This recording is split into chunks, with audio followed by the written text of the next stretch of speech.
Chapter 61. The war has begun. The oasis city of the Sand Country is a no-war zone, or a safe zone, and players are not allowed to provoke trouble here. Outside the city, the fighting is fierce, arms and legs are flying everywhere. Inside the city, there is peace and tranquility. On the second main street of the central oasis city, a small shop has lit up its sign. Shuguang's small restaurant. The shop is not small, there are many tables on the first floor, it looks like a place to eat. But the so-called eating in the game is to drink nutrient solution. Having such a place can add a sense of ritual. All the superpowers love to go there, so the NPCs will seize their hobbies and open corresponding shops to earn points. Shops like this are scattered all over the country of Sand. As a newly opened shop, Shuguang Restaurant is submerged in the crowd and is difficult to be seen. After all, the specifications, taste, and efficacy of the nutrient solution sold in different shops are different. If you buy one diluted with water, it will be a big bad luck. If nothing unexpected happens, people usually go to the stores they are familiar with to make purchases. Just today, an accident happened. Boss, give me a bottle of 1,000 cubic centimeters nutrient solution. Each player's hunger are different. Just like some people need to eat more, some people feel full after eating a little. In the game, this has nothing to do with the player's own weight, it is initially randomly generated. Later, players found that this seems to have something to do with superpowers. The frontline tanks, their hunger speed is the fastest, the output speed is moderate, and the auxiliary nurses' hunger speed is relatively slow. But it is not absolute. Specific analysis depends on the specific player. The 1,000 cubic centimeters portion is the largest size in the nutrient solution specification. It can increase the hunger value of an S-level frontline tank from 5 points to 100. According to this logic, Jianlan guessed that the person who came was mostly a frontline person. But when she came out of the back kitchen, she saw that the person was carrying a huge medical gun on his shoulder. It was hard to tell whether it was blood or sweat on his face. He was dirty, as if he had just crawled out of a pile of dead bodies. He pulled out a chair and sat down, tapping his fingers on the table. This showed that he was very anxious. Hurry up. Hurry up. Hurry up. He kept looking at the door while saying this. He was fighting fiercely on the battlefield just now. He took a Super Plus medical gun and healed people crazily in the back. He began to feel dizzy while healed. Why are there little stars in front of my eyes? The nurse must not have any problems. When he said this, everyone's attention was drawn to him. Several other nurses hurried over to check on him. Maybe he was accidentally hit by the dizziness spell of the local supernatural. This is no joke. Until he heard the thunder in his stomach.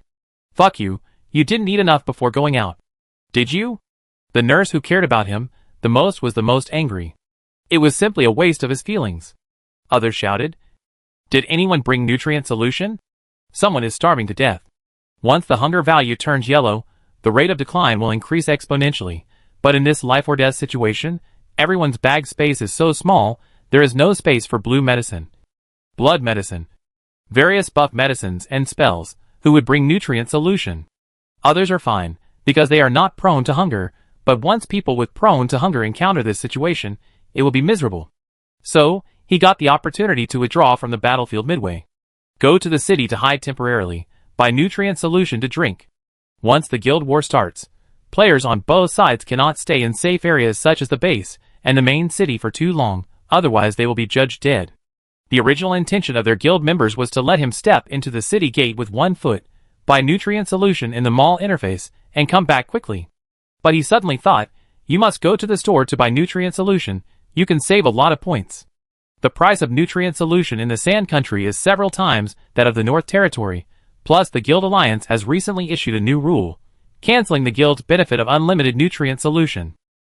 That is to say, in the future, if the guild spends a certain amount of points every month, it will no longer have unlimited nutrient solution, but after supplying a certain amount of nutrient solution, they will be charged for each bottle in excess. In the beginning, the guilds were still rich, but for this little nutrient solution points, do they still need to ask the guild members for it? Can't they afford it? But after implementing it for a period of time, they realized that these people were reincarnated hippos. Almost all guilds have cancelled the supply of nutrient solution after the specified amount, only Tianqi is still sticking to its original intention. Therefore, guild members also need to spend their personal points every month to obtain nutrient solution. This is, save as much as possible. This healer went directly into the city and ran to the store. Jiangwan saw his outfit and felt very close to him. He seemed to be a nani. This reminded her of Xi and Chung. She hadn't seen him for a long time and missed him. However, they don't have nutrient solution here. What? There is no nutrient solution. What kind of store do you open? Zhang Taotao was confused. Wasn't he entering the Sand Country business street? When he looked around, he realized that he had entered a store he had never seen before in a panic. Jiangwan said, "There is no nutrient solution, but there is something better than nutrient solution." Just as he was confused, he saw a psychic, who looked like an NPC hired handed him something wrapped in a hard shell, and he opened it and took a look. What the hell? The menu of our store. Don't be ridiculous. On the other side, the battlefield of Apocalypse versus Painted Wall. Is Zhang Taotao back? The leader of the treatment team asked. He seemed to have not seen Zhang Taotao for a long time. Zhang Taotao has a very powerful skill, which can not only add blood, but also slowly add mana. Since he left, the bloodline cannot be said to have collapsed. But the leader is always unsure. For the healers, mana is equivalent to blood. Without someone to add mana, they are always afraid that they can't come back. Because Zhang Taotao is here, they buy very few mana medicines. This is why Zhang Taotao is so important. He hasn't come back yet. It seems like he's been gone for a long time. Someone is keeping track of the time. He looked at the time and shouted, "Oh no! There are only 11 minutes left. Zhang Taotao will be removed from the system. Once he is deemed dead by the system, he will be temporarily removed from the guild. Even if he comes back later, his name will turn gray in the eyes of both parties. He will be like an outsider, unable to use attack skills on the enemy, and unable to use healing skills on his own side." The head of the treatment team had veins popping out. Where the hell did that idiot go? Burp! Zhang Taotao fainted from eating. After gulping down all the soup in the bowl, he put down his bowl and chopsticks contentedly and burped happily. Beside him was a mountain of bowls and plates. He ate all of them by himself. According to Jian Lan's estimation, he ate at least enough for 10 people. After all, fighting is a strenuous job. Although her first order after opening the restaurant was a big one, she was also worried about this diner. Your stomach. Jianlan pointed at Zhang Taotao's protruding round belly. Are you really okay? Jianlan originally thought that he ordered so much because he wanted to take it home for his friends to try. But he ate it all by himself. After eating, the disadvantage of his short shirt was exposed, and a part of his belly was exposed. His belly was crystal clear and looked like it was about to burst, which scared Jianlan a little. Overeating is not a good habit. She was thinking whether to limit the number of orders for each customer to avoid affecting their health. Ah! Zhang Taotao saw Jianlan's nervous expression. Looking at his stomach, he looked nonchalant. You're talking about this? Then, he patted his stomach. I have a Qianquan belly, no problem. His ability is healing. In the eyes of others, he shouldn't be so easily hungry, but only he knows that. The reason why he can eat so much is that he has been a foodie since he was a child. He even often participates in big eater competitions. He thought he had reached a point of disgust and numbness with food, but since he entered the game, he was fed with nutrient solution all day, and he realized how ungrateful he was before. How delicious it must be for the food he ate until he was numb. However, after being in the game for so long, I didn't know that there were food stores in the game. Could it be related to the new head of the Chamber of Commerce in the Sand Country? Did he promote the reform? The satiety level rose to 100 points as expected. The bright green bar gave people a sense of security. Zhang Taotao staggered and stood up from his seat. It was time to go back. Welcome to visit next time. Jian Lan waved goodbye to him. Zhang Taotao raised his hand. It tastes great. Bye. He staggered out of the store, the scorching sun shining on his eyelids, making him a little drowsy. After eating and drinking, he wanted to sleep. But his sleep value was still enough, and his sleep value decreased slowly. Zhang Taotao frowned, as if he had forgotten something. What was it? It was not until he saw the fireworks exploding in the sky outside the city gate that he woke up from his dream. That was the ability of a member of their guild. Oh no! I remember, they are fighting a guild war. Zhang Taotao ran away, heading for the battlefield. When there were only 8 seconds left on the countdown, he stepped out of the city gate with 1 foot, and the countdown stopped. Zhang Taotao breathed a sigh of relief. Something bad almost happened. When he returned to the battlefield, the head of the treatment team saw him. His face turned green, and he squeezed out these words from his teeth. "You kids still remember to come back? I thought you died on the way." Sorry. Zhang Taoao apologized quickly. He felt guilty for making everyone bear the brunt of the problem because of him. Fortunately, he came back in time and could share the pressure of other healers. Tianqi came with great force this time and used many powerful drugs. There were several times when Huabi felt a little tired and could not hold on any longer. However, Huabi's command did not make any big moves. Instead, he was calm and composed, as if he had some tricks up his sleeve. As a result, the two sides were evenly matched at 30-70. Huabi 3. Tianqi 7. It was totally unimaginable. Until Zhang Tao joined the battlefield. Baptism of Holy Light. He used a big move. After a burst of golden light effects, the health bars and blue bars of all the people in Huabi Guild were filled up in an instant. Chapter 62. A certain output player was drinking a blue potion to replenish his blue. As soon as he took off the lid, the system prompted that the blue bar was full, and no need to replenish. What? He was still drinking. He saw Zhang Taoao and he understood. It was his skill that filled his blue bar. But in my impression, the blue recovery aura of this nurse was not so powerful. The blue was recovered slowly by hundreds of points. Coincidentally, more and more people found this situation.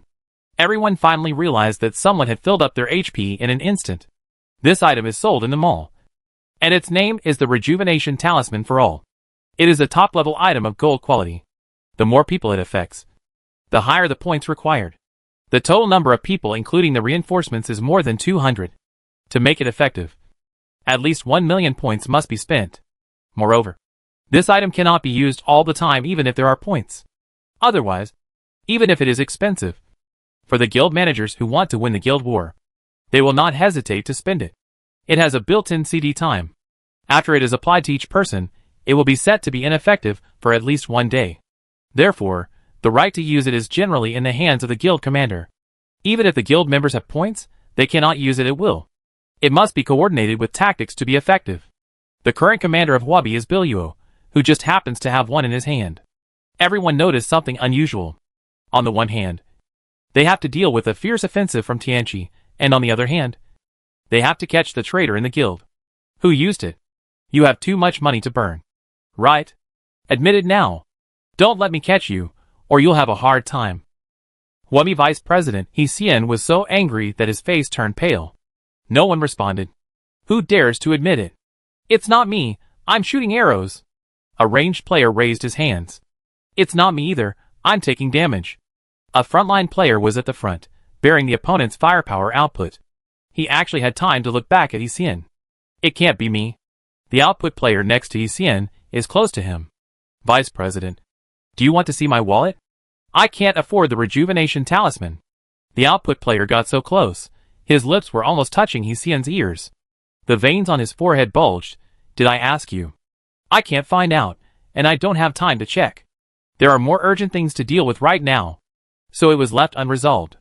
But this account must be recorded, and I will settle it one by one after the guild war is over. I can't escape. Due to the fierce fighting between the two sides, many people with weak abilities have been hit with blood-locking amulets, and have been sent back to the base. The number of people on the field began to decrease.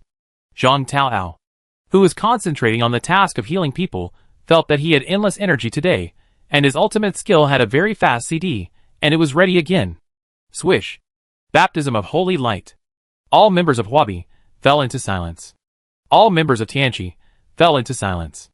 But this time, someone with a keen eye discovered the clue. He shouted. It was Zhang Taoao who did it. Instantly, people from the nearby teams all looked towards their treatment team. Zhang Taoao. I'm using my own superpowers. You use the Rejuvenation Talisman. The man refused to let go. Let go of your uncle. Zhang Taoao's face turned red. Did this man have a grudge against him? At this moment, he put the blame on him? Please. The Rejuvenation Talisman starts at 6 figures. If he had that much spare money, would he go to the NPC store to buy the nutrient solution just to save the price difference of the nutrient solution? But he did not drink the nutrient solution today. The Rejuvenation Talisman is a built-in CD, and no one can see the buff status bar, so he can't prove that he didn't use it, just as that person can't prove that he did. However, The light effects of both skills are golden, so it is possible that the guild member made a mistake. However, what else can be the item that can replenish blood and mana in an instant, except the rejuvenation talisman? Zhang Taotao was speechless. He felt a dangerous beast-like gaze staring at him. The commander looked at him. The noise made by this person reporting Zhang Taotao by real name was too loud, and it alarmed the managers of Huabi. When Bilyua looked at people with her blue-green eyes, it always made people feel a little chilly. It really wasn't me. Zhang Taotao was about to cry. But Bilyua didn't care about that. Did you eat something? Some medicines in the mall can enhance the effects of players' supernatural powers. But it was the first time he had seen an effect that was higher than 3 digits. Even if there is such a medicine, it should not be sold in the mall that players can open at any time. It should be sold in the sea market. Bilyua's words woke Zhang Taotao up from his dream. Yes. Yes. Yes. Oasis City in the center of the Sand Country. Since the first order was placed, no one has come here. There are indeed many people coming and going outside, but no one has the intention to come in. Jianlan stood at the door. She herself is a beautiful sight. Finally, a few people came forward, but looking at their expressions, they were all serious. It seemed that he wanted Jianlan's contact information to chat with her. Jianlan instantly wilted. Even good wine needs to be hidden in a remote place. Doing business these days is not easy, and you need to promote it. Until she saw a familiar figure. The figure was a little fat. Jianlan recognized it from a distance. Her first customer? He became a repeat customer so quickly? No. It was not until she got closer that Jianlan realized that the situation was not as heartwarming as she thought. Zhang Taotao ran over panting, and there was a long line of people following him. It's her. Zhang Taotao pointed at Jianlan with trembling hands. There was a feeling that he had finally caught you. Jianlan fell into silence. What happened? The man behind Zhang Taotao came out. He had deep features and a pair of green eyes. He slowly approached Jianlan and leaned forward slightly. Jianlan was a little confused. Did he have something to say to her? Bilyua asked. Are you a culinary psychic? Hearing this, Jianlan felt like being struck by lightning. This was the first time she had been recognized so directly since she entered the game. Does this person know something? If he really knows about cooking abilities, he would know that people with abilities like theirs have very little health and will break into pieces if they are squeezed. She would be in danger. She didn't know if the person in front of her was a friend or an enemy, so she couldn't reveal her true identity now. She should just keep the identity that Iron Fist and the others had created for her. No, I'm a praying person, Jianlan replied. Oh, I see, Bilyua murmured softly, not knowing how much she believed it. From her tone, it was clear that she didn't believe it. But Jianlan took a few steps back without making a sound. She didn't want to get too close to this person. Whenever he looked at her with his green eyes, Jianlan would feel uncomfortable. It seemed that he could see through her at a glance. At this moment, a man in a black shirt stood in front of Jianlan. The man was a head taller than her, with broad shoulders and a straight back. Harassing the boss? Bo Xiao said coldly. Believe it or not, I will find someone to arrest you. The Kingdom of Sand also has a special security team, which is dedicated to protecting the safety of merchants. If a superpower makes trouble in a store, or eats and drinks for free, the store will call the police, dispatch the security team, and punish the superpower. Fines, whippings, squatting oranges, are all possible. The strength of the security guards varies. Some are only A level, and some are even SSS. Every time the bullied NPC or NPC employee draws a security guard, it is random. The final punishment will also vary depending on the different guards who come. So, ordinary players dare not cause trouble in the store. If the store owner shakes a SSS level guard, he will be beaten with a few whips and his life will be gone. For these few points, it is not worth it. Seeing this handsome man in a black shirt, he suddenly stood in front of the beautiful store owner. He blocked her tightly, and it was a real hero saving a beauty. Bilyua smiled. I think this second brother has misunderstood. Bilyua tilted her head slightly, and said to Jianlan behind Bo Xiao, we are here to eat. Waiter? Bo Xiao's pupils trembled. Who was he calling waiter? Hearing Bilyua's words, Jianlan glanced at the group of people behind him. There were at least 10 of them. They should all be Zhang Taotao's friends. A foodie's friends are also foodies. Zhang Taotao can eat so much. Suddenly there are so many Zhang Taotaos. Isn't she going to get rich today? Jianlan was obsessed with money. He didn't care whether the man was in danger or not. For the store owner, the customer is God. Okay, then please come in. Jianlan stepped aside. So, Biluo and his group really walked in proudly. Are you really going to eat? Eat it, the commander said to eat it. How can you not eat it? The few people who followed him and whispered. Bo Xiao crossed his arms, his face was cold. He was still struggling with the name of the waiter. When had he, young Master Bo, been misunderstood like this? Suddenly, someone was pulling his sleeve. Wait a minute. Can you help me order food for them? Jianlan asked Bo Xiao. Bo Xiao's face changed on the spot. Bo Xiao? Do you know what you are talking about? His emotions just started to build up. And the next second they died down. That person kept staring at me. And I was a little scared. She was referring to Biluo. If possible, she didn't want to have any contact with him again. If there were other people present, she would never bother Bo Xiao. But Jianlan saw that there was no business now. So he asked them to go out and collect food. Bo Xiao had just returned. Can you help me? Jianlan's eyes were full of mist when she said this. And she looked pitiful with her outfit. A surge of blood rushed to Bo Xiao's brain. He said in a steady tone, Okay. No problem at all. The scouts on the battlefield of the Apocalypse Guild found something unusual. They immediately reported it to the Apocalypse Battlefield Command Group. The enemy commander has left the battlefield. What? Where did he go? Into the city. Why did Biluo want to go into the city at this time? The people on Tianqi's side thought more and more that something was not right. Biluo has always been cunning. After thinking for a long time, they were still worried. Let's go! We'll go too.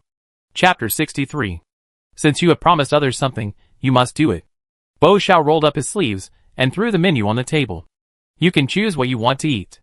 He was tall, and he wore a black shirt, and his temperament was excellent, like an international supermodel. But his face was not very good. His tone was also bad. Are you really the waiter in this restaurant? Biluo was slightly surprised, and his eyes were full of mockery. Of course. He had heard of Bo Xiao's deeds. He is the only one in the Sand Country who can date an NPC. He seemed to be the vice president of the Apocalypse Guild before. Why did he end up here? Also, what is his relationship with that woman? Biluo had a big question mark in her mind. So what? Bo Xiao frowned. What does it have to do with you? Hey, what's your attitude? Hearing the waiter in the store talking to Biluo in this tone again. Biluo hadn't spoken yet. But Biluo's subordinates couldn't stand it anymore. They slammed the table and scolded. You are just a stinky worker. Why don't you apologize to our boss? Bo Xiao fell into silence. It has always been people who bowed to him, respectfully saluted, and flattered him. He apologized to others, and never heard of this. So people in the service industry all live like this? Is he here to participate in the metamorphosis? If he hadn't promised Jianlan, he would never bother with these scoundrels. Besides, he didn't do anything wrong. Seeing that Bo Xiao didn't pay any attention to him, the younger brother, who took the initiative to stand up for his boss, was extremely embarrassed. Boss! Is the boss here? He shouted loudly. Hearing someone calling the boss, Jianlan had to go out. The dozen people brought by Biluo occupied half of the hall. At this time, everyone turned their heads and stared at Jianlan, who had just come out of the kitchen. What's wrong? Jianlan was confused. Bo Xiao was still in the same posture, posing with a cold face. Seeing the people he brought in making trouble in the store, Zhang Taoao felt a little guilty. If he hadn't brought Yeyue's people, the boss and his assistants wouldn't have been troubled by these people. Zhang Taoao immediately came out to smooth things over. A misunderstanding, a misunderstanding. He picked up the menu and spread it in front of Biluo. Commander, please look at the menu. Biluo glanced at it casually. He was even more confused. The names were all home-cooked dishes that he was familiar with, making them look quite real. This is delicious. Compared to Bo Xiao, who got angry and just watched coldly after being picked on, Zhang Taoao was more like the waiter at Shiguang restaurant. This is also delicious, and this. Zhang Taoao enthusiastically recommended it to Biluo. Biluo was silent. At that time, he just asked casually. Unexpectedly, Zhang Taoao opened up and described to him what he had just encountered in the city. In fact, it was nothing. He just went to have a meal. Eating, which means drinking nutrient solution, but he described it as if he had traveled back to the original world, eating in a 5-star hotel.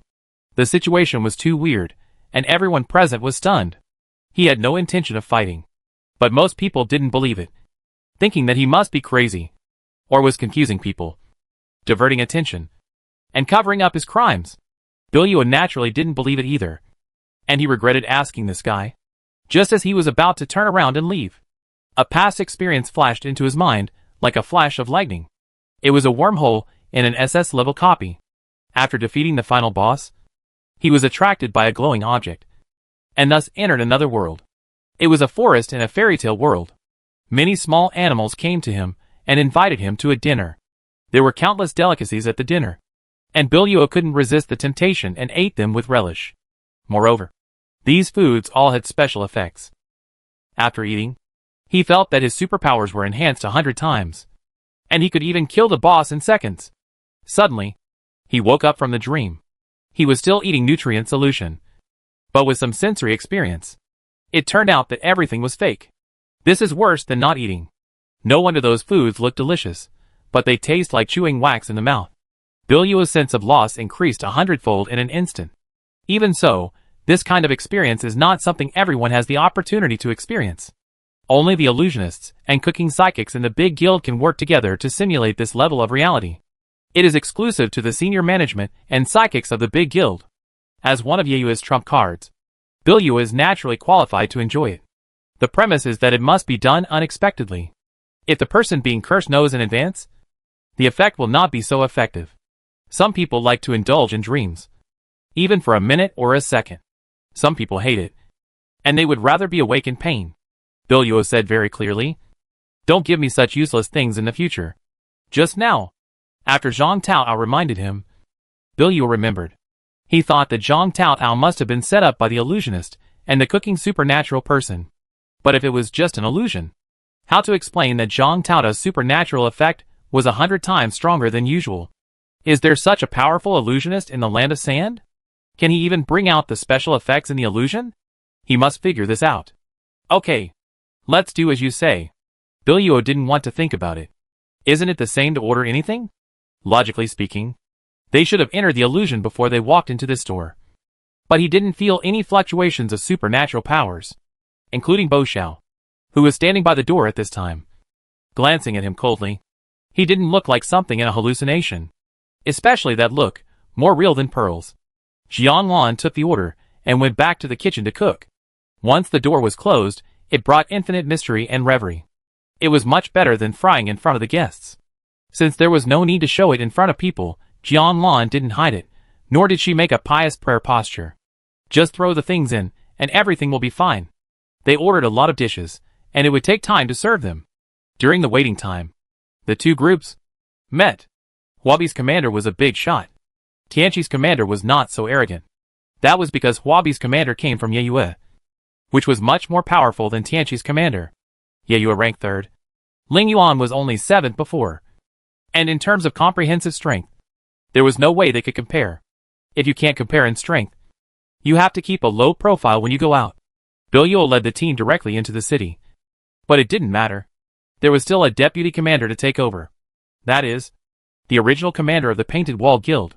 I thought I could slack off today. Bilyua left, but the commander of Tianqi did not leave. But they were also curious, so they sent a small team to follow. Since they were following, they must choose people from Tianqi, because they are natives, and must be familiar with the city. They are all familiar faces. According to the information from the spies, they followed the map. When Ah and his group arrived at the door of Shuguang Bistro, they saw a handsome figure from behind, leaning against the door. Ah Wu was so excited. "Vice President Bo, why are you here?" A true fanboy doesn't need to look at the face, just look at the back, to recognize his idol. Bo Xiao turned around. His face froze instantly. Ah Wu, Ji Qingqing, and a few of his usual followers. Those people were also surprised to see him. Ji Qingqing took a step back, and looked at the sign again. Shuguang Bistro. Shuguang? Her face flushed. Are you really hanging out with the Shuguang people? She had only heard about it before. But if she had heard about it, she would not have such strong emotions. When she saw it with her own eyes, she finally understood what it felt like to be betrayed. She had always disliked the people of Shuguang, even when Shuguang was still a killing spree. Now, new hatred and old hatreds were piled up together. Quit the guild immediately. Ji Qingqing was very disappointed. Why do you want to quit the guild? Bo Xiao was still angry. Besides, Ji Hao did not apologize to him.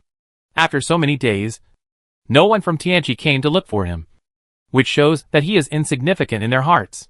There is no point in going back to such a place. I can only take you back if you quit the guild? Ji Qingqing was confused for a while. I won't quit. Bo Xiao remained calm. Ji Qingqing, what's wrong with you? Ah Wu didn't care about the guild. He ran up and touched the cloth tied around Bo Xiao's neck and waist. Vice President Bo, what is this on you? So cool.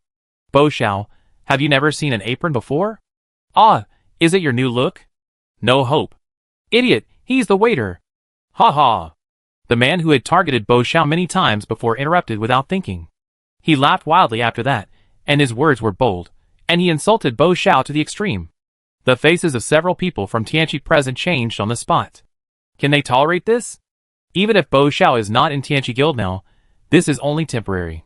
In their hearts, Bo Xiao will always be a member of Tianqi. Insulting Bo Xiao is insulting Tianqi. What are you talking about? A person with a bad temper walked up to the troublemaker and shouted. Apologize to our vice president. Ha ha? Apologize? With Biluo present, the boy was extremely arrogant. He didn't believe that these people dared to attack him in front of Biluo. Unexpectedly, he really dared. Bo Xiao's fans are not just Au, but Au usually behaves the most enthusiastically, so enthusiastic that people are afraid that he is a gay. The man who took the initiative to stand up for Bo Xiao was Bo Xiao's hidden fanboy. At this time, he could no longer tolerate others speaking rudely to Bo Xiao. He was originally irritable, and he directly picked up the boy. The people of Apocalypse dared to take action in the main city? The combat abilities of the superpowers were banned in the central city of Oasis. But it did not mean that they could not release them. It was just that releasing them might lead to serious consequences. Players all knew that chemical attacks could not be used. But physical attacks could still be used. The hot-tempered elder brother threw the boy to the ground and swung his fist. This was the signal to start the fight. All the people in Yeyue stood up at once. Jianlan heard the sound of things being smashed and went out to see. A group of people were fighting in her store. There were familiar faces among them. Tianqi? Jianlan was confused. She left for a while. What were these people doing? However, just after 2 tables were overturned, these people seemed to be frozen and stopped automatically. Jianlan looked and saw a graceful figure appear at the door of the store. She was wearing a veil, gorgeous clothes, and jewels. She was holding a long whip in her hand. She tapped it gently on the palm of her hand, as if testing the strength. She raised her eyebrows. I heard that someone was making trouble here. It turned out that the enthusiastic people secretly called the police and summoned the guard NPC. Chapter 64. Seeing the newcomer, the people on Biluo's side, their faces turned pale. There are so many NPC guards in the Kingdom of Sand. Why did she come? Lu Xian, the nightmare of the players. The one you were talking about, who has deep malice towards the psychics, who commits crimes without reason, and who is struck by lightning more than 10 times a month. Is she the undead NPC? Seeing that the natives of Huabi, who were traveling with them, looked wrong, the Yeyue reinforcements made a bold guess that, because this undead NPC in the Kingdom of Sand was too outrageous, his reputation had spread to the evil Mist Swamp. The people of Yeyue also heard something about it. Because of the month when Lu Xian and Bo Xiao were together, the friendly ranking of players in the Sand Country, and even fell under the evil Fog Swamp. It's her. The natives of Huabi were very nervous. This time it was probably bad. This woman was Bo Xiao's ex-girlfriend, and she must have turned her elbow to Tianqi. Oh, misunderstanding, a misunderstanding. The natives of Huabi hurriedly picked up the kick table, and when they wanted to pick up the chair, oops, the chair was broken into pieces, and they couldn't pick it up at all. The people from Tianqi, seeing that the person coming was Lu Xian, were relieved. Wow! Vice President Bo. You are so charming. Ah Wu winked at Bo Xiao slyly. Your ex-girlfriend is here to help. Those guys in Huabi are going to be in big trouble this time. Bo Xiao, it seems that you guys started it first. But he didn't say it out loud. After all, his fanboy was fighting for him. Could she really be so kind? Ji Qingqing was suspicious. Because Lu Xian almost attacked her last time. Ji Qingqing had a bad impression of her. Naturally, she didn't think Lu Xian could come all the way here. Although the guard NPCs who go out on duty every time are random. This is only random for the players. The guard NPCs can find someone else to take over the duty. Therefore, it is easy to tell whether the guard NPC who comes is a substitute.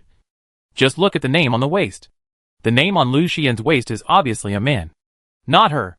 The operation method of substitute is very simple. Just give your waist badge to the other party, or the waist badge is snatched away by the other party. This looks a bit like it was snatched. The tassels are of different lengths. It is obvious that they have been pulled. No way, Lu Xian really has feelings for Bo Xiao? Knowing that Bo Xiao works here, so she came to help? Seeing that everyone in Tianqi first looked at him, then looked at Lu Xian, with strange eyes, Bo Xiao had no choice but to surrender. She didn't come to find me.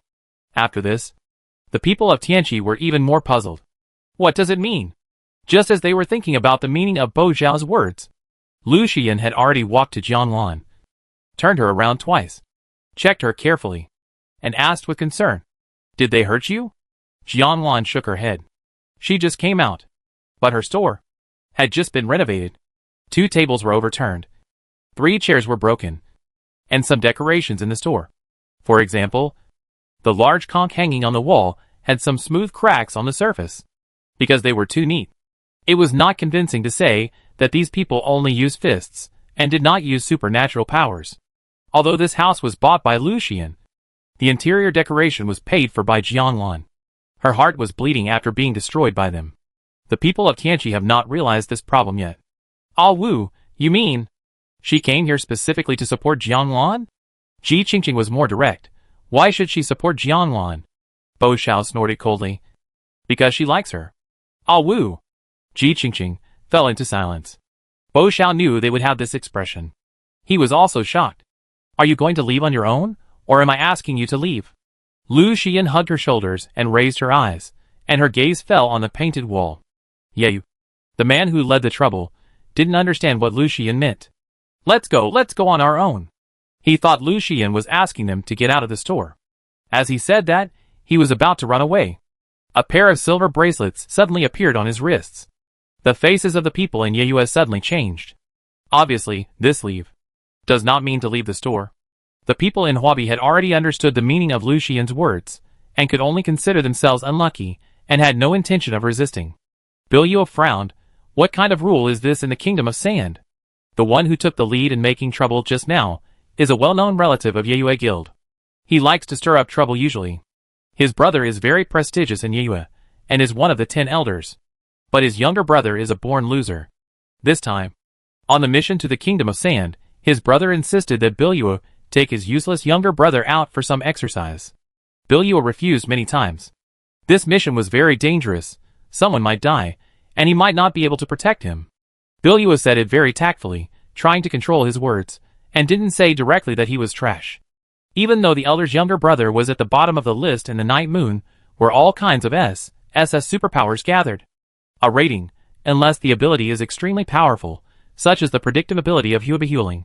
Others are not in Yeyue's eyes at all. Biluo's words are not harsh, but the elder's words are harsh. In the end, he said directly, let him die outside. It has come to this point. What else can Biluo do? He can only bite the bullet and agree. He will take this useless brother with him wherever he goes. So, he brought him to Jianglan's store. And let him provoke here. Indeed, he was wrong in doing this, but it was just a shop that was smashed. It's no big deal. If you want points, just pay them. This guard NPC, what else does she want? Is she really going to die? What does this mean? Speak clearly. Biluo's face darkened slightly, referring to the silver bracelet in the hands of the elder brother. Ha ha. Seeing that Huabi was arrested, all was very happy, making a face at him. Of course you have to wear handcuffs when you go to the police station. Just now on the battlefield, he was annoyed with Biluo. On the surface, Tianqi had the upper hand, but in fact, Huabi was plotting something bad, and the people on Tianqi's side knew it. At that time, they only exerted 30% of their strength, while Tianqi had exerted 80%. The result was a 30-70 fight. If Huabi launched a counterattack, Tianqi would not be able to resist and would be wiped out. So, at this critical moment, Huabi's ordered to leave, which made people suspicious. Did he have any other considerations? I didn't expect that he would come to Jianglan's restaurant to eat. Is he also a foodie? What? Going to jail? After listening to all his thoughtful explanation, the elder brother exclaimed. It was his first time to go far away. In a place as cruel and terrible as the evil Mist Swamp, he had never heard of NPCs arresting players and putting them in jail. Yes, this is a specialty of the Sand Country. Sand Tang Orange. I didn't expect to eat it so soon. Or, let them pay for the points. Jianlan hadn't expected that Lu Xian would be so ruthless. After all, she was a businessman. And peace brought wealth. Are you sure? Lu Xian hesitated. These people didn't look like good people. If they weren't punished, they might come to trouble Jianlan again in the future. The two of them spoke in low voices. And before Jianlan could say the word sure, some people couldn't hold back and started digging their own graves.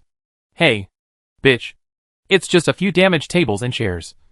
Is it necessary for you to be so ruthless? The elder brother's face flushed red. Untie me quickly if you know what's good for you. Or you'll suffer.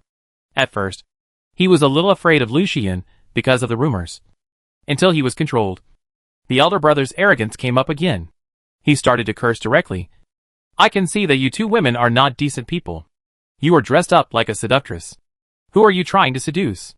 Jianlan fell into silence. Lu Xian looked at her sideways, as if saying, Am I right? Lan is just too kind-hearted. She can see the evil spirit of these strangers at a glance.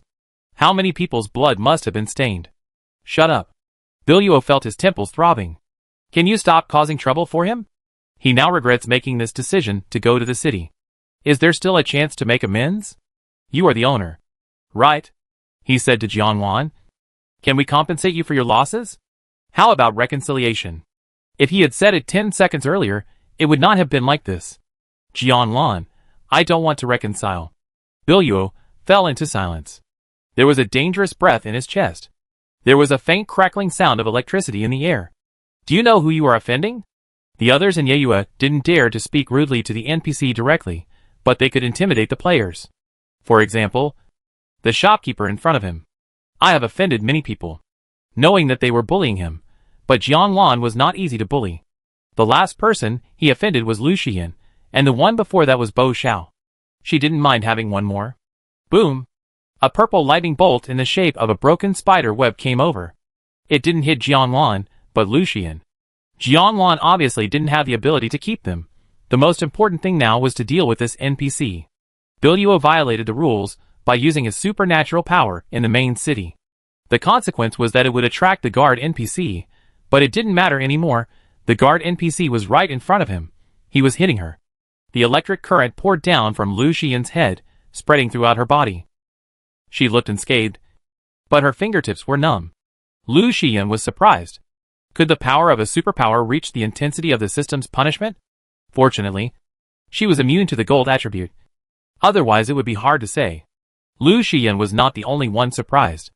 There were also people from Yeyue. Not even a drop of Biluo's blood could hurt her? Anyone else wants to attack? Lu Xian twisted her wrist. This time, I have to defend myself. No one dared to speak. Lu Xian was very generous and gave away more than a dozen pairs of silver bracelets, including the people of Tianqi. All was anxious. The flood washed away the Dragon King Temple. We are on your side. Lu Xian, it was you Tianqi who started it. As he said, he pointed to the surveillance camera in the store. The camera was an owl, standing on the beam. Who can recognize it without careful observation? Both sides were caught. The people of Huabi felt a little psychologically comforted. On the battlefield, time passed by minute by minute. The commander on Huabi, why hasn't he come back yet? Tianqi, where are the people who are following the team? Time is up. Huabi Guild, Biluo has died, Fang Zuzu has died, Zhang Taotao has died. Tianqi Guild, All has died, Ji Qingqing has died, Tongyu has died. Chapter 65. What? The people from both guilds were shocked. They died at the same time. Could it be that they died together? It's not possible that they stayed in the city for too long, and were judged dead by the system. How could they make such a low-level mistake? The prison cell of the Sand Country Shopping Bureau. The countdown for Biluo and his group to go to jail, 11 hours. The countdown for Ala and his group to go to jail, 12 hours. Damn! Fang Zuzu shouted. I've never been to jail in my life. But who hasn't been in jail for the first time? What are you yelling about? It's so noisy. Wu picked his ears. You've never seen the world. The cells of their two guilds were facing each other. The prison door was an old-fashioned wooden fence. It looked easy to break, but as long as you get close, you can find that it's just a disguise. Inside, it's electrified. If you touch it a little harder, you can feel the electric current paralyzing your heart. The player's ability is restrained here. Otherwise, it is not impossible to split the prison door. Since we are here, we should make the best of it. Fortunately, there is no more punishment. As long as the time is up, they can be released. The points for compensation to Jianlan, the shop owner, were debited from the account before leaving the store. When Bilyuo walked out of the door, a group of people happened to come in. He bumped into the group of people. Bilyuo didn't know the other people here, but he recognized that person at a glance. That person was different from before. Even more unfamiliar than when he was in the extremely cold northern border. His eyes were kind. Bilyuo turned around. Xiao Lu went to the shop owner's woman and talked to her with a gentle tone. Bilyuo recalled how he looked at that time. "Brother Bilyuo, are you cold?" Fong Zuzu was observant and gently stroked Bilyuo's exposed arm with his index finger. There was a layer of goosebumps on it. "Don't touch me." Bilyuo retracted his arm. He hated men touching him the most.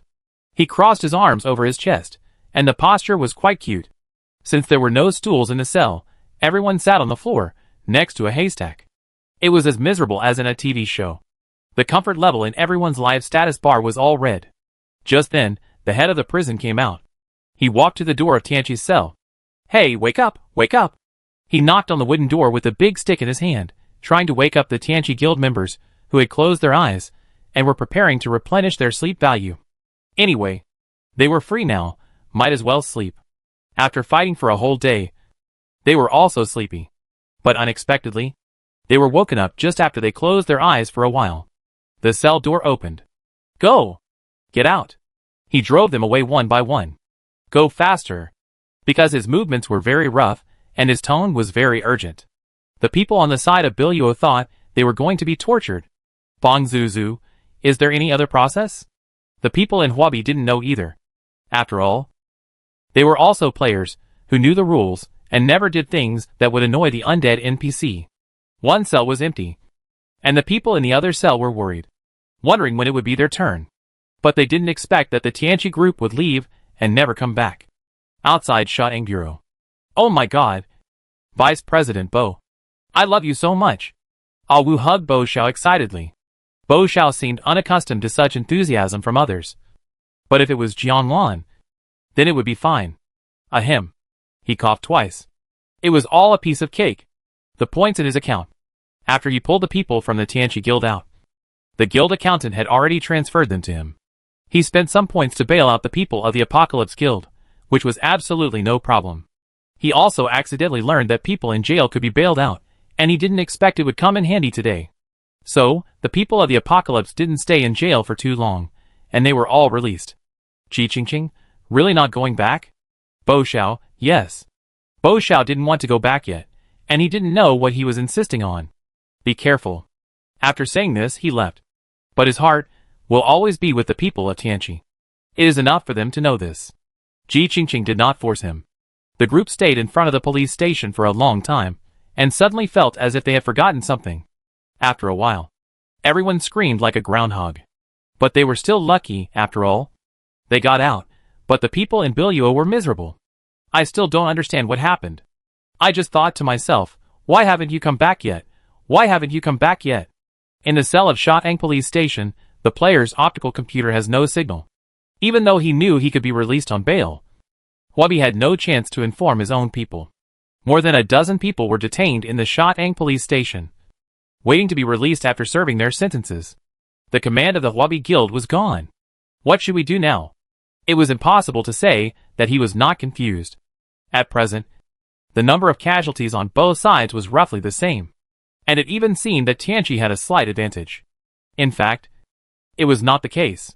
After several battles, Tianqi's big killer weapon was almost used up, and Huabi had not yet started to exert its strength.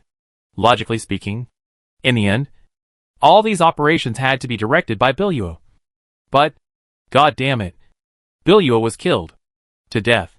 The commander of Huabi went up with a brave face.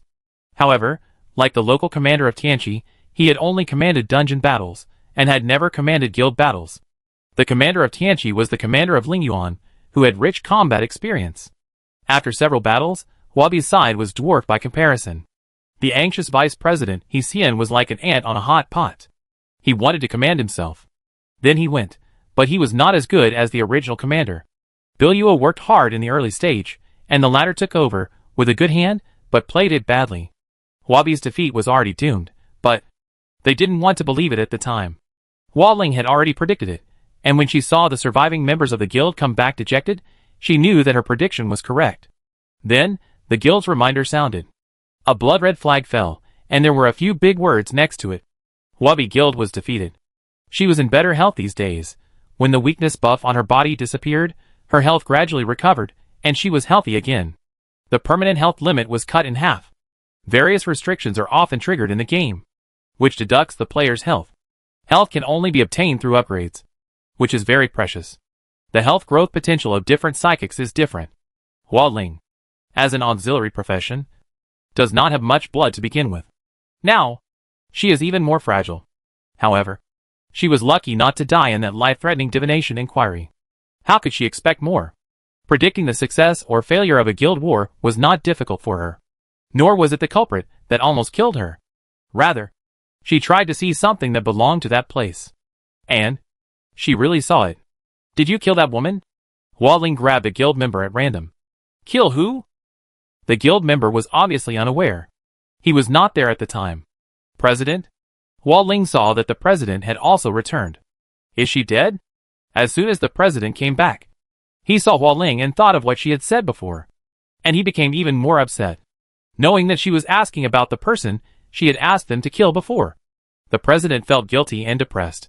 But he was able to restrain himself and did not intend to take it out on Hua Ling. He just shook off her hand that was tightly holding his arm and passed the buck. You ask He Xian. I'll let him handle this matter. Then, he went back to his room alone. Feeling sad? Hearing the president say this, Hua Ling knew that they did not take her words seriously at all. As it happened, another guild executive who was present at the time came, and Hua Ling hadn't spoken yet. That man started to cause trouble for her. Today she had run into a trap. He didn't have the qualities of a guild leader. He cursed. You bastard, you cursed us to lose. Didn't you? Not only did he curse, he also got physical. Hua Ling's long braid was pulled up by the man. You were always bad-mouthing before the fight started. You could predict it, and you would definitely curse us. You did it. Right. This was the first time someone attacked Hua Ling in the Huabi Guild base. With Hua Ling's status, ordinary guild members were quite in awe of her. The only one who dared to do this was the vice president. He Xian had the face of a domestic violence man, his distorted expression, which made his originally handsome face become hideous, and he looked like a loser who lost a fight outside and took his anger out on a woman at home. Even though Hua Ling had nothing to do with him. Just based on this point alone, he is not only a little bit inferior to Bo Xiao, he is not worthy of being compared with Bo Xiao at all. Vice President, stop. Why can't we talk about it in a nice way? Let go, quickly let go. Seeing that the situation was not good, the surrounding guild members rushed up to stop the violence. Hua Ling had just recovered from a serious illness, and could not stand the slightest tossing. He Xian did not use a light hand. If Hua Ling was killed, it would be a big deal. A group of people protected Hua Ling behind them. Another group of people stood in front of her. These were the ones who had not been cleared out and fought to the end. They were considered the big players of the Huabi Guild.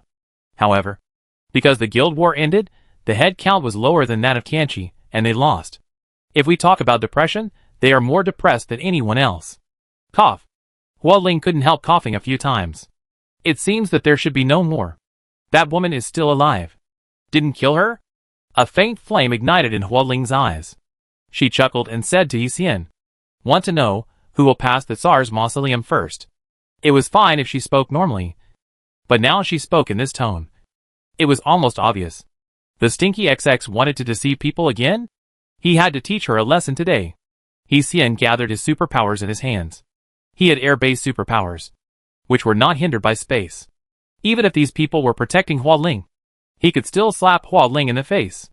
Before the slap was done, a big knife was placed on He Xian's neck from behind. Do you think you are awesome? A mature female voice sounded, and He Xian knew who it was without having to listen to the voice, because he recognized the owner of the knife. He was like a dried persimmon, and instantly deflated. Just now in the guild war, he was a terrifying guy who had killed 20 S-level psychics of the Apocalypse Guild in a row. The ace killer of the Painted Wall Guild. The SS-level psychic Sarah, a bloody berserker. The strength of her psychic power can even be compared to those from Yue. But there is only one such powerful killer in the Painted Wall Guild. If she wants to stand up for Hua Ling, she can only admit defeat. He Xian admitted defeat and left angrily. Hua Ling looked up at the woman who was walking towards her. Sarah put the knife back on her shoulder, which was her usual posture in the bloody berserker war. Tell me, who is the one you want to kill? Chapter 66. The guild war mode initiated by Ji Hao this time was not as bloody as the last time with Huobi. Huobi really wanted to fight Tianqi to death that time. Therefore, after Tianqi won, the rewards he received were not as much as expected. But they were also precious items that could not be obtained from the world at ordinary times. Only the guild leader knew what they were. However, the reputation value was visible to everyone. In the guild rankings of the Sand Country, Tianqi, which was originally ranked below Huobi with a slight advantage, jumped up and became the first guild in the Sand Country. Even left Huobi behind by a large margin. As long as you open the optical computer server, you can see a line of words scrolling at the bottom. Guild War of Sand Country this month. Apocalypse Guild defeated Huobi Guild. Since only one guild war was launched, there was only this line of words, rolling back and forth. It was too eye-catching. Players in the entire Sand Country could see it, even the indigenous NPCs. So much so that later, when people from Huobi Guild opened the system, they felt a heartache. It's true that it's PTSD. Huobi has found many people trying to remove this message, but the guild guide NPC of Sand Country told them that there is no way. Or wait for the next guild war, and then avenge the previous shame. After the guild war starts, there will be a period of protection CD time, and it will not be launched again in the short term. When it can be launched again, this line of words will also disappear. So, while this line of words exists, they can only silently endure this inhuman mental torture. Someone should be held responsible for this. Biluo, who disappeared for 12 hours, must be held responsible for this. In order to invite them, the price paid by the Huobi Guild was no less than that of Tianqi. In fact, it was 2 or 3 times more. As soon as Biluo came back, he faced a room full of Huobi Guild members with dark faces. Their eyes were almost cannibalistic. Yes, putting the people in Huobi in their shoes, few people could remain calm. Losing to the person they least wanted to lose to, it was a complete loss of face. If the commander hadn't run away in the middle of the battle, how could they have lost so miserably? And Yue and the others, aren't they experts? How come they died so quickly? They didn't play any role at all. Hey, Commander, you finally came back? Did you fall asleep by accident just now? Someone couldn't help but start to be sarcastic. How do you talk? The first half of another sentence seemed to be in favor of Biluo, but the second half was an even more extreme mockery. I think the commander must have lost his way, wandering around in the city, and couldn't get out. Ha ha ha. The commander was fascinated by the scenery of our Sand Country, and went sightseeing. Right? Once there is one, there will be two. And complaints will come one after another. Although Zhang Taoao is a member of Huobi, he should be on the same side as them. But after all, he took Biluo away. So he cannot escape the blame. He dared not breathe. Biluo had no way to defend himself against the dissatisfaction and anger of the members of the Huobi Guild. Shut up. The president of Huobi stopped the members from speaking disrespectfully. He was thinking about how to minimize the losses. Don't rush Biluo, or you won't get any benefit. After all, the aid agreement they signed at the beginning did not include the clause of must win. Is there any way to get back some points? President Huobi hesitated, not knowing how to start. He wanted to do this, but didn't want to offend Yue. Just then, Biluo spoke. How about help you fight the Tsar's tomb? President Huobi Guild fell into silence. Other guild members fell into silence. The person who just mocked Biluo slapped his mouth a few times. Fortunately, he spoke tactfully. Commander, please sit down. Please sit down. The lackey who took advantage of the situation immediately helped Biluo to sit down. Someone else said, Commander, you just came back. You must be very hungry. Go and get the nutrient solution. The Tsar's Mausoleum is the first SS-level dungeon in the Sand Country. And in Evil Mist Swamp, there are no less than 5 SS-level dungeons that the Night Moon Guild has cleared. With rich experience, besides, fighting guild wars and fighting SS-level dungeons, that is not the same price. in the early stage of the land reclamation. If there is an experienced team leader to command, it is halfway to success. It is not that Huobi has no chance to turn the tables. Now, it is their second chance to turn the tables. Tianqi does not know that Huobi has already run a long way ahead of him. The members are immersed in the joy of victory. He still refuses to come back? Jihao kept thinking about Bo Xiao in his heart. The guild war was won, but he did not stay with him to share this joy. How can it not be considered a regret? He's quite happy. Ji Qingqing rolled her eyes. No need to share. As long as he sees Jianglan, he's happy. Jihao knows that his sister often says the opposite. He's really happy. Ah agreed. Since even Ah said so, Jihao didn't force it. Maybe when Bo Xiao figured it out, he'll come back. It's too early. Besides, he's not that happy. Bo Xiao looked up with a cold face. Not far away, Jianglan and Xiaolu were sitting together, not knowing what they were doing. They are a little close. Bo Xiao couldn't think of what identity he could use to separate them. He could only wait and see, and felt jealous. Last time, Jianglan made an attacking item, which was what Omi thought was a raisin. If you throw it directly with your hands, the accuracy will be much worse. Xiaolu thought it could be converted into a bullet. Originally, he wanted to go to the blacksmith shop to customize a weapon suitable for Jianglan, but after hearing that Lu Xian gave the crossbow to Jianglan, he became curious. After he carefully studied the crossbow, Xiaolu realized how ridiculous his original idea was. This is not an ordinary crossbow at all, but a versatile long-range weapon that can be transformed. It's just that Lu Xian likes to cut it into a crossbow to use. It also has a simple name, called White Bow. Only when the dungeon level exceeds SS will this epic weapon drop. If it is auctioned in the C market, the points must be at least 8 digits. Moreover, there is no demand for it. Jianglan was frightened by Xiaolu's words. You are not kidding me. I am timid. Xiaolu, have I ever lied to you? Jianglan, it seems not. At least Jianglan didn't find out for the time being. The two of them were talking to each other, having a serious conversation. But Bo Xiao, who was far away, saw them flirting. He finally couldn't help it, and pulled a chair to sit down. What do you want to do? Xiaolu had seen Bo Xiao looking over here before, and now he sat down directly. He immediately felt as if he was facing a formidable enemy. Is there anything I can't listen to? Bo Xiao raised his eyebrows. Xiaolu put Jianglan's things towards her, as if he was afraid that Bo Xiao would snatch them away. Jianglan felt warmed when she saw Xiaolu protecting his property so much. But after so many days of getting along, she also felt that Bo Xiao was not a bad person. Jianglan comforted Xiaolu. It's okay. You must be on guard against others. You have too little experience. Xiaolu has lived on the edge of a knife and never trusts anyone. He advised Jianglan to be more careful while glancing at Bo Xiao. Besides, he is from Tianqi. I thought he could say something awesome, but I didn't expect him to use such a lowly way to exclude others. This made Bo Xiao laugh. Hey, look carefully. He shared the screen directly, and found his name in the list of the Dawn Guild. Do you know how to read? Dawn Guild. Ordinary member. Bo Xiao. Oh, ordinary member. Xiaolu has good eyesight. He can see clearly without Bo Xiao getting so close. But since Bo Xiao opened it, he also found his own name in the guild member list and displayed it. Sorry, I'm an elite. Dawn Guild. Elite? Xiaolu. Bo Xiao's face suddenly looked like a paint palette had been overturned. It was very beautiful.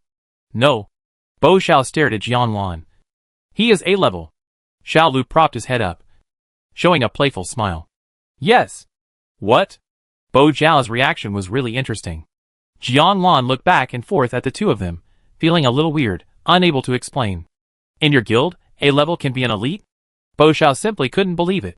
In Apocalypse, S-level psychics are numerous, and if you want to be an elite, you have to be the best among the S-level, and you have to contribute to the guild.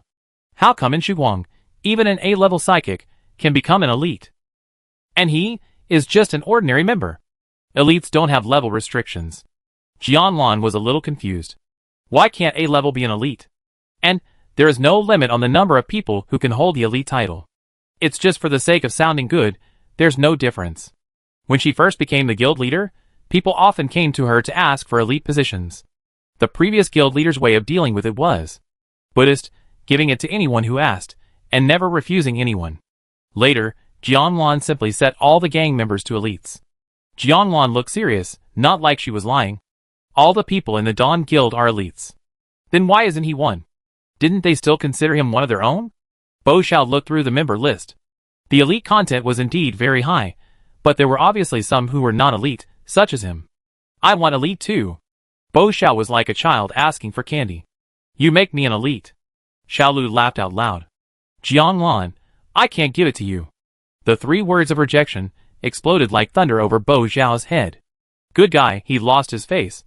And his demands were not met. Bo Xiao's heart was filled with anxiety. It was about to rain. I will never forgive you. A heartless woman. You haven't been in the guild for 15 days yet. I can't set it up. Jianluan exposed the truth in time and stopped the heavy rain. When the time comes, I will set it up for you. After many twists and turns, Bo Xiao's mood was forcibly changed back. The sky was clear again, the sun came out. He had never felt so bright before. Bo Xiao looked at Jianluan affectionately. Okay. The turmoil of the elites passed just like that. Xiaolu taught Jianluan how to switch the mode of the white bow. He had only used it once before. The switching method was quite complicated, but he was an absolute expert in long-range weapons. Jianluan learned it quickly. The white bow turned into a silver pistol. With a new weapon, of course, he had to try it. Hit this? Standing at the entrance of the sand lizard's nest, Xiaolu looked at the introduction of this dungeon. Difficulty rating, S. Recommended number of people, 10. Recommended player comprehensive rating, S. It's not a top-level dungeon, but it's definitely not easy. Are you afraid? Bo Xiao said provocatively. That's right, after all. You haven't reached the comprehensive rating. He originally wanted to attack Xiaolu, but he didn't expect to splash someone he shouldn't splash. Jianluan said faintly. I haven't reached it either. Chapter 67. Not only is it not there, it is still a long way from there. But Jianluan didn't say this. She also wants to save face. And Xiaolu has long been accustomed to Bo Xiao's contempt for his rating. After all, in this world where strength speaks, rating is indeed more important than men's height. However, this also proves that Bo Xiao is seriously examining himself. He can only use this aspect to attack himself. As a homosexual, he understands the psychology of homosexuals best. Who likes Jianluan, it's clear at a glance. It's okay, I'll take you. After listening to Jianluan's words, Bo Xiao felt that she was showing weakness. For the first time, he felt needed. The reason why he chose this S-level dungeon is because he has enough confidence. This, I can do it alone. Bo Xiao raised his mouth. What? Jianluan was shocked. She didn't even dare to go to the several S-level dungeons in the north. Even Chu He, the ace output of the Dawn Guild, had never done a dungeon alone. If there is no front row, at least 2 nurses or assistants should be brought. As both are S-level, the dungeon of the Kingdom of Sand cannot be easier than that of the north. Bo Xiao actually said that he can play it alone. Isn't he just an S-level? But Jianluan would never say it out loud, and it's fine if he thinks about it in his mind. An F-level player says that others are just an S-level player. It's a bit arrogant. Under normal circumstances, it's definitely not allowed. Bo Xiao also needs to form a team to play an S-level dungeon in the north. However, some bosses have special mechanisms, and with high proficiency and mastering the mechanisms, solo play is not an unattainable dream. The most important thing is, Bo Xiao's ability is a natural counter to this boss. He can lead people to bypass the monster group in front and go directly to the final boss to get the reward. There are a lot of sand lizard monsters, and they are all red names with extremely high hatred. As long as you clear the few that enter the door, there will be no problem. This means that, as soon as the player enters the door, he will enter the battle and be bitten by the sand lizard monsters. Moreover, they will attack first, the one with the lowest HP. After reading the introduction, Xiaolu, do you know how many drops of HP she has? Bo Xiao, who is ready to enter the dungeon, is this important? In the current 3-person team, he is the captain and has control over the team. Jianluan fell into silence. Xiaolu compared a number. Bo Xiao? After reacting, Bo Xiao's hands were shaking. He almost opened the dungeon. He approached Jianluan. Are you really a per-type psychic? A-level, no matter how low it is, it won't be this low. He didn't ask any more cruel words. Jianluan's face turned slightly red. She couldn't tell whether she was angry or embarrassed. She looked back at him. Is this important? Her eyes were clear. Her voice was calm. Bo Xiao suddenly felt moved for a moment. Just like when he put on the helmet for her. Bo Xiao turned his eyes away. Changed the copy. He really cared about Jianglan. Directly changed from S level to B level copy. It was still a dungeon without monsters. The boss was very deep inside, and I couldn't reach the door. Xiao Lu, you're really good at picking. Just stand here, don't move. Bo Xiao warned him repeatedly. Wait until I call you, then come in. Jianglan fell into silence. My child? She had made protective bubble gum before, but it only worked in the world, and it was useless in the dungeon. However, there was nothing wrong with what Bo Xiao said, she nodded. Anyway, she was free. So she looked around, wondering if the plants in the dungeon could be used to cook. Well, there were no plants in this dungeon. Only stones. She stayed at the door, while Bo Xiao and Xiao Lu went in to fight. When the boss's mana was exhausted, Bo Xiao would give her a signal, and it would be safer for her to go in then. Then, she could try the power of the raisins. After a few seconds, the boss was finally killed. Jianglan? I heard two people walking out while wondering. Bo Xiao, are you sick? You hit so fast? Xiao Lu, it seems that you use your skills more frequently. Are you taking drugs? Bo Xiao, what's wrong with me taking drugs? Did it cost you money? Xiao Lu, don't you know what kind of damage you can do? Bo Xiao, then my damage is really high. Xiao Lu, you are crazy. Do you think I am praising you? Jianglan fell into silence. Something more annoying than the two people quarreling in front of her happened. Upgrading was originally a good thing. She thought her health bar was actually a bug, and that the bug could be automatically fixed by upgrading, but now, she was wrong. The last time she upgraded, she added 1 drop of blood, and her health went from 9 to 10. This time, she upgraded, she added 2 drops of blood. Her health went from 9 to 12. Is this game playing tricks on her? Is this a human's health? Seeing Jianglan's bad face, the two of them fell silent. Xiao Lu was more thoughtful, and thought Jianglan was angry because they didn't give her a chance to test the gun. I'm sorry. I made a critical hit at the end. He apologized to Jianglan. My. Bo Xiao was stunned. Admitting his mistake so quickly? He was still stubborn just now. No. No. No. It's not your fault. Jianglan shook her head at Xiao Lu. It's my own problem. What's wrong? Xiao Lu asked with concern. Jianglan didn't know what to say. It's okay. Xiao Lu took the opportunity to show his loyalty. No matter what, I will stay with you. Jianglan looked up at him in surprise. What did he mean by that? Bo Xiao fell into silence. Shit? Still fighting? Bo Xiao hurriedly interrupted them. Jianglan didn't think about it anymore. Since leveling up can get health bonus, that's good. She is only level 3 now. If she levels up a few hundred times, the accumulated health will also increase. This is the only way to comfort myself. Fight. Jianglan answered. She didn't want to be a squishy person all the time, and be trembling in everything she did. Bo Xiao breathed a sigh of relief. The second before exiting the dungeon, he stared at Xiao Lu. Are you playing dirty? Xiao Lu wasn't afraid at all. Single challenge? Bo Xiao, I want to laugh. The dungeon can usually be refreshed once a day.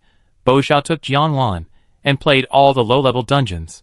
The low-level dungeons gave less experience points, and Jianglan didn't level up many times in total. But she tried her pistol as she wished. The grape cannonball shot up, and the low-health boss fell to the ground. The aim was very good. Jianglan had never learned shooting, nor did she have any special ability in this area, but she could always hit the target without missing. It seems that this white bow is really a magic weapon.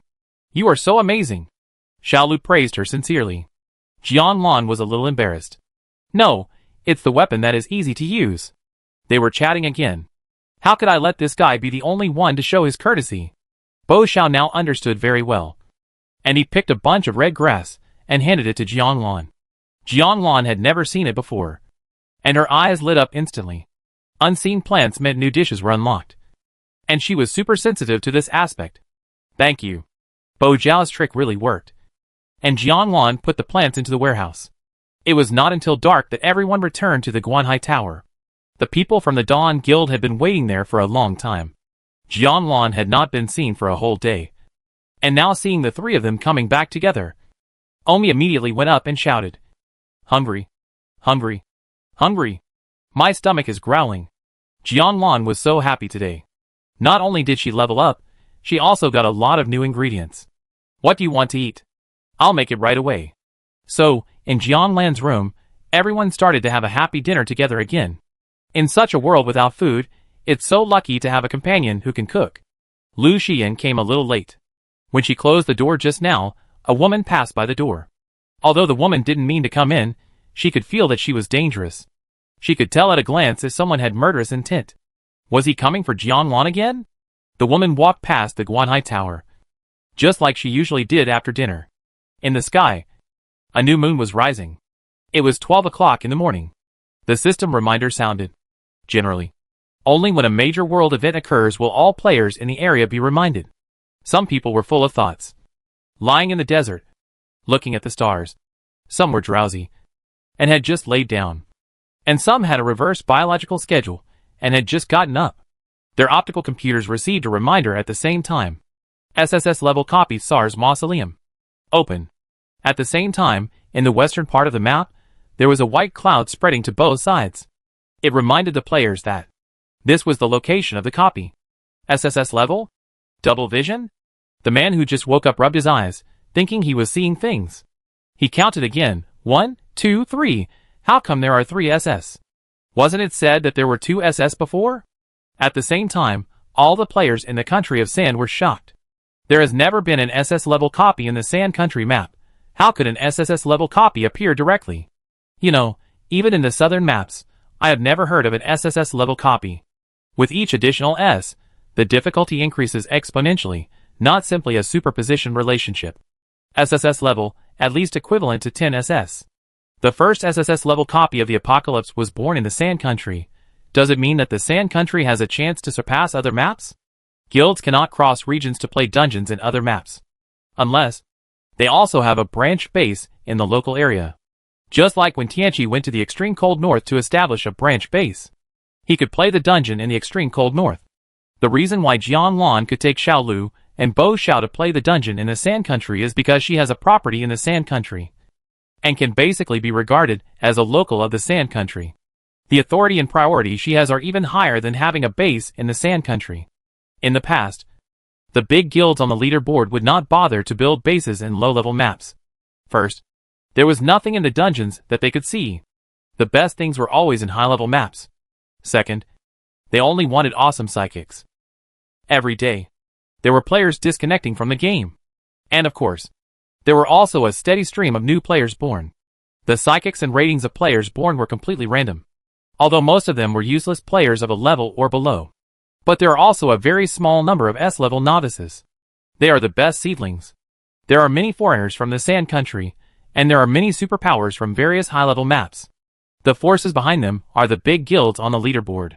Those behemoths learn the news not much later than the local players of the Sand country. This is not the most terrifying thing.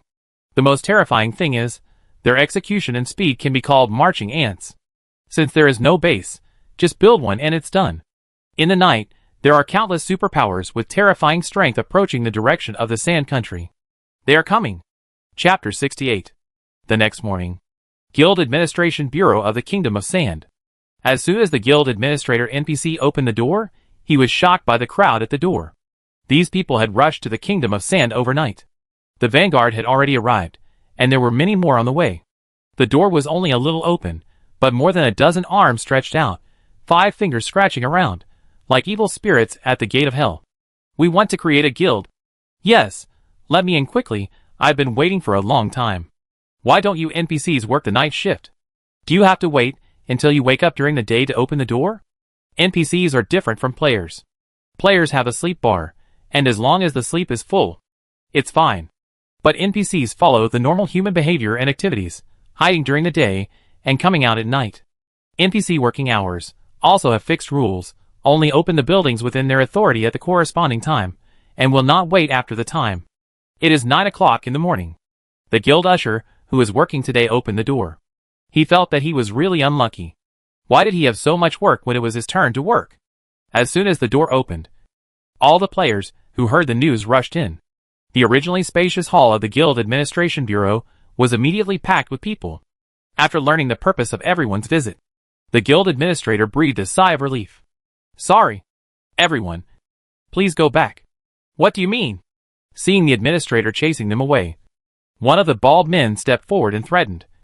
I have been chasing all night. And I don't know how many magic talismans I have used. I am almost tired and vomiting blood. You actually let me go? He was the vanguard set by the guild ranked 5th on the guild rankings. What to eat for lunch? Among the vanguard players, who ran faster than rabbits, he even occupied a good position, squeezed to the front, and got the opportunity to communicate with the guild administrator first. Unexpectedly, the guild administrator directly rejected him. How could he be in a good mood? He wanted to explode on the spot. The other players who had the same experience as him all felt the same way. Does this guy not want to work? Believe it or not, I will file a complaint against you. The player closest to the door, hearing vaguely, pointed at a wooden box beside the door and threatened. There were a few red words on the box. Guild opinion box. Now we are a temporary community of interests. We need to be united against the outside world. One stone stirs up 1,000 waves. Yes. Complain, let him get fired. This is the attitude of your sand country towards those with special abilities, huh? Your sand country is too arrogant. Do you know who you are rejecting? Instantly, the player shouting and cursing almost engulfed the weak and helpless guild administrator. Be quiet. Everyone. Be patient. Listen to me. It was useless for the guild administrator to shout. The angry crowd was more terrifying than a bull in heat. They all pushed forward. And the scene was like grabbing free eggs in a supermarket. As long as you get the guild token, you can exchange it for a series of props needed for the guild's initial establishment in the guild exclusive channel of the mall. But in the guild management bureau, they did not find any trace of the existence of the guild token. Where did they hide? Facing the irrational crowd, the guild administrator stood directly on the table and took out a loudspeaker from somewhere. The channel for creating guilds this month has been closed. Please come back next month. Next month? What a joke. It's only the beginning of the month. Why is the guild creation closed at the beginning of the month? Could it be that it's because of the opening of the SARS Mausoleum dungeon? The local NPC in power, in order to protect the interests of the players in this area, does not allow other areas to come here to build bases, squeeze the living space of the players in this area. This is probably true. That's exactly what they planned. It can be said that every move of the players in other areas is within expectations. This has happened before, but it didn't happen in the Sand Country, but in another small map with similar difficulty to the Sand Country, Salt Crystal Gobi. The map area is only about 1/3 of the Sand Country, but the number of players on that map was not small at that time, and it was also developing in a good momentum, until an S-level copy was born here. That night, a large number of players from other high-level maps came to build bases. The flag bearer of the Salt Crystal Gobi thought this was a good opportunity to attract talents. Instead of controlling the situation, he seemed to be pushing the situation forward. He even gave considerable help to the outsiders. The result is predictable. Those experienced and powerful outsiders squeezed out the local guilds that were eager to make a big move, and easily kicked them out of the competition for the first kill of the copy. In the end, they successfully took down the S-level copy. For S-level and above dungeons, the most generous rewards are usually when you first clear the level. After the first clear, the dungeon will become a regular dungeon, and the difficulty will be lower than the first clear. Correspondingly, the rewards produced by the dungeon will also be reduced accordingly. After the first clear of the S-level dungeon in the Salt Crystal Gobi, senior players analyzed and concluded that there is no need to play this dungeon in the future, and the benefits of the dungeon are not proportional to the cost they pay. In order to reduce the cost of guild maintenance and manpower loss, they directly canceled the sub-base in the Salt Crystal Gobi and left. These players from the high-level maps all had their own homes. If it weren't for the benefits, who would be willing to come to the Salt Crystal Gobi? A small map equivalent to a remote village. The players who came for the new S-level dungeon all evacuated the Salt Crystal Gobi, and the tide receded. Only abandoned fortresses were left on the Gobi Desert. The abandoned fortresses were the relics left by the cancelled guilds, showing the traces of the existence of those guild players. All electricity was cut off. There was no water, and even individual players could not survive here. Over time, under the natural weathering, they gradually withered and decayed. Some of those close to the red monsters would slowly become monster nests. The combination of rusted steel and huge insect shells gave a sense of disharmony that cut off reality. From beginning to end, the player population explosion that the flag bearer had expected did not occur. And those players who had found gold in the salt crystal desert never came back. Outsiders are unreliable. And problems have also arisen within the guild.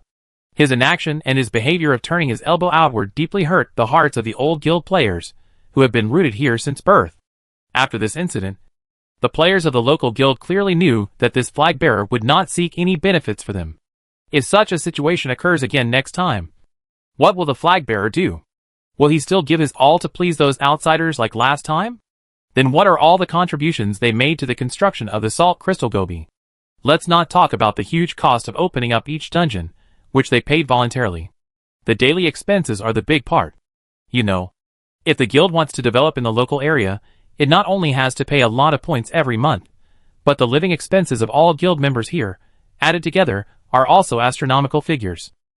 For combat, there are weapons, equipment, natural disaster supplies, and for daily life, there are nutrient solution, clean water sources, daily clothes, and the points expenditure is closely related to the area. This is taxation in another sense. All the benefits from fighting dungeons and bosses can increase the potential energy, resource output, and trade of the area. It can be said that the more active players there are in a certain area, the better the area will develop. When the area develops well, the flag bearer is the biggest beneficiary.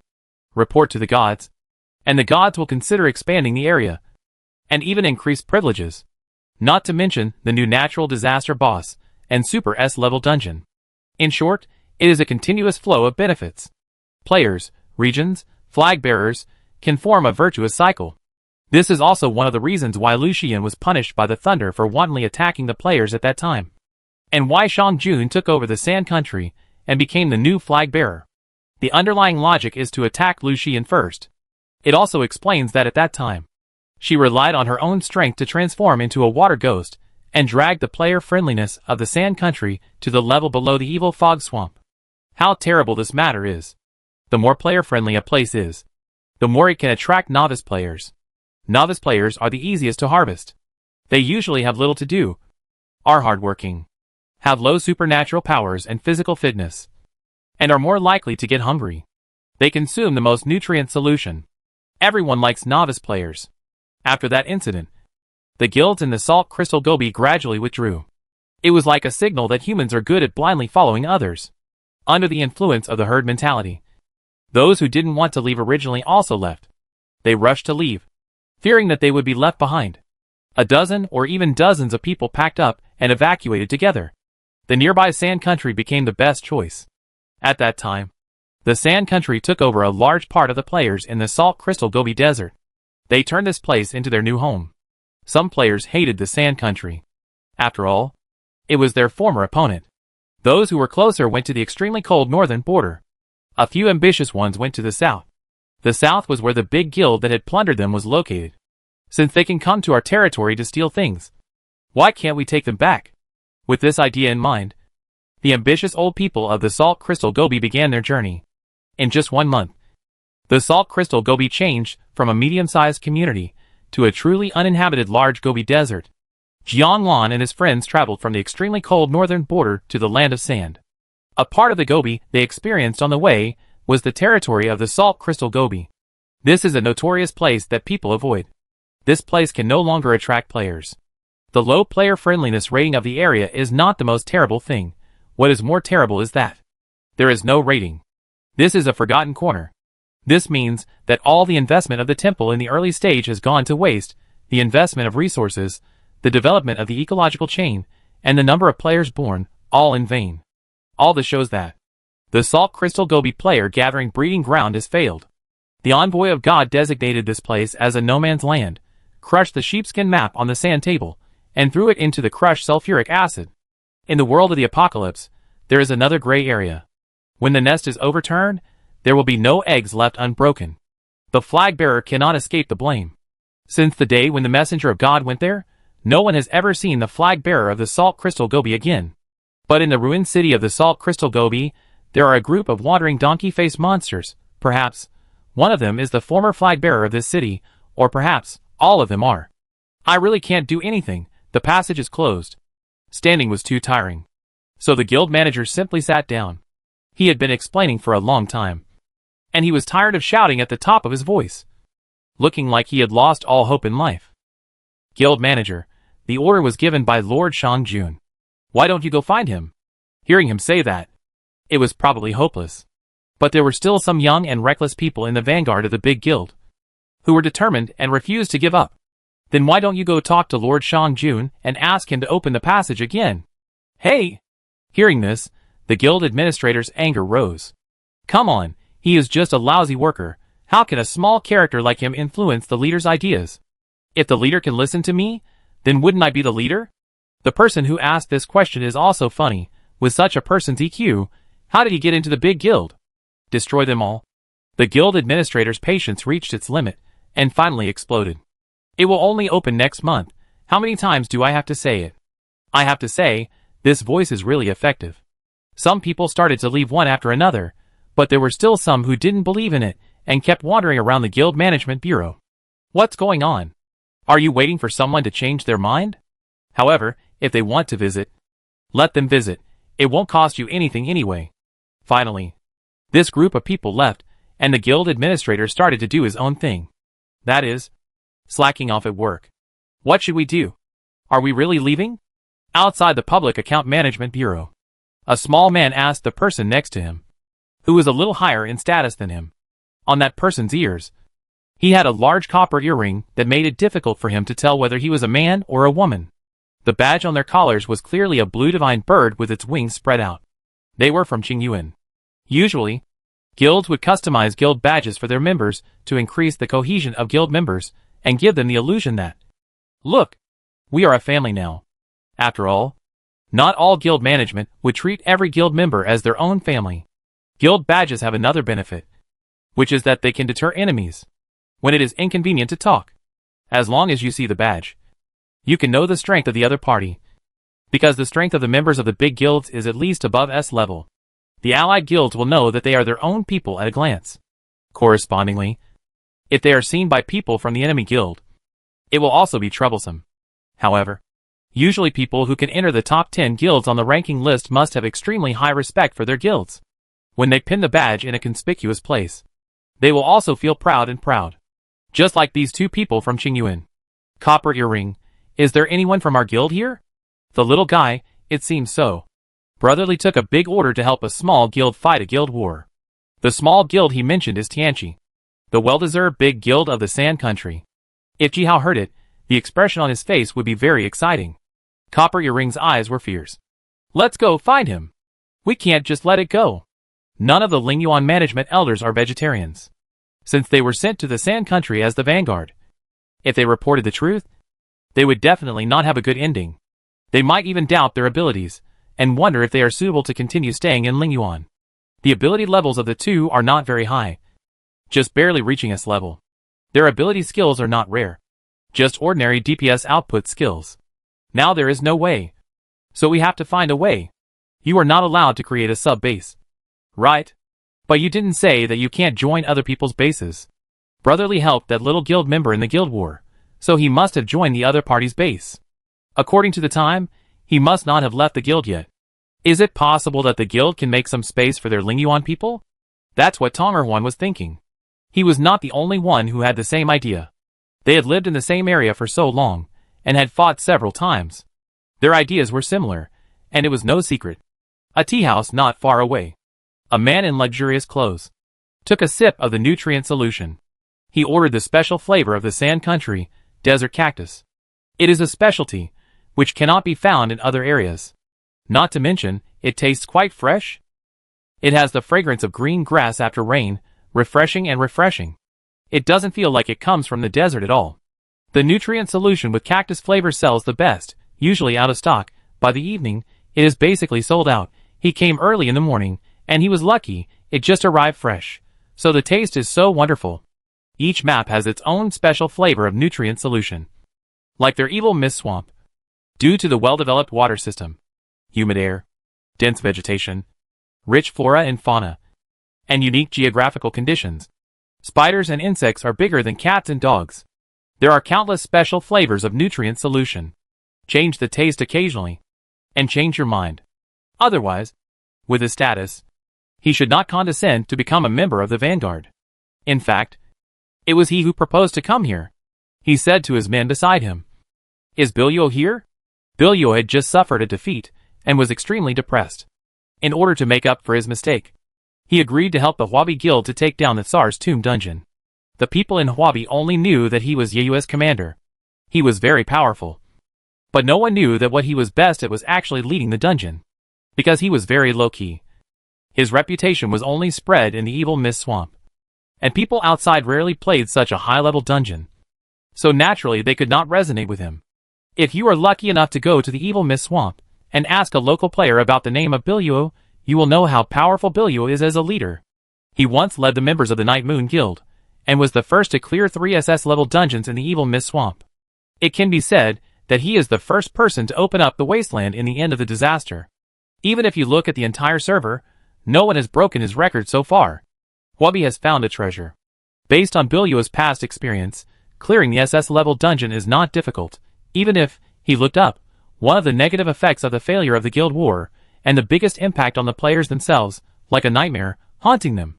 All members weaken debuff. The upper limit of health is halved, the upper limit of mana is halved. The strength, speed, agility, intelligence and other attributes are reduced by 30%.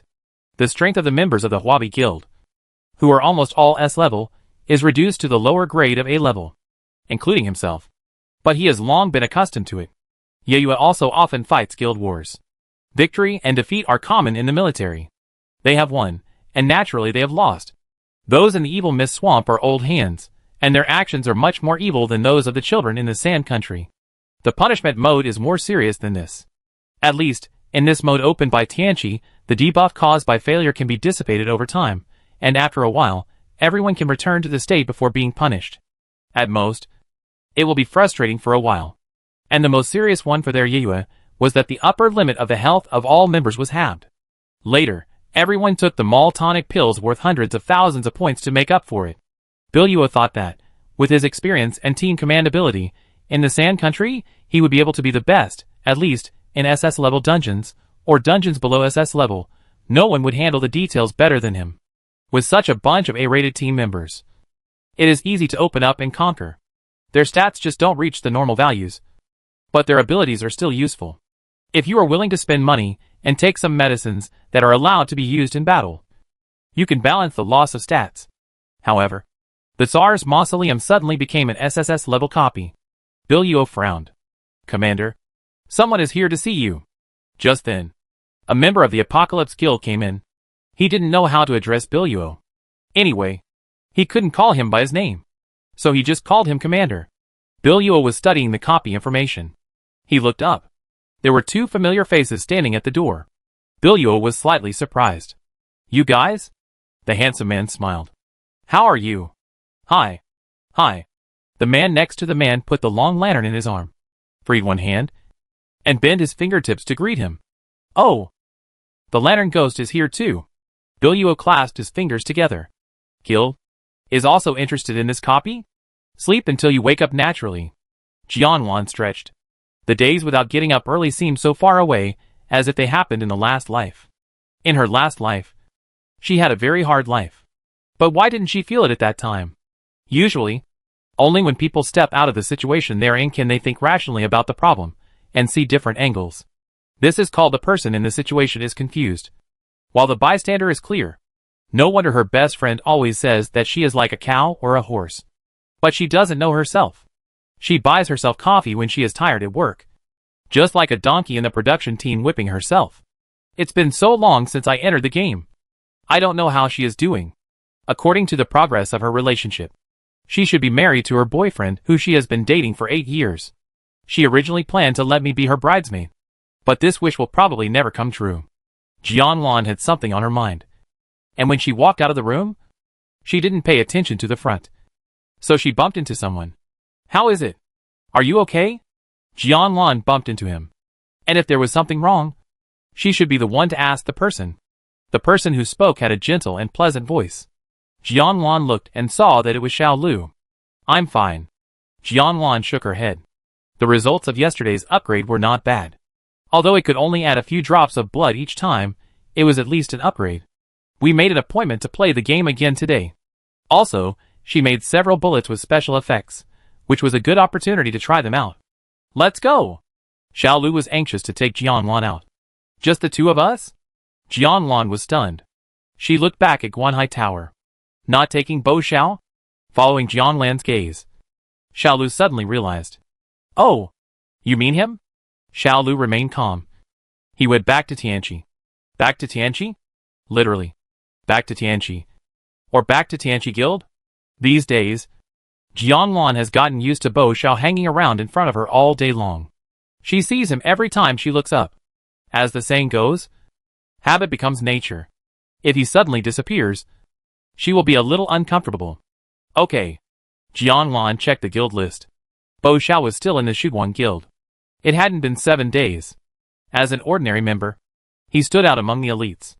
However, he was only there temporarily. She also felt that Bo Xiao would go back sooner or later. After a period of contact, she knew that Bo Xiao was just having a quarrel with Tianqi. The friendship between them was very deep.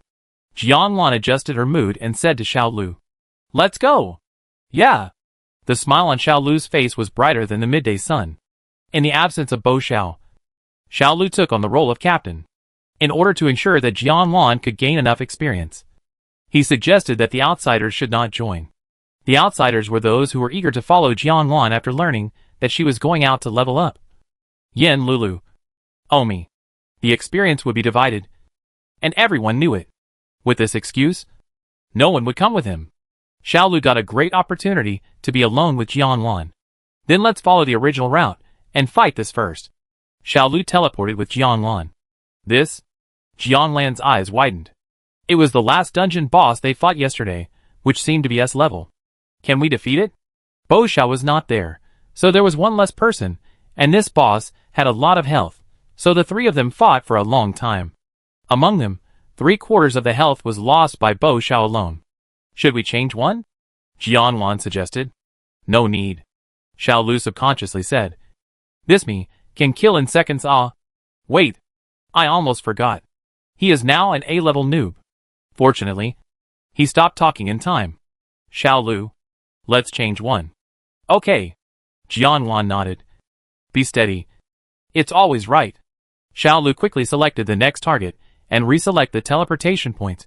The teleportation array was about to start, and a familiar, handsome man in a black shirt appeared. He got on the teleportation array.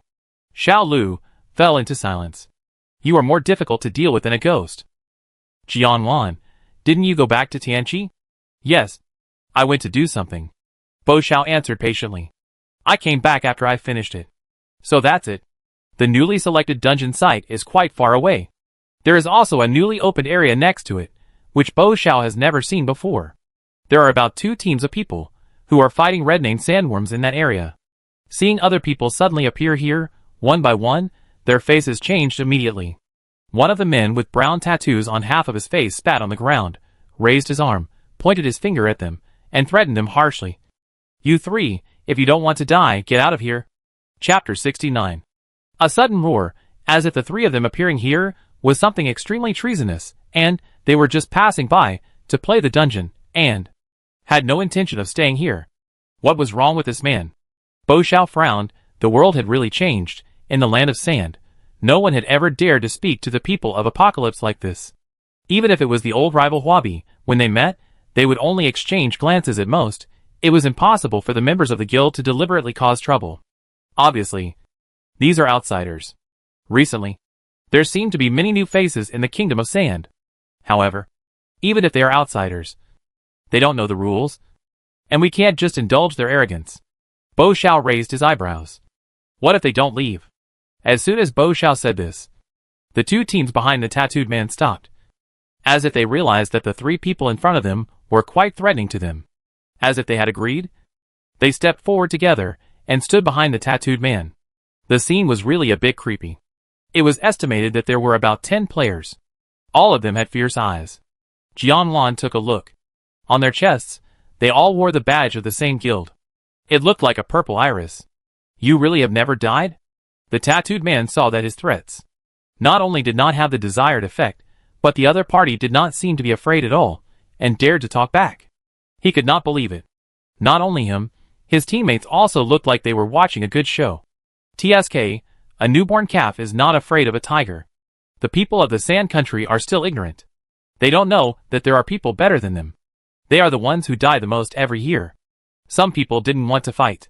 After all, they didn't come here to fight. You guys should leave now. Some kind-hearted people couldn't help but remind him. Jianlan saw that he was a teenager. Otherwise, when he raised his head, Jianlan could see his expression clearly. It was twisted and crazy. I will burn you all to ashes. It was right to leave. But this time the opponent attacked him directly. Who can stand this? Bo Xiao laughed. Then you can try it. Xiao Lu fell into silence. Do you really want to argue with the opponent? It seems that you want to die. The boy took his hand out of his pocket, and 2 balls of red flames rolled in his palm like mud. At this time, Bo Xiao's expression was moved. Flame control? People who can awaken the power of natural elements have a power level of at least S level. As the absolute output system, the fire system has an undoubted explosive damage. However, there are countless fire system abilities, and the damage varies greatly. Bo Xiao didn't know which one this person had awakened. But soon, he knew. Is it so exciting? Hellfire? Bo Xiao was speechless. Was it good luck or bad luck that he could meet a player who had awakened this ability when he went to the wild to fight monsters? Among the fire system abilities, according to the order from T0 to T5, Hellfire belongs to the T1 level offensive ability. The young man raised his hand slightly and instantly ejected a wall of fire. This was only the charging stage. When the wall of fire surrounded the locked player, it would continue to shrink inward and explode wherever it went. It was a sea of fire, making people feel like they were trapped in hell. If there was no blood-locking amulet, they would be blown away on the spot and turned into pieces. There would not even be a complete corpse. In a few seconds, the wall of fire grew into a 5-meter-high wall of flames and flew rapidly towards Jianlan and the other 2. As soon as they disagree, they start fighting, without any hesitation. This is the basic operation of combat-type supernatural players. Bo Xiao is also such a person. But now, he realized that his words might have caused a big disaster. It would be fine if he was the only one here. The wall of fire could not get close to him. But Jianlan was here. Her health. It was too late to regret. Seeing the wall of fire flying over, Jianlan did not have time to dodge. A figure blocked in front of him, and Bo Xiao had to ensure Jianlan's safety first. He crushed the air behind him, forming a giant air curtain barrier there. Then, he grabbed Jianlan's arm with both hands. A dazzling light flashed under his feet, and the 2 disappeared on the spot. 2 of the 3 people were immediately eliminated. Ah, your troublemaking and mean companion ran away? And he took a girl with him. The boy saw this scene and laughed. The boy in the black shirt. The teleportation talisman used to escape was very expensive, and it was impossible to locate him. And he couldn't catch where he ran to. Forget it. Just run away. After all, there is still one unlucky guy left for him to vent his anger. Remember to keep your eyes open in the next life, and be good at judging people, which is a great knowledge. Thoughtful? However, the boy said sympathetic words, but his hands were not soft-hearted at all. The fire wall instantly formed a ring, wrapping Xiao Lu in the middle. The surrounding sandy ground instantly turned into a sea of fire. Bye! The boy slightly bit his fingers and made a farewell gesture. The location of the teleportation array is tricky. It is almost random, so it cannot be located. But at least it is in a large desert. There is a green seasonal lake next to it. When there is sufficient rainfall, this green lake will appear in the desert, and there are even small fish in it that are carried by clouds and mist from other places. But when the desert enters the dry season, these lakes will disappear again.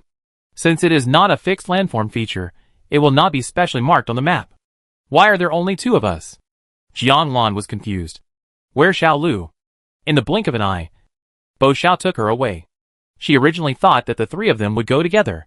But when she landed, she found that it was only her and Bo Xiao. Ah?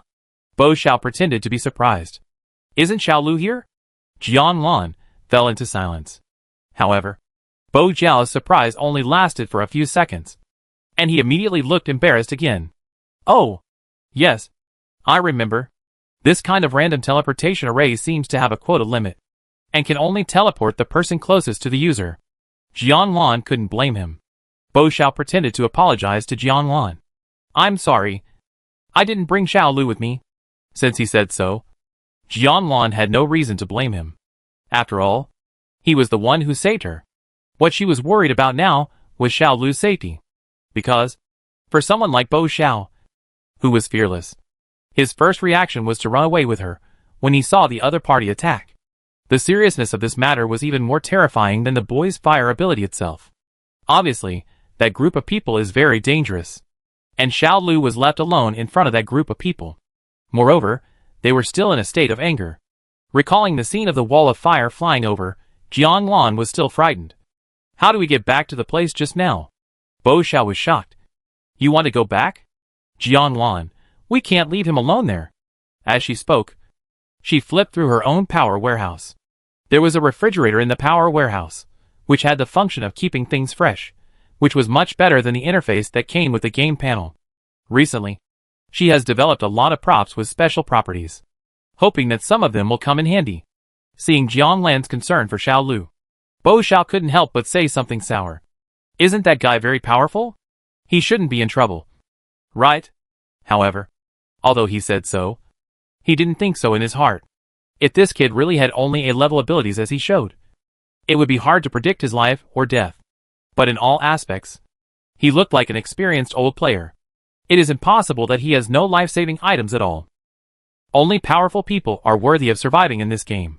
If he died so easily, it would be ridiculous for me to have treated him as a competitor before. Bo Xiao's words clearly showed that he did not want to go back. Jianlan heard it. The three-person team has not disbanded yet, but because the distance between the team members is too far, Xiao Lu's player avatar has turned gray, and the specific location cannot be locked. Jianlan was extremely anxious. She wanted to send a message to Xiao Lu, but she felt that in Xiao Lu's current situation, sending a message was no different from performance art, because he simply didn't have time to reply. Her inner anxiety showed directly on her face. Bo Xiao saw Jianlan like this, and was extremely jealous. He asked coldly, "Do you care about him so much?"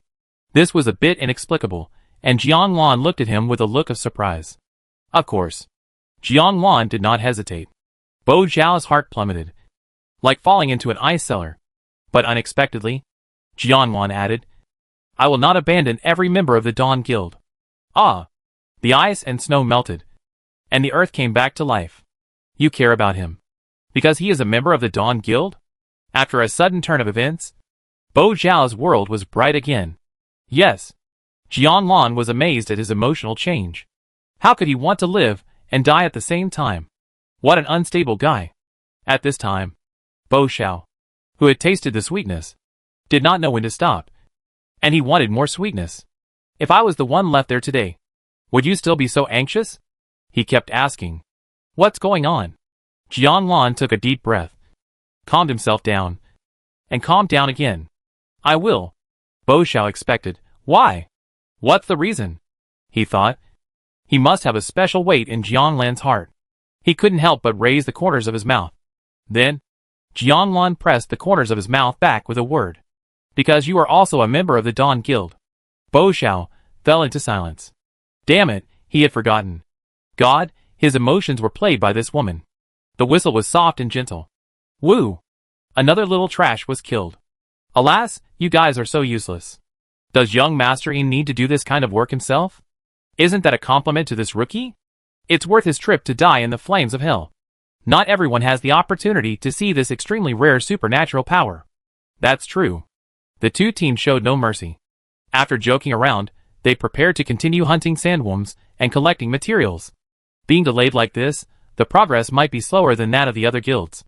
But what they didn't expect was that the flames in front of them went out in a flash. Everyone was stunned. What happened? It hadn't even reached the explosion stage yet. How could the flames go out so quickly? Something even more terrifying happened. In the dissipating black smoke, there stood a handsome man. He was completely unscathed. Not even a hair was lost. If anyone knew him, they would notice that his usually calm face was frowning, which was quite rare at this moment. This also indicated that he was in a bad mood at the moment. Xiao Lu looked up at the people in front of him coldly and said, "You are annoying." Chapter 70. He said we were annoying. This was arrogant, but if he had said it 10 minutes ago right now, all the superpowers would have been flying towards him. But young Master Yi had already made a move, and even his superpowers were useless against this person.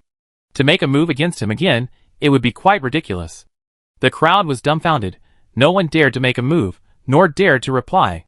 How could it be possible? Among these people, the most shocked was the young man called young Master Een. He really couldn't believe it. There was actually someone in the Sand Country who could withstand his hellfire. Could it be that he was immune to fire? But he didn't look like that. From the evil spirit emanating from him, he was not even as strong as the one in the black shirt. Judging the other party's ability level by the evil spirit is a popular way of judging among high-level players. Although it is not 100% accurate, it can provide a certain reference. Een Shao judged the ability level of the three people on the opposite side, and the highest was only S. So he dared to attack boldly. Of course, the simplest and most intuitive way to judge is to look at the guild badge. Well, however, not everyone has the habit of wearing guild badges. The person in front of him obviously does not have this habit. The scene froze. They attacked each other. But the other party was safe and sound, and said they were annoying. What to do? Pretend nothing happened? Where would he put his face in the future? The men were all looking at him, waiting for him to make a decision. Een Shao was ruthless, damn it. He refused to accept it. Try it again. But Xiaolu was not a fool. He just stood there stupidly, let him hit him twice. Een Shao activated his superpowers, mobilized all his strength, rubbed a super big fire mud. But, before he could attack Xiaolu again, Xiaolu had a glittering compound bow in his hand. Red weapon. Een Shao was distracted for a moment, and the fire clay in his hand burned him, and a big blister appeared. HP. Minus 10,000. Een Shao. Are you okay? What's wrong with you? Een Shao. Een Shao's legs softened, and he fell to the ground. This game has long entered the era of hot weapons, and there are many players who use guns and artillery as weapons. If we infer the power based on the common sense of the real world, cold weapons such as swords, spears, swords and bows are completely inadequate in front of them. However, the most important thing about the game is storytelling and inheritance. It is similar to the setting of martial arts novels. It follows the theory of power degeneration. In other words, the most powerful weapons must be weapons from ancient times. Moreover, the quality of weapons and equipment is arranged in the order of white, green, blue, purple, gold, orange, red, etc. The most intuitive thing is the light effect that the weapon can emit. The weapons on the list are all orange. It takes hundreds of millions of spirit stones and points to make and refine them, as well as precious materials that ordinary players can't even touch. Many materials are only dropped after the first clearance of S level or higher dungeons. The difficulty can be imagined, even in the high-level map. The evil mist swamp. Een Shao has only seen orange weapons a few times, let alone red weapons. Starting from gold quality upwards, each color is divided into 1 to 10 levels. The president of their guild uses an orange quality dagger. However, it is the lowest level 1 orange, which is not even on the weapon ranking list. In the top 100 ranking list, the orange weapon level of the last one has also reached level 9. It can be said that there is a difference between colors. The man in front of him directly took out a red compound bow. Who are you trying to scare to death? Do you think we country bumpkins have never seen the world? You can just say what rank you are and that's it. It's no exaggeration. He can really kill everyone present with one arrow, in a blink of an eye. I know that many big guys came to the Sand Country, but I didn't expect to meet a big guy just after starting work today. They also took the initiative to attack the big guy. But the big guy just said that he was annoyed. He was really approachable. If it was the evil mist swamp, they would probably have been drinking soup at the Naiha Bridge, wiping the cold sweat from his forehead. In the game panel, his health dropped a little. This is what playing with fire is like. It's easy to burn yourself. Een Shao was helped up by the equally trembling team members. Brother, I'm sorry for offending you. The necessary attitude is still there. Een Shao is flexible. The transformation between the two faces is like the face-changing skill of Sichuan opera. Forget it. During this period, he doesn't want to kill anyone. Xiaolu put away his weapon again. He looked at the game bracelet, and the team was still formed. But the avatars of the other two people were gray. Where did Bo Xiao take Jianwan? To the side of the season lake. Bo Xiao watched Jianwan frantically searching for props. And there was food all around her. Baked cookies, clay-pot chicken, stir-fried shrimps, Westlake vinegar fish, Maltesers. There are all kinds of them, and they are still coming out. The warehouse is quite big. It's a bit unbelievable. But are you here for a picnic? Will this work? Jianlan pinched a piece of tea leaves. The effect of tea leaves is teleportation. Put it in your mouth, close your eyes, and you can teleport to the person you want in your heart. Jianlan has never tried it. The teleportation tea leaves can only be used by one person. That is to say, if Jianlan leaves this time, the one left behind will be Bo Xiao. That's definitely not okay. Bo Xiao was the first to object. Don't try, he said with a dark face. I have a way. The way is of course to teleport. Don't run away with me without saying a word in the future. At the preparation stage of the location backtracking, Jianlan suddenly said to Bo Xiao, "This is my order to you as the president. She is different now. She has props. God, I feel wronged." Bo Xiao was about to cry. This was the first time he was so considerate of others, but that person, she didn't appreciate it. Bo Xiao argued, the situation was too dangerous at that time, you would get hurt. Jianlan, no, I have a protective shield. Then, Bo Xiao watched her take out a bubble gum. Don't be kidding. Bo Xiao fell into silence. The flames of hell are coming, any protective shield will explode. Or use the props in the mall, you can still resist for a while. But the cost effectiveness is too low. It is usually used when fighting bosses. Or in some extremely special situations, such as dueling with others. And my own ability is quite special. It blocks the space and cuts off the passage, so the fire can't burn temporarily. But Bo Xiao didn't want to dampen Jianlan's enthusiasm. So he didn't say that it was only possible if you were immune to fire. Bo Xiao didn't know what secret weapon Jianlan had to deal with those people. But it didn't matter. Since he could take Jianlan away the first time, he could take Jianlan away the second time. Besides, the man named Xiao Lu was probably dead. Right? Even if he wasn't dead, he was probably hanging on to his last breath under the protection of the blood-locking amulet. He would definitely not be able to get out of bed for more than half a month. And he would be sent directly back to the northern border to recuperate. In this way, he wouldn't be hanging around in front of Jianlan all day. And he would be an eyesore. Based on this consideration, Bo Xiao took Jianlan back again. The place they returned to was exactly the point where they stood when they left. When the light effect faded, Jianlan and Bo Xiao appeared in this place again. Xiao Lu just found out from these people why they were so reluctant to let other people approach the sandworm. He turned around with his arms folded. How is it, are you okay? Jianlan immediately left Bo Xiao and rushed to Xiao Lu, asking with concern. Yin Xiao and his group fell into silence. You should ask if we are okay. Bo Xiao fell into silence. It seems that his hair is not messy. Xiao Lu fell into silence. Why did he suddenly come back at this time? Is my expression restrained? Not sure. Is it too late to restrain it now? Jianlan didn't pay attention to Xiao Lu's expression. Her attention was all on Xiao Lu. You know, before leaving, she watched the wall of fire fly to him. She looked at Xiao Lu up and down like a child, and even wanted to turn him around. After confirming that Xiao Lu was indeed fine, she immediately pulled out her pistol, and pointed it at the evil players on the opposite side.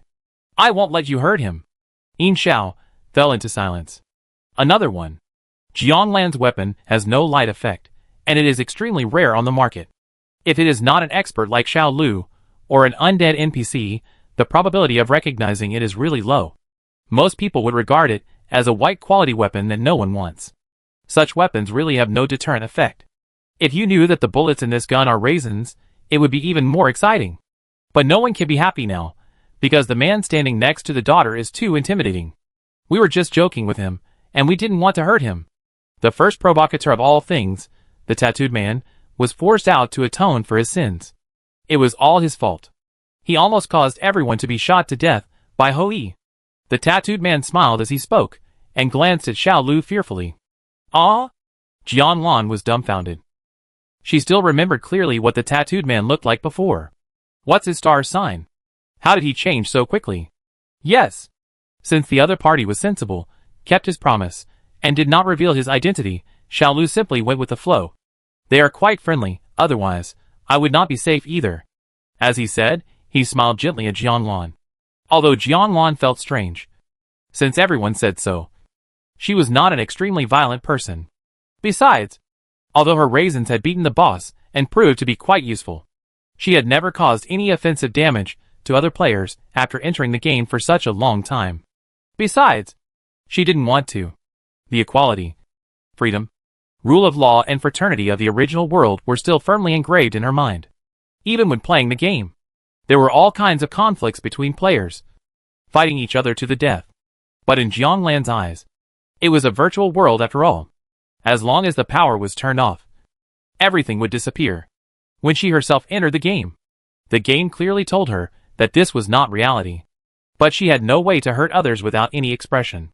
She even naively held the fantasy of building this world into a utopia without natural disasters and man-made disasters. People always have to go through some things to grow up. Xiao Lu's safety today did not give her a sense of crisis. Instead, it adds to the false illusion that players can live in peace with each other. Shall we go? Jianglan asked Xiao Lu. The trip back and forth has already wasted too much time. She still has to complete today's upgrade task quickly and go back early to make delicious food for everyone. Okay. Xiao Lu smiled. Wait for the three to walk away. Yin Xiao and his group are still immersed in fear and unable to extricate themselves. This is definitely his girlfriend. The tattooed man swore. Don't be funny. The killer on the leaderboard has something to say. Please talk about the leisure of love? The man with the slick back hair immediately retorted. Those who are that strong are all monsters who have no feelings or love. He absolutely cannot believe that. They also have the joys, sorrows, anger, and happiness of ordinary people. Didn't you see him smile at her? The tattooed man spat again. Twice. I give up. Yin Xiao's face turned pale. Although they swore not to disclose the fact that they saw him here today, it does not mean that they are not curious about his true identity. Check it out quickly. Who is it? On the weapon ranking list, there are only 10 red weapons. The owners of these 10 weapons are almost equivalent to the top 10 players in the player strength ranking list. For ranged weapons, 6 melee weapons. 2 of them are in the top 8. And the remaining 2 are in the top 5. So, he is at least a top 8 player.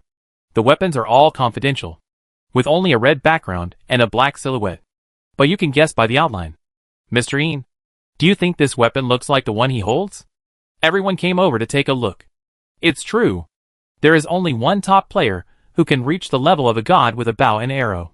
It seems to be Liuhua. This name is extremely terrifying in the Evil Mist Swamp.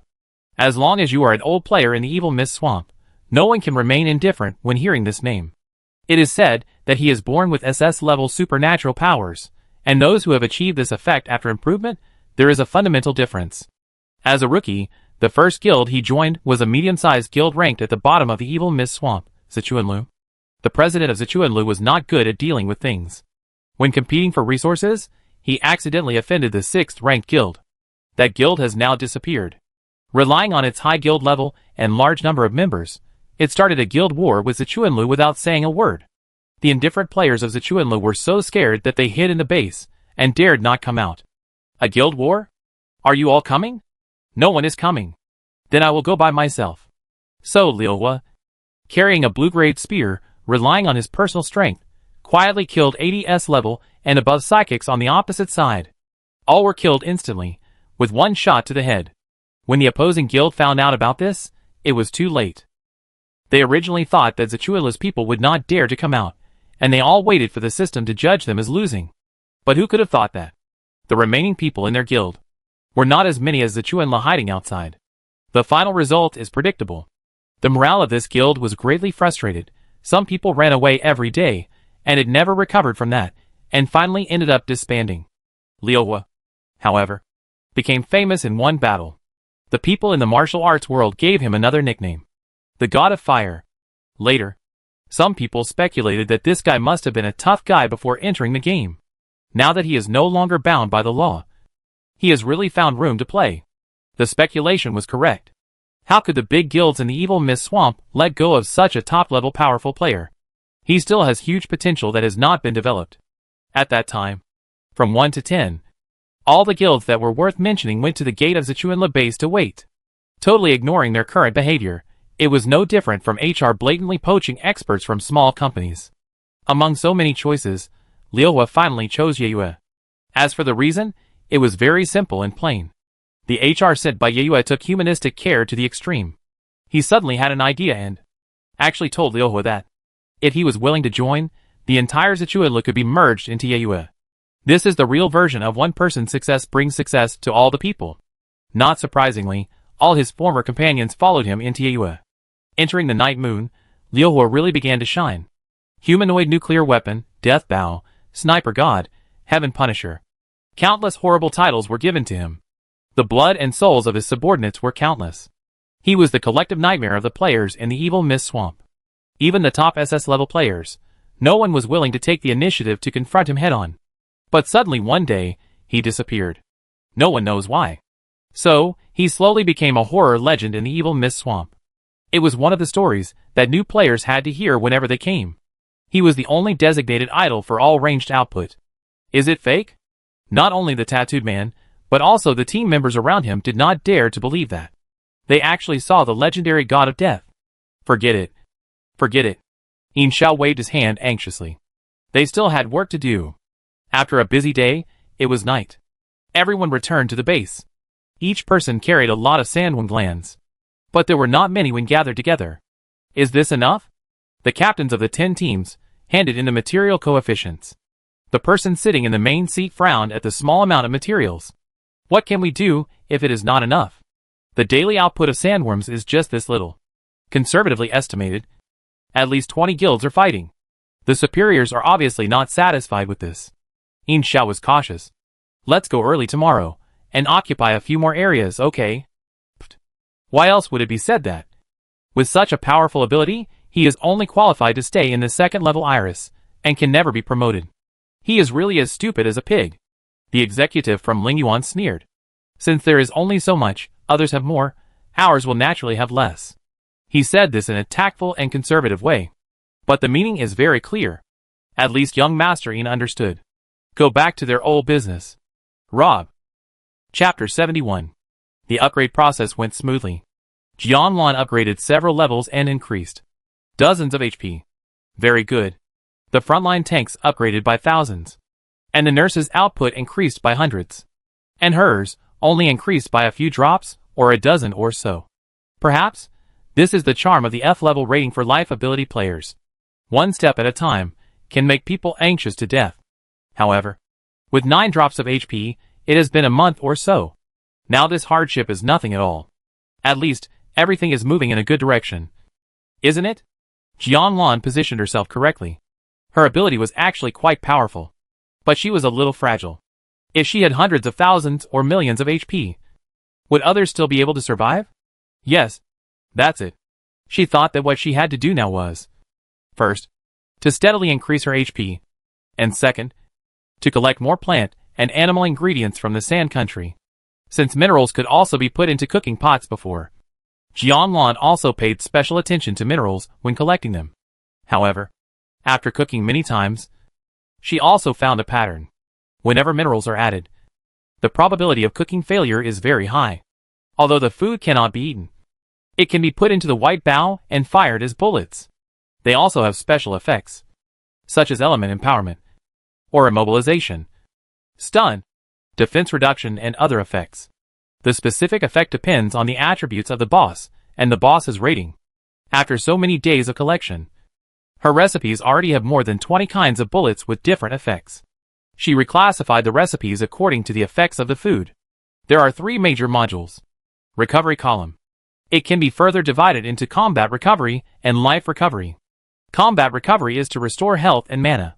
Life recovery is to restore the value bar of life attributes, such as satiety, sleep, mood index, etc. Attack column. It is mainly related to combat. Throwing it out will cause various damages to the boss. Throwing it directly can produce an effect, but Jianlan found that, if the projectile is made into a bullet, put it into the white bow, and then fired, the power generated can be increased by at least 5 times. But there are also life-related ones. Jianlan made prune juice. The effect on it is exactly the same as that of Blue Star, which can cause diarrhea in people who drink it. So Jianlan also attributed it to the attack column. Laxative? How can it not be considered an attack? Assistive column. In the battle-related column, the main form of expression is to increase the value of one's own panel, such as attack power, defense power, or resistance and other attributes. In the life-related column, it is to resist the negative effects brought by the world's natural disasters.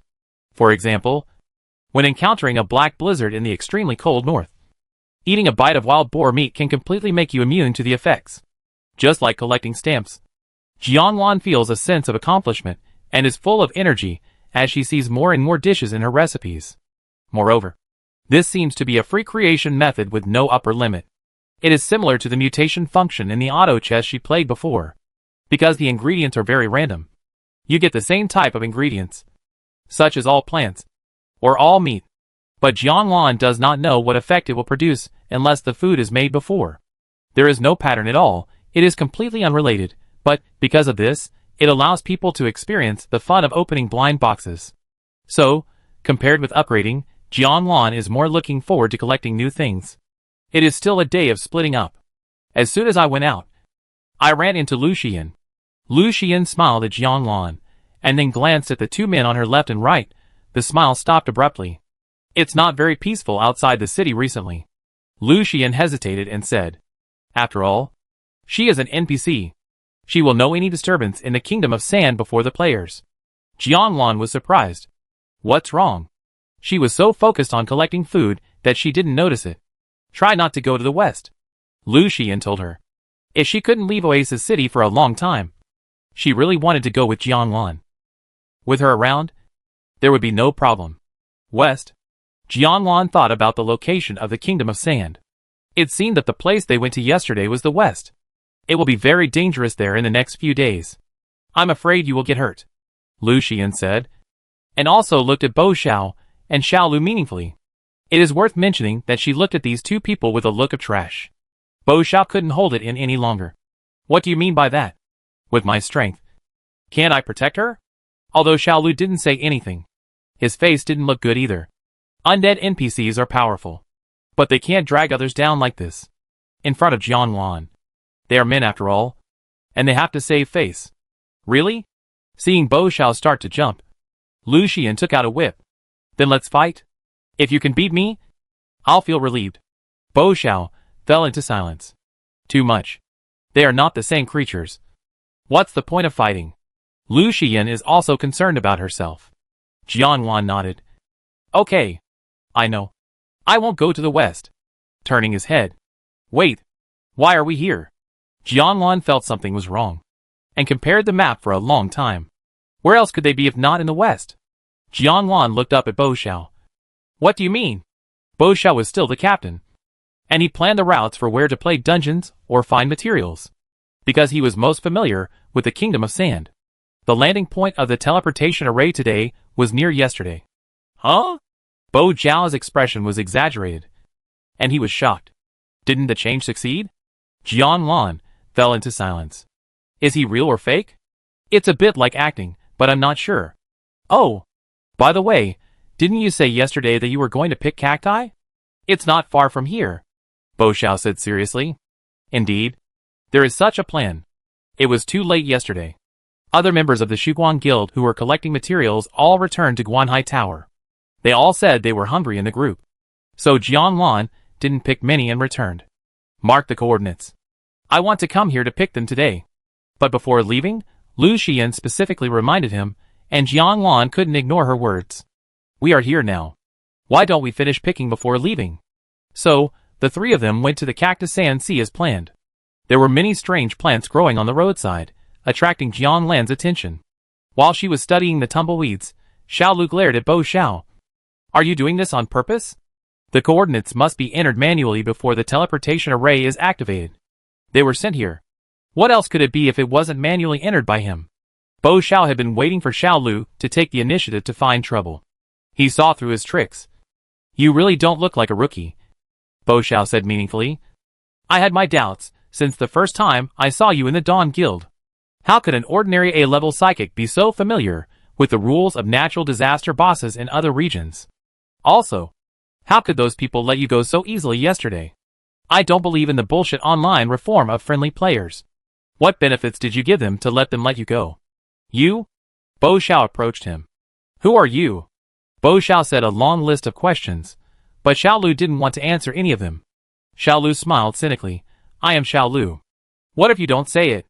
Bo Xiao, I will know sooner or later. Jianglan put the tumbleweeds into the warehouse, turned around, and saw the two of them standing very close, almost touching each other. The brain couldn't process it for a while. What's going on? Just then, a strange sound came from a distance. It seems that there are many people arguing there, and there is a lot of noise. The distance is quite far, and you can only hear the sound, but you can't hear it clearly. People can't resist the curiosity of gossip that is deeply rooted in their genes. Behind a giant rock, 3 heads poked out curiously. This is the best viewing spot, and you can see everything going on in front of you. Wow! It's really a good show. It's estimated that there are about 30 players, and they are divided into 2 sides. There are about 20 players on one side, which is quite a lot, and they look arrogant. There were only about 10 people on the other side. Although there were fewer people, they were not afraid at all, and had no intention of retreating. It seemed that they were going to fight to the end. Both sides were on edge, and it seemed that a war was about to break out. On the side with more people, they were all strangers. Jianlan could not recognize them, and did not know who they were. But on the side with fewer people, Jianlan recognized several of them at a glance. However, compared with Jianlan, Bo Xiao was more familiar with him. Who else could it be if not Apocalypse? After all, Apocalypse is used to being domineering in the Sand Country. Even if there are only 10 people now, they dare to fight against 20 people on the opposite side. You know, those 20 are not novice trash players, they are all from big guilds. In terms of single combat, it is not certain that they can beat all of them. Looking behind them, Jianlan probably understood why. That is a newly released monster area, Sandworm Stone Pillars. Yesterday they just got a little closer, and it was like touching the sensitive skin of those who hit the sandworms. And they started to curse. They even fought. It can be seen that for those who hit the sandworms, it is very important to gain control of the area. Why are everyone fighting for sandworms? Obviously, hitting sandworms must have great benefits. I have to ask someone. Jianlan just expressed her thoughts. Whether she should ask the people of Tianqi. Xiaolu answered her questions. They want the glands of sandworms. The glands can be used to make props from the pharmacist NPC. Jianlan was surprised. How did you know? Xiaolu said calmly. Those people told me yesterday. Bo Xiao fell into silence. Yes, I definitely gave them benefits, otherwise how could those people be so obedient? And Jianlan was, oh my god, what a strong diplomatic ability.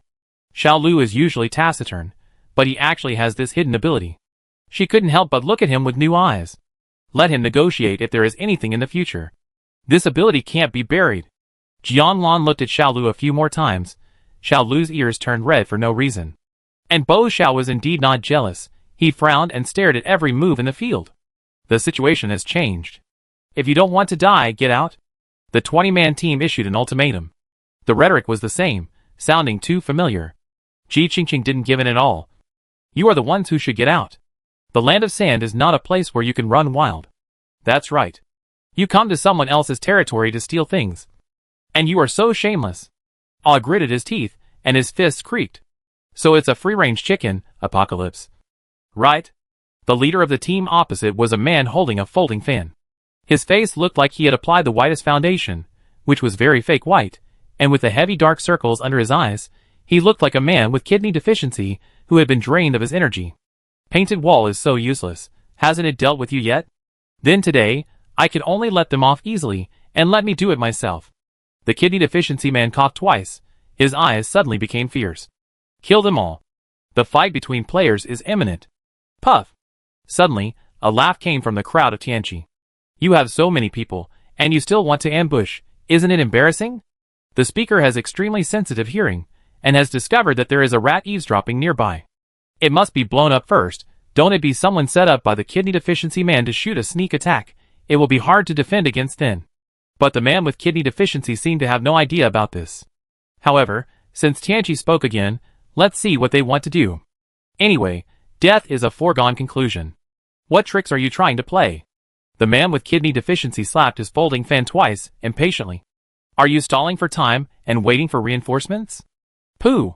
Blow up your ambush. Come out! With a loud roar like a bell, with a palm wind, it suddenly chopped towards the big rock where Jianlan and the others were. The rock broke into pieces in an instant. The 3 had nowhere to hide. Jianlan was still standing there, but Xiaolu and Bo Xiao stood in front of her, like 2 mountains. Chapter 72. After seeing the 3 people hiding behind the rock, everyone was stunned. There really are people hiding? The kidney deficiency man was fine, but Tianqi was not calm. Especially the guy who took the initiative to blow up the ambush was even more embarrassed. When he saw Bo Zhao's icy face, his toes could dig out a Princess Elsa castle in the sand. The ambush on the opposite side was not blown up, but his own vice president was blown up. Although Bo Zhao's household registration is not here in Tianqi Guild, in the hearts of the members of Tianqi Guild, he will always be the vice president of Tianqi Guild. Why are you here? Ji Qingqing took a step forward. Until she saw Jianlan behind them, she realized that Bo Xiao was working as a bodyguard. They looked forward to Bo Zhao's return every day, but he just wouldn't come back. The last time he returned to Tianqi for a short time, he heard him and Ji Hao quarreling in the conference room. Even Ji Hao, who was so cunning, was so angry that he broke his defense and shouted, "From now on, you have nothing to do with us, Tianqi." Bo Xiao just paused for a moment, and actually left without looking back. The management knew all about Bo Zhao's intentions, so they just let him go. But the people below still loved him, believing that he would come back one day. Since he had been discovered, he couldn't hide it. So Bo Xiao simply said hello to the people of Tianqi. Well, follow our president to do business. The president he was referring to was naturally Jianlan. It was the first time that he could openly admit that Jianlan was his president in front of the old members of Tianqi. Not only the people of Tianqi, but also Jianlan was quite surprised. Could it be that Bo Xiao really wants to stay in Shuguang for a long time? Vice President, why don't you come back? Do you not want us anymore? The saddest person is Ao. Bo Xiao is his super idol. The last time he was not in the guild, when he returned to the guild, Bo Xiao had already left. It made him upset for a long time. He couldn't take the initiative to find Bo Xiao, because Tianqi was really busy recently. Since the SSS level Tsar's Tomb copy came out, the people of Lingyuan and Tianqi reached a new cooperation. New Lingyuan members joined every day, each one more awesome than the other. It is impossible to say that he didn't feel pressure. Apocalypse has quietly changed internally, even if it still looks the same on the surface. But anyone who has been in Apocalypse for a long time can feel the difference. It's like the locals and the foreign elites living in the same place. Not to mention that they can't compete in every aspect, but just in terms of the degree of effort, they may be left behind by several streets. Even in the big guilds, Apocalypse can be considered as a relatively competitive one. But after the people from Lingyuan came, they knew what a triathlon was. At present, the person in charge of the Apocalypse Guild, apart from the president Ji Hao, is a manager from Lingyuan. The management methods of that manager are so good that even Doli, a multinational corporation in Blue Star, would be ashamed of himself. Maybe he was from that big company before. If it was done this way at ordinary times, there would be complaints a long time ago, and it is estimated that there would be an internal uprising to drive out the Tartars. But now the situation is special. After defeating Huobi, while their weakening buff is still continuing, the possibility of Apocalypse's first clearance of the Tsar's mausoleum is unprecedentedly high. People will make a million efforts for the expected rewards. The greater the hope, the greater the motivation. Who wouldn't be tempted by the rewards of the 3S copy? Therefore, even if there are countless tasks to do every day, and the deadline is set, everyone is honest. After all, everyone has the same dream in their hearts. Their names will be engraved on the copy clearance notice. Ji Hao wants Bo Xiao to come back at this time for this reason. He needs a reliable helper. Bo Xiao had been hanging out outside for so long. Isn't it time for him to hang out?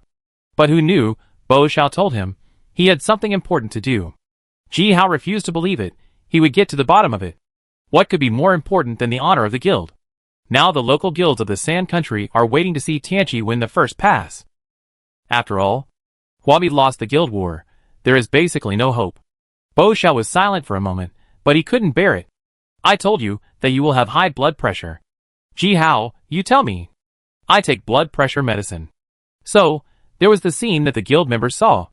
In fact, before the door of the meeting room opened, there was also a earth-shattering sound, alpaca. It's just that the sound insulation effect was too good, so they didn't hear it. Are you fucking in love? Ji Hao was about to faint.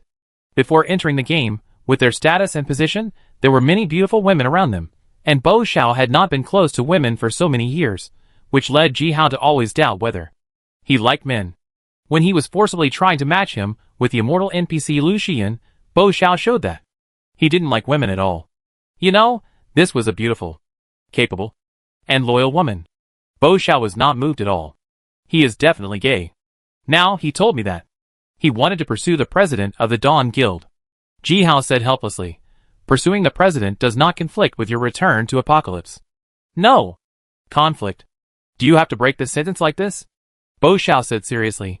I have to be with her all the time and watch her. Ji Hao fell into silence. You are like that resentful woman who stares at her husband every day. Having said this, Bo Xiao simply said it directly. Because the love rival is annoying. What came to his mind was Xiao Lu's half-smile. Bo Xiao got angry when he thought of him. Now Jian Lan's impression of him is much better than before. He will persist a little longer. When he catches up with Jian Lan, it won't be too late to go back to Tianqi. Anyway, the guild will always be there. And my wife will not wait for him there forever. With this thought in mind, Bo Xiao went back that day. But in his heart, he still had a lot of feelings for the brothers of Tianqi. It's just that he really can't leave. Will they understand him? Bo Xiao said a few more words to Wu. But to Wu, it sounded like Bo Xiao was going on a long journey. I was thinking of asking more questions. But a voice suddenly interrupted their conversation. Hey, are you guys done talking? You know, there are not only people from Apocalypse here now. Their casual conversation without paying attention to others made the man with kidney deficiency feel ignored. He felt that he had given Apocalypse enough time to pause. But if they continued to chat like this, he would be impolite. His thoughts were interrupted by his voice. Yes, we were ready to fight just now. Stop talking nonsense, either get out, or kill us all. A member of Apocalypse would rather die than surrender. Okay. I'll start with you. Since you want to be a hero, I'll help you. The man with kidney deficiency looked fierce and spread out his folding fan.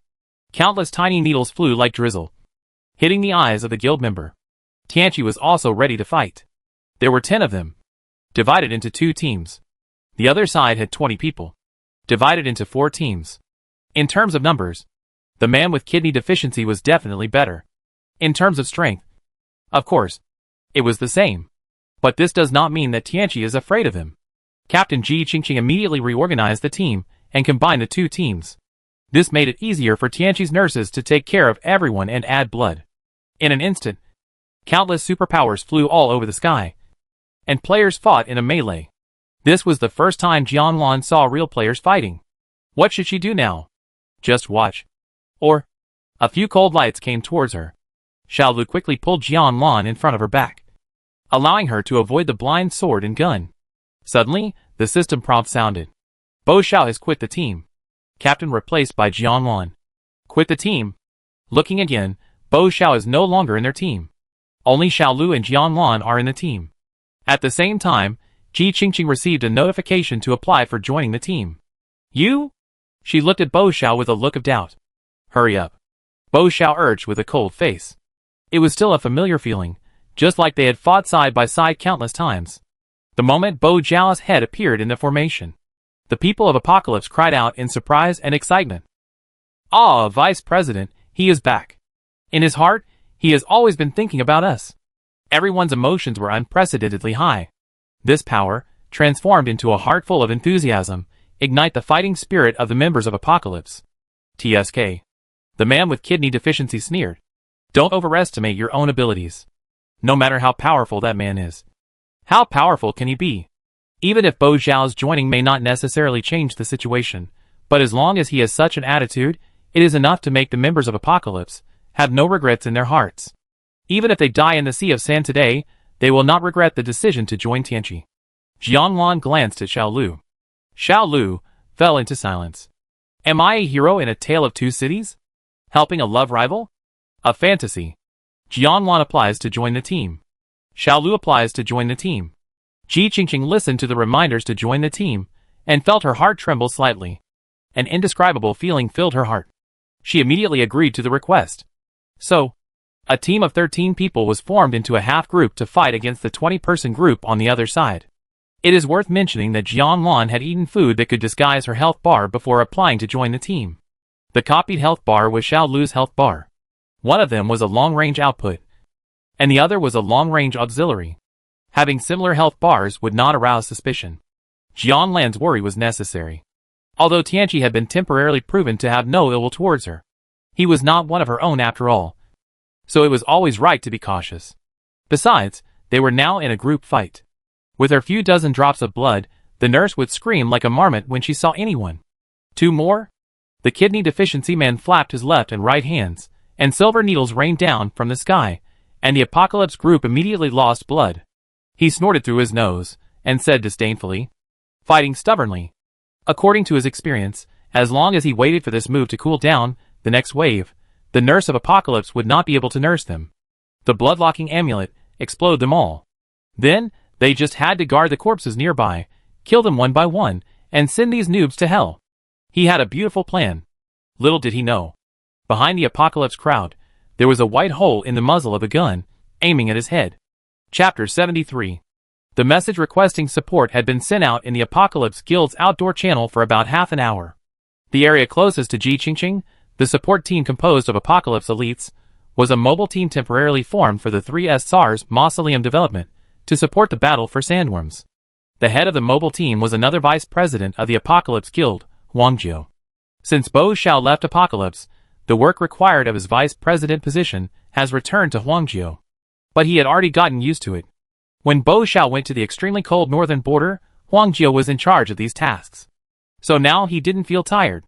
In Ji Hao's words, that is, retain Bo Xiao's position for him, and when he comes back, return these tasks to him. After receiving the request for assistance from Ji Qingqing's team, Wang Jiu's people were all shocked. Because according to their description, and the information sent back by the other party, the situation is not optimistic. The characteristics of the other leader were too obvious. No matter where the man with kidney deficiency went, he would be recognized at a glance. He came from the 4th-ranked guild in the Evil Mist Swamp.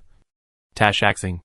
Unlike other guilds that came to the Sand Country and merged into local guilds and reached cooperation, such as Ling Yuan, who cooperated with Tianqi, and Yeyue, who cooperated with Huabi, the Evil Mist Swamp Guild. It was unknown what method Tashaxing used, but he actually robbed a small or medium-sized guild directly. A total of 50 people, all of whom moved in. The original guild leader and members were all expelled from the base. Many people in the Sand Country knew about this, but no one tried to stop it. After all, no one wanted to get into trouble for other people's affairs. The success of Tashaxing also made many other guilds, who stayed in the Sand Country, and tried to find a solution ready to move. However, it is still at the stage of investigation for the time being.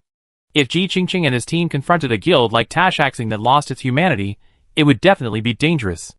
It would be fine if Ji Qingqing wasn't there. But she is the sister of the president of the Apocalypse Guild after all. If anything happened to her, the leader of the support team would definitely not have a good ending. Therefore, no matter how reluctant Wang Jiu was, he had to lead people to her coordinates. There was no post-station transmission point in the wild, and it was impossible to achieve long-distance instant transmission of multiple people. But fortunately, they were equipped with transportation. Sand buggy? The special transportation tool of the Sand Country is very expensive. Converted with points, it is almost the same as in the real world. The minimum is 6 figures. Not to mention the fuel tank needed to drive the sand car, which can be purchased in the system mall. Every meter driven requires points to support it. However, since it is the fastest means of transportation in the Sand Country, if there is an emergency, like today, a group fight, or long-distance rescue, they will start the sand car. However, in general, most players still ride camels. Brothers, don't be afraid. I'm here. Wang Jiu led the sand car team, imagining the plot of a hero saving a beautiful girl in his mind. But when he hurried to the coordinates they sent, history was repeated. The passionate expression of trying to turn the tide, before it reached its peak, was suppressed again. The 10 members of Tianqi were resting, except for a few with blood on their bodies. The others were sitting there well. You? Wang Jiu was shocked beyond words. Nothing? It was as if he had returned to the night when Bo Xiao returned to the Kingdom of Sand. Wang Jiu only remembered that the moon was very big and round, and his mouth was wide open at this moment, rounder than the moon at night. Vice President Huang, you are late. All raised his arm and waved weakly. Shinsu ran away. Shinsu, that is the name of the kidney-deficient man holding the folding fan. He is also one of the elders of the Tashaxing. It is said that he is an SS-level superpower. Wang Jiu fell into silence. What is he talking about? I'm not here to rescue you. Am I here to catch Shinsu? Wait, aren't there 20 of them? How could they run away? How could they not be 10 people from Tianqi? Even though he and all are from the same guild, he can't avoid the bad habit of looking down on others.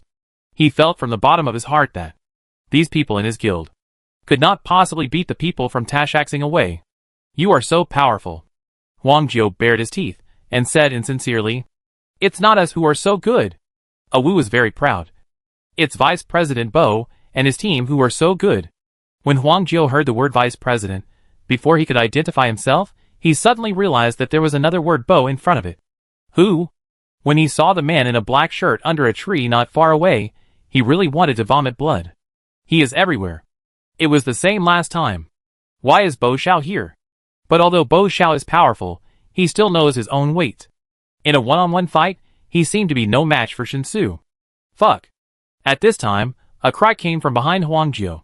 The boy covered his mouth. Not only him, but also the colleagues of Iris, who came with him to the Lingyuan second meeting. There was only one reason for their cry. We met again. The ranking of the killing god. The movement was a bit loud. Xiaolu glanced over coldly. A group of people were so scared that they dared not breathe. Huang Jiu didn't understand why the people of Lingyuan were so scared when they saw Bo Xiao. Because the 3 people from the Dawn Guild were in the same direction. They were not sitting together with the people from Tianqi. Is he that amazing? Huang Jiu naturally thought of Bo Xiao. Seeing that the leader from Tianqi also wanted to hear gossip, out of politeness, Yin Xiao could only say, "He is really amazing." The two groups of people, Tianqi thought of Bo Xiao as a god, Lingyuan thought of Xiaolu as a god. Jianglan looked at the white bow in his hand. But that shot, I fired it. Being the living target of Jianglan's first shot, I don't know whether it is his luck or misfortune. However, Jianglan at this moment is still relatively gentle. She carefully selected and chose a bullet with a stun buff. The color of the bullet is a black and white pattern, which looks a bit like a quail egg. Because the player has resistance to various attributes, the attack has a diminishing effect and cannot emit 100% power. Jianglan also doesn't know what effect will be achieved if she fires this shot. Using the method Xiaolu had taught her earlier, she casually aimed. Then, she pulled the trigger, and the bullet followed the trajectory and headed for the back of Shinsu's head. At the moment the two came into contact, the quail egg dissipated into smoke, and Shinsu fell straight to the ground. Unconscious. The sudden fall to the ground. The backbone fell down. Everyone in the Tashaxing team was stunned. Did the captain's blood-locking amulet explode? After a careful check, there was none. He was still there. Why did the captain suddenly fall unconscious? Not only that, his combat status bar was still full. He was not hit by any skill like dizziness. There was no negative buff in the status bar. Could it be that he had a hidden disease, like a stroke before entering the game? Or did he have low blood sugar? There was no answer. It was terrible. For a moment, they didn't know what to do. After all, guild members without a leader are just a pile of loose sand. The offensive of Apocalypse became more and more fierce. They could fight, but without a leader, they had no intention of fighting. They didn't know what would happen if they continued to fight. Besides, they didn't know what Shinsu's current situation was. None of them could be responsible for Shinsu's personal safety. Once the idea of retreating appeared, it would spread among the members like a plague. Taking advantage of the interval between the battles, several people carried Shinsu and ran away first. The rest of the people followed. In less than 10 seconds, they retreated completely. So, there was what Alwu said later. Shinsu fled in a panic. When the people of Tashaxing left, this area turned green again from the original yellow. The ownership of the killed sandworms all belonged to Tianqi. In the eyes of other non-aligned guild members, this area was red. When people from other guilds approached, people from both guilds entered the area, this area would turn yellow. Meaning, it doesn't belong to any party. So, they have to drive away the people from other guilds before they can start working. The operation to save Apocalypse has come to an end, and it's time to say goodbye. Facing the reluctant eyes of the Apocalypse members, Bo Xiao, we are all in the Kingdom of Sand, and we will meet again if we are destined to. It can't be considered as fate, it's just such a small place. It's okay in the wild, and you can see each other every day at Oasis City. The episode ended. Jianglan knew what the big guilds in the Kingdom of Sand were doing now. Sandworm glands are the most important raw material for making detoxification sachets. It spawns in small quantities, and consumes a lot. People from the entire Sand Country are scrambling for it.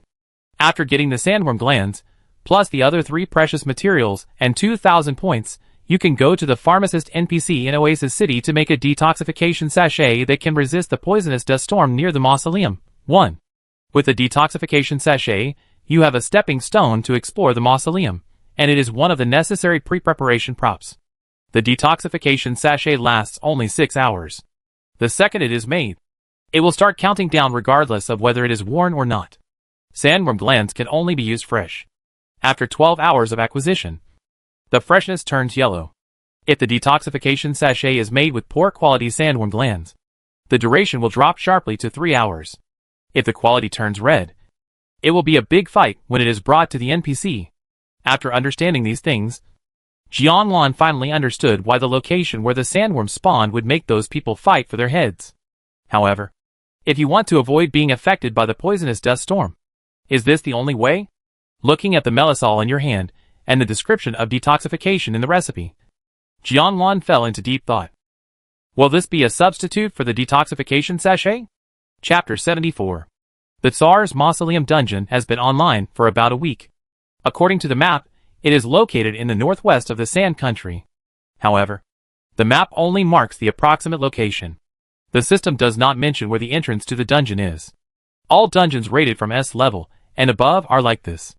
It is not until the dungeon is opened for the first time that there will be clear markings on the map. Moreover, the higher the rating of the dungeon, the harder it is to find the entrance. This is also a criterion for rating. Like the SS level dungeon launched in the Evil Mist Swamp last year, the Dream of Rain Butterflies. The entrance is in the pistil of a piranha plant in the piranha plant forest. If it weren't for the fact that there was a player with allergic rhinitis for many years in Bilua's group, he sneezed at the pistil.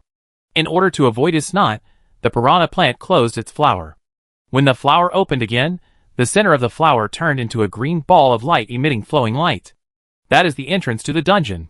The team in the Big Guild who is responsible for the development of the land has been wandering around the prompt area for several days. Whenever they want to go deep into the hinterland, a poisonous dust storm will rise from the flat ground, blocking their way. There is a clear difference between the poisonous dust storm and the natural disaster sandstorm in the Sand Country. For the natural disaster sandstorm, as long as the player wears a protective helmet, they will be unharmed. For the poisonous dust storm, any protection will not work. As soon as the player approaches, a dust and poison invasion will appear on his body. Buff. It will not make the player lose blood immediately, but like boiling a frog in warm water, it will deduct 30% of the blood volume without knowing it. By the time the team found this problem, they were already on the verge of death. The captain made a prompt decision and immediately ordered an evacuation. The buff disappeared only after they were evacuated 100 meters away from that area. Some slow-moving team members' blood-locking amulets exploded. Early casualties are inevitable, but if the team leader is experienced, this meaningless loss of personnel can be minimized.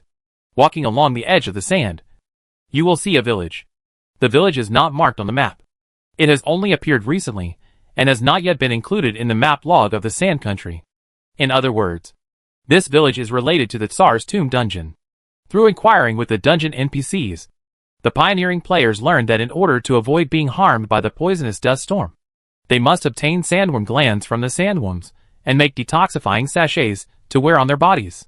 This is also the first hint of the dungeon. There are 30 spawning points for sandworms. After several days of competition, they were finally divided up by the big guilds. The situation gradually stabilized, and everyone was engaged in the preliminary preparations for spawning sandworms. Currently, the following 3 guilds are focusing on the dungeon development, and they are strong and have the hope of winning the first pass. Apocalypse supported by Lingyuan, Painting Wall supported by Yeyue, and some medium-sized guild alliances led by Tashaxing, such as Sand Hand, Desert Sunset, etc., in addition to the local Sand Country. Now, the raw materials for the first batch of detoxifying sachets have been collected. Special personnel will go to the pharmacist NPC to make them. The pharmacist lives in Oasis City number 5. People who line up to him every day line up from outside the house to the gate of the central Oasis City. At first glance, it looks like the first day of sales of an electronic product that is good at hunger marketing. But no matter how much you laugh at it, those who can line up mean that they are players from a large guild. Ordinary players are not qualified yet. Jianlan took Xiaolu and Bo Xiao and passed by the long line. There were many familiar faces in the line. Bo Xiao asked Jian Lan to wait for him at the exit of the city. After a while, Bo Xiao came out. Today was another happy day for upgrading. But it was obvious that Jian Lan's mind was not here. I want to go to this place to have a look. She pointed to a certain area on the map. Bo Xiao and Xiao Lu looked at it, and their faces changed slightly. If you want to say where is the most dangerous place in the Sand Country now, besides the sandworm spawning point, it is this place. Do you want to open up the wasteland? Bo Xiao suddenly asked Jian Lan very seriously. Since she is interested in the Tsar's mausoleum, why not take this opportunity to go to Tianqi together? It is better to lean against a big tree to enjoy the shade. Tianqi has made a lot of preparations for the opening of the wasteland in recent days. Their understanding of the Tsar's mausoleum is not comparable to that of ordinary guilds. In addition to the poisonous dust and sand, they must know a lot of other news. In general, Tianqi is still very likely to win the first pass. Bo Xiao was completely kind-hearted, for Jian Lan's sake, without any selfish motives. But Xiao Lu was very sensitive. Open up new land? You want her to die? Everyone knows that. The big guilds of Apocalypse are fighting over this. And the Dawn Guild is not small, but in the Land of Sand, it is really not good enough. Bo Xiao hinted at Jian Lan, which was a test on the edge of danger. How could I want her to die? Bo Xiao was furious. Why are you so dark? I just wanted to ask her if she wanted to attack the Tsar's mausoleum. If she wants to, I can arrange it. Xiao Lu sneered. Arrange? Let our guild leader go to your Apocalypse as consumables. When these two words came out, Bo Xiao was stunned for a moment. Indeed, it has always been the players with low ability levels who explore the way, retaining the strength of the high-level players, and the process of exploring the way is extremely dangerous, and many people never return. It seems that low-level players in this game world are indeed equivalent to consumables. But how could he let Jian Lan be a consumable? Bo Xiao gritted his teeth. Don't slander me. Xiao Lu didn't tolerate him. The two of them got closer and closer, and there were still crackling sparks in the air. Jian Lan fell into silence. They quarreled again. She stood between the two in time and separated them. Blame me. Jian Lan comforted him. I didn't make it clear. Under the two people's confused gazes, 3 candies, like Maltesers, appeared in Jian Lan's hand. Children who grew up on Blue Star must have seen this thing. The inside is crispy yellow-white, and the outside is wrapped with a layer of chocolate. When I was in elementary school, I often used it to cosplay the tenfold tonic pills. Do you think they are children? No one reached out to Bo Xiao and Xiao Lu. I just want to verify one thing. Jian Lan ate one first. Bo Xiao doesn't like to eat candy. He has no interest in this. But Xiao Lu was very obedient. Seeing Jian Lan eat it, he immediately took one. This made Bo Xiao unhappy. There was no reason for him to fall behind Xiao Lu. So, all 3 of them ate it. Jian Lan made things that basically had special effects. It was said that this M&MS was immune to all poisons. 24 hours. So, you want to verify whether you can walk into poisonous dust after eating this? Bo Xiao finally understood what Jian Lan meant. It's not that he doesn't believe Jian Lan, but the new copy is 3S level. And most importantly, it has been launched not long ago.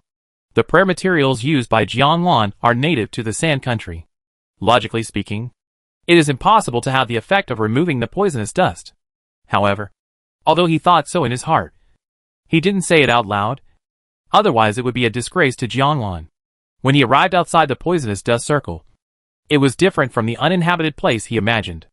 I don't know if it was because the time of arrival was too coincidental. Several teams were here, and it seemed particularly lively. The Apocalypse team led by Ji Hao was the first to enter the poisonous dust range. Within the limited time, they had to explore as many areas as possible. It's the vice president, a member of the Apocalypse, who saw Bo Xiao. Hearing the voice, the members of the Apocalypse turned around. With Ji Hao's identity and status, this kind of work should not be done by him personally. But his special ability is Eagle Eyes, which is equivalent to a kind of exploration ability, which is indeed a professional match. Moreover, the president's personal leadership is more conducive to uniting the hearts of the guild members, allowing them to serve the guild more wholeheartedly. Let's go! After a brief glance, Ji Hao led his men and left without looking back. There was not much time to waste, because he saw that Huabi's commander had also come. The commander Biluo, who had helped Huabi finish the guild war, had no intention of going back at all. I guess their thoughts were the same as Ling Yuan's. The people of Tianqi didn't know Biluo's reputation, but it didn't matter, Ling Yuan would educate them thoroughly. It was almost to the point that, with Biluo here, no one could clear the dungeon before him. I have to say, it hurts morale. But there is no way. Once the arrow is shot, there is no turning back. Unlike Ji Hao who keeps running, Biluo is leisurely.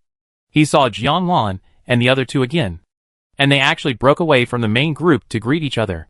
So, the mixed team members of Huabi and Yeyue waited there. This was the second meeting between Xiaolu and Biluo. After taking a quick look at Jiang Lan and Bo Xiao who sent him to Orange last time, Biluo kept his eyes on Xiaolu's face. Obviously, he was more interested in this man. Even though, in everyone's opinion, Biluo's feud with the other two people was much deeper than that with this man who only met once. Biluo said to Xiaolu with interest, "Your old face is more handsome." Since that incident, Xiaolu's appearance has changed. Although most of the people who saw him in the evil mist swamp are dead, there are still many who survived. At least the people from Yeyue and Zichua guilds have seen each other. Xiaolu raised his eyes lazily. "I don't know you." "Okay. I finally changed my skin. How could it be so easily peeled off?" Biluo expressed his understanding. "It seems that you two are quite compatible. Do you want to join us?" He made an inviting gesture. He was inviting the three to join his team. The team members behind him cheered enthusiastically. He really put on a hospitable and friendly look. If it were an ordinary player, he would probably agree immediately with excitement. It is definitely better to have someone to play with than to rush around alone. Besides, Biluo is a top leader with a golden sign. He rarely invites others, and it is others who take the initiative to ask to join his team. "Thank you for your kindness, but I don't have that plan." Jiang Lan politely refused. Biluo's face turned cold instantly. A bunch of team members were watching from behind. How embarrassing. "Wait a minute." Jiang Lan called him from behind. "Biluo? Jiang Lan, can you add a contact number, Captain Biluo?" Jiang Lan did not intend to play a dungeon. She was actually here to do business. Since she was doing business, she had to develop customers. Biluo was in a bad mood. "Why do you want to add it?" Jiang Lan thought for a moment. "I think, maybe you will need it one day." Rejected him in front of so many people, and still wanted his contact number? It was a joke. Biluo snorted coldly. "You don't deserve it." Chapter 75. Biluo rarely loses his composure. As few times as he is rejected. After saying these three words, he returned to the stunned Huabi Yeyue comprehensive team. The group entered Dukin. Bo Xiao didn't understand why Jiang Lan asked for Biluo's contact information.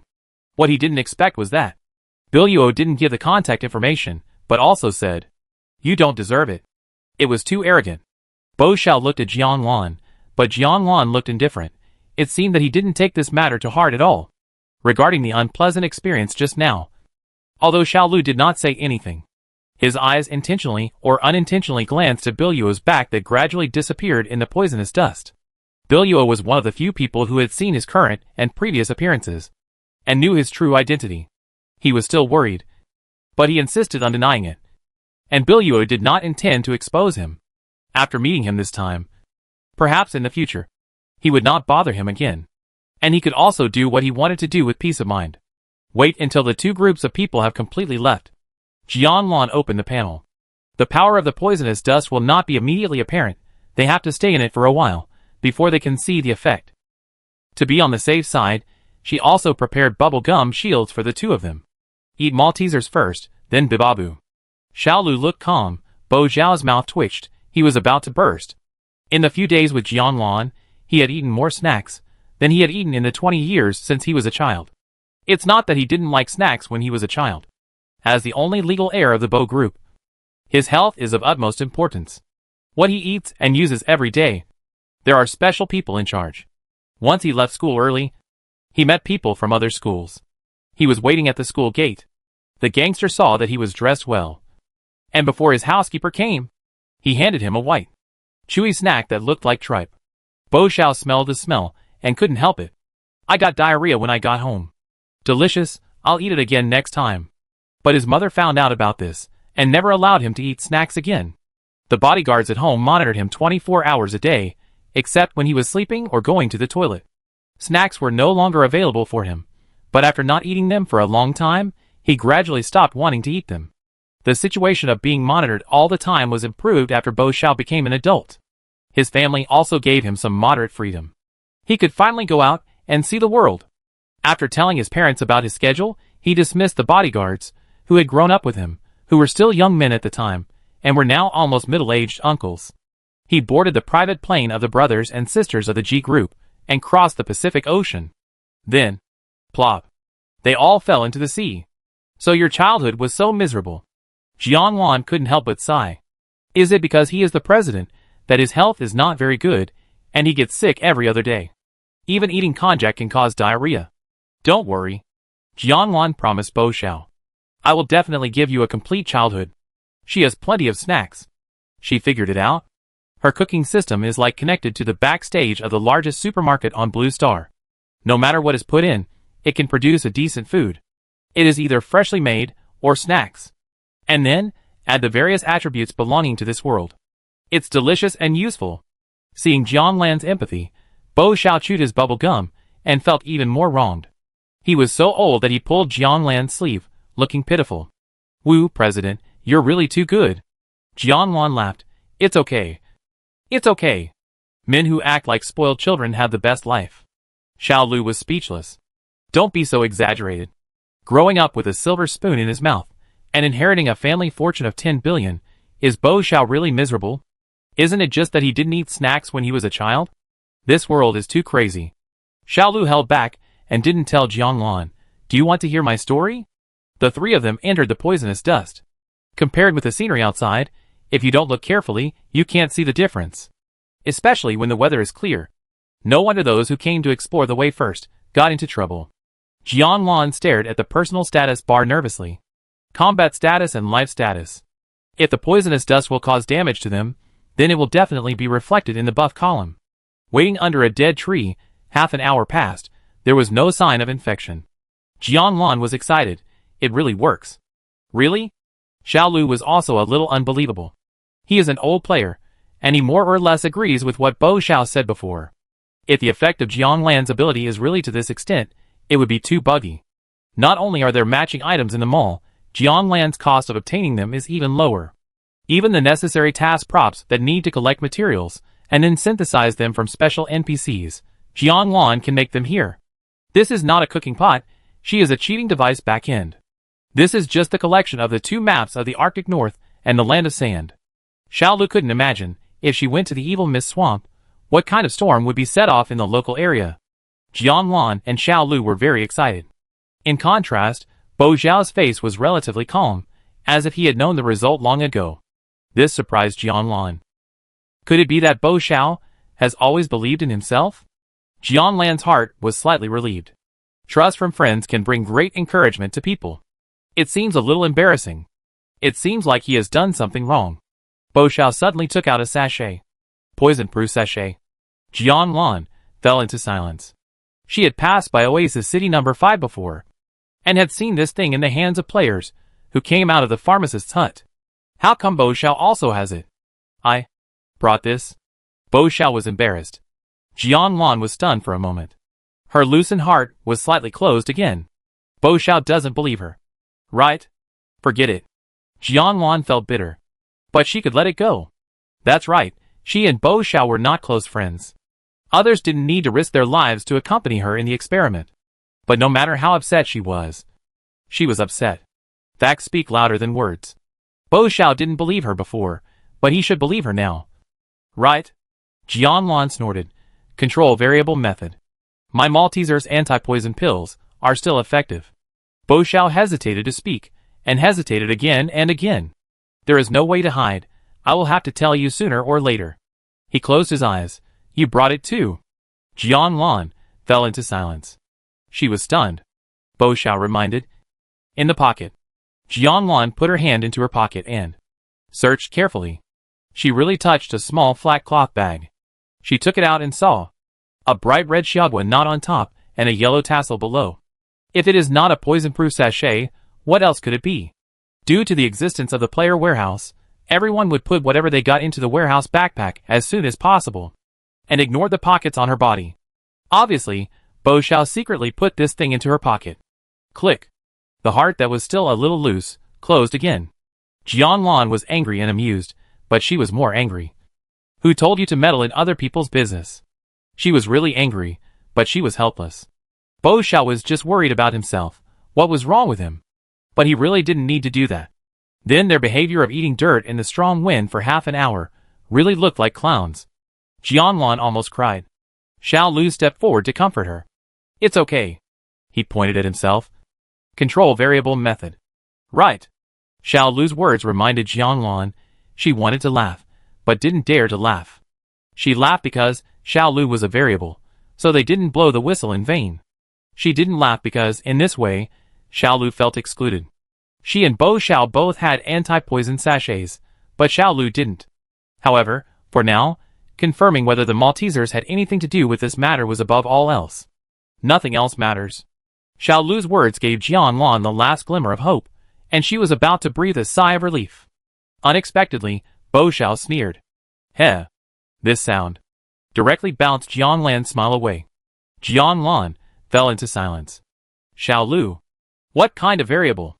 Bo Xiao gave Xiao Lu a strange expression, and then revealed the truth. You have it too. That's all. There's nothing more to say. Xiao Lu's silence was deafening. It's not in the pocket. Xiao Lu tentatively touched his back. Sure enough, he took out a small cloth bag from the back collar. It was anti-poison sachet. What shocked Xiao Lu more than taking out the anti-poison sachet was when and how Bo Xiao put this thing up. Of course, there was something he didn't want to wear the most. It would be fine if Bo Xiao gave it to Jianlan, but why did he prepare one for him? At this time, Xiao Lu looked at Bo Xiao with a complicated look. He couldn't understand. Don't get me wrong. Bo Xiao rolled his eyes at him, and said in a proud tone, I still don't like you. It's to repay the favor you gave me last time when you joined the Apocalypse team. Xiao Lu thought about it. It wasn't him who wanted to join that time. He joined with Jianlan. Okay? What he was thinking was, who wants you to pay it back? On the surface, he didn't throw Bo Xiao, the stinky sachet, to the ground. The sudden harmony. Jianlan had mixed feelings. Good news, everyone has anti-poison sachets. And everyone in the guild is of one mind. Bad news, the variables are gone. Jianlan didn't know whether to cry or laugh for a moment. But at least, her heart for Bo Xiao was open again. The crack was even bigger than the first time. This was also the first time Jianlan thought, from the bottom of her heart, that Bo Xiao was a really good person.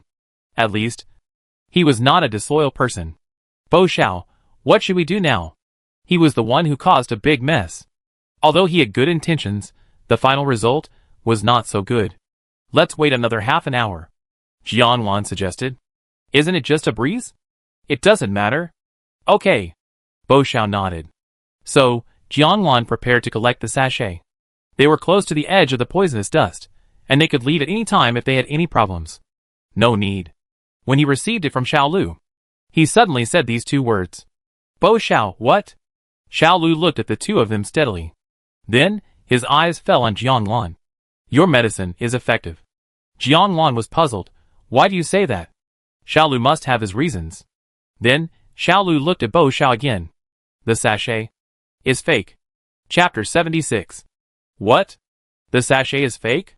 When Xiao Lu said this, Bo Xiao and Jianlan were both shocked. Especially Bo Xiao. He quickly took the sachet back. This sachet was given to him by a Wu. A Wu is his super fanboy. How could he give him a fake sachet? Jianlan didn't believe it either. She asked Xiao Lu what was the basis for his judgment. Xiao Lu thought for a while and said, the sachet has no smell. What a simple reason. Jianlan and Bo Xiao looked at each other. Xiao Lu has a very keen sense of smell, and is naturally sensitive to smells. Since they left Oasis City, he has smelled a faint fragrance. At first, he thought it was the smell of Jianlan. He did not ask any more questions. But the fragrance only lasted for a while, and then disappeared. This reason is too far-fetched. Bo Xiao, that's it? Knowing that they don't believe it, Xiao Lu simply tore open the sachet, and let the facts speak for themselves. Since this prop is very difficult to obtain, if there is no special situation, no one will deliberately destroy the prop. Because once it is torn, the function of the prop will be invalid. Xiao Lu poured the contents of the sachet into his hands. Jianlan and Bo Xiao were stunned. The filling inside was visible everywhere. A bag of yellow sand. After tearing open Bo Xiao and Jianlan's 2 bags of yellow sand. 3 bags of yellow sand. Bo Zhao's breathing stagnated. His brain was thinking frantically. Whether a Wu had deceived him, or someone had deceived a Wu. Xiao Lu continued. If the effect of the anti-poison sachet would gradually decrease over time, then the disappearance of the smell should also be gradual. Instead of emitting for a while, then disappearing immediately. The manufacturing process of the fake sachet is very likely to be just spraying the perfume water with anti-poison effect. When the water evaporates, the anti-poison function will also be invalid. Xiao Lu can find these, thanks to Bo Xiao secretly hanging the sachet on his hood. And now they can breathe safely in the poisonous dust. There is no doubt that it is Jian Lan's Maltesers that are working. Unable to bear it, Bo Xiao immediately contacted Awu. Awu did not go exploring with Ji Hao and the others. He is still in Oasis City. During the call, Awu was quite excited. How is it, Vice President? Is it useful? He looked completely ignorant. From his heartless boasting, Bo Xiao knew that he was innocent. At least, he certainly did not intentionally give him a fake sachet. Maybe he didn't know that the sachet was fake? Bo Xiao hesitated for a moment, and finally asked. Are the ones you gave me, and the ones you gave to Ji Hao the same batch? Hearing Bo Xiao's question, Awu was stunned. What happened? It's so strange. Of course. Awu promised. I took them all together. The president's team left before you. And I happen to have 5 left. The president said. If anyone wants them, let me give them away. Awu told him everything. Someone wants them? Give them away. Bo Xiao was in a complicated mood. Who else would ask Tianqi for something? So Ji Hao kept them for himself on purpose. Okay. I got it. After hanging up the phone, Bo Zhao's expression was solemn. Since they were from the same batch, what they had was fake. And most of Ji Hao's and his were probably not real. What went wrong? All the props were taken from the pharmacist NPC. Needless to say, the 3 of them already had the answer in their hearts. That pharmacist NPC. There must be something wrong. After entering the game for so long, it was the first time that I suspected an NPC, compared with other players with superpowers. Even if the NPC's combat power was to crush them, they were the ones that players could trust. In the past, have there ever been NPCs that would deliberately go against players? As a hidden master player of the evil Mist Swamp, Xiao Lu cannot answer this question. You have to ask Biluo. He basically doesn't play PvE dungeons, only PvP killing people. In the Kingdom of Sand, NPCs, except Lucian, have almost never secretly persecuted players. Even if players anger the undead NPCs, NPCs will punish players directly. If a new evil NPC personality is really opened, players will have a hard time. Bo Xiao turned on the optical brain bracelet. Ji Hao's name was no longer on the friend list. He could only look for it in the blacklist. It was not on the blacklist either. He suddenly remembered that the last time he went to Tianqi to confront Ji Hao, he would not return to Tianqi in the short term. This really pissed Ji Hao off. It seemed that this time, Ji Hao blocked him. Without contact information, there was naturally no way to tell Ji Hao about his discovery. Then he thought again. Even their fake sachets had expired. Would Ji Hao and his be able to last longer? They left earlier than me. I don't know how far they walked. I must know. Bo Xiao said to himself, may the best of luck to you. As for the painted wall, I can't care about that at all. Jian Lan and the others don't have the leisure to be bodhisattvas. It's a thankless task. If you want to investigate the sachet, you must start from the source. Jian Lan said. I want to go to Oasis City number 5 to take a look. In front of the pharmacist's hut in Oasis City number 5. The sun sets, and it's almost 5 o'clock. There were still a lot of people lined up at the door, waiting for the pharmacist to meet them. Like most NPCs in the Sand Country, the pharmacist simulated the real life of human players. The pharmacist worked from 9 to 5. When the time came, the door of the pharmacist's hut was closed, and no matter how hard the players knocked, it would not open. They could only ask them to come early tomorrow. However, it was impossible for them to leave. So, when Jian Lan and the others returned to the pharmacist's hut in Oasis City number 5, it looked like a place where people were waiting to buy train tickets during the Chinese New Year. People who queue up for the guild take route here, each with their own duties. Those with weak combat power, or those who are not qualified to participate in the dungeon battle, can only queue up here. Moreover, they cannot be unfamiliar to the guild. Otherwise, If so many precious materials are handed over, and all are taken away, it will be a big loss for the guild. The reason why Ah Wu can queue up here is, of course, not because of his low combat power, but because he has special queuing skills. Huh? Vice President? Ah Wu is surprised to find Bo Xiao's trace. He waved and called him. Bo Xiao was also surprised. He didn't expect that. Just after leaving in the afternoon, Ah Wu had waited for a round, and now it was his turn again. He walked over and asked with a stiff upper lip, "Is there any news about Ji Hao and the others?" Huh? Ah Wu blinked. Why are the vice president's questions so strange today? The president took people to run away from the poison. In other words, there is no news.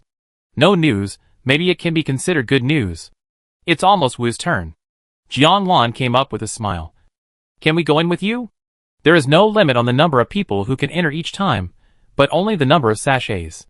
According to the guild, even if 10 people enter, the output is still the same. It's not a big deal for people from other guilds to enter. Besides, with Bo Xiao as the bridge in the middle, Wu has a good impression of Shuguang. Okay. Wu counted. Then the 4 of us. No. Jian Luan shook her finger. Then, a group of people jumped out from behind her. Looking closely. Yan Lulu, Aomi, Fu Yao, Yueshan. If they were not the ones who came to the Sand Country as reinforcements, who else could they be? Oh, are you all going together? There are so many people. Yeah. Everyone nodded like rattles. The rules did not specifically limit the number of people, but it was the first time that so many people went in together to find the pharmacist. Ah Wu was unsure. Finally, it was Ah Wu's turn. The pharmacist's assistant stood at the door, waiting for the people in front of Ah Wu to go in. He then blocked Aomi's attack. Aomi was followed by Yushan and Fu Yao. We are with him. Aomi was anxious. Hearing this, the assistant looked at Ah Wu in surprise. Ah Wu apologized with a smile and clasped his fists. That's right. The assistant was speechless. Even though Ah Wu said this, he still didn't move the pole that blocked people away. I'll make it easy. Ah turned back and put a piece of paper into the assistant's hand. Points shopping card. The assistant felt the familiar texture, and his eyes flickered. Don't do it again. The pole opened. A group of people from Omi rushed up immediately. When the 3 came over, the pole fell again, stopping the people from other guilds behind. The people who came to find the pharmacist NPC were not only the 3 members of the big guilds who participated in the Tsar's tomb dungeon. All they wanted was the sachet. There are many items to synthesize in the Sand Country, and they all need to find this NPC. It is not so crowded at ordinary times, but everyone came here at once. In addition, the efficiency of the pharmacist is really low, so the queue is quite long. From the outside, the pharmacist's hut looks like a withered tree house, but when you enter, it is bright inside. Although it is small, it has everything. In the middle of the house, there is a pot of black and red medicine. Pure 18K which limited edition. The pharmacist himself sat on the ground, with 5-color oil paint on his face, and his movements and expressions were mysterious. Assad, you are so awesome now. Seeing the endless stream of guests, another undead NPC who came to see the pharmacist in the room couldn't help but tease. Business is booming. He took what he wanted, turned around and left. When he left, he carefully looked at the group of guests. What are you going to do? Assad raised his eyes. It seems that he really doesn't care how many people come at a time. Anyway, he only makes one thing. Ah was in a hurry to get down to business. He took out the synthetic anti-poison sachet materials one by one, and placed them on the finely woven cashmere carpet.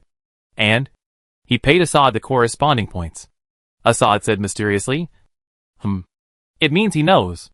Next, he just waited for the process of making the anti-poison sachet. The only person who talked to Assad was Ah. Jian Luan and Bo Xiao, on the other hand, leaned against the wall, observing every move over there. Jian Luan winked. Bo Xiao was unusually nervous. Click. The sound of a chestnut shell being crushed. Ah Wu only felt that someone was pulling him back. Stumbling back. At the same time, a shotgun bullet shot into the brow of the pharmacist Assad. Oh my god! Ah Wu was shocked.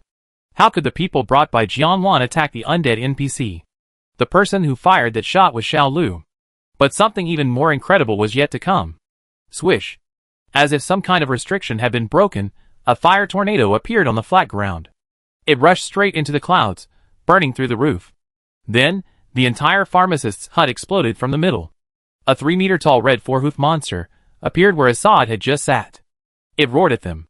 This time it was not only awe. Even Bo Xiao was stunned.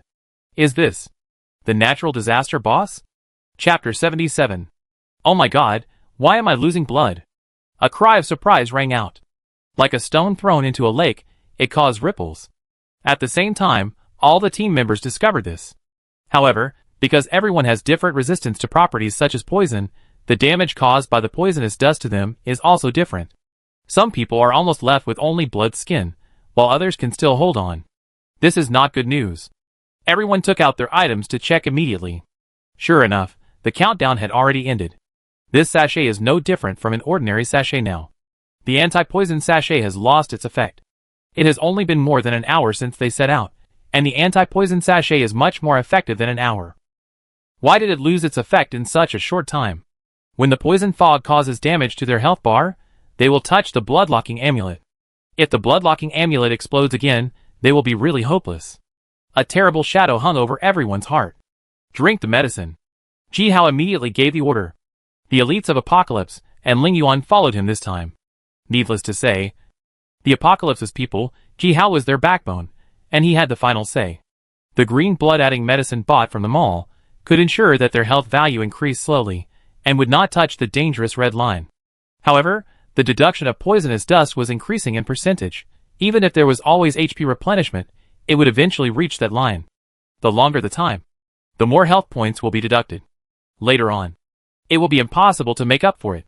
This kind of health points can only be reduced by drinking special potions in the mall. The nurse's skills cannot add it back. All members spent points to buy green medicine. Those who didn't have points also borrowed points from others. Everyone replenished their health points to a value that was not too scary. Let's go back. However, there are new problems. Returning seems to be the best option now, to stop the loss in time. But everyone is unsure. It has been so long since the departure. And even if it takes the same amount of time, it is not known whether we can return to the original place safely. The ineffectiveness of the sachet has been going on for quite some time. If you count it this way, even if you can replenish your health, it is not enough. The players who lost in the previous exploration were offline in the poisonous dust because they failed to return in time. Keep going. Ji Hao gave the second order. An order that made people's hair stand on end. The people of Tianqi hesitated for a moment, and immediately followed. But the people of Ling Yuan were stunned. Are they so crazy? Still want to move forward? Are you risking your life? I don't usually see people from Tianqi have such execution ability. They always procrastinate and drag their feet when asked to do a task. When it comes to the critical moment, one by one, they all act like chicken blood. And they especially listen to the president's words. A group of people set out again. Of course, there are also those who don't obey orders. He is Ling Yuan's man. In his opinion, the Kingdom of Sand is a low-level map, and the guilds in the low-level map are naturally low-level guilds. What kind of knowledge can a guild leader of a low-level guild have? When faced with such a situation, he did not think about how to preserve the strength of his subordinates, but continued to move forward. What is the difference between him and a mindless, reckless person? He is a member of Ling Yuan, not Tianqi. So why should he listen to the orders of this player? Besides, Tianqi's president is just an A-level supernatural power. Is he, an SS-level person, going to follow him to die? Jiang Shou. When his companion saw him turn around and go back the way he came, he called him. He didn't even turn his head, pretending he didn't hear anything. And soon his figure disappeared in the yellow sand. He was like this all the time, doing what he wanted. It was normal for him to disobey the orders of the Apocalypse people now. Moreover, his ability was among the top 3 in the entire team. If he insisted on leaving, no one could stop him. His companions were in a dilemma. On one side was Jiang Shou, who had already disappeared, and on the other side was a large group that was about to leave without a trace. He gritted his teeth and made up his mind, and simply followed. There is strength in numbers, maybe they can come up with a solution. Ling Yuan had 10 people this time, 1 left and 1 fell behind. The remaining 8 people actually continued to move forward with Tianqi's people. You're back? They were surprised to see that Jiang Shou's best friend did not follow Jiang Shou, but chose to go with him. God, he wanted to cry, but had no tears. What could he do? Jiang Shou walked so fast, and he was a road idiot. The same thing happened to Biluo. However, Biluo found out earlier than the people of Tianqi. Moreover, they set out later than the people of Tianqi. In this case, returning home was the best choice. Biluo looked at the sachet in his hand and guessed the reason immediately. After all, he was an experienced leader and had seen countless dungeons, including the dungeons in the Salt Crystal Gobi. He had fought them all. After seeing more, he could understand the routines, and no matter how they changed, they would still remain essentially the same. This sachet is very cunning. Before a certain time, its true face will not be exposed, but when a certain time comes, they are already in danger. It is impossible for players to make such a thing. The truth can only be that the NPC who made the sachet for them has a problem. Oh my god! Someone is committing a crime in Oasis City, and he is actively attacking the undead NPC. Oh my god! The explosive news, in an instant, spread throughout the Kingdom of Sand. The streets were deserted. Almost all the players in Oasis City went out to head to Oasis City number 5. It was surrounded by 3 layers of people inside and outside. It was just like a celebrity concert. When Shang Jun, the flag bearer of the Sand Country, rushed to the scene, the show was over. The fake Assad was killed. Shang Jun stared at the pharmacist's hut that had been blown up in the middle, and the blood of unknown things on the ground. The area was in a mess. Fortunately, no other merchants and innocent civilian NPCs were injured. You are too bold? Shang Jun has completely forgotten the faces of these people. After all, there are tens of thousands of players in the Sand Country, and there are often unfamiliar faces. And Jianwan and his friends are also very low-key. They won't hang around in Oasis City cosplaying street. It's normal for Shang Jun to forget. But after what happened today, the faces of these people will be deeply imprinted in his mind in the future. President? Jianwan stood up. Although Shang Jun is the flag bearer, people usually don't call him the flag bearer or the flag bearer, but the president of the Western Region Chamber of Commerce. This is a fake Assad. Jianwan pointed at the body in the pool of blood, defending herself. Fake? These eyebrows? This figure? These forehead wrinkles? Of course, it's not very clear now, but it's obviously a human. All the players present were shocked by this woman's lies. It was simply horrifying. They came to Assad every day, whether he was real or not.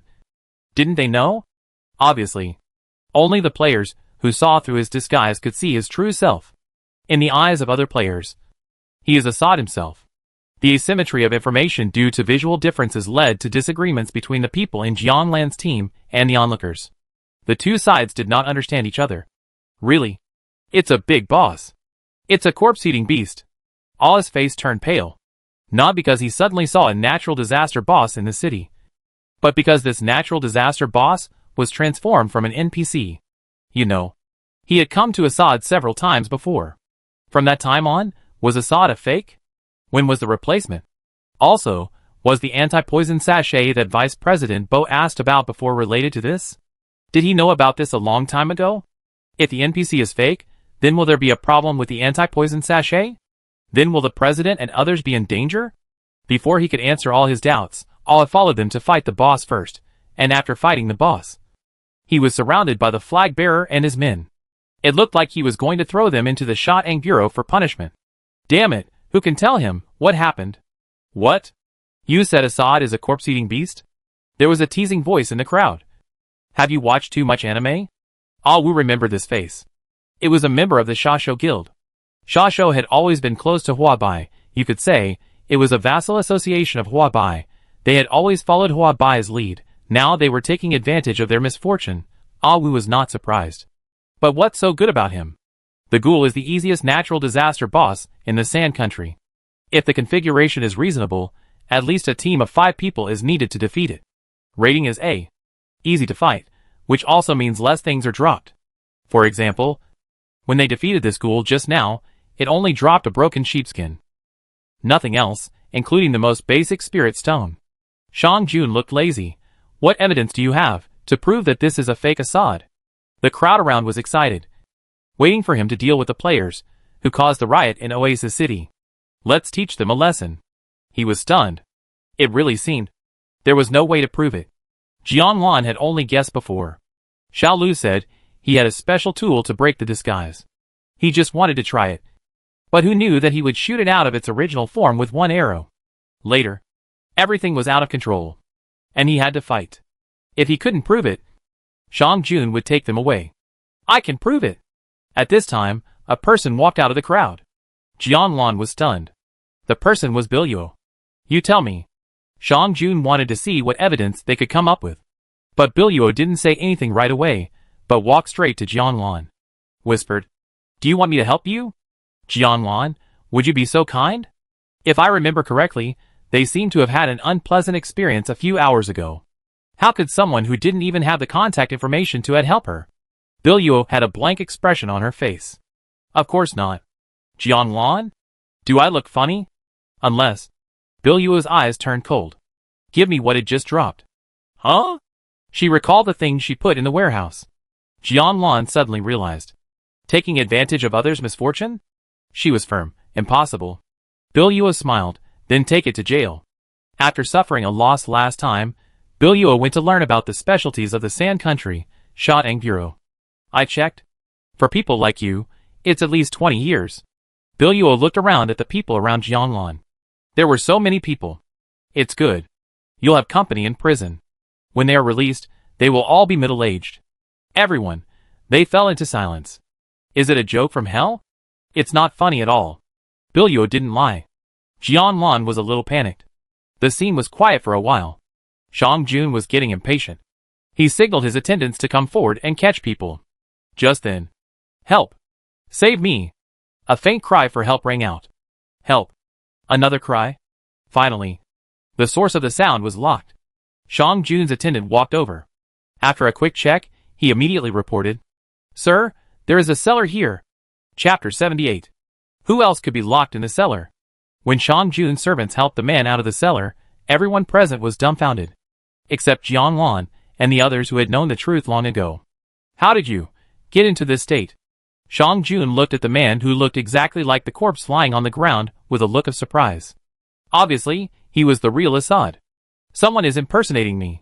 Tie me up and lock me up. Assad covered his face and cried bitterly. He was a weak, powerless NPC who only had the ability to make medicine and special items.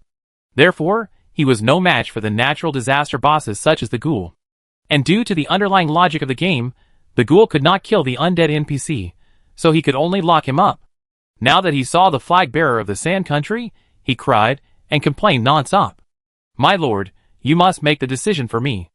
Make the decision? It seems someone has already made the decision for you. Shang Jun cleared his throat and motioned Assad to look at the ground. You don't know until you look, and you'll be shocked. Not only did he lock you up, he also pretended to be you. An enthusiastic citizen reminded. Damn it, damn it! Assad's forehead was bulging with veins. And this? An anti-poison sachet and some special items were revealed. Assad was dumbfounded. He grabbed them, threw them on the ground, and stepped on them angrily. Fake. All fake. Not only imitate my face, but also imitate my work. The ghoul used illusion to imitate Assad, and Assad directly applied a handful of powder. The illusion was finally lifted, and it revealed its true face. That was what Jianlan and the others saw at the time. Then, the corpse of the ghoul sank into the ground like a stream of water, and gradually disappeared. All the truth was revealed. Jianlan's team was cleared of the injustice, and naturally there was no need for Biluo to prove anything for them. You saved me? Assad walked forward excitedly. Seeing Jianlan standing in the center of the team, he must be the captain. He wanted to go up and hold her hand affectionately. He had to thank his savior. Unexpectedly, two hands reached out first. Suddenly, he was held by two strong hands. Weren't we supposed to shake hands? One was Bo Xiao, the other was Xiao Lu. Assad shook them off for a long time before shaking them off. I hate them so much. These superpowers. Seeing Assad take the initiative to talk to them. Yes, we saved you. Alwu said excitedly. NPCs all have human characteristics. After learning that someone saved him, he will definitely repay the favor. Assad must be thanking them. Right? And the props that NPCs use to thank players are at least orange quality. They can't be bought in the mall. As expected, Assad began. To thank you for saving me. Assad rubbed his hands, smiled, and looked around the ruins of his house. He pulled out a notebook from the wreckage of the table, and took out a pen to write and draw on it. Here. Keep it. He handed the note to Jianwan, which was torn from the notebook and looked like it had been chewed by a dog. Ah Wu leaned over to take a look with curiosity. There were a few crooked handwritten words on it. 85% off membership card for item manufacturing. There was also a note at the back. This card can only be used by the person himself, a total of 3 times. At the 3 places, there are 3 hot air balloons. Each time it is used, one will be crossed out. Ah Wu was shocked. That's it? Is this how Assad thanked them? To be so stingy, it's rare. After thanking his savior, Assad ran to the flag bearer again. Lord Shangjuan, is my house in such a state? Can I use insurance? Even though Assad was so stingy, he couldn't ask his savior Jianlan to compensate for the loss of his house. Fortunately, the houses of the NPCs in the Sand Country are all insured. If they encounter an accident, the construction team of the Chamber of Commerce will pay for their repairs. Shang Jun was somewhat helpless. It meant that he had to pay. Can he not pay? There are so many eyes watching. Yeah. He hummed, and assigned a subordinate to help Assad with this matter. Then he left the scene. Before leaving, he glanced at where Jianlan and the others were. A group of people were still there carefully looking at Assad giving a strange membership card. Why is the discount so high? 15% off? It's better not to fight. After rescuing the real Assad, in order to commend Jianlan and other superpowers for punishing evil and promoting good, let other superpowers take it as an example. The Western Region Chamber of Commerce specially sent them a banner. Red background with yellow, with tassels hanging below. Jianlan's mouth twitched. Big words. Good citizens who are brave and righteous. Small words. Everyone's name. The tailor who made this banner specially asked for the names of all the players present to avoid making mistakes. This? What's the use? Is it also a specialty of your Sand Country? Jianlan was puzzled.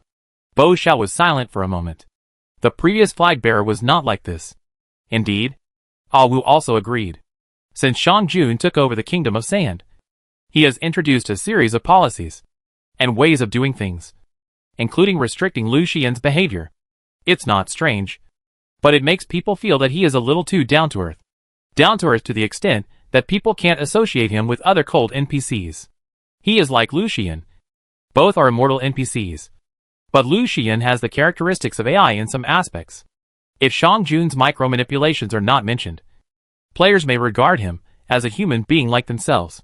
He is like a boss that they usually meet. Smooth and sophisticated. Shang Jun is a newcomer? Jianlan asked. Where did the previous flag bearer of the Sand Country go? Bo Xiao, I don't know. Since entering the game, I have the impression that the flag bearer is not permanent. The flag bearers of the Sand Country have changed wave after wave. And I remember at least 3 of them. Shang Jun was the 4th one. Bo Xiao and the others didn't know about the things that happened in the distant past. As for the whereabouts of the flag bearer, it was as mysterious as the legendary God's Messenger. Players were not qualified to contact the God's Messenger. The God's Messenger would only contact the flag bearer or high-level NPC in the map area. Because of this incident, Bo Xiao explained some basic rules of this world. Jianlan's understanding of the game deepened a bit. But in this way, the game seemed to have its own set of logic. But since it is a game, there must be something behind it to drive it. Just like a game console, it needs electricity to start. Once the power is exhausted, it will shut down. So, what is the thing that supports them to enter this game world and run? Oh my god! Just as Jianlan was lost in thought, Ah Wu suddenly screamed, pulling her back to reality. The president and others are in trouble. In fact, Ji Hao's distress signal had already been sent out. But Ah had no time to check the computer. When the matter was over, when he saw the message sent by Ji Hao, about an hour had passed. Ah then realized that Ji Hao and his friends had been badly hurt by the fake anti-poison sachets. But in his words, the president was just asking and seeking solutions, without any intention of blaming. Ah immediately told everyone everything he knew. Ji Hao and his friends only then knew that there was such a thing as fake NPCs. This time, it was a complete setback. Fortunately, they were now in a place without poisonous dust, and they were safe for the time being. But the poisonous dust was clearly visible at the edge, and I wondered if it would spread toward them with the wind. It was not a place to stay for long, so we had to find a way to rescue them quickly. Vice President, come back and take charge of the situation. Ah Wu was anxious. Bo Xiao glanced at Jianlan. He was not a vice president at all. After the alliance just now, the relationship between Shiguang and Tianqi could be said to have taken another step forward. Jihao has about 15 people. They are all living lives. Saving a life is better than building a 7-story pagoda, and they are also Bo Zhao's friends. They can also be considered his friends. The anti-poison pill has been proven to be effective. As long as each of them takes one, the anti-poison time is enough to support them to come back from the poisonous fog. However, the people of Tianqi don't know that Jianlan has the anti-poison pill. They also hope for the anti-poison sachet. Oz said to Assad, "Mr. Pharmacist, can we make an anti-poison sachet now?" Assad looked up.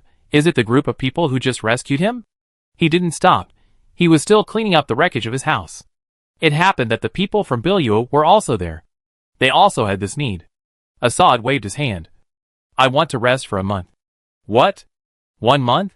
Why don't you just retire?" When these words came out, all the players present were dumbfounded. Without this thing, there is no way to explore the area where the Tsar's mausoleum is located. Then, what are they doing in the dungeon? By the time Assad goes to work again, the grass on Jihao's grave will be 3 feet high. Suddenly, I missed the fake Assad. Although he is a slacker, he is a real hard worker. Whoa! President. Wu couldn't help but cover his face and cry. De Huang. Who to? It's me who hurt you. The faces of the people in Bilyuo were also very ugly. There was a Yeyue player who didn't believe in evil, and went up to bribe Assad. What if we had money? Assad heard it. His face was happy. Add more. Treasure? Unfortunately, the last word was not uttered. Pooh! He seemed to have touched some kind of restriction. Poverty cannot change. You can't make enough money, but your body is your own. Assad refused with a serious face. I said a month of rest means a month, not a day less. Softness doesn't work, then we can only use force. The superpower user of Yeyue stretched out his fist. Assad trembled all over. What? Yushan glared. Do you want to attack the undead NPC in public? The Yeyue player finally reacted. He let go of his hand in dismay. The scene was tense, but he couldn't resist the anxiety in his heart. Let's go! Jianlan said to Wu. Where are we going? Wu wiped his eyes with the back of his hand. Jianlan, to save your president. Wu! Everyone turned and left. Bilyuo was also shocked, and called Jianlan from behind. Do you have any special items? Jianlan tilted his head slightly. So what? Bilyuo fell into silence. Can we talk about the terms? He frowned. Jianlan smiled and said the same thing. You don't deserve. Chapter 79. Meet again, friends of Apocalypse? When the players of Dawn Guild and Apocalypse Guild met again, this scene was very similar to the meeting at the border of the extremely cold northern border. At that time, Apocalypse spared no expense to hire experts to fight for them in guild wars. At this time, Apocalypse asked the people of Dawn Guild for help, to rescue their guild leader Ji Hao, and the brothers who explored the way ahead. The same thing as that. Both times were led by Bo Xiao, but the difference is that the dawn of today is no longer the dawn of the past. I won't rashly help them just based on a contract, without seeing any points. It's all transferred. The guild accountant reported to Ji Qingqing. If you want the help of the Shiguan Guild, you must pay it all at once. Iron Fist. Points remittance has been received. It's a public-to-public account. From the guild in the northern part of Tianqi. The points are directly transferred to the Shiguan Guild in the northern part. In this way, there is no handling fee. He is a professional accountant. Only by careful calculation can you make a long-term profit. Okay. Now that the points have been received, we can start to work. The team that rescued the president was almost entirely composed of the original members of Tianqi. The players who had settled in Lingyuan, of course, only had the dungeon in their minds, and had no interest in rescuing the president. Assad was not accessible. They had to think of other ways, to see if they could bypass the poisonous dust area. Because, according to the information they had inquired, there was movement in Bilyuo, and it seemed that they had found a way. Of course, there are a few people in Lingyuan who are familiar with Tianqi. They just happen to have nothing to do, and are willing to join the rescue team. However, they don't know what method the guild from the north will use to get Ji Hao and his people out of there. They are also very curious. Could it be the legendary collective flying technique? According to observations over many days, the concentration of poisonous dust is only high near the ground. When it reaches high altitude, the concentration of poisonous dust will decrease, and the reduction in the player's health will also be reduced in proportion. This is a common rule in many places in the Evil Mist Swamp. However, there are only a few players in the entire game who have the ability of collective flight. They have only heard about it from the top players. If there are such talents in the guilds from the north, it would be a great achievement for their guilds to win them over. The two groups of people met at the gate of Oasis City. There were 16 people in total. There were 6 people on Jianlan's side, and 10 people on Tianqi's side. The two sides had already communicated the number of rescued people. This matter was like 1 carrot for 1 pit. And they had to count the number of people in advance. Because they had to make food. At the edge of the poisonous dust. Come! 1 for each person. Don't take more. On the side of the Dawn Guild, everyone had already taken 1. And put it into their mouths. Even Bo Xiao was more skilled than them. Tianqi looked at the bowl of chestnut balls, and fell into deep thought. How could they look so similar? Everyone had the same impression in their minds. After all, the children of Blue Star shared a childhood delicacy. Except for those who had unhappy childhoods, such as Bo Xiao. Who hasn't eaten it? He grabbed the chestnut ball in his hand with suspicion. Smell it. It looks more like it. Doesn't it? Put it in his mouth and chew it. It can't be said to be like it. It's exactly the same. It's okay for those who have eaten Jianlan's food before. Just think it's a blessing, and they have eaten the delicious food she prayed for. The 3 people from Lingyuan were really shocked beyond words, and almost died. They had never eaten other flavored food besides the nutrient solution to replenish the body's energy. When anyone first enters the game, they may have eaten things in the world like primitive people. They have experienced the taste of water-soaked toilet paper and the threat of blood loss. The high-level players who survived all kept the words "be careful" when eating firmly in mind. Suddenly eating delicious chocolate. They were terrified. Is it poisonous? Someone from Lingyuan couldn't help asking Tianqi's people. All Wu fell into silence. This is to avoid poison. Double the shock. After the anti-poison pill took effect, 6 members of the Shuguang Guild were the first to walk into the poisonous dust. In the eyes of others, they looked like a group of death squads. It turned out that the method Shuguang mentioned was to go find Ji Hao, and then give Ji Hao and his friends this anti-poison pill. What a simple and plain rescue plan. It was really flawless. So, the key to success lies in whether the pill is effective. It seems that the idea of seeing the collective flying ability today is likely to fail. But it can't be said that there was no gain at all. They saw the god of Maltesers, which was quite shocking. Is the anti-poison pill that looks like Maltesers effective? I silently questioned in my heart. But even those people from small maps are not afraid. If those of us in big guilds are afraid, wouldn't we be laughed to death? So, people followed one after another. The endless yellow sand of the desert, the gray sky, the same scenery for a long time, will make people visually fatigued. There were dead bones buried in the sand. And the leader told them not to look. Because many of the dead bones were still wearing the clothes they wore when they died. Players' clothes usually don't rot that quickly. And sometimes the bones have been broken into pieces. But the players are still wearing the clothes they wore when they were alive. If the later ones saw it, how could they not be moved? Even if the leader didn't let them look, they couldn't help but be curious. Yen Lulu took a look through the gap between her fingers. She was still an underage girl, so she was naturally not very brave. She was still a little scared of these things. The more scared she was, the more she wanted to see it. Jianglan pulled her over and gave her a roasted chestnut with something delicious. Yen Lulu's attention was drawn away, and she no longer paid attention to those sad things. Fortunately, the second half of the journey was much more peaceful, and no more corpses of players were seen, whether they were bones or freshly dead, due to different ways of death. The way the bodies of players disappear is also different. For this, there is no definite rule to follow for the time being. Some will remain for a long time, while others, like the ghoul pretending to be Assad, will slowly sink into the ground and disappear. Finally, under the leadership of the leader, everyone is almost at the coordinate point set by Ji Hao. It must be said that Ji Hao is quite foresight. The reason why he decided to continue moving forward was not reckless, but based on reason. He used his supernatural power to sense the difference between the terrain ahead and here. Specifically, it manifested itself in the poisonous dust. And the fact was just as he expected. Everyone passed through the last poisonous dust area and entered a sunny place. Although there was yellow sand everywhere, the sky was a clear and pure blue. The most important thing was that the air there was normal, and there was no poisonous dust. When everyone first arrived here, they went their separate ways to find a way out. They thought they had left the range of the poisonous dust, but they didn't expect that. After investigation, within 100 miles, there was poisonous dust all around. Judging from the shape, they are at the eye of the typhoon. No wonder it is so calm here. There is poisonous dust all around. The thickness is unknown. If it is like a donut, the thickness is the same in every direction. Then, there is no difference from the distance they came from. With a resistance, it is not enough to return to the starting point without the anti-poison sachet. Even if it is a fake anti-poison sachet, it is not advisable to break through by force. So, Ji Hao and his party rested there, sent signals to the members of the Apocalypse Guild, waiting for support.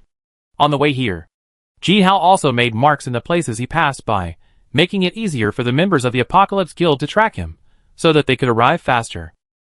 This mark, only the people of the Apocalypse Guild could understand. It was not an ordinary method, otherwise. With the harsh natural environment on the desert sand, a gust of sand and dust would wipe out the traces, making it impossible to find them. With guidance, it is much more efficient than blindly searching. Not long after, everyone saw the clear blue sky that Ji Hao had mentioned. And in the distance, there was also a group of people wearing player costumes, staying there. All recognized them. They were the clothes that President Ji Hao and his friends wore when they left. The clothes were quite conspicuous. All of them were purple quality or above. The quality was very good, and they had the special function of preventing wind and sand. Logistics went to the mall to purchase them in bulk. The price was expensive, and it was the best defensive props that players could buy. It can resist most of the common natural disasters in the sand country. It is almost perfect, but it cannot resist poisonous dust. Better props can only be collected through dungeon drops or made by NPCs. President All Wu ran over excitedly. Brother! Ji Qingqing also shouted. When they got closer, everyone found that Ji Hao and the members of the exploration team, who disappeared before, were all here, without missing a single one. In this way, they felt relieved. They arrived just in time, and were able to rescue Ji Hao and his group. They had completed their mission perfectly. Here, one pill for each person. Jianlan held out her hand. There were dozens of marshmallows on it, facing the puzzled eyes of Ji Hao's team. Jianlan explained, this can prevent poison. If you eat it, it can resist the damage of poisonous dust for 24 hours. Hearing this, everyone was stunned on the spot. The rescue team had already understood the previous information, and they were indeed unharmed when they passed through the poisonous dust just now. The poison-proof pills were proven to be effective. But Jianlan didn't say that the efficacy of this thing is actually 24 hours. Oh my god, it is 100 times stronger than the anti-poison sachets that are so stingy and difficult to find. And the effect is immediately removed after opening. Although they have only received fake sachets so far, the experience is naturally worse. It seems that, in terms of effect, it is better to take it internally. No one will refuse good things. In the blink of an eye, everyone has a Malteser. Shall we go? Jianlan was determined to complete the task. But Ji Hao just took the anti-poison pill and didn't eat it. He didn't necessarily doubt this thing. Did he? What about the pattern? It's been a long time. Jianlan had enough. Before she lost her temper, Ji Hao added fuel to the fire. Ji Hao, we won't leave. Jianlan fell into silence. Bo Xiao acted as a peacemaker quickly. Boom! At this time, there was a thunder. The sky, which was clear just now, suddenly became cloudy, with lightning and thunder. Looking ahead, not far away, an ancient stone city appeared in the rain and fog. Ji Hao shuddered, as if he had been waiting for this moment for a long time. He looked nervous, and immediately stood up and directed his men. Enter the city. Chapter 80. A stone city suddenly appeared in the rain. This was strange enough in itself. What was even stranger was that, when Ji Hao saw it appear, he immediately gave an order, and ordered his men to get up, and everyone to go into the city together. From the look of it, it seemed that they had been waiting for it to appear for a long time. The people of Tianqi were of one mind. Since Ji Hao ordered to go into the city, they naturally had to go into the city, including the rescue team that arrived later. All followed. Jianlan looked at the map. The area they were currently in was the area marked by the Tsar's mausoleum. When the map was zoomed out, it was not found. When it was zoomed in several times, this area was almost as big as a small map. It was indeed an SSS-level copy. the specific location of the mausoleum. After such a long time, they still had no clue. They met the people of Apocalypse and discussed briefly, and then set off. But they did not force the people of Jianglan's team to go with them, because as long as they met Ji Hao and gave them a way to get out of the poisonous dust, whether they would leave or not was another matter. At this point, Jianglan's contract with them was considered complete. However, Jianglan and the others had not left yet. She was also quite curious about the stone city that appeared out of thin air. After all, after being in the game for so long, everything she saw was real, and this stone city had a bit of a mirage. Usually, she had only seen it on TV, and mirages were typical of being out of reach. But what was in front of her seemed to have become real. Shall we go in and take a look together? Jianglan asked the other members of the guild for their opinions. They came together, so it would be safer if they acted together. After all, there was something strange in the poisonous dust. Who knew if some monster would suddenly appear? Yes. Yes. Yes. Omi was very excited. Even if Jianglan didn't say it, he would take the initiative to bring it up. But now that Jianglan took the initiative, he was even happier, and naturally agreed with both hands and feet. As a local, he had been in the extremely cold northern border for so long, and he hadn't been to many places. This trip to the land of sand was quite fruitful. I saw many things I had never seen before, so I just took it as a trip. Yan Lulu and Fu Yao always followed Jianglan's lead. Tang Yueshan was calm and followed the principle of majority rule. If they all went, he would go too. As for Bo Xiao and Xiao Lu, there was no need to mention them. So, Jianglan's team followed the members of the Apocalypse Guild and entered the Stone City together. Huh? Ah Wu was pleasantly surprised to find Jianglan and the others were here too. Originally, he was a little disappointed, but the money he paid only covered the rescue, and could not support them to continue to bear the responsibility of protection. Jianglan took the initiative to bring people here, which was of course the best. In this strange situation, there is strength in numbers. The more players there are, the more secure everyone's survival is. Moreover, as long as Jianglan is here, everyone will have delicious food, which is what makes him most excited. Ji Qingqing looked back at them. I really didn't expect them to come. However, her impression of the Dawn Guild now is completely different from the original one.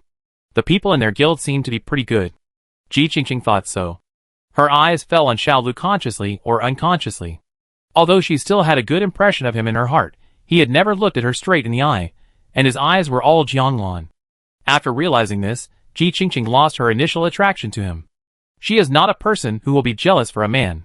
Based on this point alone, she is much better than that useless Bo Xiao. Seeing that Bo Xiao is now following a little follower, serving Jianglan like a stalker, not even serving as the vice president, and being bewitched, it is really pathetic. So, Ji Qingqing is more determined that she must not be a love-brained person. Unconsciously, she quickened her pace, walked to the front of the main group, and to her brother's side. And Ah was closer to Bo Xiao. Since Jianglan and his team came, the two sides formed a brief alliance. Ah Wu also shared with them some of the information he had learned from the internal channel of Tianqi. It is said that when Ji Hao and his team first arrived here, it rained heavily. There were still crystal clear water droplets hanging on the leaves of the green plants on the sandy land. In the distance, there was a vague shadow of the stone city. At that time, everyone thought it was a mirage, so no one paid attention to it. Until Ah Wu said this. His expression suddenly changed. The voice also became gloomy. They heard, someone in the city was calling someone's name. Lu Yao, Lu Yao. Ah Wu pinched his throat and called a few times. Oh wow, it hurts. Omi screamed. He was not scared by Ah Wu, but was scratched by Yan Lulu's 9-in white bone claw and screamed. Yan Lulu had the stereotyped expression of a little girl listening to a ghost story. She was grabbing Omi's arm. Her expression was nervous. Ah Wu's words worked. After scaring people, he returned to his normal voice. Jianglan was not that scared. Who is Lu Yao? Ah said. Lu Yao is the S-level nurse of our guild. When he heard that it was someone from the Apocalypse Guild, Bo Xiao could no longer remain calm. His expression changed slightly. Is it that Lu Yao? Most names are similar. If you only listen to the syllables, there is no way to confirm. Ah nodded. When she heard that it was someone that Apocalypse knew, Yan Lulu was slightly relieved. Maybe there is someone in the city who knows her. Yan Lulu, is she here too? Seeing that the most frightened little girl in the crowd took the initiative to post, Then he naturally had to tell her. All looked at Yenlulu deeply and answered seriously. She has been dead for 3 years. Ah! Omi's screams reverberated throughout the city. The city was full of stone walls, which bounced his voice back and echoed. It was hard not to alarm the members of the Apocalypse Guild walking in front. Shoo! Shut up. Ji Hao sent someone to tell them to be more careful. Originally Jiang Lan and the others came with good intentions, but now they have become the teammate who is holding them back. Knowing that he was in the wrong, Omi covered his mouth. Yenlulu also covered her mouth. The new guy who joined the chat was named Zhang Xian. He had sharp ears and heard a Wu's representative voice. Of course, he also heard the story he told Jiang Lan's team. There was no big problem with the framework, but there were some small mistakes that needed to be corrected. How can he have been dead for 3 years? It was only 2.5 years. Thank you. Actually, there's no need to explain. Yenlulu's face turned pale. Did he remember it wrong? Oz scratched his head. The second half of the story was continued by Zhang Xian. He was quite considerate. He knew Yenlulu was afraid, so he didn't do any special artistic processing, but just recounted it. It wasn't just Lu Yao. Later, they heard many names of acquaintances who had already gone offline. It was like opening the book of life and death of the Apocalypse Guild. As more and more names were called, everyone's face became worse and worse. The hairs on their heads stood up in their sandproof suits, and their scalps felt numb. This stone city, there was something very strange. The roll call lasted only a short while. As the weather cleared, the clouds and mist dispersed, and the stone city disappeared without a trace in the sun. The opportunity was fleeting. They wanted to investigate again, but there was no way. They had never encountered such a situation before, and everyone found it incredible, but they were also very curious. I wondered in my heart if the reason why Stone City appeared was related to the weather. The climate in the desert changes rapidly. When a rain cloud floats into the sky, it will rain heavily. When the rain cloud drifts away, the sky will be clear again. Sure enough, they didn't have to wait too long. When the second rainstorm fell, Stone City appeared again. Everyone's heart was in their throat. As if it was agreed, everyone was waiting for Stone City to call out their names. But this time, the names coming out of Stone City were not all dead players. Even, there are still people alive. As to which members of the Apocalypse Guild they are, the team members present at the time all tacitly kept silent. Obviously, those names may be hidden in the rescue team. Being afraid of scaring them, of course, is also a form of protection. Not only Apocalypse, but also those players who joined after Ling Yuan. Am I one of them? Shocked beyond words. You know, Ling Yuan and his men came from the evil Mist Swamp, and have nothing to do with the Kingdom of Sand. How did they get on the death list? Or, as long as they join Apocalypse, they will be marked? What is the relationship between Stone City and Apocalypse? Is it that, when they arrived here, they were already being targeted by something unknown?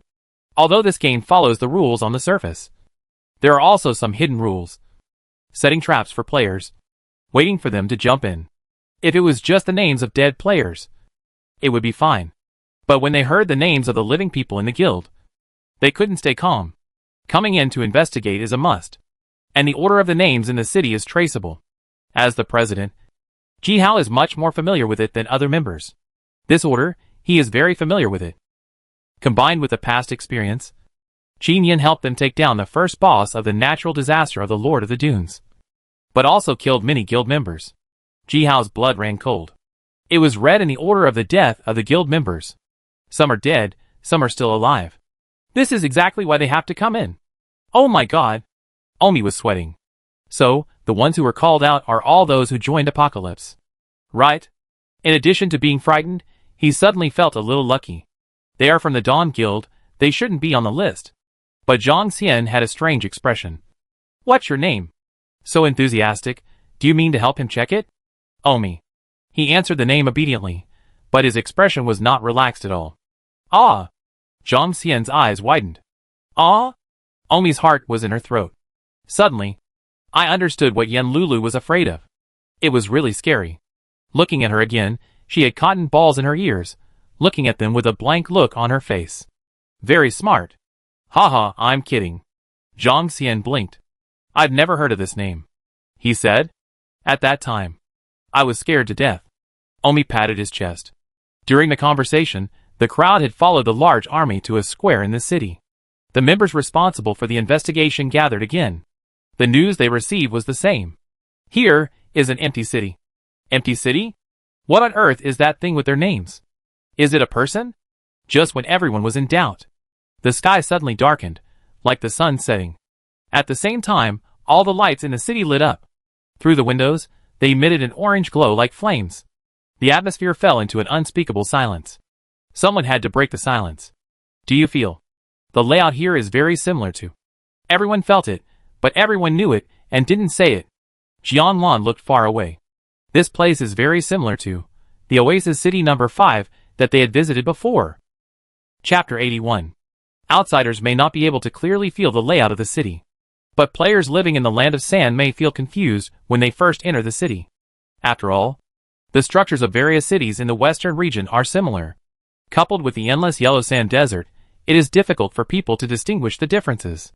However, when they gathered back to the central square, the faces of the people in the Apocalypse Guild all changed. During their guild's anniversary celebration, they danced in the central square. Oasis City number 5 is the city with the most developed entertainment industry. It not only has the music and dance of the Sand Country, but also some indescribable things. So, the NPC content here is also quite high. Of the 20 undead NPCs in the Sand Country, 12 live here, including the pharmacist NPC, who makes special props for them. Now, even the people from the Dawn Guild think this place looks like Oasis City number 5. That's not wrong. But, why does this place look like Oasis City number 5? The 3 rainy cities that emerged look the same from the outside. Just like all the Oasis cities in the Sand Country. If there were no signs, the players would inevitably be confused and not know which one they were heading to. Which was very confusing. The 3rd rainy city they entered had the same internal structure as number 5. What about the first 2 times? They had not been in the first 2 times. So they naturally did not know what the inside would look like. Would it look like the other Oasis cities? What does it mean that the Oasis city where players live suddenly appeared in the poisonous dust? Why did the voices of players' names come out from the Oasis city? I can't figure it out. I just checked it out. This is an empty city. But suddenly, all the lights in the city lit up. Everyone was scared. Some timid ones hugged their teammates and started trembling. Is there a ghost? This was Yen Lulu's first reaction. She had seen such a scene when she went to the movies with her classmates before. Hearing her words, a burly man in the Apocalypse Guild turned around and said to her, "Hey, little sister. We are all in the game anyway. Even if there are ghosts in the game. It is normal." He meant to comfort her. But really, this kind of comfort is unnecessary. We are all superpowered people. Not ordinary people. We don't have to be afraid of those things. Jianlan's comfort was more effective. Your superpower is so strong. With one cut, any ghost's head will be cut off. Sure enough, after listening to Jianlan's words, Yen Lulu suddenly understood. Yes, she is not that ordinary junior high school girl. Yen Lulu immediately took out her supernatural weapon. Yen Lulu's supernatural weapon is a big sickle. The big man who just comforted Yen Lulu seemed shocked. You are more like a ghost than a ghost. The sickle is the special weapon of the god of death. Even if she really encountered a ghost, it should be the ghost in the game who is afraid of her. Yen Lulu's eyes widened. Her eyes were big and black, and staring straight at people, and quite scary, like a little black cat. The big man hurriedly said, "I'm praising you." Awesome. Huh? Inspired by this, everyone took out their weapons to defend themselves.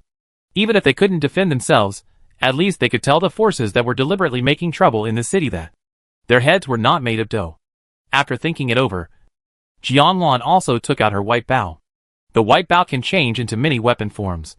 She tried it many times, but still felt that the gun form gave her the most sense of security. At the same time, it is also filled with bullets of various attributes. If you really encounter ghosts, you can just attack them directly. Since bullets are effective against bosses, they can also be effective against other things in the game. People's fear comes from the unknown. When the fog is cleared, this fear will be broken. For the lights that suddenly light up in the city, there is no use in hiding. You have to investigate again. In view of the special situation now, it is the best choice for everyone to gather together. But this stone city is too big. Previously, only a few people were sent to investigate, and it was obvious that they did not reach the core of the city. Now it was dark, and we had to understand the city as soon as possible. The reason why the lights were on, and whether there were people in the city or ghosts. There were about 30 players present. They were roughly divided into 3 teams. Team 1 was the Apocalypse Exploration team led by Ji Hao, and Team 2 was the rescue team organized by Ji Qingqing. The third team was composed of members of Jianlan Shuguang Guild. Ji Hao glanced at Bo Xiao, and his eyes hinted. I have made it so clear. Bo Xiao looked up at the sky. He turned a blind eye. Ji Hao gave up. Okay, you are ruthless enough. The 3 teams used the communication channel of the Sand Country and established a large communication discussion group temporarily. It was convenient for everyone to send back the information they investigated in time. Then, the floor plan of Oasis City number 5 of the Sand Country was also retrieved. According to the shape of the cake cut into 3 pieces, they were given to the members of the 3 teams respectively. The Jianlan team successfully obtained the fan-shaped area in the upper right corner of the 3-divided circle. After dividing the area, everyone started to act. The 3 groups of people headed in 3 different directions. The same thing as that. Everyone held a special weapon in their hands, so that they could respond to emergencies at any time. Since each team had about 10 people, in addition to the members of their own guild, Jianlan's team also had Zhang Xian and another member of Yeyue. Zhang Xian was talkative, but the member of Lingyuan was taciturn, following silently at the end of the team, looking very lonely. But everyone has their own personality, and Jianlan never forces others to fit in. Go down the narrow road. There are houses built of black boulders on both sides of the road. There are not many windows in the houses, but all of them are lit with lights like orange paintbrushes. It is not a big deal to just keep walking like this. Jianlan stopped in front of a house. She glanced at the team members. The team members all looked at her, and there was a tense atmosphere in the air. Everyone knew what they should do, otherwise what was the difference between their current behavior and city work? No one would have the leisure to do it. But knowing it in your heart is one thing, and whether to do it or not is another. This requires a lot of courage. Then I knock on the door. Jianlan took a deep breath. Who made her the captain? A polite player. Dong. Dong.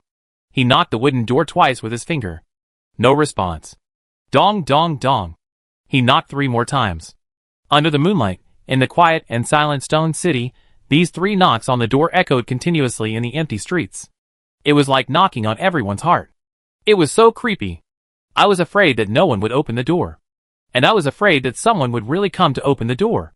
Everyone's nerves were tense, and they were about to reach their limit. So, when Jianlan wanted to make that kind of sound that was about to drive people crazy again, she was pulled back by someone. Turning around, it was Bo Xiao. Be careful, Bo Xiao said. Let me do it. That was considerate. Jianlan felt relieved. Okay, then you knock. She didn't want to knock either.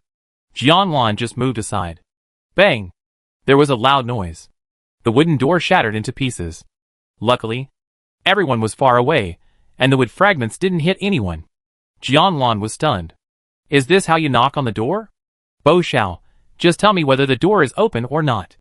It must be said that his violent actions, to a certain extent, saved everyone's fragile nerves. Jianlan didn't care whether Bo Xiao's behavior was uncivilized, because she was completely attracted by Omi's cry. Oh my god! Omi picked up an iron object from the ground. He brought it in front of everyone. Look! After seeing what the object was, everyone's face was not very good. An iron lock. It was embarrassing. The house was locked from the inside, and this time, they really broke in. If there was someone in the house, it would be hard to explain. But the door was broken, and it couldn't be restored to its original state. If there were really residents coming out, then they would have to pay compensation. Everyone bravely filed in. Omi threw away the lock, but he looked at his hand, which was covered with dark brown debris. Huh? We learned about it in junior high school chemistry. This is rust? Is anyone there? As soon as you enter the door, you will see the entrance hall. After passing through a narrow door, you will see the open space. The crowd finally found the source of the orange light. However, when they entered the large living room, they all froze in place, as if they were frozen. Omi was at the end, and saw a group of people standing there, and felt flustered. But when he entered, he was also stunned like them. What a scene! The whole room was covered with gorgeous Persian carpets, and there was a fireplace by the wall, and a blazing fire was burning in the fireplace. You can clearly hear the slight beeping sound of burning dry wood. In the middle is a fireproof stone stove, and a large iron pot is hung on a branch. There is also a flame burning in the stove, and the pot is covered with a lid, leaving only a vent, and a gurgling sound is coming from the pot. This sound is so familiar. Every player who enters the game, as long as he can cook, or has seen his family cook, will recognize what this is at once. Obviously, something delicious is stewing in the large iron pot. As soon as I thought about it, I could smell the aroma of food. It was not just a simple stew, but also salt, soy sauce, and various spices. The mixed aroma aroused everyone's appetite. Even if the satiety level was green, they couldn't help but feel hungry. The people in Jianglan's guild were fine. They were used to eating Jianglan's dishes, but they just felt it was abrupt. What they were wondering was, why in a place where there seemed to be no one, there was a big iron pot cooking? Could it be that there are people with the same abilities as Jianglan? Their thoughts are exactly what Jianglan thinks. Could it be that she really met other players with cooking abilities? The people from the Dawn Guild had one idea, while the people from Apocalypse and Ling Yuan had another idea. Ling Yuan, the lonely old man, was fine. He just looked up. But Zhang Xian had never eaten the food cooked by Jianglan, and didn't know that such a thing existed. He just thought that the scene he had never seen in the game was happening in front of him. So when everyone was caught off guard, he stepped forward and lifted the lid of the pot. The whole audience was shocked. Wow! It's beef! Zhang Xian blew the smell into his nose, while swallowing hard. His eyes were greedy, full of eager desire for the things in the pot. The fragrance of gardenia, the rich aroma of walnuts, the selected high-quality beef, which had been boiled for at least 8 hours. Just now, I could smell a faint fragrance through a crack, but now, the fragrance was overwhelming, filling the whole room. The smell was too strong. Even the people of the Dawn Guild were getting upset. Eat beef, eat beef. I want to eat beef. Zhang Xian's eyes were red. He looked around for a spatula, and anything that could get the beef out of the pot. There were no suitable tools around, so he was so anxious that he wanted to just start scooping it out. Seeing the team members like this, Jianglan dissuaded. Don't eat it? This thing is of unknown origin. She realized something was wrong. Although the smell was fragrant at first, it was definitely not just a simple fragrance. Besides, she was already feeling nauseous. She pinched her nose subconsciously and said to Zhang Xian, "You want beef? Right? I'll make it for you." She didn't lie. There were several dishes in the recipe that used different ingredients, but the taste was exactly the same as beef. However, Zhang Xian was like a demon at this time, and he didn't listen to her at all. Finally, he couldn't help it and reached into the iron pot. Just when his hand was about to dip into the boiling oil pan, snap! Someone kicked the iron pan with a kick, and it flew away. The kick was fierce enough, and it hit the wall directly. The iron pan, along with the beef and the soup, died together. A large brown mess was left on the wall. Then it rolled to the ground. After the residual heat dissipated, there was no sound. "Eat shit," Yushan said in a muffled voice. He still maintained the handsome posture of high kicking. It was self-evident where the magical kick just now came from. It was as if the exhaust fan was turned on. The iron pot overturned, and the smell also dissipated. Nothing was left, as if it had never appeared. The food was gone. The red light of desire in Zhang Xian's eyes gradually faded, and he looked up in confusion, and saw that everyone was staring at him. There was still a lot of worry in his expression. Zhang Xian's face was full of confusion. What happened to me just now? Huh? He was really confused. Omi grinned. I almost ate the food that the white bone demon transformed into a toad. He was referring to the pot of beef. Oh. Zhang Xian slowly remembered. Just now, he was completely out of control, his mind was in a mess, and all he could think about was eating meat. Wait. Is it just me? Zhang Xian looked at the people of the Dawn Guild in surprise. They looked calm, as if nothing had happened. When he asked this question, everyone smiled at each other. What Sister Lan made, it's much more delicious than what the white bone demon made. Yen Lulu spoke from her own experience. She was the first beneficiary of Jianglan's cooking skills. The sugar-roasted chestnuts at that time were the best in the world. Zhang Xian didn't understand what they meant for a while. But this is not very important. The important thing is that it has been confirmed that there is no one in this house. But when they first entered the door was locked with an iron lock, and the windows were all locked shut, and could not be pushed open. It was considered a secret room. If it was brought to approaching science, it would have to be broadcast as a 10-episode series. Regardless of whether it is from a physical level or not, the NPCs here are not human. Moreover, Aomi also added details. The iron locks that lock the door are rusty, which means that the door has not been opened for at least 10 years. What does this mean? It is hard to figure it out just by thinking. The sample size is too small. We need to find more clues. Jianlan, let's go and check out other houses. Look at other places to see if there are things that confuse their minds. Perhaps it is not just about food. It is related to various human desires. If this is true, then no matter what you see when you push the door open, it will not be surprising. I just don't know if they can resist the temptation. Because the reason why they can resist the temptation of braised beef this time is because they have a talent for cooking. And the members of the guild are used to eating it. Jianlan knows this very well. If not, what will happen if you eat this beef? In other words, what is the price of not being able to resist temptation? The vanguard arrived at the door first. Just like when they came in, there were a bunch of people standing there again, blocking the traffic. Jianlan and the others were at the end, and they didn't know why. At this time, a sheepdog was needed to clear the road. Omi, why are you blocking the road? Why don't you go out? He squeezed forward in the aisle. When he reached the door, he finally understood why everyone was not leaving. Because there is no way. He couldn't help but curse.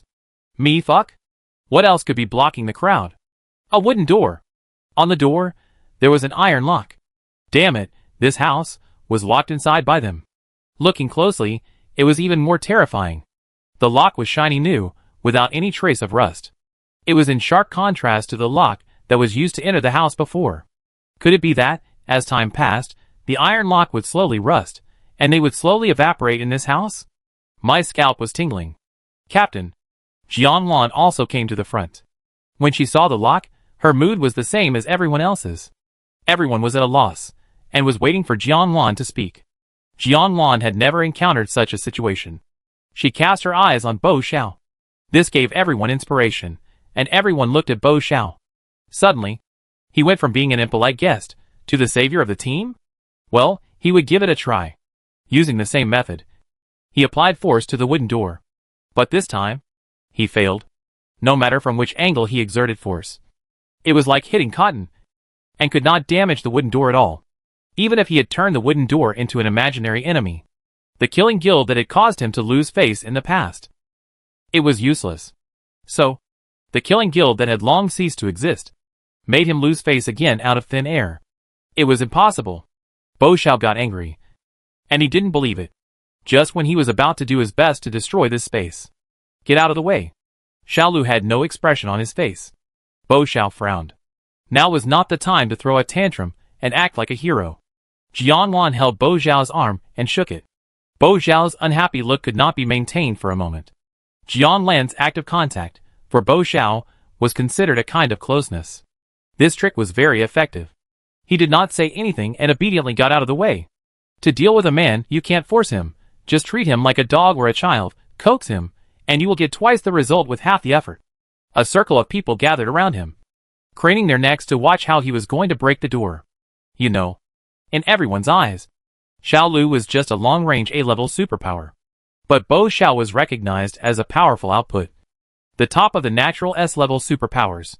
He was even more powerful than those SS, who got their power by taking permanent attribute medicine from the mall.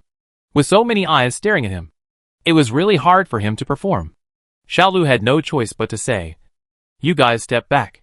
He only said the first half of the sentence, and forced himself to swallow the second half. "I'm afraid I'll hurt you," which was full of pretentiousness. "Back off. Back off, everyone back off." Omi was very active, acting as a human cordon, forcing the crowd back. But after he did this, he did not stand in line with everyone. He was obviously out of range, obviously observing Xiaolu's every move. Xiaolu glanced at him. Forget it, this guy's angle shouldn't be able to see clearly. Xiaolu picked up the lock hanging on the wooden door. He covered his palm. In a flash, a ball of extremely hot white flame instantly enveloped the iron lock. In less than 3 seconds, the iron lock and the iron pin melted into a ball of glowing molten iron, dripping down the wooden door to the ground. The reshaped iron lock solidified again. At such a high temperature, iron can melt, but the wooden door is intact. It can be seen that there must be something strange about this door. No wonder Bo Xiao couldn't do anything with it. At least, he couldn't do anything to open it from the inside out. I have to say, Omi's position is still good, and he could observe the situation at the first time. Of course, he couldn't see clearly how Xiaolu did it. He only saw a disc on the ground. Melted the lock? What the hell? Omi was surprised. Without the shackles of the lock, the door creaked and cracked. I can go out. This strange sound, hearing it this time, made people feel extremely excited. Xiaolu was closest to the door. As long as he pushed it gently with his hand, he could open the door completely. But he didn't move. Jianlan was anxious and went forward to check. But she was so nervous that she forgot to let go of Bo Xiao. She pulled Bo Xiao forward. Bo Xiao was very happy to be pulled by her. And he also went forward. She felt sweet in her heart. Jianlan felt strange. Why don't you go out? Xiaolu. He fell into silence. I always felt something was wrong. He must have his reasons for doing this. No one pushed the door. But the door seemed to be impatient. It was as if a gust of wind blew in the room out of nowhere. With a whoosh. Like a scallop opening and closing. The door opened wide. Then, a strong light came from outside. As if they had been in a cave for a long time, and suddenly saw the sun again. Everyone could not open their eyes. In these few short seconds of losing vision, when they opened their eyes again, the scene around them changed. The change was so great that people could not react for a while. They were still in the stone city, but the sky was already bright. According to the angle of the sun in the sky, it should be noon. A carriage passed by the street in front of him. The ground was no longer made of stone bricks fired in ancient earthen kilns, but compacted less. The vendors on both sides of the road, wrapped in turbans, had painted pottery in front of them. On the tower in the distance, a group of soldiers with scimitars were patrolling. Jianlan's heart skipped a beat. This didn't seem to be Oasis City number 5. Everything here seemed so ancient and primitive. There were no modern facilities, such as streetlights. Looking for the corresponding scene from memory, it really looks a bit like a small country in the western regions in ancient times. Shit! At this time, a curse came from the side. Jianlan turned her head and took a look. You wouldn't know until you saw it, and she was shocked when she saw it. Bo Xiao? The face is Bo Xiao, but this clothes. Jianlan confirmed that. This is not Bo Xiao's clothes. At least, he was not wearing this just now. To be more precise, he was not wearing clothes. Just a pair of white wide bloomers, and a pair of Roman shoes with exposed toes and insteps. Upper body. You have abdominal muscles? Jianlan was stunned. And chest muscles. She really didn't expect that. Bo Xiao's figure was so good. It was similar to the muscular male fitness blogger seen on video software. But Bo Xiao was the type who could show his face. He was not a shrimp blogger. Yeah. Bo Xiao naturally noticed the change in his outfit, otherwise he wouldn't have been so angry that he cursed. He had muscles, but he was not the type who would take videos and post them everywhere. He exercised for his health. Usually, she was covered up tightly with clothes, and only some lines could be seen. This was a very private matter. But she suddenly showed it all naked in front of Jianlan. She exclaimed. But why did she feel a little happy? Bo Xiao raised his mouth. I practiced very well. Indeed. Although Jianlan didn't understand. She could count. 1, 2, 3, 4, 5, 6. But before Bo Xiao could be proud for too long, the male voice that deserved a beating followed him like a nightmare. Is it really that good? Looking in the direction of the voice. Another shirtless man. 1, 2, 3, 4, 5, 6, 7, 8. This man has 8 pieces. But with a previous mental preparation, Jianlan was not so shocked when she saw the second acquaintance. Xiaolu walked towards her. The outfit was exactly the same as Bo Xiao's. Knickerbockers and Roman shoes. Just the style and color are a little different. Bo Xiao fell into silence. Neither of them spoke face to face, looking at each other. Her eyes were full of criticism. Jianlan couldn't understand. In just a moment, how did their clothes change? When did you change your clothes? With one sentence, the two ended their secret comparison. Bo Xiao said softly, You changed too. Xiaolu smiled slightly, like a foreign princess. Bo Xiao fell into silence. Sweet words. Speaks eloquently. Ah? Jianlan lowered her head. Sure enough, her clothes changed too. This outfit was strangely familiar, and it reminded her of someone. Lucian. The outfit of this NPC, Lucian, was the traditional costume of the ancient Sand Country. Some NPCs with status would wear such clothes when attending celebrations. Following this logic, Bo Xiao and Xiao Lu were also wearing the youth clothing of the ancient Sand Country. Jianlan, have we traveled through time? Suddenly, we came here from a residential building in the rainy city. It is indeed possible. It is hard to say whether they are still in the game. In the game of Disaster Apocalypse, the scene design is based on prototypes. The more places players go, they will find out. Traveling through time and space is a possibility. They pass through that door and return to the ancient country of sand. Maybe. Xiao Lu pondered for a moment and said another possibility. We entered the dungeon. It must be said that seeing more is a good thing. As soon as this idea came into Bo Zhao's mind, Xiao Lu said it before him. Then, whatever he said next, it would become an afterthought. A copy? It's no wonder Jianlan was a little flustered. If she really entered a copy, this is a copy-rated SSS. You can imagine the risk factor. She is an F level, with only a few dozen drops of blood. How many lives does she have? She was originally here to save people, but she didn't expect to enter the copy first. What about the others? Except for Bo Xiao and Xiao Lu, Jianlan didn't see any other members of her team. In this case, it would be safer to gather everyone together. He should have come in. 2. We were separated. Bo Xiao looked at Jianlan, but we were close to each other. So we were together. In any case, with one sentence, the newly joined third party was isolated. Xiao Lu fell into silence. It seemed that there was nothing to say. He was indeed far away from the two of them. He came here because he saw Jianlan's back and felt familiar. The game panel was open through the bracelet. The bracelet, which was originally full of technology, also followed the local customs and became a gold ornament worn on the arm. Jianlan hurriedly looked for the button on it, but to the naked eye, it was just an ordinary gold bracelet. Finally, she touched the hidden call-out button. The game panel opened in front of her. The red disabled symbols on the full screen were shocking. Chat X, Guild X, Backpack X. It was almost the same as ordinary people. What about superpowers? This is what Jianlan cares about most. When she saw the familiar cooking ability interface, Jianlan breathed a sigh of relief. The annoying symbol did not appear on the ability interface. Everything was fine in the kitchen. The recipes were all complete. She could continue to cook in this world. After confirming that her ability was not disabled, Jianlan asked the people around her. Are they the same as her?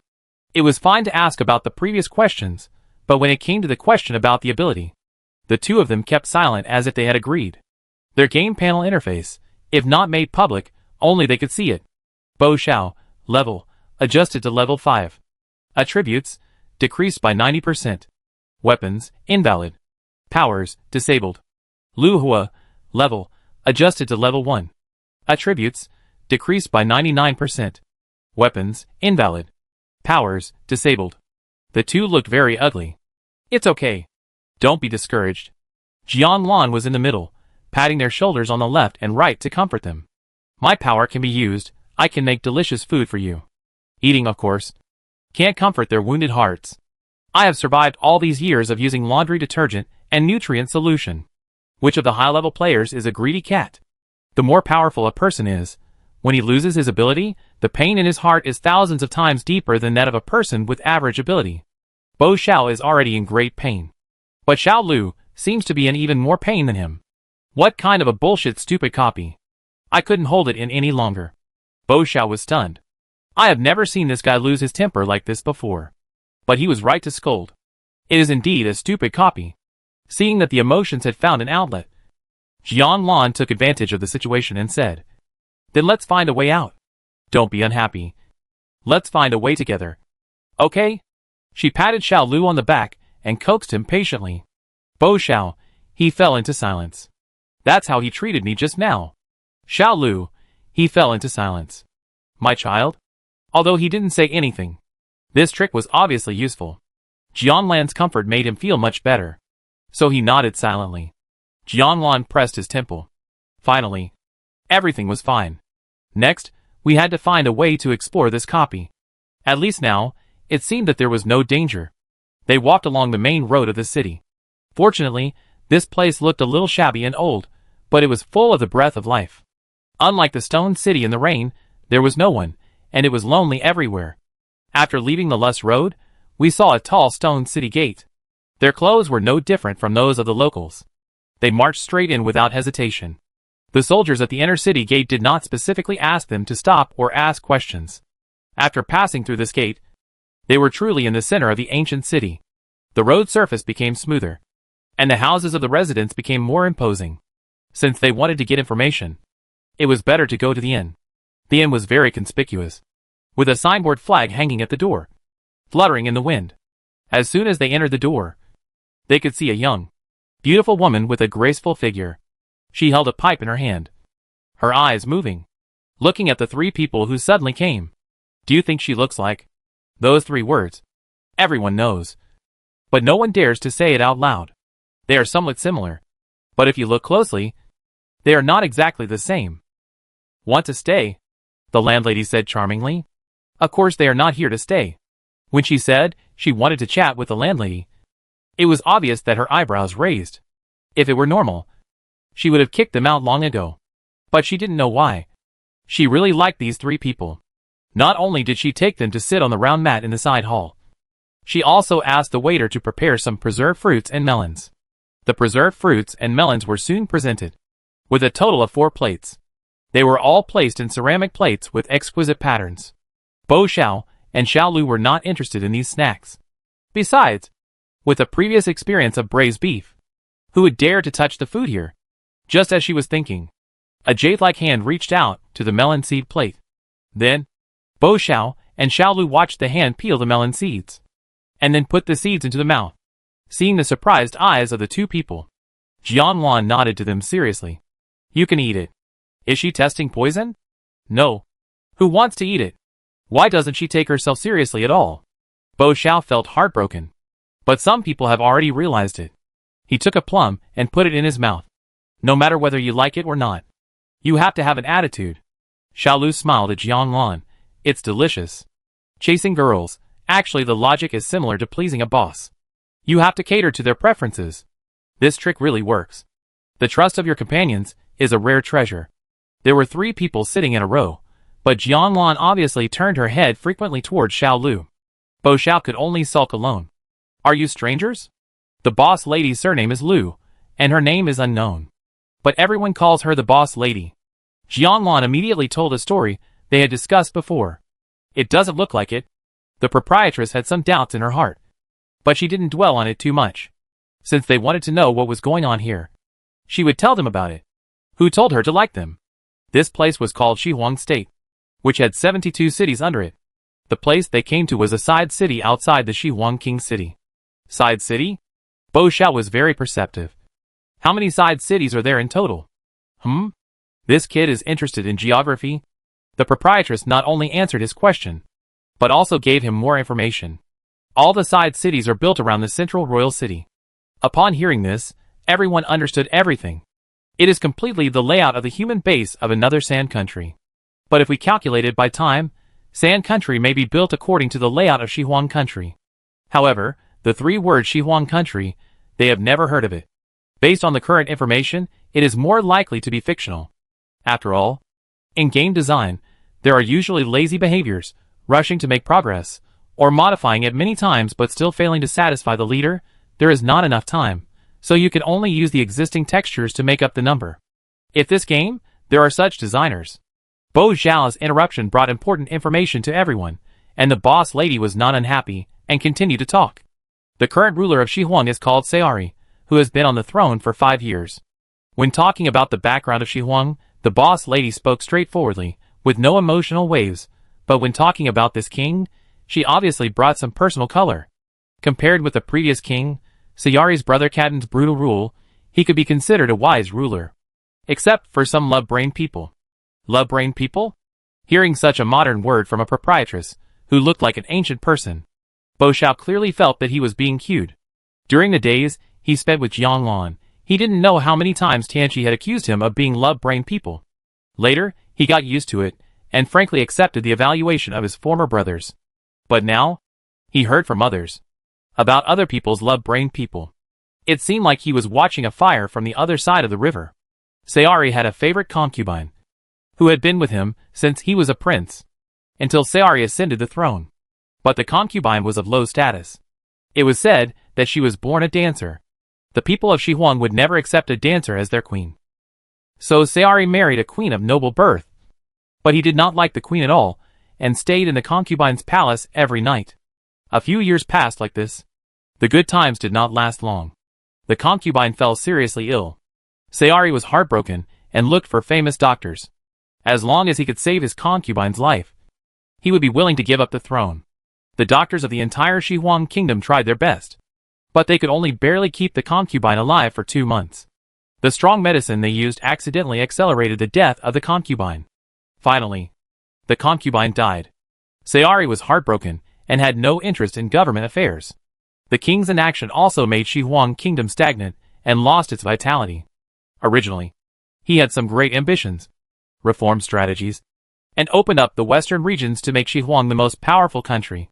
But now, Sayari, who lost his lover, is depressed and unable to recover. The promises he made have naturally become empty. The boss lady is a businessman and has been greatly affected. When Sayari was the king, many merchants from other states came here every day, and her business was also booming. It can be said that the two are closely related. Therefore, when talking about the current King Sayari, the boss lady always has a kind of gnashing of teeth and regret. Normally, she had no one to talk to.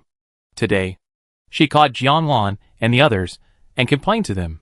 The three of them were good listeners and played the role of trash cans perfectly.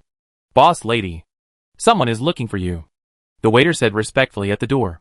The boss lady knew what it was. She stood up and said, "Excuse me." She left in a hurry and closed the door. So, Jianlan and the other three were the only ones left in the room. Seeing the boss lady go out, Bo Xiao suddenly said, "I think her expression is a bit strange." Jianlan, why is it strange? She didn't feel it. Perhaps it was because of the difference in her identity before entering the game that Jianlan could not feel this subtle discomfort. This is the unique sensitivity of the superior. It is said that the modern background does not allow people to feel this difference well. But now they are in the ancient feudal society of monarchy. This difference will only be more obvious. As soon as Bo Xiao said it, Jianlan knew where the weirdness was. As a commoner of Shihuang, the lady boss did not mince words, calling him Sayari all the time. It was like she was calling an ordinary person she knew. Should we say that she was not bound by feudal hierarchy? Or should we say that she really hated the king? Jianlan put herself in his shoes, and could well understand the difference. When scolding a leader, she would definitely not address him as Minister XX, Director XX, or President XX. She would definitely call him by his name. This damn so-and-so. While the language was plain, it also made them ignore the real title of the king. When they realized this, everyone held their breath. The name in the game. It couldn't be a coincidence. Sayari. The king. It was the big boss of the dungeon. The Tsar. The validity of the information was too high. This was a very important clue. At least the boss had been found. In the palace of the royal city. But before Jianlan could be happy for too long, Xiao Lu, who had been silent all the time, said something that choked her to death. Guess the name of this dungeon. Why is it called Tsar's Tomb? The smile vanishing technique. Tsar's Tomb? But at this moment, the Tsar is still alive. In fact, from the description of the proprietress, this Tsar is young and strong, and his physical fitness is quite good. Because of the death of his favorite concubine, he was heartbroken, and he would go on a hunger strike at any time, but he was not sick or had any disasters. He looked like he would live as long as the heaven and earth. God damn it. Jianlan's pupils trembled. This dungeon is preset. Why not start from when Panga created the world? Chapter 82. At the corner of the wall of the king's city of Shihuang, Jianlan and his party bid farewell to the proprietress temporarily, and then followed the map instructions in the game interface, and entered the royal city. The proprietress was reluctant to let them go, so Jianlan said they still have some things to do. If they need a place to stay, they will definitely choose her in first. After a few words, the proprietress smiled happily. It's not that they don't want to live there, but they are really short of money. In the game, you can still use points. But when you enter here, Jianlan doesn't even have a common currency copper coin. What kind of hell is this? But for Jianwan, she is used to it. After all, when she entered the game, she didn't have any points. Not only that, she was also tricked into watching a comic advertisement for deerskin winter clothes. And she almost broke down on the spot. Huh? Really? Bo Xiao was stunned. Jianwan said that she had no points when she first entered the game. But how could he remember that he had 1,000 initial points? Xiao Lu, I have 500. Jianwan. She had never thought of checking accounts with other players, but today she was shocked. It turns out that everyone has different things when they enter the game, and Bo Xiao and Xiao Lu were both born in the novice village. Bo Xiao was in the land of sand, and Xiao Lu was directly in the evil mist swamp. Although the two maps they were born in were stronger than the Frost North, their birthplaces were all novice villages without exception. The novice village will protect players. Not only can they be immune to natural disasters for 7 days, and go to the indigenous NPCs, they will also help these players with special abilities, and do their best. Jianwan recalled the scene of her birth, and her brain was buzzing. There must be a limit to differential treatment. She almost died in the game. How strange. But now is not the time to dwell on this. She can ask other people in the guild about the situation later. Their primary goal now is to speed up the pre-plot of this dungeon. According to her previous experience in playing games, before fighting the final boss, there is usually an opening animation. Wait until the animation is over. Then the boss will come out.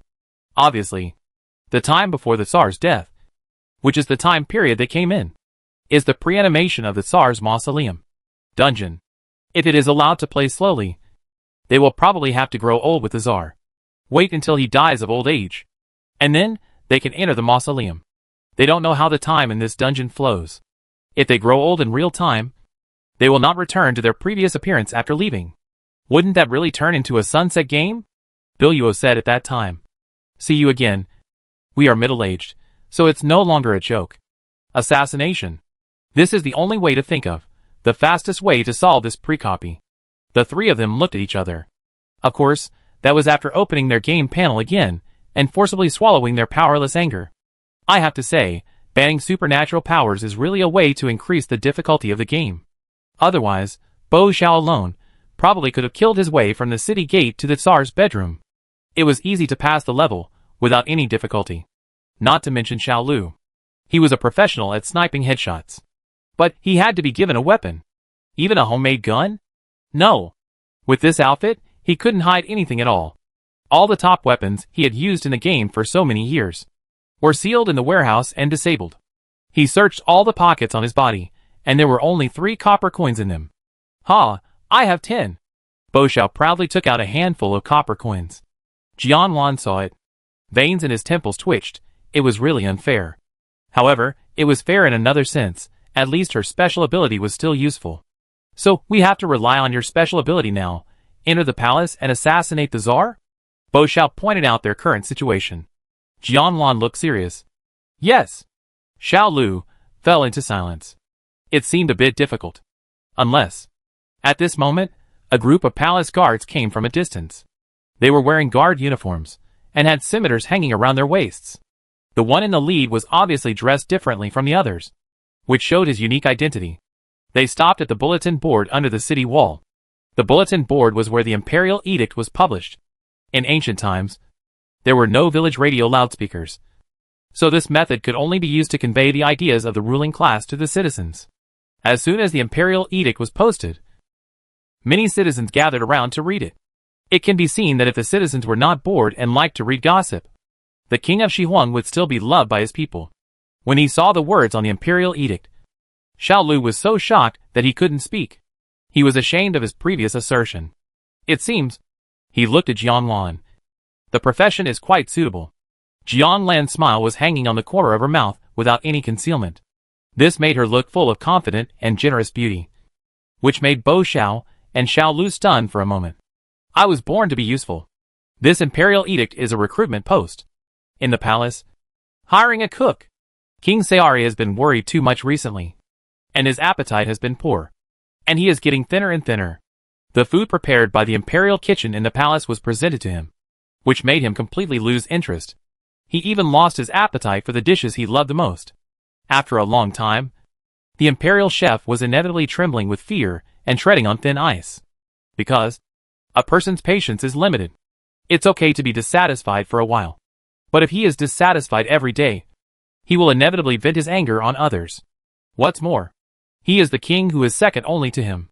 Recently, the shadow between his eyebrows has become deeper and deeper, and he has wanted to draw his sword several times. The imperial chefs who served the dishes were scared out of their wits. This also turned the imperial chefs of Shihuang Kingdom from a lucrative job into a highly dangerous job with their heads hanging on the belt. This situation was not a solution. They had to add some new tricks to the king, which might arouse his interest. So, the chefs in the imperial kitchen decided to recruit new people. Of course, if there was any trouble, they would let the new people take it. They were thinking of using scapegoats.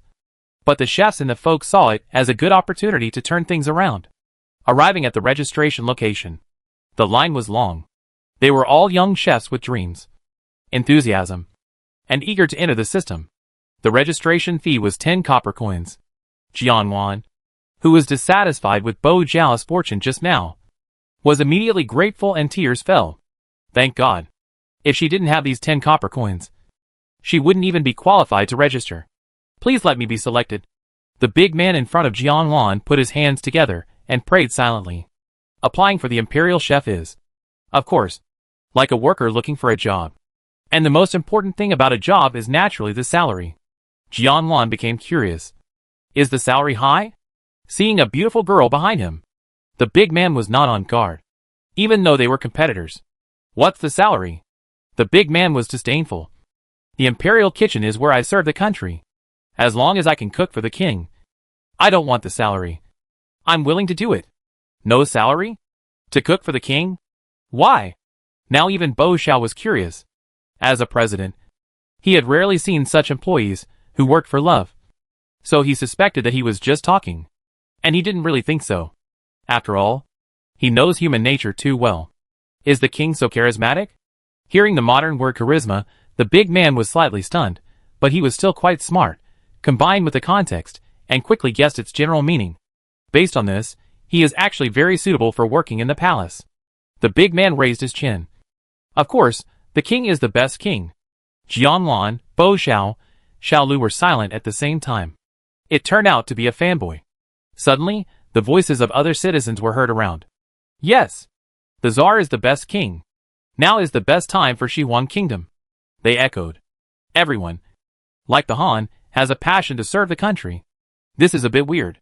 The three looked at each other. The information was quite useful. For the first time, they heard the key words, Tsar, from the citizens, and confirmed that Sayari was the Tsar. But what they couldn't understand was that Sayari's reputation among the citizens was so good. Thinking of what the proprietress said before, although she also said that Sayari was barely a wise ruler. It was only before he lost his favorite concubine. Now when she mentioned Sayari, she looked disgusted. The registration was over. A cooking competition would be held in the palace the next day. Only chefs who were recognized by the palace chefs could cook for the king. The little episode while queuing became a question. Was Sayari really loved by the citizens in Shihuang Kingdom? Given that the people who applied for the job of cook were a small and concentrated group. They applied for the job because they were not disgusted with Sayari. Or at least the palace. Therefore, they could not represent all the citizens of Shihuang. To know the answer to this question, they needed a larger sample size. But they couldn't just ask anyone on the street, as that would be very eye-catching and weird. At least, that's what Bo Xiao and Xiao Lu thought. But their captain is Jianwan. Little sister, answer me a question, and I'll give you this candy. Okay? Jianwan said to the little girl from Shihuang country, who was digging sand on the ground and wearing a veil. The little girl looked at the blue-purple candy between her fingers and licked her lips. Is it grapes? Grapes are fruits that only the princes and nobles are qualified to enjoy. Common people like her can only eat 1 or 2 during festivals. Okay. In order to eat grapes, the little girl agreed to Jianlan's request. Jianlan actually gave her the candy. When the little girl put it into her mouth, her eyes lit up. It was a taste she had never had before. It was bouncy. Not like grapes, but much more delicious than grapes. So happy. Aren't you afraid that she will run away? Bo Xiao said faintly. Eat first and then answer the question. Where can you find such a good thing? Jianlan was certainly not afraid. Back then, she could use this blueberry candy to perfectly deal with the undercover that Bo Xiao had planted in the Killing Guild, and destroyed Bo Zhao's subsequent plans in one fell swoop. However, this is all in the past. Now that everyone has become friends, Jianlan will not take the initiative to bring up this matter, which will only add to the rift between friends. The little girl was one, Strayer A was another, then Stray B, Stray C. They all ate Jianlan's blueberry candy, and all answered Jianlan's questions in detail, without hiding anything. Xiao Lu, if I didn't know, I would have thought they were all sent by Sayari. In the past, this kind of situation would only be randomly broadcast on TV. Interview with passers-by, a wise ruler will rule for thousands of years, and the country will be peaceful and prosperous. Perhaps, Sayali is a positive image in this pre-copy? Jianlan couldn't figure it out. Seeing that the two were in danger of being taken away, Bo Xiao solemnly reminded, they have to be killed, otherwise how can they get out? Indeed, this is a dilemma. The Tsar is dead, the Tsar's tomb is opened, and they can get out. But, Shihuang Kingdom has lost a monarch who is loved by the citizens. And they also became murderers with a lot of evil deeds. Is this a copy that tests morality? Jianlan really had some doubts. As long as there is no morality, morality cannot hold you hostage. Bo Xiao said, but his eyes looked at Xiao Lu. Obviously, he was not saying that Jianlan had no morality. Xiao Lu raised his eyebrows. You and I are the same. Why is it necessary to do this? I thought so in my heart, but in fact, when it comes to killing other players, no one can really compare with him. It's just a game. Xiao Lu comforted Jianlan. The Tsar is just a boss. It's all fake. Don't feel any psychological burden. Xiao Lu's words worked after all. Well, Jianlan nodded, anyway. Let's go to the palace first and see what happens. She is not a child anymore. She is familiar with history and knows some truths. The true image of NPCs cannot be based on the one-sided words of the citizens. After all, the ruling class is good at fooling the people. The kindness he showed was perhaps all an illusion. It was night. The three of them finally returned to the proprietress's shop. 1, 2, 3. Good, very good. She was happy that the three of them were back. But the proprietress tried to control her facial expression. In terms of 3 copper coins, under what circumstances, she could open 3 guest rooms. Of course, it was when she liked them. They each entered their room.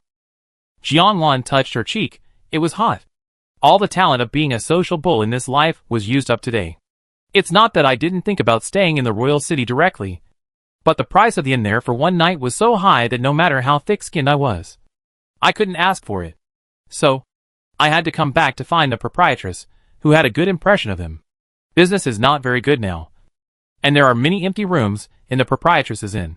This is why she can tolerate them staying for 1 copper coin. Anyway, it's only one night. When I enter the palace tomorrow, I can solve this copy. The waiter knocked on Jianlan's door, wanting to ask if the guest needed food. Through the crack in the door, he unexpectedly saw 2 naked men in a room. Due to visual obstruction, it was unclear whether they were wearing pants. The waiter's blood rushed to his head, wondering if he had come at the wrong time and disturbed the guest's interest. No, thank you. Jianlan smiled and refused. Where would she have the money to buy food? Sorry, I'm bothering you. The waiter apologized repeatedly and left as if he was escaping. In the room, Bo Xiao and Xiao Lu have already started to eat dinner. Jianlan prepared 4 dishes and 1 soup, which were directly taken from the supernatural kitchen. They were delicious. She closed the door, and suddenly a light bulb went off in her head, and she discovered a problem that they had never considered a problem. Jianlan, there is food in this world. Hearing Jianlan say this, Bo Xiao and Xiao Lu were stunned when they picked up the dishes.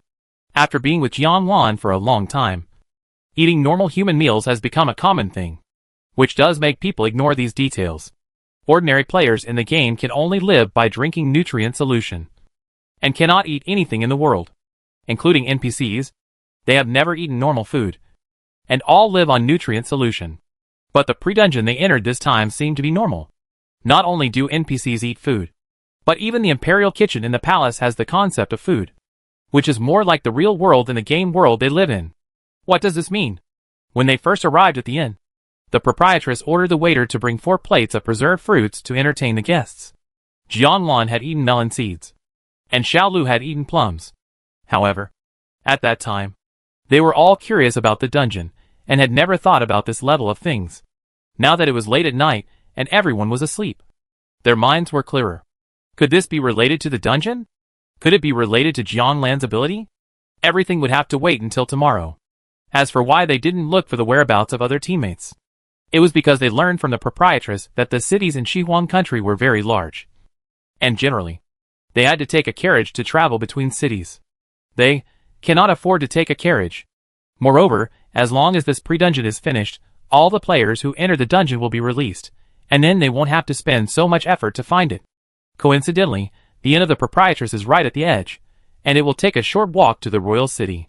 However, even so, the proprietress was still amazed at the speed of the three of them. Like special forces. Relying only on their feet, they could walk back and forth in one day. Of course, she was also very touched. Even in this situation, he still came back to stay at her inn. He must have some friendship with her. In the morning, the proprietress stood at the door. The three of them went downstairs. They were leaving again. They were reluctant to leave. She thought of what the waiter said last night. The proprietress frowned and glared at the two men with hatred. Bo Xiao and Xiao Lu felt a chill on their backs. What was going on? The fear of being dominated by the undead NPC came back. Fortunately, it was just one glance. Then, when the lady boss looked at Jiang Lan, her hatred turned into a pitiful complaint. Will you come back? She held Jiang Lan's hand. Jiang Lan was slightly startled, and blurted out, I will definitely come when I have time. Okay. It can be considered a promise. The lady boss cheered up.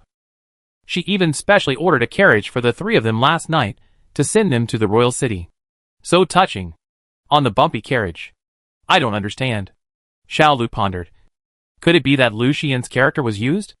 Anyone can see that the boss lady's so-called liking is just liking Jiang Lan. Bo Xiao got angry when he thought of the boss lady's eyes. It's really annoying. There are both male and female rivals. Lesbians are more annoying than green-tea boys. Audition side Jiang Lan successfully entered the palace with the application form yesterday. However, the pause for inspection was quite long. The head of the guards looked at the three of them deeply. Jiang Lan was the chef, and Bo Xiao and Xiao Lu naturally became her assistants. Because of her high appearance, after entering the palace servants passing by also looked at them sideways. During the competition, the imperial chef examiner also glanced at them repeatedly. This made Jiang Lan nervous. After all, when it comes to cooking, she knows nothing about it, she can only pretend. On the table in front of her, there are ready-made ingredients, all of which are unique to Shihuang country. Bo Xiao is just as good as her. Just when Jiang Lan was thinking, when the time comes, just put all the dishes in the kitchen, and then stew them in a pot, Xiao Lu picked up the kitchen knife. After a few swipes, a row of evenly shredded potatoes appeared on the chopping board. You can cook? Jiang Lan was shocked. Xiao Lu fell into silence. Does being able to cut vegetables count as being able to cook? Of course not. So, the three of them divided the work. Xiao Lu cut the vegetables, Bo Xiao washed the vegetables, Jiang Lan was responsible for covering the pot. The arrangement was clear. After a while, 4 dishes and 1 soup were ready. Time was up. The imperial chef examiner was preparing to select. Suddenly, the king's guards arrived. After a few simple words with the royal chef, the captain of the guard ordered, send them all to the palace, including the people and the dishes. The king wants to personally select and taste them. There are more than 20 chefs in total, waiting in line outside the palace. The first chef went in, pushing the dish he made for the king. 2 minutes later. No. Help. Outside the palace gate, the guards raised and lowered their scimitars, and a stream of blood sprayed from the chef's neck. He turned around, fell to the ground, and died with his eyes open. The sudden change made Jiang Lan and the other 2 stunned. What's going on? It tastes terrible. Death penalty. The person was already dead, and the captain of the guard read out the king's order. Seeing this situation, who can remain calm? All the chefs in the team were panicked. It turned out that if the king was not satisfied with the dishes they made, they would be sentenced to death. But a knife was placed on the neck of the chef who wanted to escape. Either die now, or die later. Or if the king was satisfied, he would not have to die. They were all too frightened to move, huddled like quails. The second, the third, they lined up, entered the hall one by one. Then within a few minutes, they were taken out. Blood splattered 5 steps away. No matter how strong the psychological quality was, they could not withstand the stimulation of such a scene. Bo Xiao stood on Jiang Lan's left-hand side, subconsciously blocking the bloody scene for her. But the screams before death could not be stopped. Like a stone hitting Jiang Lan's heart. This is not the road to tribute of delicacies. It is clearly the road to the underworld. The king just wanted to kill someone. He just made up an excuse. Right? He even deliberately tricked people in to kill him. Because the dead can't talk. The common people outside are still praising his wisdom and bravery? A wise king. A tyrant. If he still had some concerns before, now, Jianlan has lost the last reason not to kill him. If he dies, the lives of millions of people can be saved. Jianlan winked. Xiao Lu blocked the guards calmly, providing a blind spot for Jianlan. In Jianlan's palm was a colorless and tasteless powder. It was used for poisoning. The powder melted in the dish, so it was invisible and undetectable. A small dose could make the boss's health drop by a large amount. Sayari was a mortal monarch, and as long as he took a bite, he would ascend to heaven. Then their mission was completed. Chef Jianlan entered the palace. It was finally their turn. I hope the chefs behind them can survive. On the throne, the young king raised his eyelids slightly. He had just eaten so many unpalatable things, and he was a little tired and sleepy. Why are there always these boring things? Thinking about it, he yawned. The royal chef carefully tested the food with silver utensils to ensure that it was non-toxic, and then ordered someone to present it to the Tsar. He handed the spoon to the Tsar. He scooped up a spoonful of thick soup. Jianlan and the other two were so nervous. They saw the spoon reach Sayari's lips. They urged in their hearts, "Drink it quickly." At the critical moment, "Your Majesty," a voice interrupted Sayari's meal. "Who is so bold?" A man in official uniform stepped forward. "You are the one who ruined my good deeds?" Jianlan looked at him angrily. Coincidentally, the man also turned his head to look at Jianlan. Jianlan's expression froze. A completely unexpected person appeared. Blonde hair, blue eyes, deep facial features. This face is Biluo. Chapter 83. It was surprising to see an acquaintance in this place. But something more surprising was yet to come. The Western region official, who looked like Biluo, loudly reported to the Tsar. "Your Majesty, the food is poisonous." Jianlan felt dizzy, and suddenly felt that her blood pressure was a little high. How could he know? What? After hearing the official's report, Sayari was horrified, and threw the spoon out. Then he overturned the bowl of thick soup with a flick of his sleeve. Then, a strange scene happened. The moment the soup touched the ground, a burst of boiling white smoke came out. Jianlan was stunned. Coke and Mentos didn't react as much as you did. Seeing this, the official snorted coldly. It was just as he expected. Sayari's face was pale. He covered his chest and gasped. And he looked scared. He had killed so many people just now. But he was never so scared. Kill! Sayari opened his mouth and wanted to execute Jianlan and the other two. Bo Xiao and Xiao Lu saw that the situation was not good, and they surrounded Jianlan and protected her inside. The two looked at each other and decided to go all out and assassinate the Tsar right here. The sharp knife blade protruded from the sleeve. Xiao Lu had hidden the weapon from the cooking table just now. Bo Xiao also hid it. But he looked at the two chopsticks. "Xiao Lu, you're going to use this to protect Jianlan? It seems you have to rely on me." The guards rushed forward, and just as they were about to fight back, the official spoke again. "Your Majesty, these 3 commoners dared to murder you. They must have been instructed by someone. It is better to put him in jail first, and then I will investigate carefully, find out the real culprit behind the scenes, and then deal with him." He spoke with a strong ancient style, like an ancient dungeon NPC. Regardless of his face, at least his words made some sense. In terms of the overall environment, there are many Western region countries around Shihuang State who are eyeing it covetously, hoping that the king will die. The country will be in turmoil, and they will take the opportunity to attack, which is an eternal theme. The official's words worked. Sayari nodded. He also thought that these daring chefs could not be killed so easily, and they must be investigated. However, since this matter was proposed by the official, he would be given full authority to handle it. Things have taken a turn for the better. So should we take action? Bo Xiao and Xiao Lu all listened to Jianlan. "Take them away." The official, who looked like Biluo, ordered the king's guards. With just a moment of hesitation, the opportunity was gone. The prison in Shihuang Kingdom was divided into male and female prisons. In order to save space, Bo Xiao and Xiao Lu were locked up together. Jian Lan was locked up alone. The ground was covered with hay, and it was dark and damp. Torches were everywhere in the cell. After being a good citizen for a lifetime, she never thought that she would have to squat on the orange tree one day. Jian Lan was quite emotional. However, what she couldn't understand the most was why her poison turned out like that. Obviously, at this time, footsteps were heard outside the cell. Jian Lan's ears moved. Someone is coming. The jailer in charge of the prison opened the door, and Jian Lan saw a burly figure. He was wearing the official uniform of the Kingdom of Sand, and he smiled when he met her. It was a smile that was not real. Jian Lan frowned and looked at him, always feeling that he had bad intentions. When the jailer left, the man spoke. "President Jiang, how are you?" Hearing this, Jian Lan knew that her judgment was correct.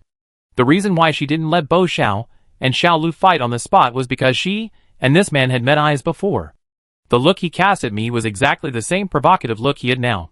He was just as arrogant as when he said you don't deserve it. At that time, Jian Lan suspected that he was not an NPC, but a player she knew. The current situation further proved it. Bill Yuo also entered the dungeon with everyone else. I just don't know how he got around the poisonous fog. Moreover, after he entered the dungeon, he even seemed to be doing better than herself. How did he become an official? But none of these matters. What matters is that Bill Yuo just ruined their plan and pushed the progress back. Jian Lan assumed that he hadn't figured it out yet, and patiently said, "Only by killing the Tsar will the Tsar's tomb be opened. Don't you know that?" Bill Yuo crossed his arms, not caring at all. "I know." "You know?" Jian Lan was shocked. Knowing that, and still doing this, there is only one possibility: he did it on purpose. Why? Jian Lan still had a little fantasy about the current situation. Maybe there were some details she didn't know about it. So Bill Yuo thought Sayori couldn't die at this time. But Bill Yuo's next words directly made people's blood pressure soar. "Because I want revenge." Jian Lan was stunned. "Revenge?" "Yes." Bill Yuo was confident, like a little child. "Revenge for the last time you put me in jail." Jian Lan fell into silence. It should be the time when Lu Xian took them to the Shotang police station. Are you kidding me? Although this is not the land of sand, I feel the environment is similar. Bill Yuo is really seeking revenge, an opportunity that cannot be missed. That bowl of soup? Jian Lan thought of the boiling scene with white smoke. Bill Yuo smiled slyly. "Of course I did it." "No, are you sick?" Jian Lan finally couldn't help it. "Don't you see what the situation is now? You were almost out. But you're still using your power to take revenge?" Jian Lan was so angry that she sat on the ground without saying a word. Bill Yuo smiled and squatted down to look at her. "Oh, you're angry? Jian Lan? Really? You're very polite for not hitting me. Wait until you've been in jail for 24 hours. Then we'll turn enemies into friends?" Even at this time, Bill Yuo still had the mood to try to make friends with Jian Lan. What she got was naturally Jian Lan's cold eyes. Who wants to be friends with someone like you? Seeing that she ignored him, his sincere friend request was ignored again. Bill Yuo stood up and sighed heavily. She didn't know how to appreciate a good person. He wasn't the kind of person who would look favorably upon everyone. He lowered his attitude again and again, but he still couldn't get Jian Lan's favor. It was really hard to make friends, but not making this friend was a loss, so helpless. From the two incidents of the anti-poison sachet and the real and fake Assad, he had already learned about Jian Lan's special ability. All players from big guilds will make it their life principle to attract other powerful superpowers to join their ranks. Because to survive in this world, one more friend, one more hope of survival. When facing players whose superpowers are far above the average, even if they cannot become friends, at least they cannot become enemies. As for why he didn't treat Jian Lan better, he clearly wanted to be friends with her, but he did something that made her angry. This has to do with Bill Yuo's personality. He is the kind of person who clearly distinguishes between gratitude and resentment, and will take revenge for any slight. The number of times Jian Lan embarrassed him was no less than the number of times he pissed Jian Lan off. After one round, they had paid it off. Only in this way can they start a new relationship. "Then I'm leaving. Are you okay?" Bill Yuo opened the cell door and turned back to say goodbye. Get lost. A simple and clear word can replace thousands of words. TSK. He was scolded, but he was in a good mood. Biluo went to the men's prison again. The cell was not big. Bo Xiao and Xiao Lu occupied the two ends of it respectively, with the Chu River and Han River separating them in the middle. It seems that the relationship between these two people is not very good. Biluo naturally did not have the leisure to chat with them, but when he was about to leave, a sharp look looked in his direction. Due to the problem of visual obstruction, Xiao Lu could not see himself. But he could see him. Hunters are like this, no matter when, they can keenly perceive the prying eyes, whether it is human or animal. Biluo and the jailer gave a few instructions, and then left. He had other things to do today, and planned to interrogate them tomorrow. The jailer nodded repeatedly to Biluo's orders. After a while, the food delivery person came. The person delivering food to the men's prison was only a shirtless man, wearing a headscarf and not smiling. He took out two dirty bowls with holes in them and placed them on the ground outside the prison. Then, he poured a spoonful of green paste into each bowl, and covered it with two white naan breads. He shouted inside, "It's time to eat." Xiao Lu fell into silence. Now it really feels like being in prison. This is how it's played in TV dramas. He really believes that he is in prison. Bo Xiao occupies a position closer to the inside, and can't see clearly what the green paste that person hid is. He said in a daze, "Is it matcha?" Xiao Lu's silence was deafening. What a good idea, what a wishful thinking. The jailers who delivered the food hit them one by one, and they all had a spoonful of green paste and a white naan. It seems that this is the standard food in the Shihuang prison. The two people who had known that there was real food in this dungeon world were not too surprised. Although the food was poor, if there was a choice every day, the people in the guild would most likely choose cactus sauce and white naan. After all, this is what humans should eat, and it will make them feel that they are still alive in this world. On the other hand, the women's prison. The cells are empty, and there are no female criminals. Jianwan was alone. Two maids brought her food. Each of them carried two 3-layer mahogany lunch boxes. Jianwan watched them nervously as they came in with the two bomb-like objects and put them down. She opened the lunch boxes and saw layers of steaming exquisite dishes, which made Jianwan feel like she was dreaming. There was also a folding table on one of the layers. The maid unfolded the table and placed it on the ground, and then brought up the plates of food. Jianwan was stunned. She was in prison, but she was enjoying a full banquet. Under the moonlight, Biluo held a roll of underground palace blueprints in his hand. A good worker must sharpen his tools before doing his job well. "Sir, I have done everything as you ordered." At this time, a eunuch respectfully saluted Biluo at the door. "How is it? Does she like it?" Biluo raised the corner of his mouth. Jianwan usually doesn't have the opportunity to eat this good thing. Right? This pre-replica was beyond his imagination. The food inside was almost the same as in the real world. For all players who enter the game, it is a great temptation. If he didn't know clearly in his heart that the pre-copy has a time limit and must be released within the specified time, he really wanted to live here for a while. So, in order to become good friends with Jianwan, he must have his own attitude. He prepared these delicious dishes for Jianwan and treated her well. Of course, he also found some hardship for his old friend. The standard meal for male prisoners in prison was originally 3 dishes and 1 soup. Liuhua was here today, and he had the jailer change the food to cactus paste and white naan bread for camels. He was doing his best. As for the other criminals, they were all heinous, and it was good enough for them to have these things to eat. The man with Liuhua was said to be the former vice president of Tianqi. Tianqi was the mortal enemy of his employer's guild, so he deserved to eat these. When Jianwan was asked about his reaction, the eunuch replied, "He ate it. Just." He hesitated. "Biluo, just what?" "Eunuch, we told her what you said. It's not easy to eat these things normally." "That's right. The world outside the dungeon is all about nutrient solution.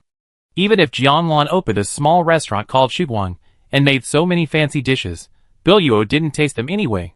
But based on his past experience, he estimated that it was probably a fake. Just a shape. And it wouldn't feel like real food. She would probably be grateful." "What did she say?" Biluo was a little nervous, but still wanted to know what Jianwan thought. "She said." The eunuch had a difficult expression, and it was hard to speak. Biluo's expression gradually became serious. "Say, Jianwan, what nonsense are you talking about?" The eunuch imitated. Biluo rolled his eyes, and almost fainted. "What a heartless woman. It was late at night, and the jailers were drowsy. Crunch.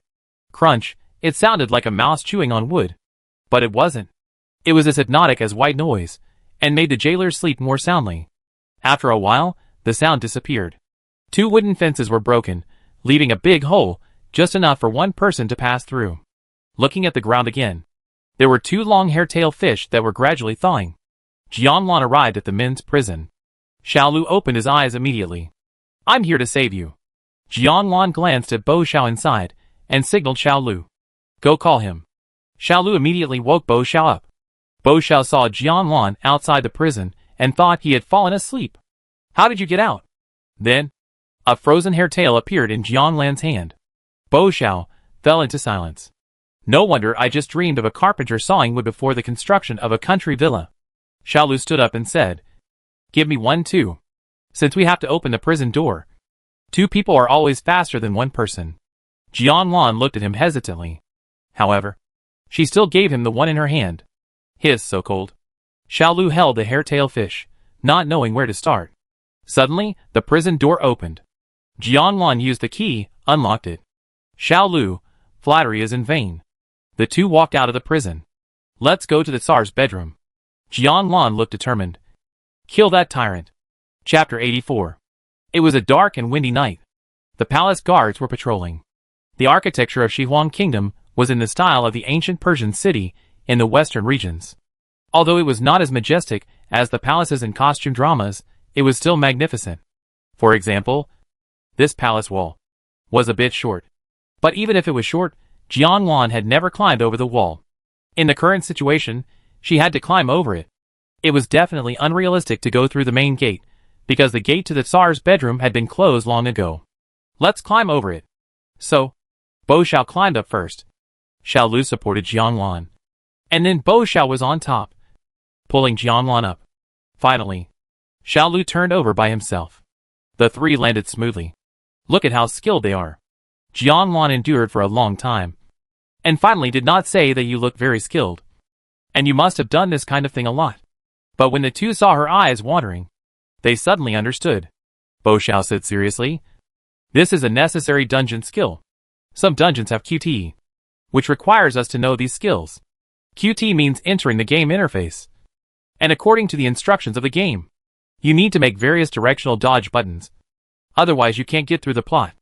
Jianlan had seen this kind of gameplay before. But now they are in a holographic game. Will holographic games also give such prompts? Bo Xiao lied openly. And Xiaolu didn't expose him. Why did he climb over the wall? Mostly, he went to the monster's nest to do something bad, such as stealing bird eggs.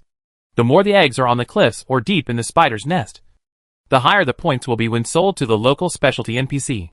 But this is also quite difficult, and most players can't do it. When he saw Bo Xiao's skills just now, he knew that their fates were the same. They both knew it well.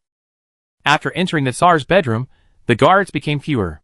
Firstly, it was late, and secondly, the Tsar liked quietness these days, and withdrew many guards, not wanting too many people outside to disturb him.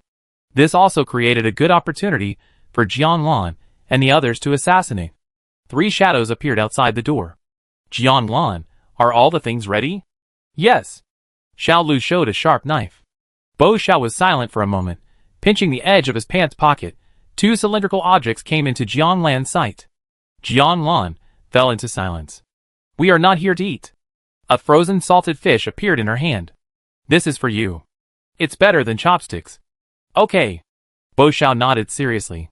Today, he will cosplay the salted fish beating maniac. The action was about to begin. Jianlan was a little nervous. "Do you remember the key point I just mentioned?" Bo Xiao and Xiaolu looked at each other. Since they all had simple headgear, they could only barely see each other's eyes, but not their expressions. Jianlan's plan was simple. Just go in and kill him. Don't care what he said. It would be best not to let him shout out words like help. There's an assassin. They had to fight quickly to avoid any more trouble. Jianlan's worry was indeed unnecessary. Although Xiaolu was good at long-range attacks, it did not mean that he could not use close combat swords. As long as he was given a chance to get close, Sayari would definitely die. After getting confirmation from 2 subordinates, Jianlan took a deep breath. He pushed the door open with a bang. Bo Xiao and Xiao Lu rushed in. They did not know the structure of Sayari's bedroom before, but they would definitely go straight to the bed. However, they had expected countless scenes that would occur when they pushed the door open, but they did not expect the current situation. In front of him was a wooden table. Sayari was sitting cross-legged, his eyes calm and his expression relaxed. He was pouring grape wine and drinking it all. Suddenly, he saw 3 masked men appear at the door. He was not panicked at all, nor was he surprised. It was as if he had known that they would come. There must be something wrong when things are abnormal. Even if Jianwan said, "Don't care what Sayari said. Just go in and kill him and that's it." But the current situation obviously cannot do that. If that happens, you may miss some important information. Jianwan told him not to act rashly. Then, he immediately closed the door again. No matter what, they must not alert the guards. If they are attracted here, it will be difficult to deal with them. Heh. Seeing Jianglan's cautious look, Sayari smiled slightly, and used a voice that was as steady as a Diaoyu island to throw a fog bomb. "Guests from afar, I have been waiting for a long time." Even if the mountain collapsed in front of him, he remained calm. The storm was coming, but I remained unmoved. Could it be that this was the legendary king's demeanor? Jianwan looked at Sayari steadily. What kind of image does this NPC have? Does he have multiple personalities? A tyrant during the day, and an unfathomable master at night? The way Jianwan looked at other men was a bit unpleasant. Xiao Lu, pretending. Indeed. Bo Xiao rarely agreed, glancing at Xiao Lu, and then added, "More pretentious than you." Xiao Lu retorted, "Am I really good at pretending?" "Stop. Okay. This is your way of communication. After spending so much time with you, I have understood it a little bit. But can you choose a time, place, and occasion? Is it appropriate to say it here?" Jianwan simply told them to shut up. I don't know how embarrassing they were. Sayari saw how much of it went in, but he still looked so happy. This was more terrifying than him shouting, "Protect the Emperor." My scalp was numb. Slowly, Sayari stood up gracefully and patted the dust off his body. He was not wearing shoes or socks, and was walking barefoot on the soft carpet. He walked towards the 3 people step by step. What should we do now? He dared to get close? Xiao Lu could easily kill him. The opportunity was not to be missed. But without Jianglan's order, Xiao Lu would not act easily. A well-behaved guild member must obey the president. Sayari's behavior was too abnormal, which made Jianwan hesitant. At this time, he was about to pass by them. Behind them is the door to the bedroom. A decision must be made immediately.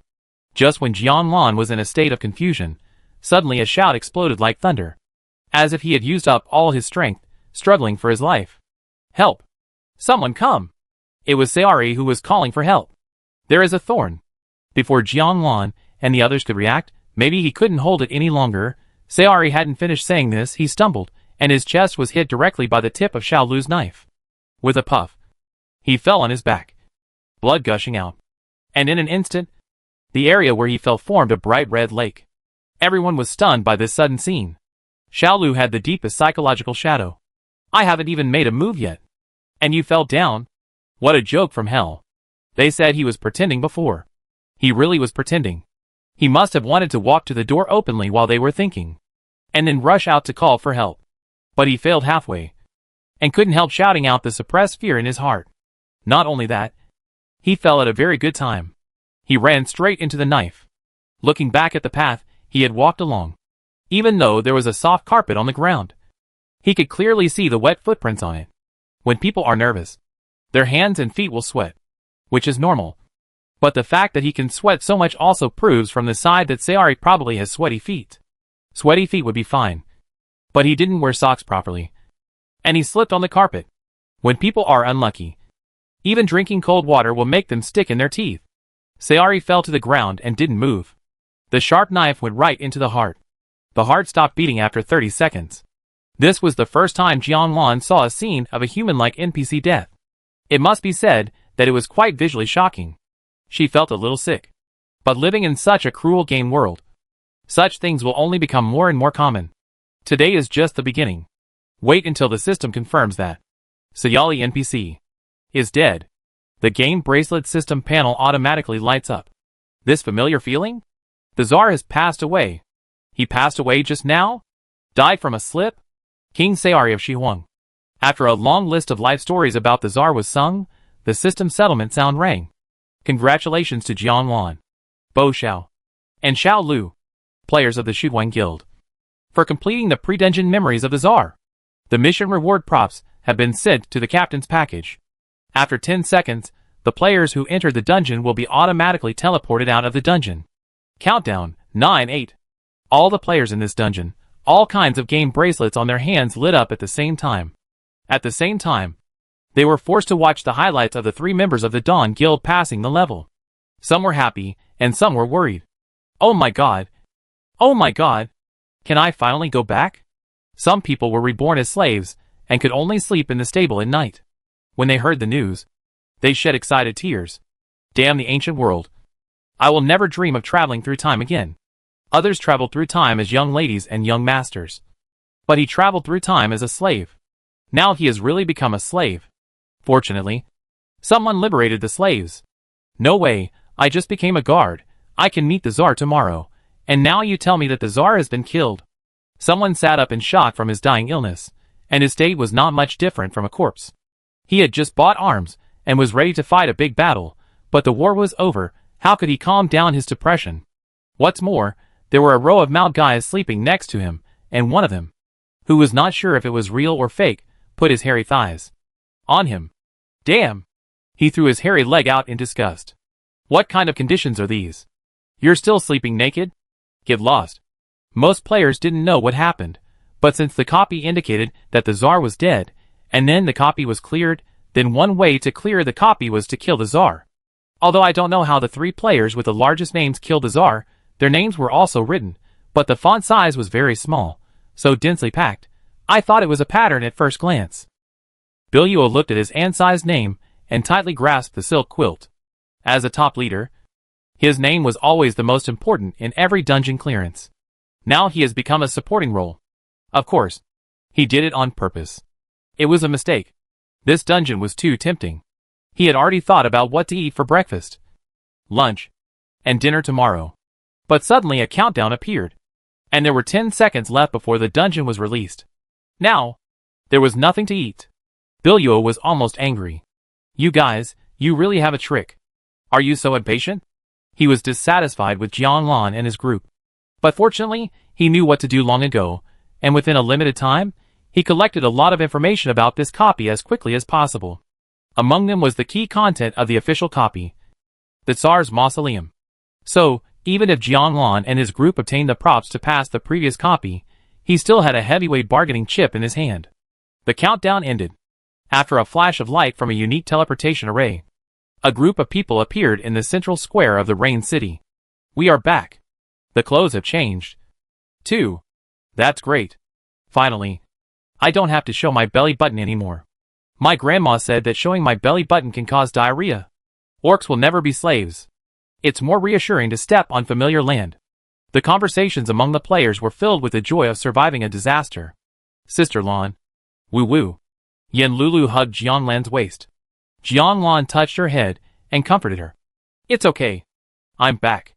Although I don't know what role Yen Lulu played in the dungeon. But judging from her miserable crying, she must have been wronged. Yen Lulu sniffed. Now I think going to school is the happiest thing. Any unexpected life insights? She gritted her teeth. I don't want to be a child bride. She almost became a child bride. Jianlan fell into silence. Luckily she came out early. Otherwise, she would not know how to live with this identity and no special ability. Humph. Hearing that Yen Lulu was wronged, Fu Yao was also indignant. She twisted her wrist. Just come to me, I will beat them all up. Yen Lulu was stunned for a moment. It's not that she looked down on Fu Yao. Because Fu Yao looked like an ordinary woman, the BMI body fat rate might show that she was thin. Besides, the ability is only for healing, no matter how you look at it. It has no lethality. How can she help herself? Seeing that they all looked at her with incredible eyes. Even if they didn't say anything, this look itself means doubt. They were incredible. Fu Yao was also surprised. She opened her eyes wide. Didn't I tell you? I'm a black belt in karate? Everyone in the Shuguang Guild fell into silence. What happened to Iron Fist when he suddenly thought of it? As for the identity that Fu Yao entered, I don't know if it was intentional or just coincidence. the system arranged for her to live in a family that favored boys over girls, which was almost exactly the same as the one before she entered the game. Moreover, this was in ancient times, and the degree of cruelty would only be worse than before. As the eldest sister, she not only had to take care of the housework at home, but also had to serve tea and water, wash clothes, and cook for her adult brother, who had arms and legs but no bones. Fu Yao couldn't believe it when she first heard the story. That night, her brother was dissatisfied with the food she cooked and overturned the table. According to the story, everyone in the family would beat her up, insult her and curse her. She could only endure it silently. Yes, the plot did go that way. But it didn't go that way completely. There was a fight scene next. But the one who got beaten was her ungrateful brother. Her black-hearted parents, if they had dodged slower, would have been kicked by Fu Yao. After the fight, the three of them hid in the corner and trembled. They all cursed her in a low voice whether she was possessed by evil spirits. But no one dared to bully her again. Fu Yao took a piece of naan from the kitchen and poured herself a bowl of goat milk. She took it and went back to the courtyard. Yes, in this house, she didn't even have her own room. When it was cold, she slept in the woodshed. When it was hot, she slept in the courtyard, where the wind blew through. Fu Yao bit her naan and looked at the sky. In the deep purple sky, there was a full moon, so big that it was exaggerated, and there were twinkling stars around. Such a scene reminded her of her childhood. Whenever she was bullied, she would run out of the house alone, looking at the sky, waiting for tears to flow, and she swallowed the bitterness in her heart. But this time, she would not cry again. She had grown up and was able to protect herself. After graduating and having money, the first thing she did with her first month's salary was to sign up for a karate class. Her hard work and ferocity scared the coach. He always wondered if she had some deep hatred. Whenever the students fought with each other, no one dared to fight with her. Thinking of this, Fu Yao chuckled. To protect herself, and to protect the people she would care about in the future. Beating up the vicious NPCs, she stood up for herself, who could only endure in her childhood, and finally made peace with the past. No matter how bright the stars are, they will be eclipsed by the moon. Only when you are strong can you gain a foothold in this world. Now she has her own life. Fu Yao was very happy when she entered the game. Zhang Xian was stunned by what he said. Is it that exaggerated? He thought. I have a sister too. This sentence attracted Fu Yao's attention. Seeing her sharp eyes, Zhang Xian quickly hugged his shoulders. You beat the NPC. But you can't beat me, he explained immediately, full of desire to survive. Although their family is also a combination of siblings, he is always the one who is bullied. Including clothes, they are all left over by his sister. His parents are also partial to his sister, treating her as a treasure and himself as a weed. He even doubted for a while whether he was really picked up from the trash can. The beginning is similar, but the fate is different. It can be said that the identity substitution of the pre-copy of Shihuang Kingdom allows players to experience a different life. If it weren't for Jianglan and his team breaking it all, they would still be playing the role of the obedient citizens of the Tsar. After counting the members of the team, they confirmed that all the people they were assigned were included. Jianglan also found something unusual. Why? Only their team? What about Ji Hao and Ji Qingqing's team? Before they found the answer to this question, a new crisis appeared. A group of people who were clearly separated from them, and standing on the other side, gathered together quietly without a sound. Judging from their formation, they surrounded them. They were all tough guys. Bo Xiao recognized a few of them at a glance. The S-level superpowers of Huabi. The rest were not good people either. They were unfamiliar. But the evil spirits they emitted were no less than those of Huabi. Yeyue's people came too. Xiao Lu recognized many of these people, but he was standing in front of them, and they didn't recognize any of them. You're amazing, President Jiang. A familiar voice, an annoying tone. A blonde and blue-eyed man walked out of the crowd that had automatically separated. It was Biluo. He smiled and spread his hands. Where's the stuff? Jianglan, what is it? Do you have to explain it so clearly? This is a bit tactless. Biluo showed unprecedented patience. Reward props for clearing the level. By the way, they are the first to clear the level. The system seems to have prompted that. The props have been sent to the backpack. But is there such a thing? Jianglan doesn't remember seeing this thing in his backpack. But even if there is, why should I give it to you? Jianglan's attitude is very firm, neither humble nor arrogant, and has the demeanor of a big guild leader. It's a pity that there are only 10 of them, and there are 20 you surrounding them. We don't have the advantage in numbers. Most of them are A level, and I am the last one with only F. The people on Huabi are S level at the bottom, and there are many SS level people. The level of supernatural power is not advantageous either. If we really fight, it's like hitting a rock with an egg. In response to Jiang Lan's refusal, Biluo said ought to show that he understood, and then changed his face faster than turning a page of a book. If you don't give it to us, can we rob it? Jiang Lan fell into silence. He really used the most gentle tone to express the logic of the strongest thief. How to rob something that is not available. After hearing Biluo's words, Jiang Lan's team members immediately protected her. All members were on alert, looking like they were ready to fight to the death with the enemy, and to defend Jiang Lan to the death. Biluo looked at them one by one, not panicking at all. Even though Liu Hua was in their team. Because he had already calculated that Liu Hua had finally changed his skin, it was not so easy to peel it off, and it was impossible for him to be exposed because of this incident. There were many people from Yue present. If they knew that the presidents of other guilds of Liu Hua gang fought desperately, even at the cost of exposing their identities, and reported it back to the guild, he would never be able to live a peaceful life from now on. At least, he would not be able to stay by Jiang Lan's side peacefully. At most, if a fight broke out, he would try his best to protect Jiang Lan. Without his fighting power, the others would be vulnerable. Give you 10 seconds to think about it. President Jiang. Biluo smiled with white teeth. It's been a long time. 10 seconds, just the time you forced me to finish the book. Okay. Time's up, make your choice. In fact, there are number 10 seconds at all. It's just a cover, he doesn't have that much time. Jiang Lan's eyelashes drooped slightly, and he pondered for a moment. Then he looked up and asked seriously, I won't hand over the things. She didn't even find it herself. When Biluo heard her words, the smile on her face disappeared immediately. Don't worry. Jiang Lan raised her hand to steady him. Because she had another sentence. As compensation in exchange, Jiang Lan said seriously, I'll give you a chance to add me as your friend. As soon as he said this, the whole place was silent. What's this? Jiang Lan, didn't you always want to add me? After rubbing salt on the wound, he stabbed it again. It was clear who was clinging to whom. The atmosphere was a little ambiguous. Bo Xiao fell into silence. Squinting. This blue-eyed guy doesn't really like Xiao Lan. Does he? I've always thought his clingy attitude was weird. Xiao Lu fell into silence. Damn, are you looking for death? You're trying to steal my wife? A member of the Dawn Guild fell into silence. What's going on? Is someone else going to marry into the family? The one from the painted wall fell into silence. Having a secret affair? The one from the night moon fell into silence. Wow, who gave her the confidence? Does she think she's Louis Fei? Confidence is the pinnacle. Small problem. The leader will slap her in the face later and humiliate her. Only then can we relieve the hatred in our hearts. Where is the leader? Slap her in the face quickly. Why don't you say anything? The person involved is pretending to be dead. Biluo fell into silence.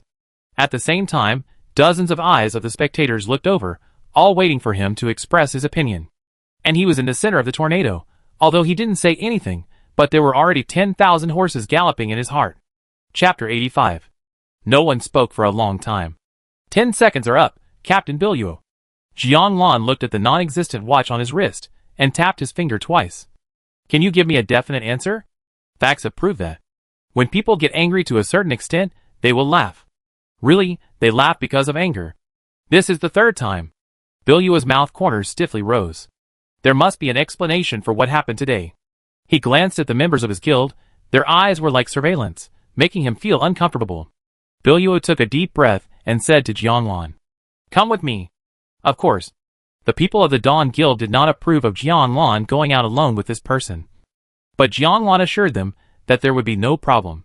Biluo was a person of certain reputation and status, and she did not believe that he would do anything to hurt her in public. After all, they were still in the negotiation stage, and had not directly torn their faces apart. Biluo kept walking and turned around when she reached the end of the square. Looking back at the center of the square, the crowd there was so dense that it was hard to see clearly. Behind him, there was Jiang Lan with a calm face. After confirming that the people in his guild could not hear him, Should I sweep you or you sweep me? As he said this, Biluo called up the friend interface. Jianlan, falling into silence. So that means he agreed. Very good. Ding. She took the initiative to add Billuo as a friend. Player Billuo becomes your friend. There was an avatar in the friend column. Jianlan was in a good mood. Firstly, she solved a big problem. Secondly, since Billuo was a well-known leader, who often led the team to dungeons, there must be a great demand for medicines. Players usually buy battle supplies in the mall, but the medicines in the mall are expensive and mediocre. If they could buy through her, not only would she make a lot of money, it would also be of great benefit to Billuo and the others. This is exactly why she wanted to have Billuo as her friend, but unfortunately, he didn't appreciate it at that time. Now, he has become one of her reserve customers. Jianlan, in this case, we are even. After saying that, turned around. Billuo chuckled. Are you planning to leave now? Jianlan stopped. Are you trying to cheat? The nightmare of the novice period returned. It must be said that encountering Iron Fist on the first day of joining the game left her with a lot of psychological trauma. Although after getting along with them later, it was proved that they were not bad in nature, they just often did some robbery and went astray. Now that she is familiar with the people of Apocalypse, Jianlan understands that you will work for the interest group you are in. The more consistent the behavior of guild members, the stronger the cohesion of the guild. The players in the Kingdom of Sand are more ferocious than those in the Frost North. And Billuo comes from the evil Mist Swamp, which is 100 times more cruel than the Kingdom of Sand. Jianlan has not had much contact with the people there, but judging from the level echelon of this map, they are definitely not good men and women. Jianlan, you regret it? How could that be? Billuo smiled. Although he said something sarcastic, they did a lot of things like regretting. It's just that at this moment, he would not do it to Jianlan. I have a new deal. Are you interested? This is Billuo's main purpose. It turns out that he has never given up trying to get the props for the previous copy. The reason why he is willing to use people who don't touch Jianlan to get Jianlan's contact information is because he still has useful information that he thinks Jianlan will be interested in. Tell me about it. Anyway, she doesn't have the props for the previous copy. And Jianlan is also curious about what Billuo wants to use to attract her. But Billuo was not a fool. He would not reveal everything at once, but would throw out the hooks bit by bit. When Jianlan turned pale after listening to his carefully prepared introduction, Billuo knew that his information was valuable. Jianlan frowned. Why should I believe you? Billuo smiled indifferently. Of course. Believe it or not. Jianlan was silent. Then what should I do? You know the method, right? Since it was Billuo who proposed it, he must know it. But the following content needs to be paid to view. The situation is tilting towards Billuo, and the initiative is completely in his hands. He spread his hands. Where is the stuff? Jianlan had a headache. Can I give you something else in exchange? Billuo's face changed drastically. What does it mean? He doesn't admit it. What other things? Is he too good-tempered? Seeing Billuo's expression, the situation is not good. And he really doesn't have anything to show for it. The only thing he can show for it is cooking. Jianlan said seriously, I'll treat you to a meal. Billuo's mouth twitched twice. Meal? What do you mean? What do you like to eat? Jianlan blinked. Billuo fell into silence. You better be kidding me. Although it's not funny at all. Jianlan took out a stack of papers from her bag. Billuo glanced at it. It vaguely said something like the Apocalypse employment contract. Jianlan tore off a piece directly, took out the pen bought from the specialty store of the Sand Country, pressed the tip of the pen and started writing. Billuo didn't know what she was trying to do, and watched silently. Her current behavior was exactly the same as the exchange conditions for adding friends just now. The key point was that he really agreed to her. Could it be that he was actually a masochist? It's fun to suffer a loss for a while. And it's always fun to suffer a loss? While Billuo was thinking about it, Jianlan had finished writing. When Billuo saw the words above, his brain was buzzing. It was time to suffer a loss. Free meal at Shuwang restaurant, 5 times. The times behind were replaced by 5 balloons. Every time it came, one was crossed out. A familiar routine. Isn't this the way Assad really thanked them? I wanted to laugh when I saw it, but the boomerang hit my head. My blood pressure is a bit high. In addition, there is a bracket at the end, limited to 10 people. It's okay, it's very rigorous. Jianlan remembered it after she finished writing, and added it immediately. It's important to limit the number of people. If someone like Zhang Tao outcomes every time, she will really go bankrupt.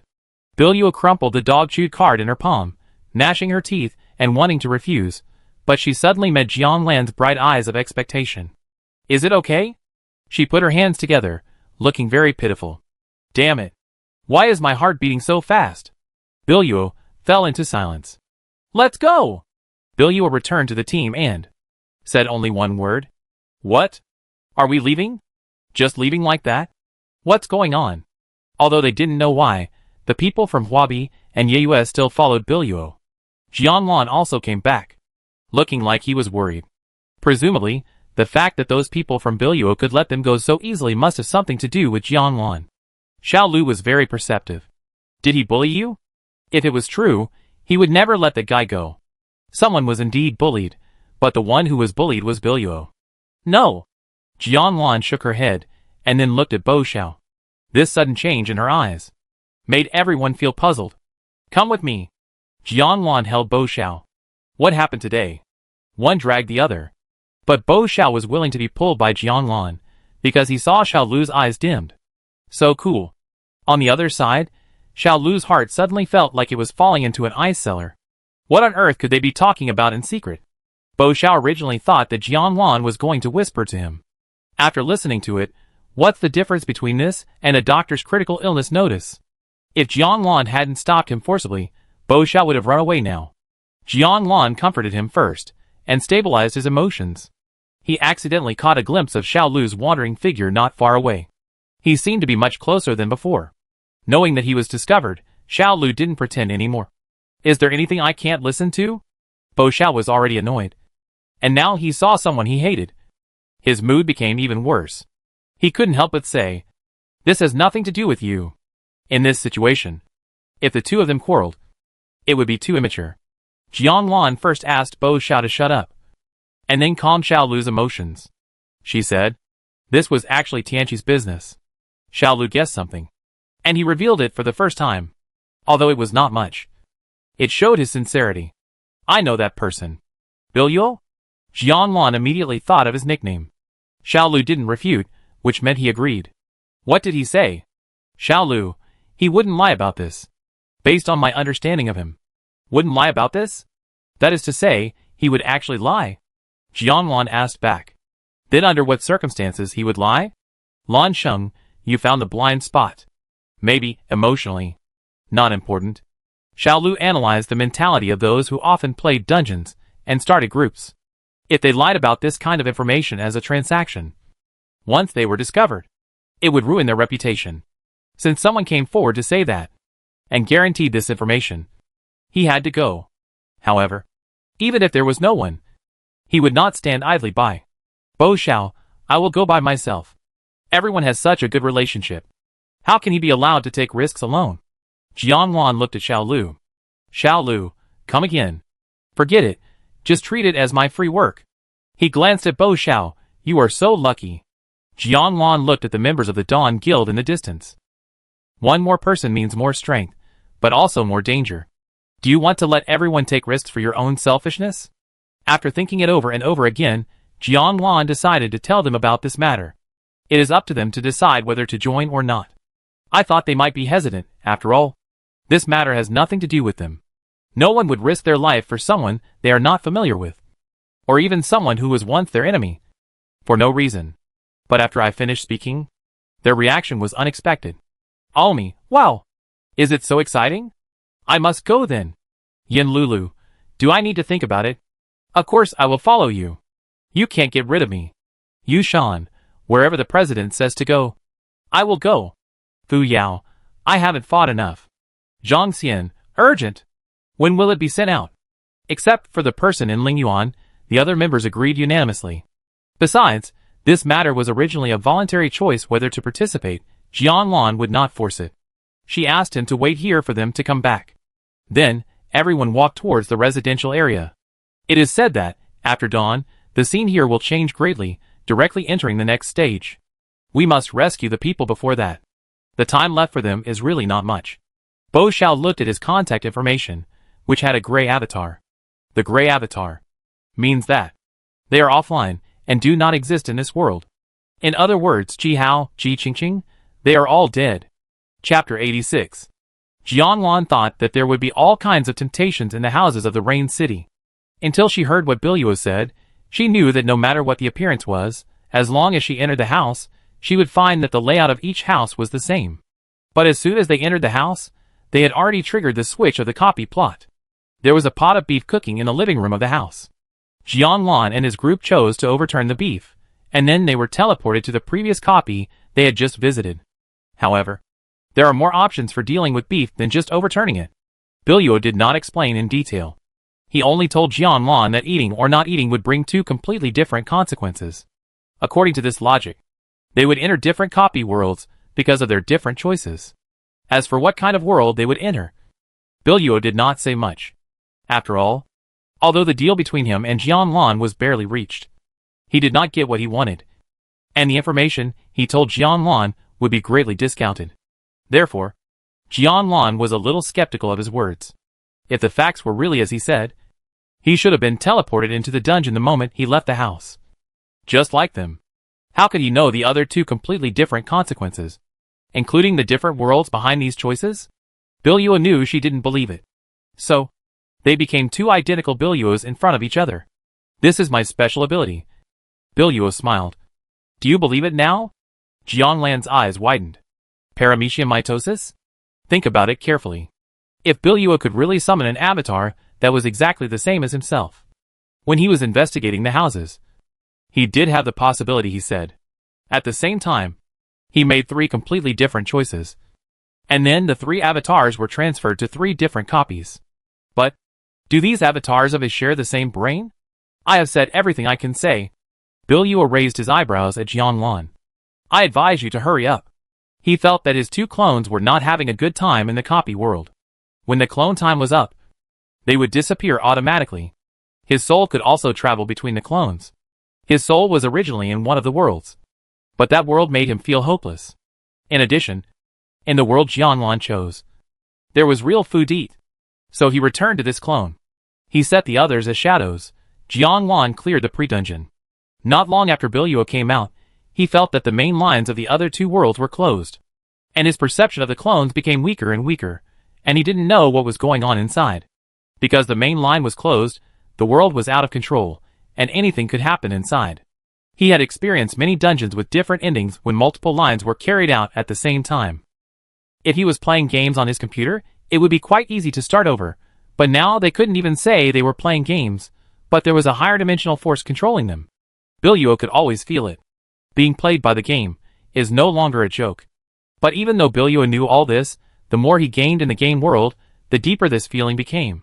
It seemed that everything was destined. For this, he was depressed for a long time. Until a friend and good brother, who had been with him since he entered the game, died in the dungeon because he had no advanced props to save him. He finally realized it. This may seem like a game world, but it is even more cruel than the real world. If you want to protect the people around you, the people you cherish, you have to rely on your strength. From that day on, he began to work hard in order to collect as many items as possible, master the rules of this world, and not let such tragedies happen again. This is effective. But he knows that what is more effective is to stop treating others as people you cherish, so that you will never feel the loss again. After playing the dungeon for so many years, Billuo's heart has become as cold and hard as the stone on the snowy plains of the north. Looking at Jianlan's receding back, he may have seen a trace of his past. Only players who have just entered the game will have such a heart of heart, putting their own lives aside to save a group of unrelated people. He has no chance to dissuade Jianlan. And of course he will not do so. In a sense, they are even competitors. If Jianlan insists on standing on the side of Tianqi, but he has nothing to fear, because they have been behind him since the beginning. When the sun rises, the city in the rain will become a new main city. The underground palace of the Tsar's mausoleum will also be opened. Without the biggest competitor, the painting wall will be won. Come on! Jianlan signaled Bo Xiao with her eyes. It means to smash the door. Bo Xiao fell into silence. Smash the door outside, rely on Bo Xiao. Get out of the door, rely on Xiao Lu. The two cooperated well, one outside and one inside, both are indispensable. If I had a little doubt before. But when Jianlan saw the scene in the house, she completely believed what Billuo said. Sure enough, this house was exactly the same as the one they entered the first time. Whether it was the long and narrow corridor, the chandelier on the roof, or even the shape of the fire in the fireplace, they were almost the same. If it were in a real game, players would probably curse the game artist for being lazy, directly copying and pasting, and not even bothering to change the shape. But when they were in the game themselves, they saw the exact same thing, and they couldn't help but feel a sense of false weirdness. Sand value dropped wildly. The aroma of beef was still tempting, and the eyes of several people in the team were obviously red. There were two options left: eat or not eat. After all, it was something that was going to enter the body. If you cannot eat it, you will definitely choose not to eat it. Choose one of the two, and everyone tended not to eat it. Back to the door again. The door closed again, and there was a copper lock hanging on the bolt. Xiao Lu unlocked the lock. The door cracked a little. Pushing the door out was a new world. However, this time everyone was smart. I heard that Bo Xiao and Xiao Lu were with Jiang Wan as soon as they went out.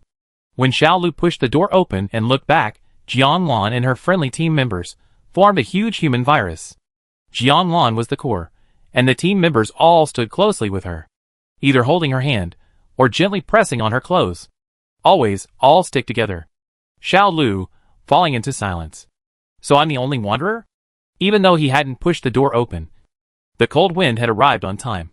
The door was blown open by the wind, making a creaking sound that made people's scalps numb. The strong white light made everyone unable to open their eyes. After the white light, the darkness returned to their eyes. It was like falling into an invincible cave. 10 seconds later, the sky turned into the light of dusk, and the whole world was shrouded in the blue-black color of the deep sea. Is this world dark? Through the faint light, she saw many eyes around her, just like beasts in the dark night. She was startled. She was about to run to a safe distance, away from these scary things. Click. The sound of a lighter was heard. But there was no lighter here. A little white light like a candle lit up. Through the light, Jiang Wan saw a familiar face. Omi? Oh my god, great. President, we are together. Omi was very excited to see Jiang Wan. And us. Voices came one after another, so Omi pushed the round white light on his finger towards those directions one by one. Those pairs of eyes, under the reflection of the light, sparkled with water. There was also a pair of eyes that were particularly short. I'm here too. Yan Lulu hugged Jiang Wan. Great. Jiang Wan was also very excited. Everyone was together, so it would be easier to do anything. However, is there no forbidden superpower in this world? Omi's superpower is light magic. Since he can use it, then others should be able to do it too. Be careful. Suddenly, someone shouted to remind him. As soon as the voice fell, a shrill scream was heard. There was only a rustling sound. Something was torn in half.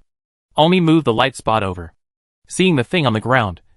He was so scared that he jumped 3 feet high, as if his feet had springs. Cockroach. Cockroach. To be precise, it was a cockroach as big as a husky, although it was torn in half by the team members. Its thick legs and feet were still twitching and wriggling on the ground, and the ground was full of juice. Ugh. The person who had just helped out with good intentions could not help but vomit when he saw this scene. If he knew that this was the thing that flew over to attack them, he would not dare to move at all. As a southerner, he was already very scared when he saw a cockroach as big as a mouse before. And now it was even more scary. Before he finished vomiting, a team member with a keen hearing reminded him, listen. There was a constant rustling sound of crawling. It would have been fine if he hadn't heard it just now. But now that he listened carefully, he got goosebumps and felt creepy. Oh my god. What kind of world is this? Protect the president. I don't know who started it. Everyone surrounded Jiang Wan in the center, using their special powers to resist the cockroach army. Yu Shan deployed a barrier, taking up the front row protection position. The cockroaches rushed towards his barrier as if they were risking their lives, making a clanging sound like bullets hitting an iron plate. From the density of the sound, it can be judged how many dog-headed cockroaches there are around. It is impossible to judge. There are simply too many. The team members worked hard to kill cockroaches. There were constantly broken cockroaches falling down, but the number did not seem to decrease at all. No matter how many were killed, more and more came out in droves. Jiang Wan searched the warehouse for borax pills such as insecticides, to kill them all.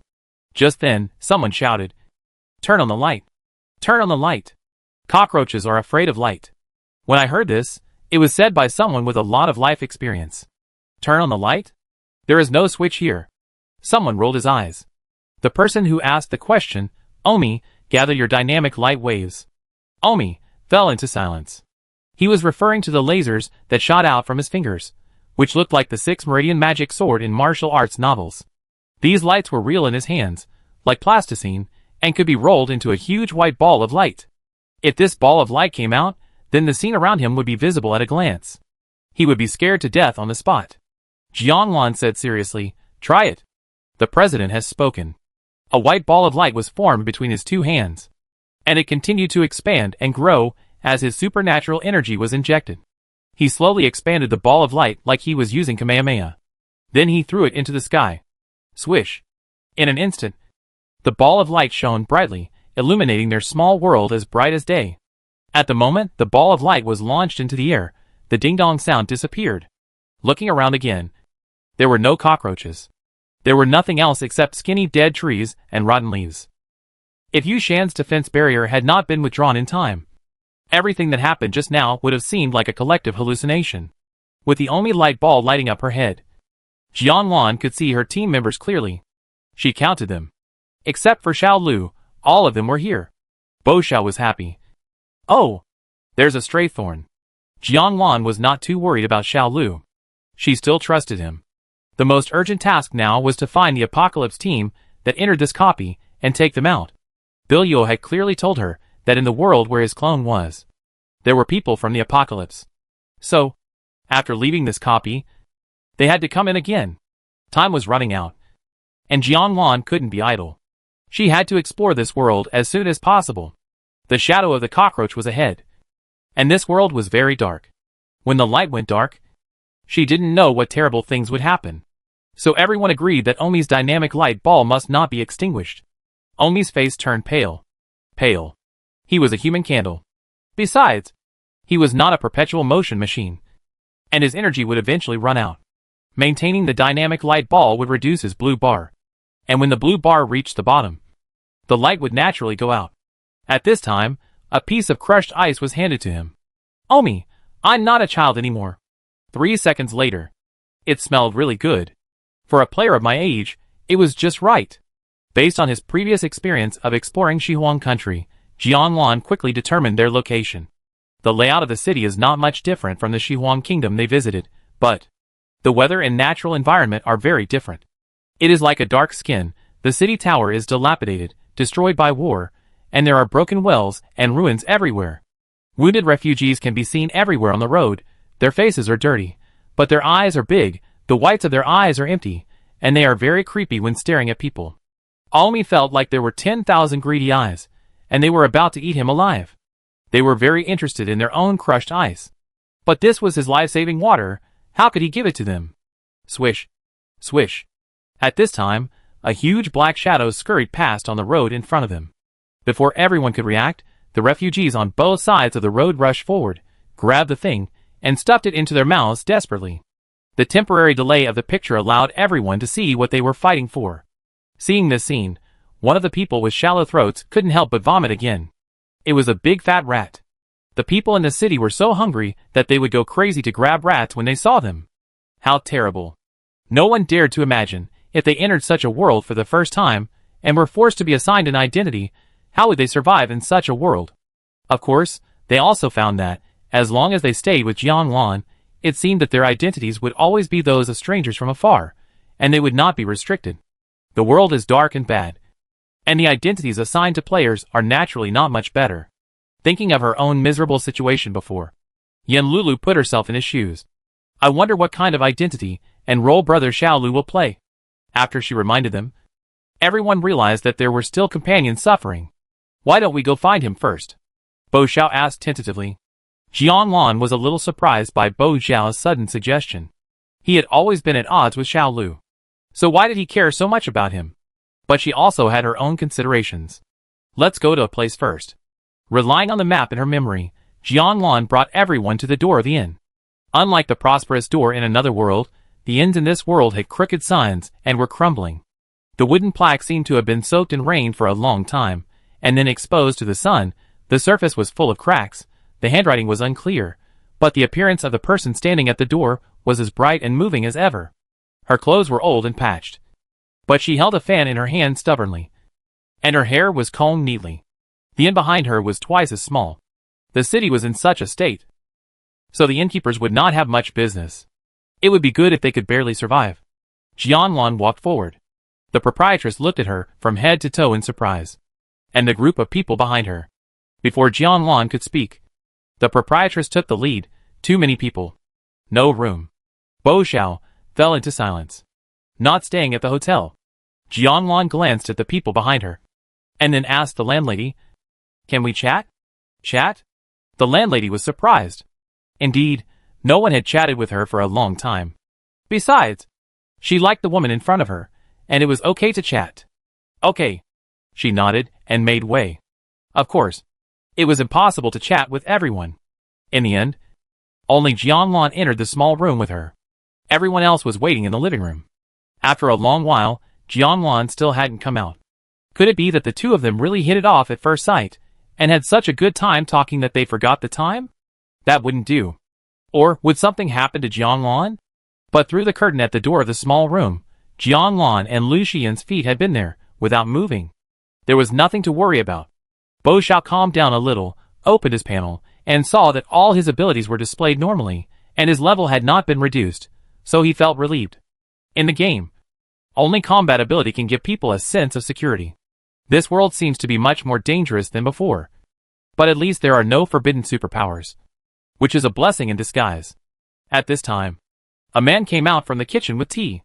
Judging from his appearance and dress, he seemed to be the waiter of this inn. Although there was no food for them, they had to drink some tea. The man bent over and placed the broken tea bowls on the tray in front of them one by one. When passing by Bo Xiao caught a glimpse of this figure. He always felt that this person's figure was quite familiar. When he suddenly remembered, "Oh my god!" Bo Xiao blurted out. "Rat! Only spit out a mouthful of water, but Spring, where is it? Where is it?" Bo Xiao's eyes turned red. Ji Hao. Chapter 87. Ji Hao? Hearing Bo Xiao's exclamation, the people of the Shuang Guild were stunned. Wasn't Ji Hao the president of the Tianqi Guild? He actually became the waiter of the inn? They hadn't noticed the face of the waiter who served them tea, but now they saw that his eyebrows, eyes, and nose did look a bit like Ji Hao. However, they had only seen Ji Hao once or twice, so of course they wouldn't remember what he looked like, unless they were childhood friends like Bo Xiao, who had grown up with him, could spot him at the first time. Ji Hao was hurriedly pulled by Bo Xiao, and he was a little scared. His eyes shrank, and he dared not look up at him. "What's wrong with you? Don't you recognize me?" Bo Xiao was anxious and held him tightly. "Don't be like this. Sir, let me go."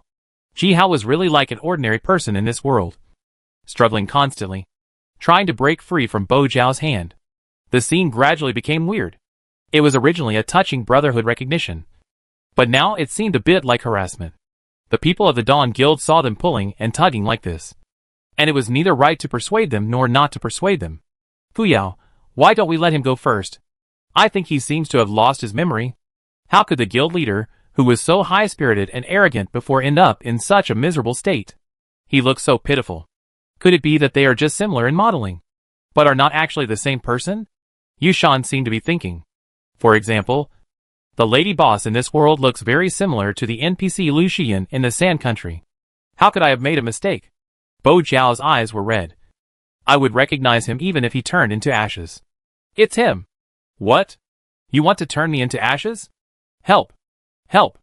Ji Hao was so scared that he finally couldn't help but scream. The scream startled the proprietress. She lifted the curtain from the small room and walked out, following her Jianlan. When Jianlan saw Ji Hao, her reaction was the same as Bo Xiao's. How could he become a waiter? Seeing that her waiter's wrist was tightly grasped by a man, the proprietress frowned and scolded. "What are you doing?" Bo Xiao didn't waste any words. "He must go with me." Everyone, falling into silence. The boss's eyes changed from anger to astonishment, and then she looked at him with some disbelief. "So you are? That won't work either. I bought him. Why should he go with you?" The boss refused bluntly. The city was in a slump, and business was not good. There was only one servant in the whole inn. If he just left casually, wouldn't she have to do all the work herself in the future? "Bo Xiao, how much? I'll help him redeem himself." When he heard the word redeem himself, a glimmer of light appeared in Ji Hao's gray eyes. He looked at Bo Xiao with hope, and stopped struggling. Is it fake? The lady boss put a small ball of gold in her hand on her teeth and bit it. Hey, it's real. Bo Xiao's pure gold game bracelet had a big hole. Just now, I used my supernatural power to break off a large piece, and gave it to the lady boss, as Ji Hao's redemption money. As long as the button to open the panel is not in the cut gold nugget, there will be no impact on its use. Vice President, you are really good at this. Zhang Xian was amazed. They all just regarded the game bracelet as a prop. But who would have thought that it could be used as money? These outsiders took away the only waiter in the inn. Although the proprietress took the money, she had little good impression of them. Jianlan had just finished asking all the questions she wanted to ask. So she led everyone out of the inn where the proprietress was. This is still Xihuang country. Jianlan told everyone what she had learned from the proprietress. The specific background story is similar to the world they visited before. But there is one difference. There is no king here. Soon after the king died, the natural disasters occurred. The royal city was reduced to ruins by a shower of fire. Most people died in the disaster. The disaster changed the ecology here. Crops were harvested and livestock were left dead. There were also endless insect swarms. And people were living in misery. Those who survived the disaster could only survive in the cracks. Many people moved away. And the remaining ones were those who were attached to their homeland, and would rather die here than leave. They held the dream of rebuilding their homeland in their hearts. With their efforts day by day, their lives were about to improve. But another monster came. It occupied Xihuang State, and established itself as king. It enslaved the people of Xihuang State to repair its palace. In order to survive, the people had no choice but to obey its orders. It is said that it has 6 eyes, 8 wings, and likes to eat people. A pair of boys and girls must be paid as tribute every month. Otherwise it will turn this place into a hell on earth. According to this progress, the capital of Xihuang has been burned more than once. It's not that everyone has not thought about escaping, but its power is so great that it has closed the city's boundaries. Anyone who wants to go out will be turned into ashes in an instant. No one can escape such a fate, so everyone began to give up on themselves. Life has reached this point, and living has become a torture. Therefore, you can see rotting human corpses everywhere here. Naturally, no one collects the bodies. This is too hopeless. Of course, from this point of view, Ji Hao, who was bought from the slave exchange, was lucky in misfortune.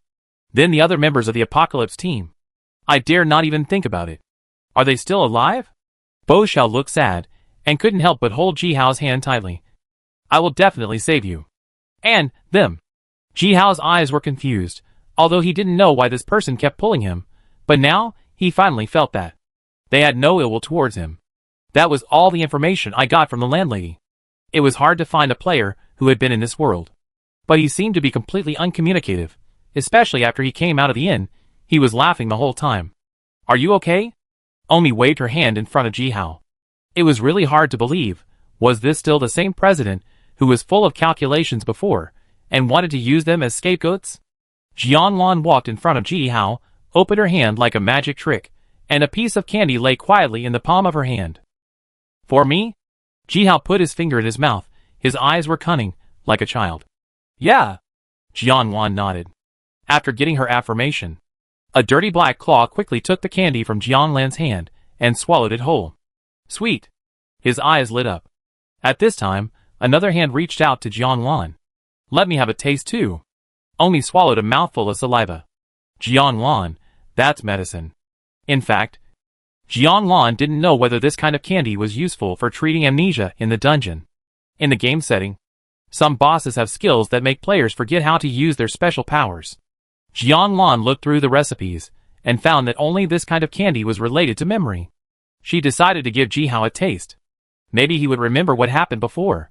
Because they had never encountered a situation like Ji Hao in the previous world. Yen Lulu, Fu Yao and others all became NPC characters in the plot with their own memories. Which was completely different from Ji Hao, who had no idea who he was. What do you think? Bo Xiao asked nervously. Delicious. Ji Hao smiled foolishly. Bo Xiao fell into silence. Obviously, it didn't work. At least not now. There was no other difference on Ji Hao's face except the joy of eating sweets. Now it seems that Ji Hao can only leave it like this for now. Fu Yao asked, Do you want to find other people? From the perspective of time, it is absolutely too late. According to previous experience, as long as the final boss in this copy is finished, the copy world will disappear, and the system will then send them all out, together with all the players who entered this world. Jianlan made a decision. Let's go directly to the boss. The Tsar died, and a new boss was generated, the Black Mountain Demon King mentioned by the lady boss. The Black Mountain Demon King occupied the Tsar's palace. They had to get to the main city as soon as possible. Omi's light ball lit up again, except for the short time it went out when entering the inn just now. The rest of the time it was like a little sun, illuminating the team members' way forward. I have to say, with this kilowatt headlight, I have walked for so long, but I have never seen a large army of cockroaches again. Everyone has their special powers, and they move very quickly. In a very short time, they arrived at the palace. No one was guarding the door of the palace. The entire palace was in a shabby state. The flint rain many years ago left it with scars and wounds that could not be erased. Even though this was the scene they could only see after the people tried their best to repair it. Everyone be careful. Don't disperse. This boss should be very powerful. People with strong perception have already smelled the unique smell of an S-level boss in the fluctuations of the palace's air. After this reminder, people who were not nervous at first suddenly became nervous. The outer circle is the tank psychic, the middle is the output psychic, the center is the auxiliary nurse, and the president of the Apocalypse Guild, Ji Hao, who has lost his memory and has no ability to fight back. The group explored the interior of the palace. Strangely, after walking through several palaces, there was no one inside. Not to mention people, there was not even a ghost. Even the demons under the Black Mountain Demon King were nowhere to be seen. Where did they hide? Where? Almi asked the brother with a keen sense of smell carefully. Smell it again. His ability was affirmed, so he naturally smelled it carefully again. It seems to come from there. He pointed his hand behind him. There was a closed door, connecting the palace to the foothills behind the palace. Could it be there? All the doors in the palace were open, except this one, which was closed. Let's go and have a look. Yushan walked in front, casting a supernatural barrier to protect everyone. Then, he kicked the door open. Everyone saw that there was nothing behind the door, and their uneasy hearts just calmed down. Suddenly, they saw a muscular man standing on the altar not far away. He had his back to everyone, and looked like a statue. There's someone. Omi covered his mouth. It must be a dummy. Zhang Xian was sure. As soon as he finished speaking, the dummy turned around. Everyone's scalps went numb with fear, and blood was flowing from their hands and feet. The man was wearing the noble clothes of a high priest, and a mask of a hellish devil on his face. He had a green face and fangs, and looked very creepy. But that was not the scariest thing. When everyone looked down, they found that the man was holding a longbow with intricate patterns in his hand. The longbow was emitting dazzling red ripples all over. Like blood. Chapter 88. It's red light. When the high priest turned around, everyone could see his weapon clearly. The color of the weapon is a very important signal in the game. Especially when fighting a humanoid boss, the humanoid boss will use weapons similar to the players. Judging the boss's ability by the light effect, the accuracy is particularly high. If the boss's weapon is orange, it generally means that the boss's rating is above S. In short, he is not easy to mess with. If it turns red, it means he is absolutely terrifying. There has never been such a boss in the Kingdom of Sand. I didn't expect to meet him here. Everyone was in a state of panic, no idea. The whole palace was searched, but no one was there, so the Black Mountain Demon King could only be in this foothill. Now this man dressed as a priest is blocking the way. Does he have to be killed before he can pass? At this moment, the man came towards them. Be on guard. Protect the president. Someone shouted, and everyone took a fighting stance. He seemed to realize that this group of people were quite hostile to him. The man actually stopped, put away his bow and arrow, and gestured to them in an unguarded posture. He had no ill intentions. Let's see. Seeing this, Jianlan asked everyone not to act rashly. Maybe this person could be communicated with? The man walked in front of everyone. He was wearing a purple-black robe. There were 2 holes in the eyes of the evil ghost mask. Through these 2 holes, you can see the eyes of the person under the mask. He looked at Jianlan and asked, "Have we met before?" Everyone, falling into silence. I thought of countless ways for him to say the first sentence, but I never thought that it would be this one. Bo Xiao, What a despicable way to pick up a conversation. I don't think so. Jianlan knew he was asking her, because she could feel his gaze. How about, take off your mask.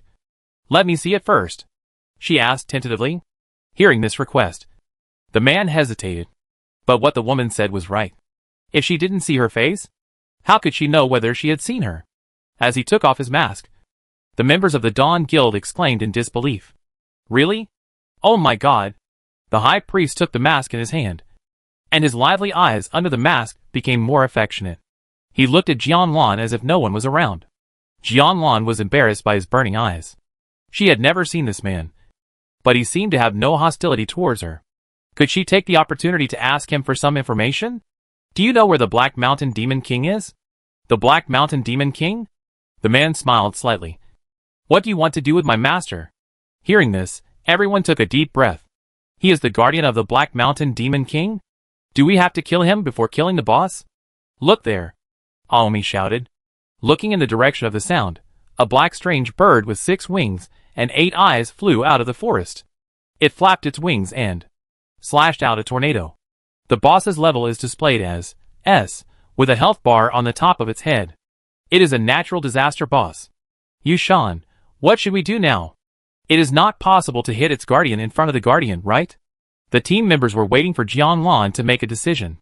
The high priest looked at the strange bird. His eyes were full of piety. Jianlan quickly told everyone about her plan in the game bracelet channel. Just a few simple sentences, everyone was almost scared to death after seeing it. Do you really want to do this? It's too dangerous. Bo Xiao was the first to object. Jianlan, then you quit the club. Bo Xiao, I can't quit at all. Bo Xiao, everything is arranged by the president. Time is urgent. There is no time to hesitate. I remember now. We have indeed met before. Jianlan put her hands behind her back, holding a roll of string-shaped candy. Really? The high priest's eyes shone with excitement. Yes. Jianlan winked at the guild members, meaning to split up. At the same time, she said to the high priest, Come with me. I'll tell you. When the high priest followed her out of the back door, the two disappeared. The people of the Dawn Guild then set their sights on the Black Mountain Demon King. Open! The boss is on the way. So, across the wall, the black bird screamed, Where is my guardian? On the other side, Jianlan was on pins and needles, worried about the comfort of the team members, but he had to lead the high priest away, and not let him go back. Otherwise, he would have to shoot one arrow after another with his bow and arrow. You haven't told me where you've seen me? The high priest was also not quiet, you know, but Jianlan also said that he had seen him, so he followed out of curiosity. Seen it? Seen it? Luckily I was prepared. Jianlan, stretch out your hand and I'll tell you. The high priest stretched out a hand. His hand stretched out from the wide purple gold sleeves, turned upwards, covered with thick calluses. Jianlan was a little dazed. She seemed to have seen it somewhere before. There is another one. Although he didn't understand why this woman asked him to stretch out his hand, he still did it obediently. Wait until he stretched out both hands. Jianlan grabbed his wrist, pulled out a several-meter-long candy from her back, and wrapped it around his wrist. The high priest watched Jianlan wrap it around and around obediently. Is this helping him recall the past? He only knew that he had been here for a long time, and his only mission in life was to protect the Black Mountain Demon King, and he didn't remember anything else. But he remembered the face of this woman. She must have a great connection with his past. People without a past live like zombies in this world, and everyone needs a reason to live. For myself, not for others. Jianlan tried hard to wrap it around his wrist. Are you tying me up? Finally, the high priest realized what this was like. Tie someone up. He couldn't help but blurt it out. However, the wording was still quite euphemistic. After all, it's not confirmed yet. After hearing this, Jianlan's hand movements paused slightly. I can see it. But her psychological quality is very good. How could it be? Jianlan smiled. I'm playing a game with you. Game? Is this a game? A game of tying people up. The high priest's face was a little hot. Before he could figure it out, his heart suddenly sank. At the same time, the shrill scream of the Black Mountain Demon King came from the sky. This was a signal that the boss was about to die. Damn it, that group of people actually took advantage of his absence to attack his master. Let me go! He stretched out his hand in front of Jianlan. Jianlan heard the boss's voice, and her heart was in a panic, But now what she needed to worry about most was not the safety of her teammates, but her own. After all, she was the one who tricked the high priest here. But the high priest didn't mean to blame her at all. Instead, he asked her to help him untie the soft candy she tied for him. Jianlan felt guilty. This NPC is too naive. She tricked him like this, and he didn't doubt himself? Okay. It takes 10 minutes to tie the rope, and it's not too much to untie it. But when Jianlan's fingers just touched the colorful soft candy rope, whoosh! The candy rope changed drastically. It was just wrapped a few times. Now the whole thing has turned into a steel crunchy horn. Wrapped around the arm, wrapped around dozens of times. High priest fell into silence. Jianlan fell into silence. Is this also part of the game? High priest asked Jianlan. Jianlan, I forgot, after tying the knot, it will change shape. It can be made of any material. It can even turn into a living snake. It just happens to turn into steel. Steel, it's hard to deal with. Unless the gummy bear loses its effect and turns back to its original form, I can no longer help the high priest to untie it. Jianlan was a little embarrassed. I don't know why it turned out like this. It doesn't look like he's lying. Since she can't untie it, then she can only do it herself. The high priest looked at his folded hands. A blazing white light appeared on the steel crispy corner. Within 3 seconds, the steel melted and dripped onto the ground. But his arm was unharmed. Jianlan looked at all this in shock. It turned out that she had no way to trap him. Suddenly, a little girl appeared at the door. Sister Lan, it's done. Yan Lulu ran over and pulled Jianlan. Come with me, the exit will be closed soon. There's no time to lose. Jianlan looked back at the high priest and met his confused eyes. Yes, she lied to him. So pitiful. But there's nothing we can do. They are born enemies. Jianlan didn't even look back and ran to the exit with Yan Lulu. The exit of the world is where the Black Mountain Demon King boss died.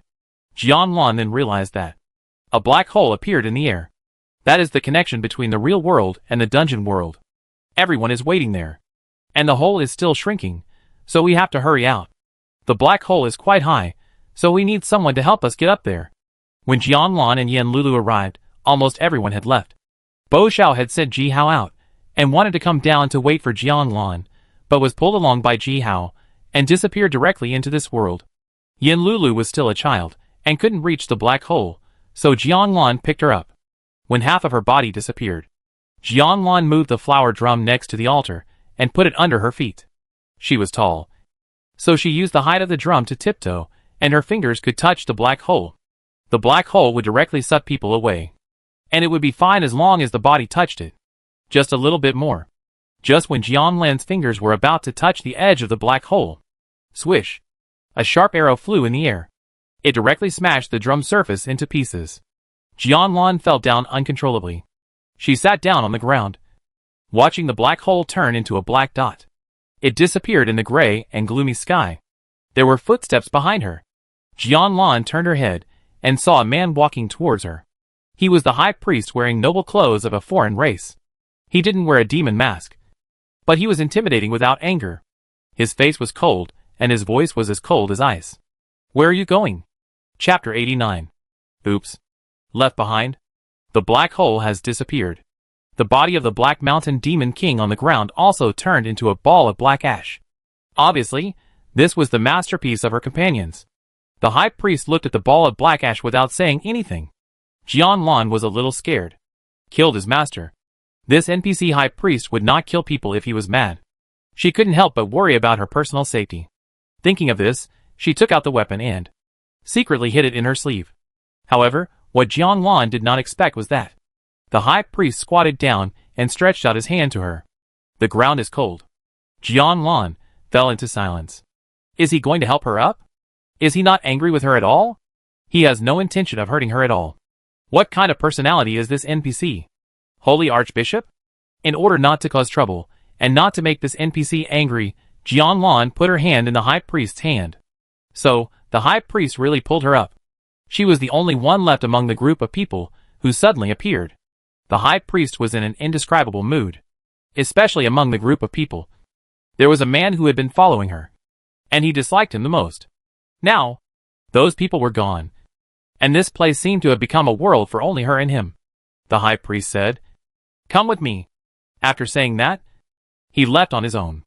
Jianlan was nervous, but she still followed him. Just as the two of them disappeared at the end of the side door, the black ashes on the altar were blown by the wind and suddenly burst into a dazzling flame. Jianlan followed the high priest through the dilapidated palace. All the previous speculations were correct, and about half of them were correct. After killing the Black Mountain Demon King, there really was an exit in this world, and they could leave. But unlike what they expected, the copy did not have a settlement interface. If players wanted to leave, they could only go through this short black hole. And those players who were not near the black hole were still left in this world. This was very strange. Jianlan couldn't figure it out.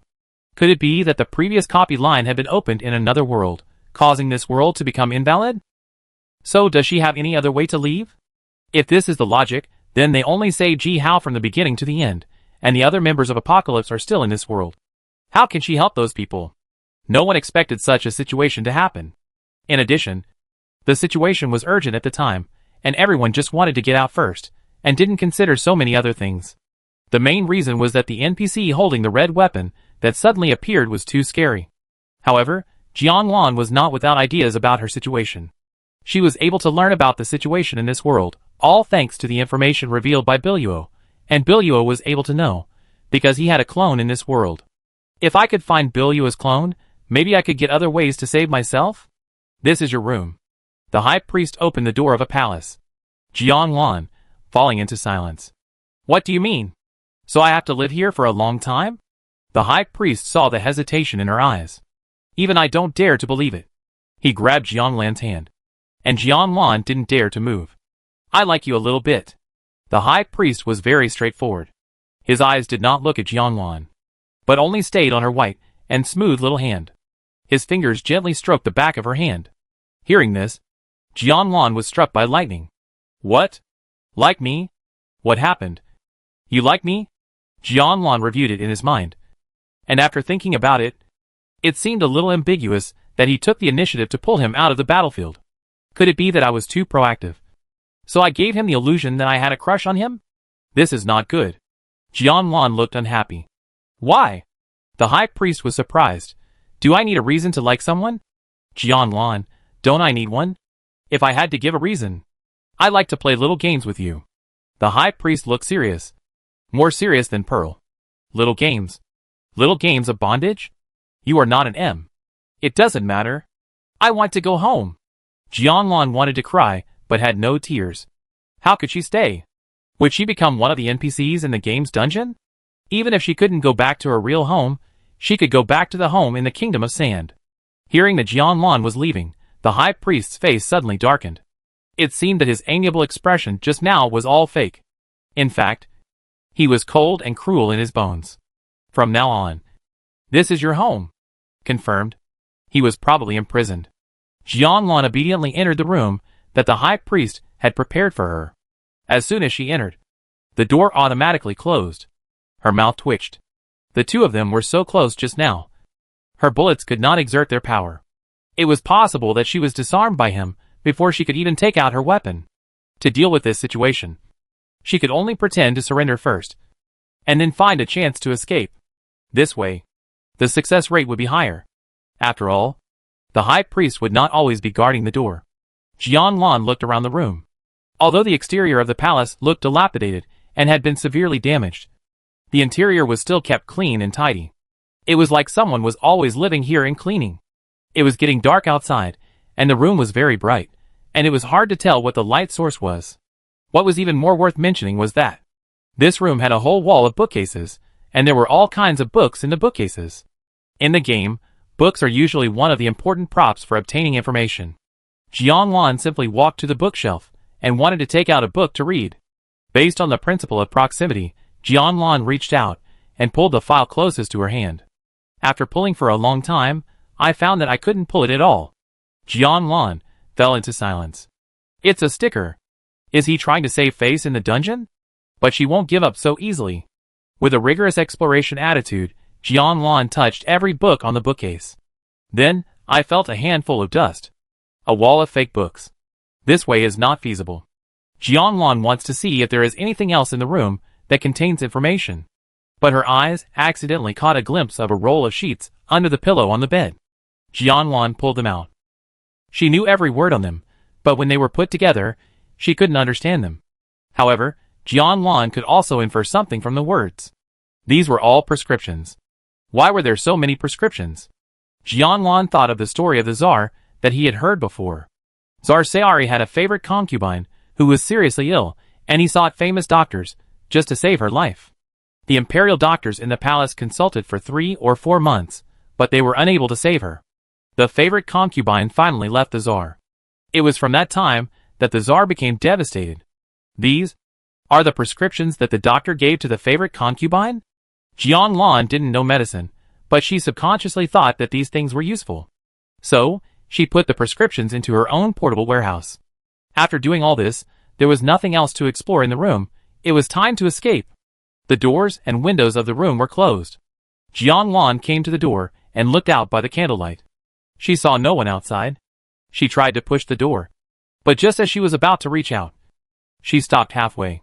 Who would escape through the door openly? She turned her eyes to the window. The window was not locked, and Jianlan opened it with a light push. The windowsill was very high, and she climbed up with great effort. She was about to jump down, but she caught a glimpse of a thick dark purple out of the corner of her eye. She was so scared that she lost her balance and was about to fall from the high windowsill.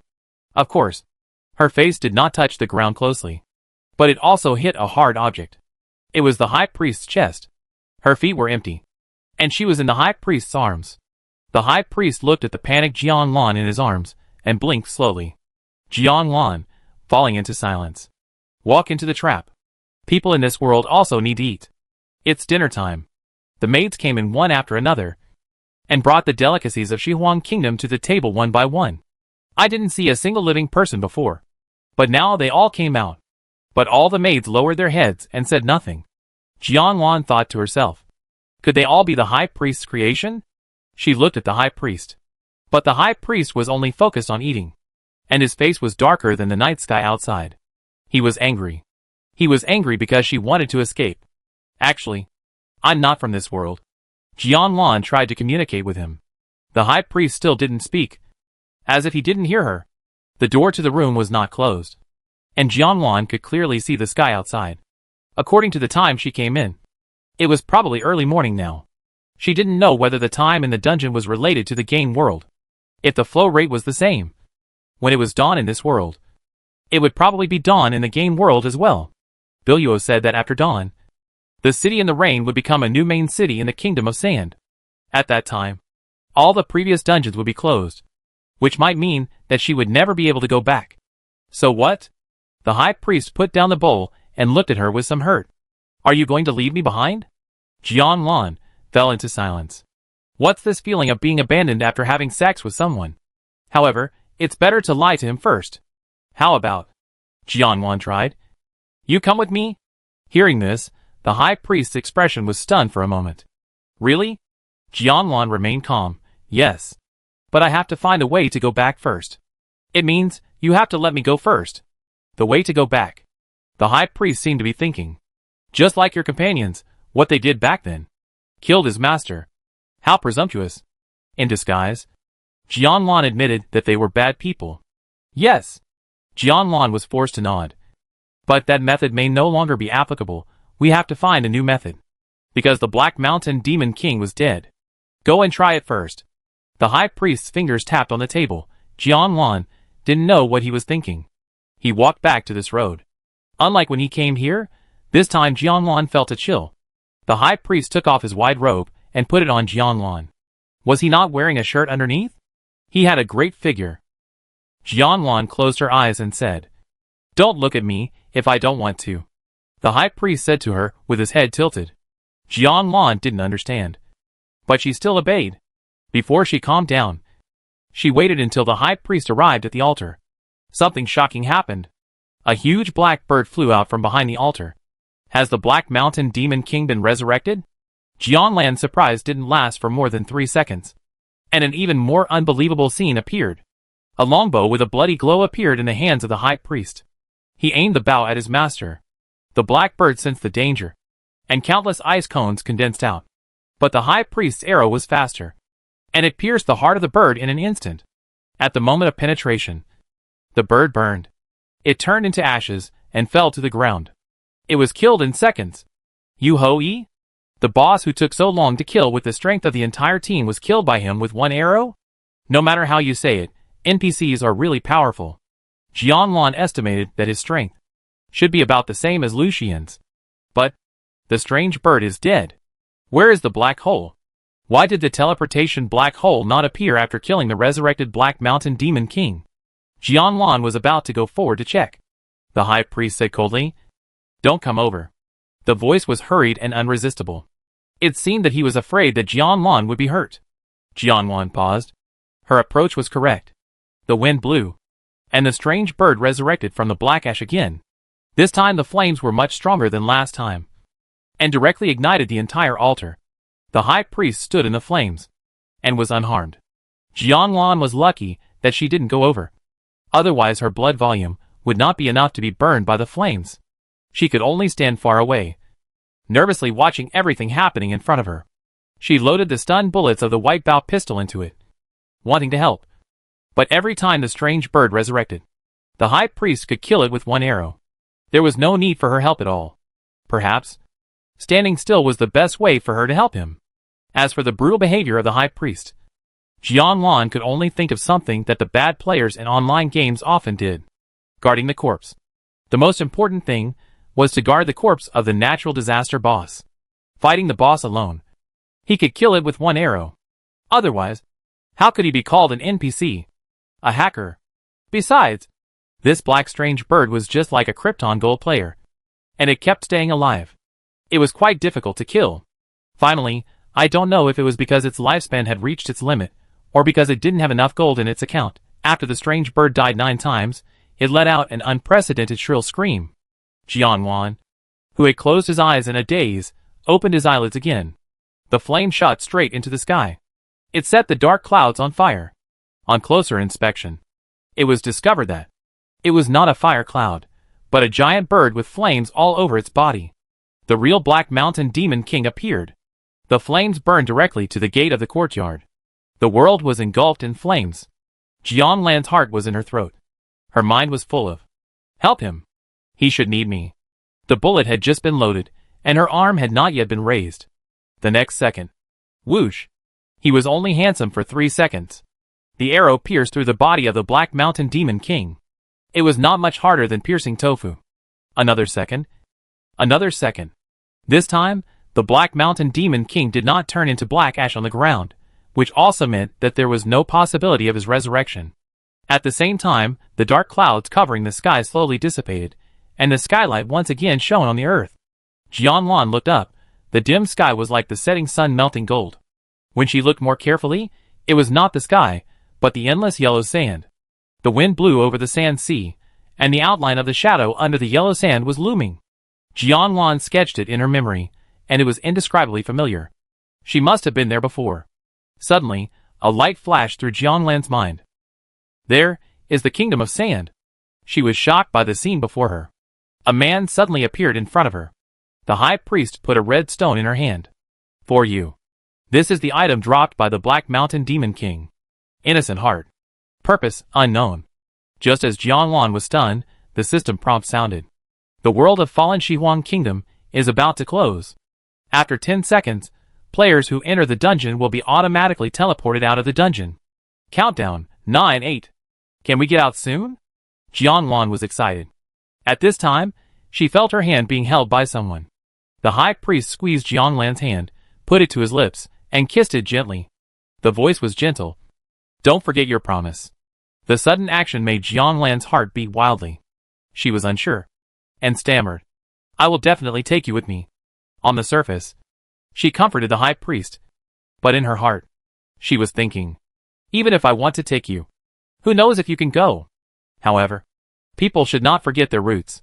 You have to give it a try. 6. 5. Jianlan was afraid that the high priest would disappear. She took out the candy rope. She quickly tied her hands together with his. Seeing this scene, the high priest blushed. "It's very interesting." Chapter 90. The teleportation light flashed. In the blink of an eye, Jianlan returned to a familiar place. the central square of the city in the rain. Out! He felt a little relieved, and looked around again. There were many unfamiliar people. Of course, there were also familiar people. He was lying on the ground wailing. Presumably, he had suffered a lot in the dungeon. With him around, it was natural to infer that the people around him should be the people in Jihao's team. However, Jihao was not here at the moment. Oh! Where is the high priest? Jianlan looked at her wrist. The candy rope disappeared, leaving her wrist clean, without leaving any trace, as if she had not tied the high priest to her before she was teleported out. Is it still not working? Thinking of her promise to the high priest, Jianlan felt a little guilty. But she couldn't help feeling guilty, because she was just an ordinary player, and had no ability to fight against the rules of the dungeon. Perhaps the person who once stood in front of her alive, in the final analysis, was just a string of data. Thinking of this, Jianlan stopped struggling and turned on the game bracelet to try to contact other members of the Dawn Guild. Not far away, there was a person leaning against a stone pillar. He had a splitting headache and his memory was rapidly fading away. What happened just now? Yen Lulu and Fu Yao quickly rushed over from a small path next to the square after receiving Jianlan's message. Sister Lan. Yen Lulu saw Jianlan and threw herself into her arms and cried. You know, it was Jianlan who carried her to the entrance of the Black Hole Passage and let her return to this world. When they came back, they found that Jianlan had not come back in time, and they were about to go in again. But no matter what they did, they could not enter that world again. If they ignored the beef in the living room of the residential house, the damaged door would not be reborn. The residential house was just an ordinary house. They were unwilling to accept this fact, thinking that they might not have tried enough times, and were continuing to try one by one. Even if they turned the entire Rain City upside down, they had to find a way to enter the Dark Shihuang Kingdom again. Facing such caring actions, Jianlan didn't say anything, but she was still very touched. I'm fine. She looked in the crowd and found that a familiar figure was missing. Where's Bo Xiao? Bo Xiao was not here. Since Bo Xiao was mentioned, let's mention Tianqi. Tianqi and their guild didn't have any great origins.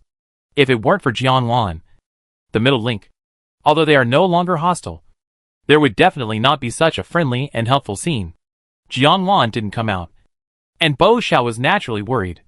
But he was more worried about the remaining members of the Apocalypse Guild.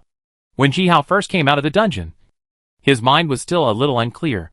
He had almost no memory of what happened to him in the dungeon, but he had an impression of Bo Xiao. Seeing that Bo Xiao had always been sticking to him, he looked at Bo Xiao with a bad look in his eyes.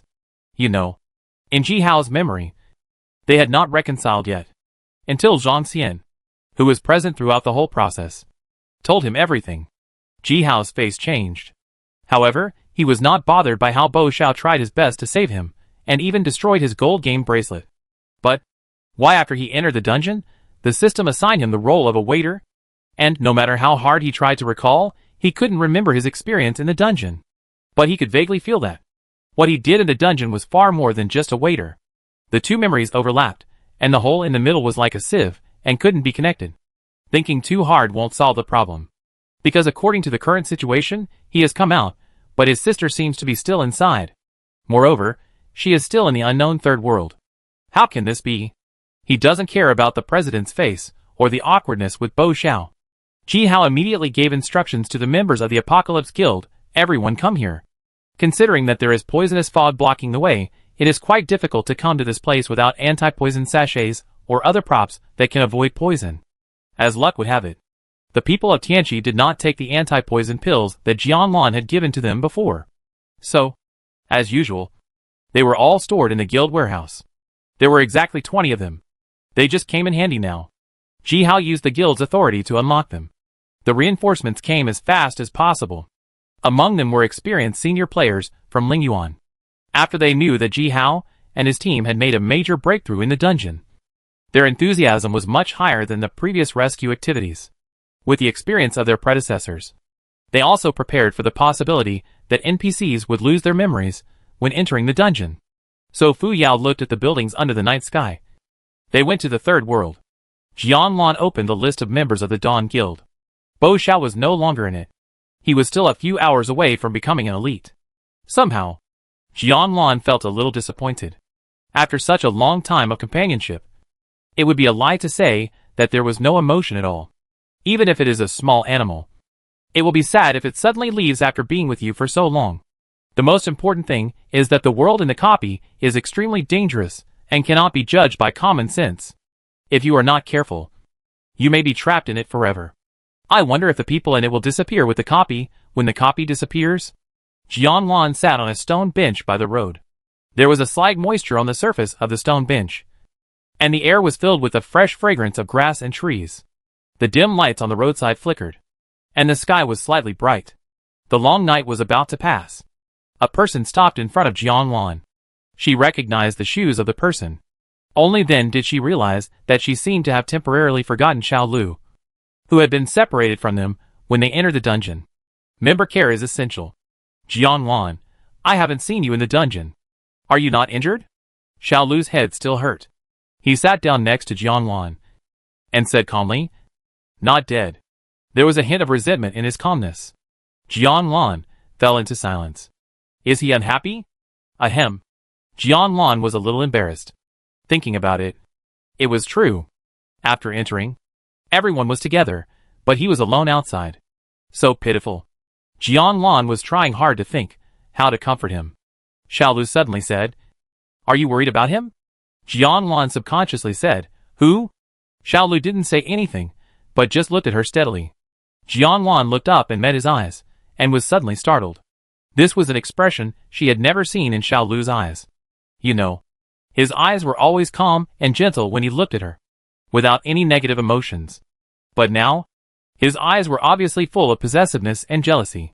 He looked at her like this. Jianlan suddenly had a strange idea. Did Xiao Lu like me? This thought made Jianlan's heart beat. But before she could react, Xiao Lu withdrew his gaze. You don't have to worry about him at all, he said, resting his hands on the chair. And his sour words were full of sarcasm. People who are annoying usually live longer. Annoying? Sometimes it is true.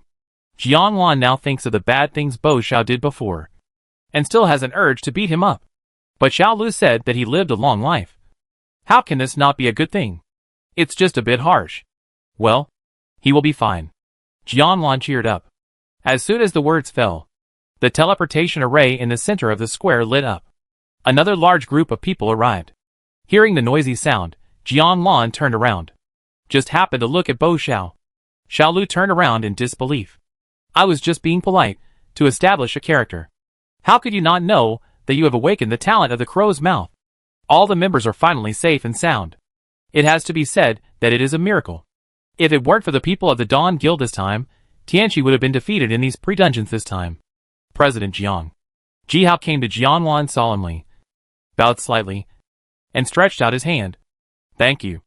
This was the first time he had thanked someone so solemnly and sincerely. Moreover, his guild had once had evil intentions towards the Dawn Guild. But the Dawn Guild was able to repay evil with kindness. What a noble righteousness! In the adult world, gratitude cannot be just lip service, but must be accompanied by actual actions. The management office of the Dawn Guild in the extremely frosty north oversees remittance of 10,000,000 points. WTF? What's going on? Accountant Kulau screamed. His eyes almost popped out when he saw this string of numbers. Is it a mistake? Taekwon said casually. Did you make a mistake? Hearing that so many points were added to the account, Wang Ping also became interested, but his focus was more cautious. If it is really the NPC of the Points Chamber of Commerce who made a mistake, we must report it quickly, otherwise, we will have to bear all the consequences of their mistakes. There have been similar cases before. It is simply an unprovoked disaster. Mr. Ke fell into silence. I'm an accountant. How could I not know? It's not the Points Chamber of Commerce. His eyelids twitched wildly. It's foreign exchange. It was transferred from Tianqi of the Kingdom of Sand. Iron Fist, Wang Ping, fell into silence. Tianqi transferred money to their guild? Could it be Bo Zhao's dowry? New main city, Shihuang Kingdom. Open! This area, all players of the Kingdom of Sand know, is the area assigned to the Tsar's mausoleum by the system. However, there was poisonous dust in the middle that had not dissipated for years, and ordinary players, like them, could not get close to it. But when the new main city was opened, the poisonous dust around it disappeared without a trace. whether out of curiosity or other purposes. There were always many players who went there in groups these days, wanting to find out what was going on. The icon of the Tsar's mausoleum also appeared, just under a sand dune outside the city. Apocalypse also officially started competing with Painting Wall, and they were all making preparations before entering the dungeon. Oasis City number 5. Today is a good day. In front of the pharmacist's hut, there is a big sign that says open for business. Assad stretched. There is no one in front of the door. Huh? Where did everyone go? Thinking back then, didn't I just take a break for a while? It was said to be a month, but it's not even a month now, and the vacation ended early. But no one came to see him at all. Am I out of business? Out of business, but not completely out of business. There is still a customer. The guest looked familiar. Jianlan stepped forward, smiling. I know you are a skilled doctor, so I have a few prescriptions here. Can you please help me take a look? Prescriptions? Assad looked over. The woman held a thin piece of paper covered with words.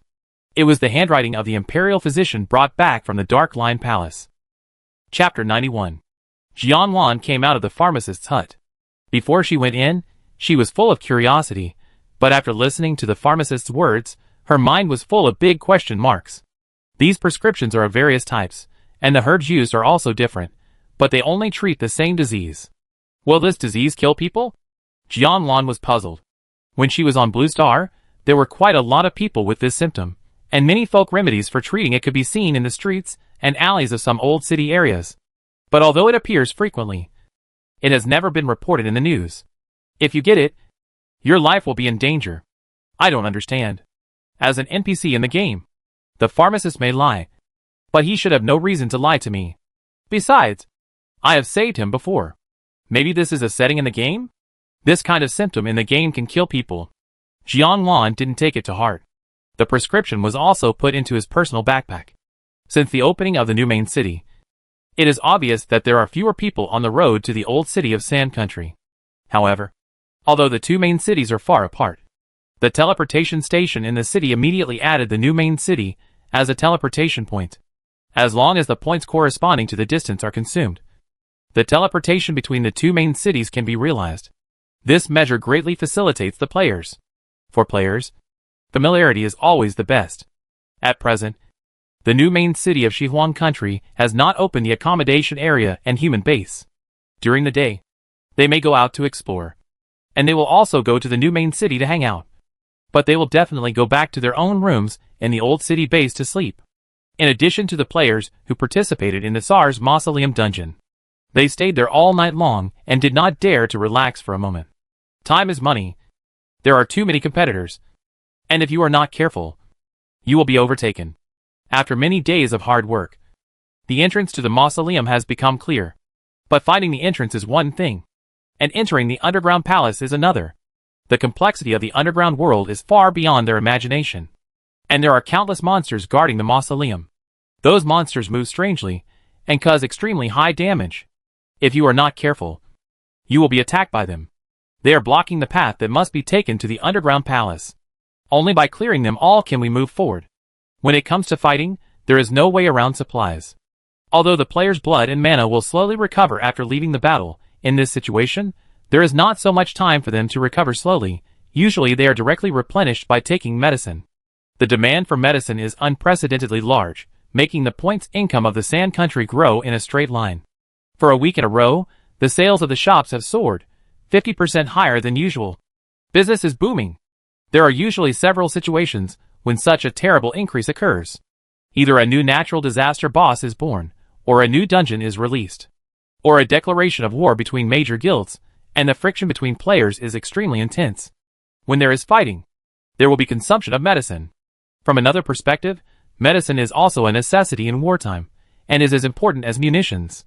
The Tsar's mausoleum dungeon was released. The Western Region Chamber of Commerce had expected a sales increase, but no one expected it to increase to this extent. This is rare in the entire history of the game. But the fundamental reason is reasonable. After all, it was originally thought to be just an SS copy. But who knew there was another S copy, which attracted guild members from other high-level maps? They have more resources and stronger points. They are ruthless, and will do anything to achieve their goals. The points paid are really the most insignificant thing. The offline points medicine store in the Sand Country is often sold out. The price in the online mall is 20% higher than the offline one. And the courier fee is probably included. Therefore, with such a large purchase volume, it is much more cost-effective to go directly to the store for wholesale. Moreover, some props are sold out in the online mall, but they can be bought in the offline NPC store. Because of this, both Tianchi and Huobi have found special people to purchase in the store, which is also a chance to try their luck. What if they come across a golden quality prop? There are many medicine sales points in the Sand Country. There is one such store in front of the Shuguang restaurant opened by Jianlan. When Jianlan just opened the door today, he heard a noise coming from the door. There were also many people pointing and talking over there. From the conversation, Jianlan learned the general situation. It seems that the people from the big guild started a quarrel for a golden group immunity charm. The immunity charm can offset the damage of the boss once. Whether it is a basic attack or a big move, there is no restriction in this regard. It is a magic weapon for beating bosses. For a talisman like this, the more the better. But it is really hard to buy. Every time a new one is released in the mall, I have to pick up one or two. The price is 10,000 points, and it is almost sold out in seconds. To buy this kind of thing, it is not enough to just rely on fast hand speed, you have to stand in a certain place, closest to God to grab it. As for where it is not clear. It is different every time. Apocalypse has never grabbed it once anyway. I even went to the guild management office and made a big scene, demanding a price increase. Selling it for 10,000 points is too cheap. This item can be circulated among players, which also gave rise to the existence of the black market. An immunity charm, on the black market, will cost at least 200,000. But it is not often seen. Now, I actually saw it in this NPC shop. How can people not fight for it? And it only costs 8,000 points. But there is only this one, and it will be gone once it is sold. Jianlan poked her head out from behind the crowd, and saw a boy sitting on the ground crying.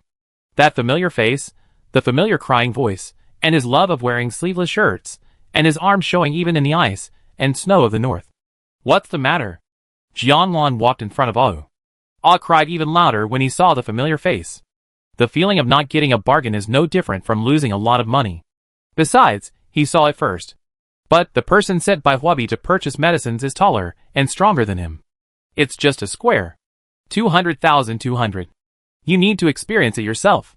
He just stretched out his hand, and the man sprinted over 100 meters. Boom, boom, boom. One step at a time, the earth trembled, the whole store was shaking. The moment the body touched, he was directly sent flying. The clerk's mouth turned into an O. Oz stuck to the wall, leaving a human-shaped dent, and it was finally picked off by someone. Jianlan listened. That's it? Because of a talisman? She couldn't understand. No way, it's all my fault for being useless. Oz was very sad. Ji Hao started to exploit him crazily again. The main reason was that once he hit a wall, he would have to fight for his dignity. We won the last guild war. If we lose this time, then it will be a perfect comeback for the other party. Besides, the debuffs of all the other members have not disappeared yet, so they have the advantage. If we still can't win against them, then I, as the guild leader, can really resign. Everyone knows that the president is under a lot of pressure. And they all understand it. And they all hope to contribute their own efforts. Although it was not Al Wu's fault that the fake anti-poison sachet happened last time. It was indeed a fake. Al Wu wondered why he couldn't identify it in time. This time, they gave him the task of purchasing medicines. It was a good job. He didn't have to die in the dungeon. And he could become a member of the pioneering team. He couldn't even handle this little thing. And the only immunity talisman was snatched away by the opponent. How could he not be angry? Okay. Stop crying. Jianlan pulled Al Wu up. He wiped his face, looking pitiful. Jianlan said, I can give you some. Isn't it? Al Wu's pupils trembled. You have it? Jianlan thought for a moment and answered. Almost. I'll buy it. I'll buy as much as I want. Al Wu's eyes were filled with excitement, as if he had grabbed a life-saving straw. He had no time to consider the truth of the matter. There were many people watching the show around, including some spies from the wall painting. They stared at the purchaser of Tianchi. And he entered the shop called Shuguang Bistro across the street. Burp! The table was full of dishes, which were delicious and mouth-watering. A feast. Al Wu couldn't help but burp. Can you eat more? Yen Lulu supported her face with her hands. Al Wu, I'm hungry.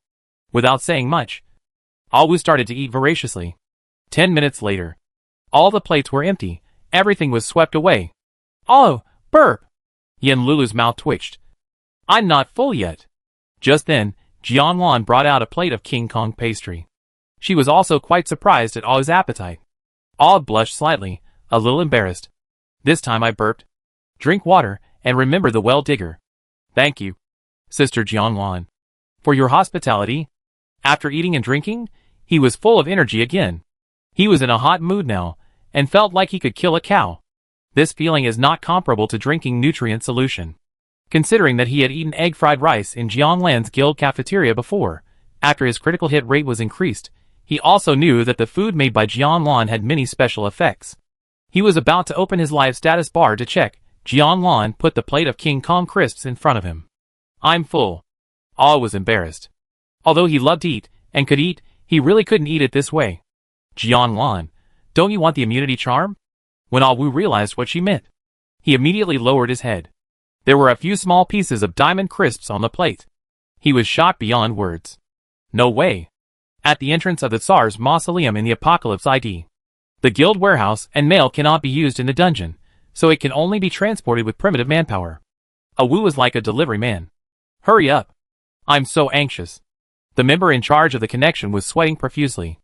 The Evil Ghost corridor at the beginning of the mausoleum, according to reliable information, the progress next door has reached 80%. They are only at 30%. And they are all in debuff status. How could it be so fast? The leader of the other team is their biggest pressure. They must have found the most accurate path every time, so they killed fewer monsters, otherwise it would be impossible to suppress them to this extent. Ah? Do you want me to help? Awu heard this, and his blood was also ignited. Wait, I'll ask the president. To add the ID of the personnel to the copy, the leader's consent is required. The leader of the Apocalypse group is Ji Hao. A group is full of 25 people, but usually not full, and 3 to 5 active positions will be left. There are 23 people in the Apocalypse dungeon now.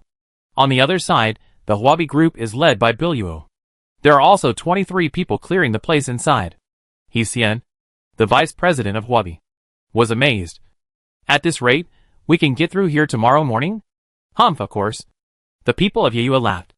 The leader of the group is Biluo. Even though there were doubts before, the facts speak for themselves.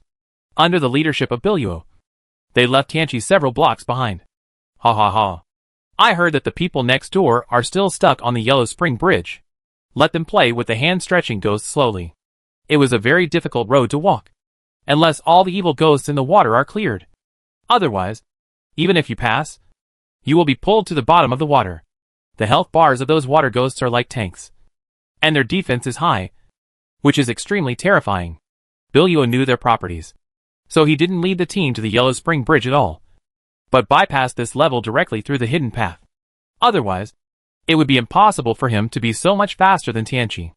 In this regard, he really did his best. Everyone's morale was high.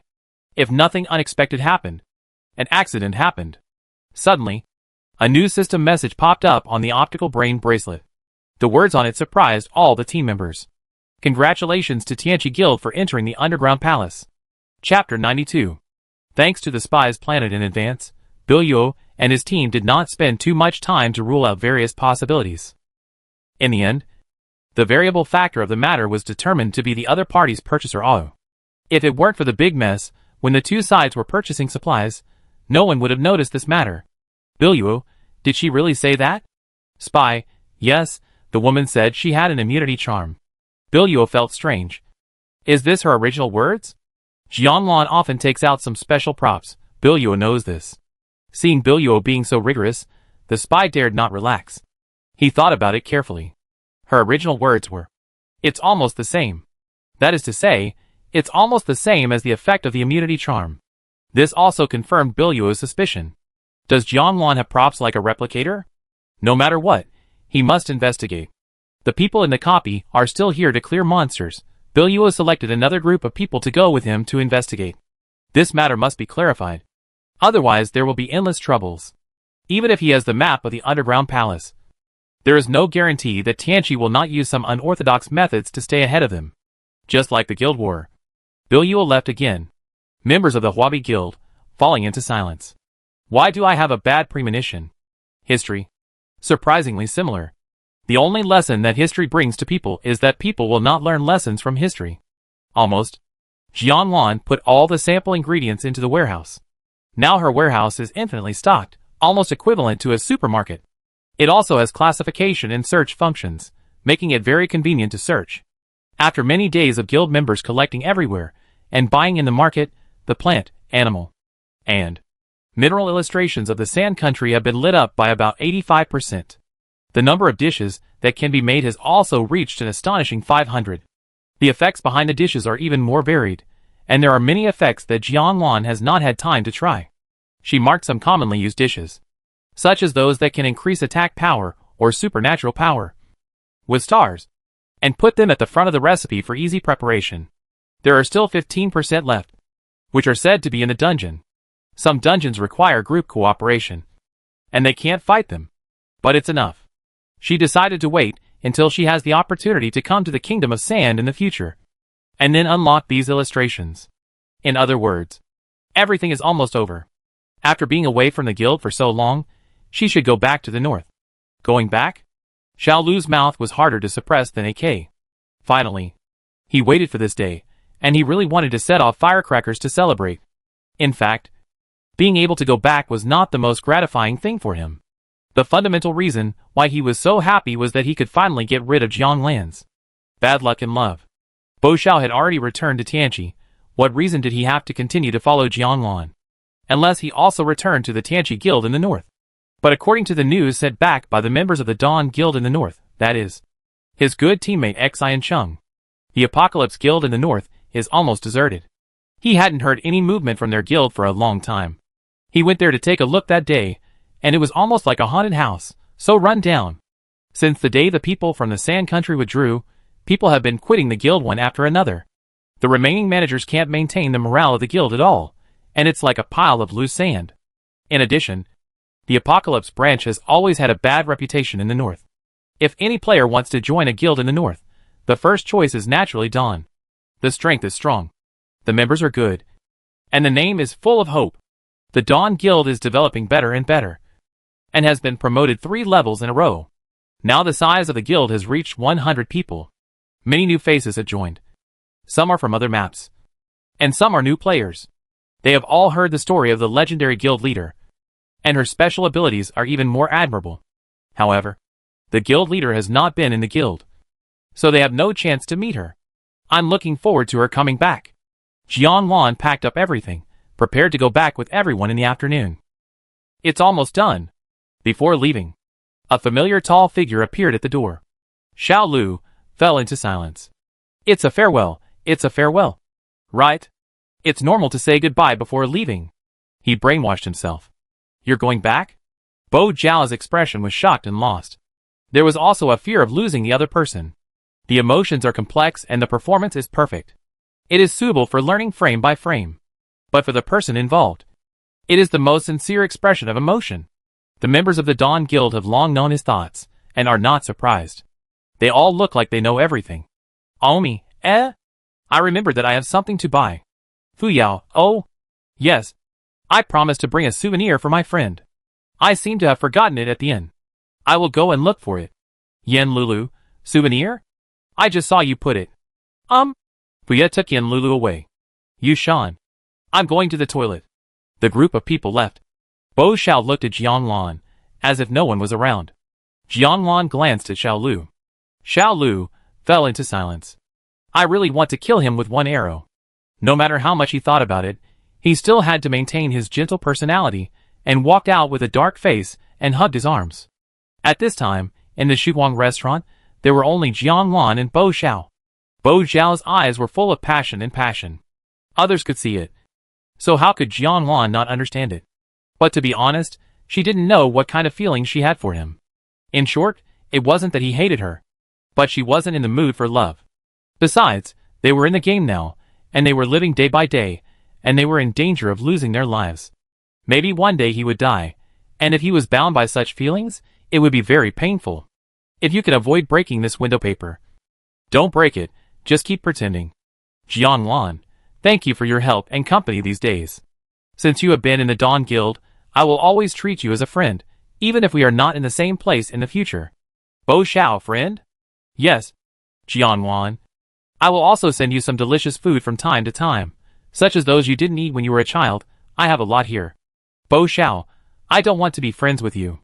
Jianwan. Then you want to be my enemy? Or a stranger? Bo Xiao, I like you. How can I pretend? Save it. You like me, ahem. It's normal, Jianwan said with a stiff upper lip.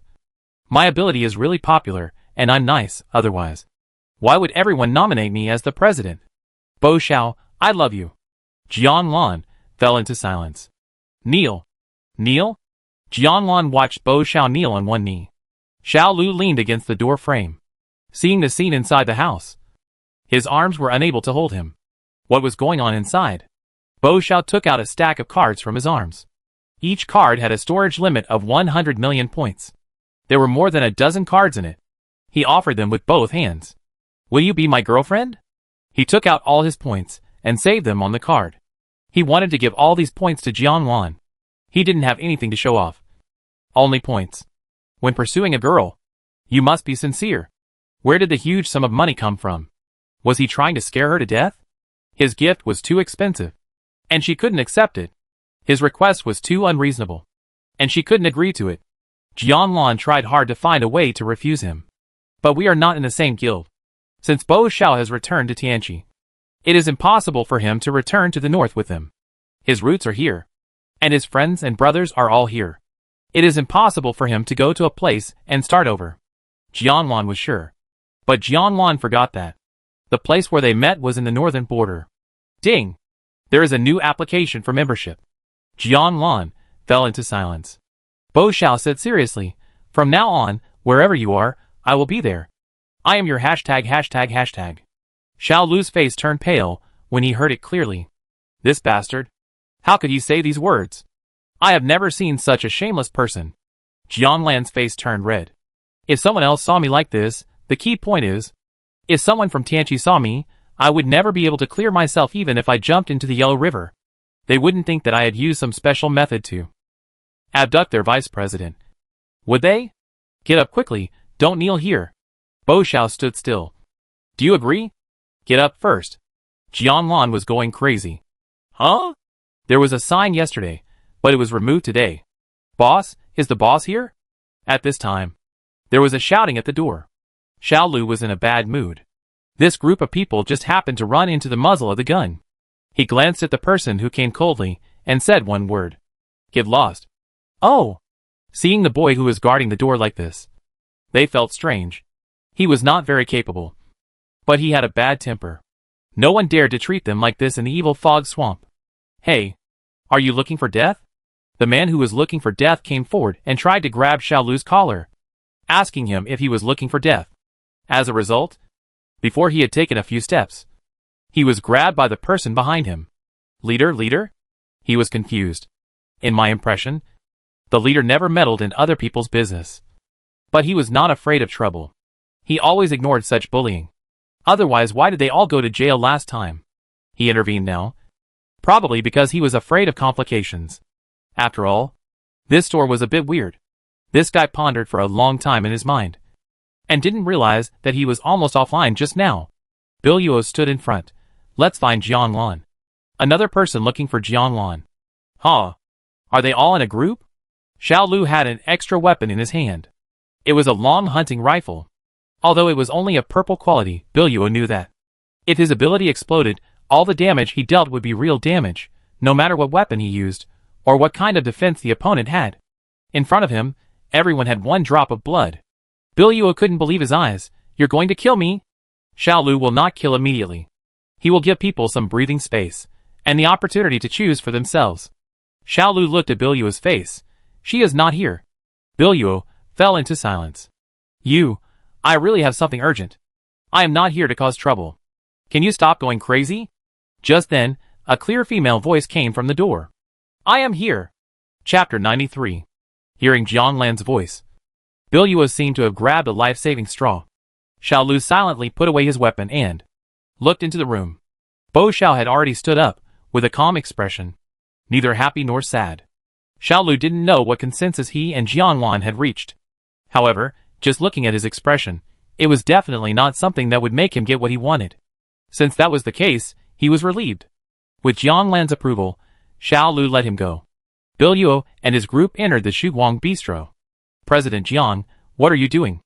As soon as he entered the door, he saw the almost empty store, and he couldn't help but feel puzzled. The last time he came here, there were still many tables here. Jianlan, we are going back. Going back? Biluo was slightly surprised. But he soon remembered that Jianlan's guild was in the north. The matter had not been investigated clearly.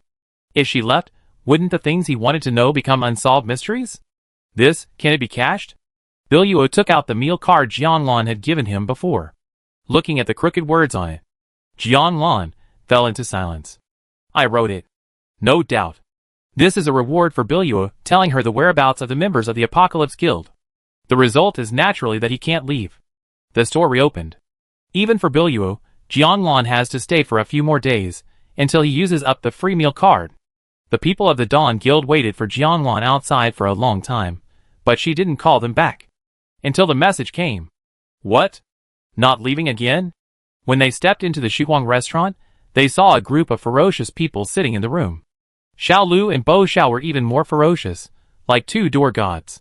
Although they didn't say anything, they were always looking at each other intentionally or unintentionally. The scene was very strange. What's going on? Fu Yao made a mouth shape. Who can know? Biluo and the others were waiting here, and all the people under him looked like they were not easy to mess with. But when Jianlan served the delicious food, everyone's face changed. Of course. Except for the people from the Dawn Guild. Illusion?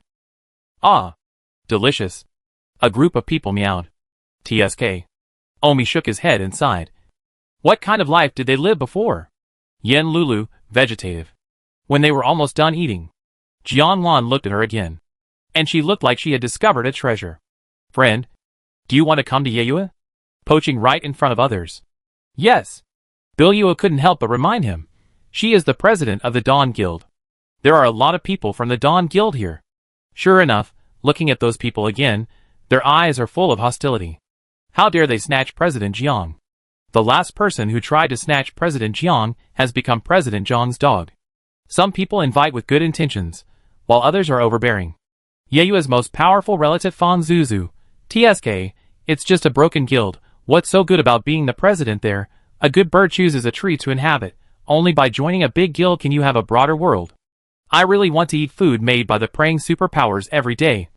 Just like returning to the real world. Jianlan refused politely. Sorry. I won't go to other guilds. How about I give you a position? Fan Zuzu was not discouraged. Being an elite is a bargain for you. You should know that with your superpower level, it is impossible for you to join our guild at ordinary times. He continued to offer what he thought were generous conditions. He didn't notice that the people around him looked worse and worse. Biluo had suffered a loss. Stop talking. Brother leader? Fan Zuzu was dissatisfied. I am doing this for the development of the guild. It would be fine if you didn't help me, but why did you stop me? Biluo fell into silence. Taking this second-generation idiot out was the most wrong decision he had ever made in his life. It would be better to just leave him in the dungeon, where he would only cause trouble every day. Jianlan didn't argue with him. But the members of the Shuguang Guild were not vegetarians. Before they could make any further moves, Biluo reacted quickly and drove all the people he brought with him out of the store. He walked in last. A second before he stepped out of the door, he turned back. Jianlan was still there. Now it's considered used up once. Biluo coughed dryly. Can you come tomorrow?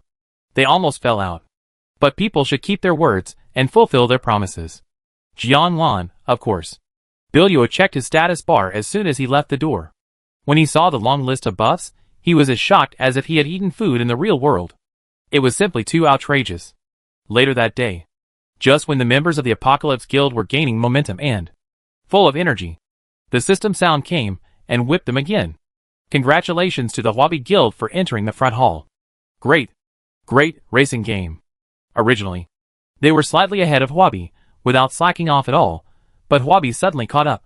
Not only that, he even surpassed them by a large margin. The reason is, you can imagine. Someone ate an output buff that is stronger than the big medicine in the mall. Boss, I want the kind that Eats very strong dishes. Jianlan had seen this face before. He is from the Apocalypse Guild. A circle of people surrounded her store, looking like they were here to eat. But who would have thought that? The first word would be so insulting. Jianlan fell into silence. I don't understand. Jianlan shook his head. What do you mean, eat very strong dishes? Made with blue pills? Critical hit, attack, percentage damage. All counted on his fingers. These mean very powerful. You rely on them to kill monsters. I see. This is a new way of ordering dishes, ordering according to the benefits of the dishes. It is a good idea. Okay. Jianlan agreed. After all, these are all brothers of Tianqi. She received a large amount of points deposit from Bo Xiao, even if it is deposited in the points bank for the guild, just for lying on the interest. If all members do nothing, they can live comfortably for more than 10 years. They only had such a small request. And I should have agreed to it. Just like that, Tianqi placed orders like crazy. Jianlan cooked for them like crazy. The raw materials for those damage-enhancing foods were relatively scarce. The members of the Dawn Guild were not idle either. They went out to collect ingredients every day, with a clear division of labor. The small shop suddenly became popular. And Tianqi's every move, how could it escape Wabi's eyes? They came too. They even picked the days when the members of the Tianqi Guild came, and asked Jianlan to eat a free meal. But considering that the previous fight had caused both sides to suffer, no one had the intention to fight this time. They raced in the dungeon, and the days were peaceful in the Shuguang restaurant. However, Tianqi and his friends spent their big points to order the dishes, and Huabi and his friends did not pay. Of course, the need to pay should be prioritized. But time waits for no one. Biluo and his friends simply stopped pretending, and directly competed with Tianqi. They fought for the right of Jianlan to cook for whom first. The situation was out of control for a while. Life is a battlefield everywhere, from dungeon racing to snatching rare resources. Huabi and Tianqi took the word competition to the extreme. The two largest guilds started verbal battles at the door of the Shuguang Bistro every day, which aroused the curiosity of other guilds. This curiosity was extraordinary. It was like a bomb dropped into a deep lake, blowing up the entire Sand Country. What's going on? The accounting books of the Western Region Chamber of Commerce were almost torn apart. The benefits were cut in half? The boss battle was not over yet. Why didn't anyone come to buy supplies? Those superpowers were always very enthusiastic about this. And two large guilds were engaged in an arms race. The power behind them is a giant in the evil mist swamp. In order to ensure supply, the Sand Country has specially stockpiled 3 times the amount of goods. And it is about to be overwhelmed. Shang Jun. The two waiters at the door greeted respectfully. Shang Jun. The accountant stood up in shock. The poor performance is not his problem. But as an accountant, he is linked to the performance. It can't be that he made a mistake. Right? Shang Jun picked up the account book. It is indeed strange. In the past, you didn't have to think too much about things. As long as you put them on the shelves, the points would flow in like water. Moreover, there are certain rules, and sales can be estimated. Now, it's like having a new competitor, and it has taken away most of their business? It's not an isolated case. It's okay that the medicine reserves are in a slump. After all, it only accounts for a small part. When the dungeon development is over, it will naturally cool down. The biggest source of income for the Western Region Chamber of Commerce in the Sand Country is food. That is the nutrient solution. That is the real economic lifeline. What, half is missing? Shang Jun's pupils trembled, his face was ferocious, and a green light like granite appeared in his eyes. Why? Why is the sales volume of nutrient solution reduced by half? Is it that half of the people in the entire Sand Country are missing? Or do those half of the people no longer need to eat and drink, and all of them are immortal? Something is wrong. Absolutely not. Shang Jun was in a state of confusion. Find the problem, solve it, he told himself. But when he looked through the account book, it turned out that today was not the first day of this situation. It fell off a cliff, and it had been falling for 3 consecutive days. And he only found out today. The things related to money, that is, points, were Shang Jun's life. Someone took his life away. His head was dizzy, and he fell on the chair. Sir Shang Jun, there are people with superpowers causing trouble in the central city. The subordinate reported. Shang Jun rubbed his temple. It's not a big deal. He didn't want to deal with those neighborhood disputes at all. Forget it. Let's deal with it. Shang Jun, speak. The subordinate swallowed his saliva. For a plate of. The subordinate's brain paused for a moment, thinking hard. After thinking for a long time, the brain finally became clear. He said with full energy, charcoal grilled sow's trotters. Shang Jun fell into silence. What are you talking about? He couldn't understand. There is no charcoal grilled sow's trotters in this world. The subordinate naturally hadn't seen it either, and of course the name came from the mouths of those superpowers. He had a good habit of collecting all the information. He told Shang Jun everything he knew. When he heard the words critical hit increased by 200%, Shang Jun was stunned for a moment. Then a cold light flashed in his eyes. It was a terrifying expression that the people of the Western Region Chamber of Commerce had never seen before. He gritted his teeth and said, "You said what?" Chapter 94. It was only a matter of time before Shang Jun came to visit. Since its opening, Shuguang Restaurant has not been very popular. Originally, it was just to earn some points, to balance the expenses of guild members in the Sand Country. Later, the collection of illustrations was almost complete, and the cooperation with Tianqi also came to an end. If Bilio had not come to fulfill the free meal, Jiangwan and others would have been lying in the base room of Shuguang Guild. Tianqi and Huobi, the two major guilds, together with the forces behind them, patronized Shuguang Restaurant every day. There were conflicts and frictions in the store. I would never dare to do that. But outside the store, there were many verbal fights. They always attracted a group of local NPCs and players from other guilds to watch. After a while, they also began to wonder what this store was selling. You don't know until you see it, but once you see it, you will be shocked as if you have opened the door to a new world.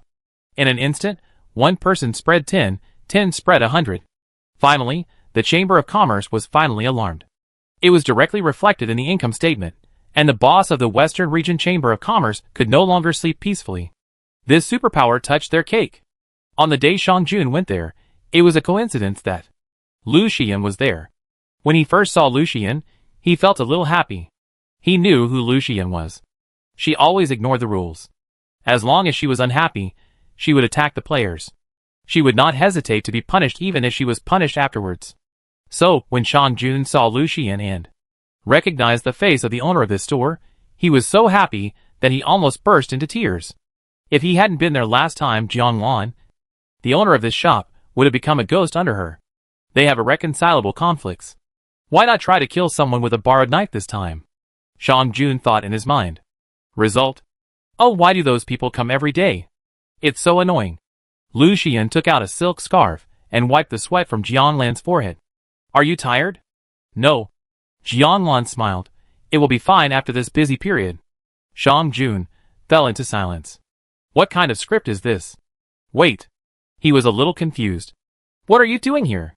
After helping Jianglan wipe the sweat off her face, Lu Xian spoke to Shang Jun. Of course, there was a look of annoyance in her eyes. Jianglan naturally knew Shang Jun. She had seen him last time at Assad's place. But she didn't have any special feelings for Shang Jun.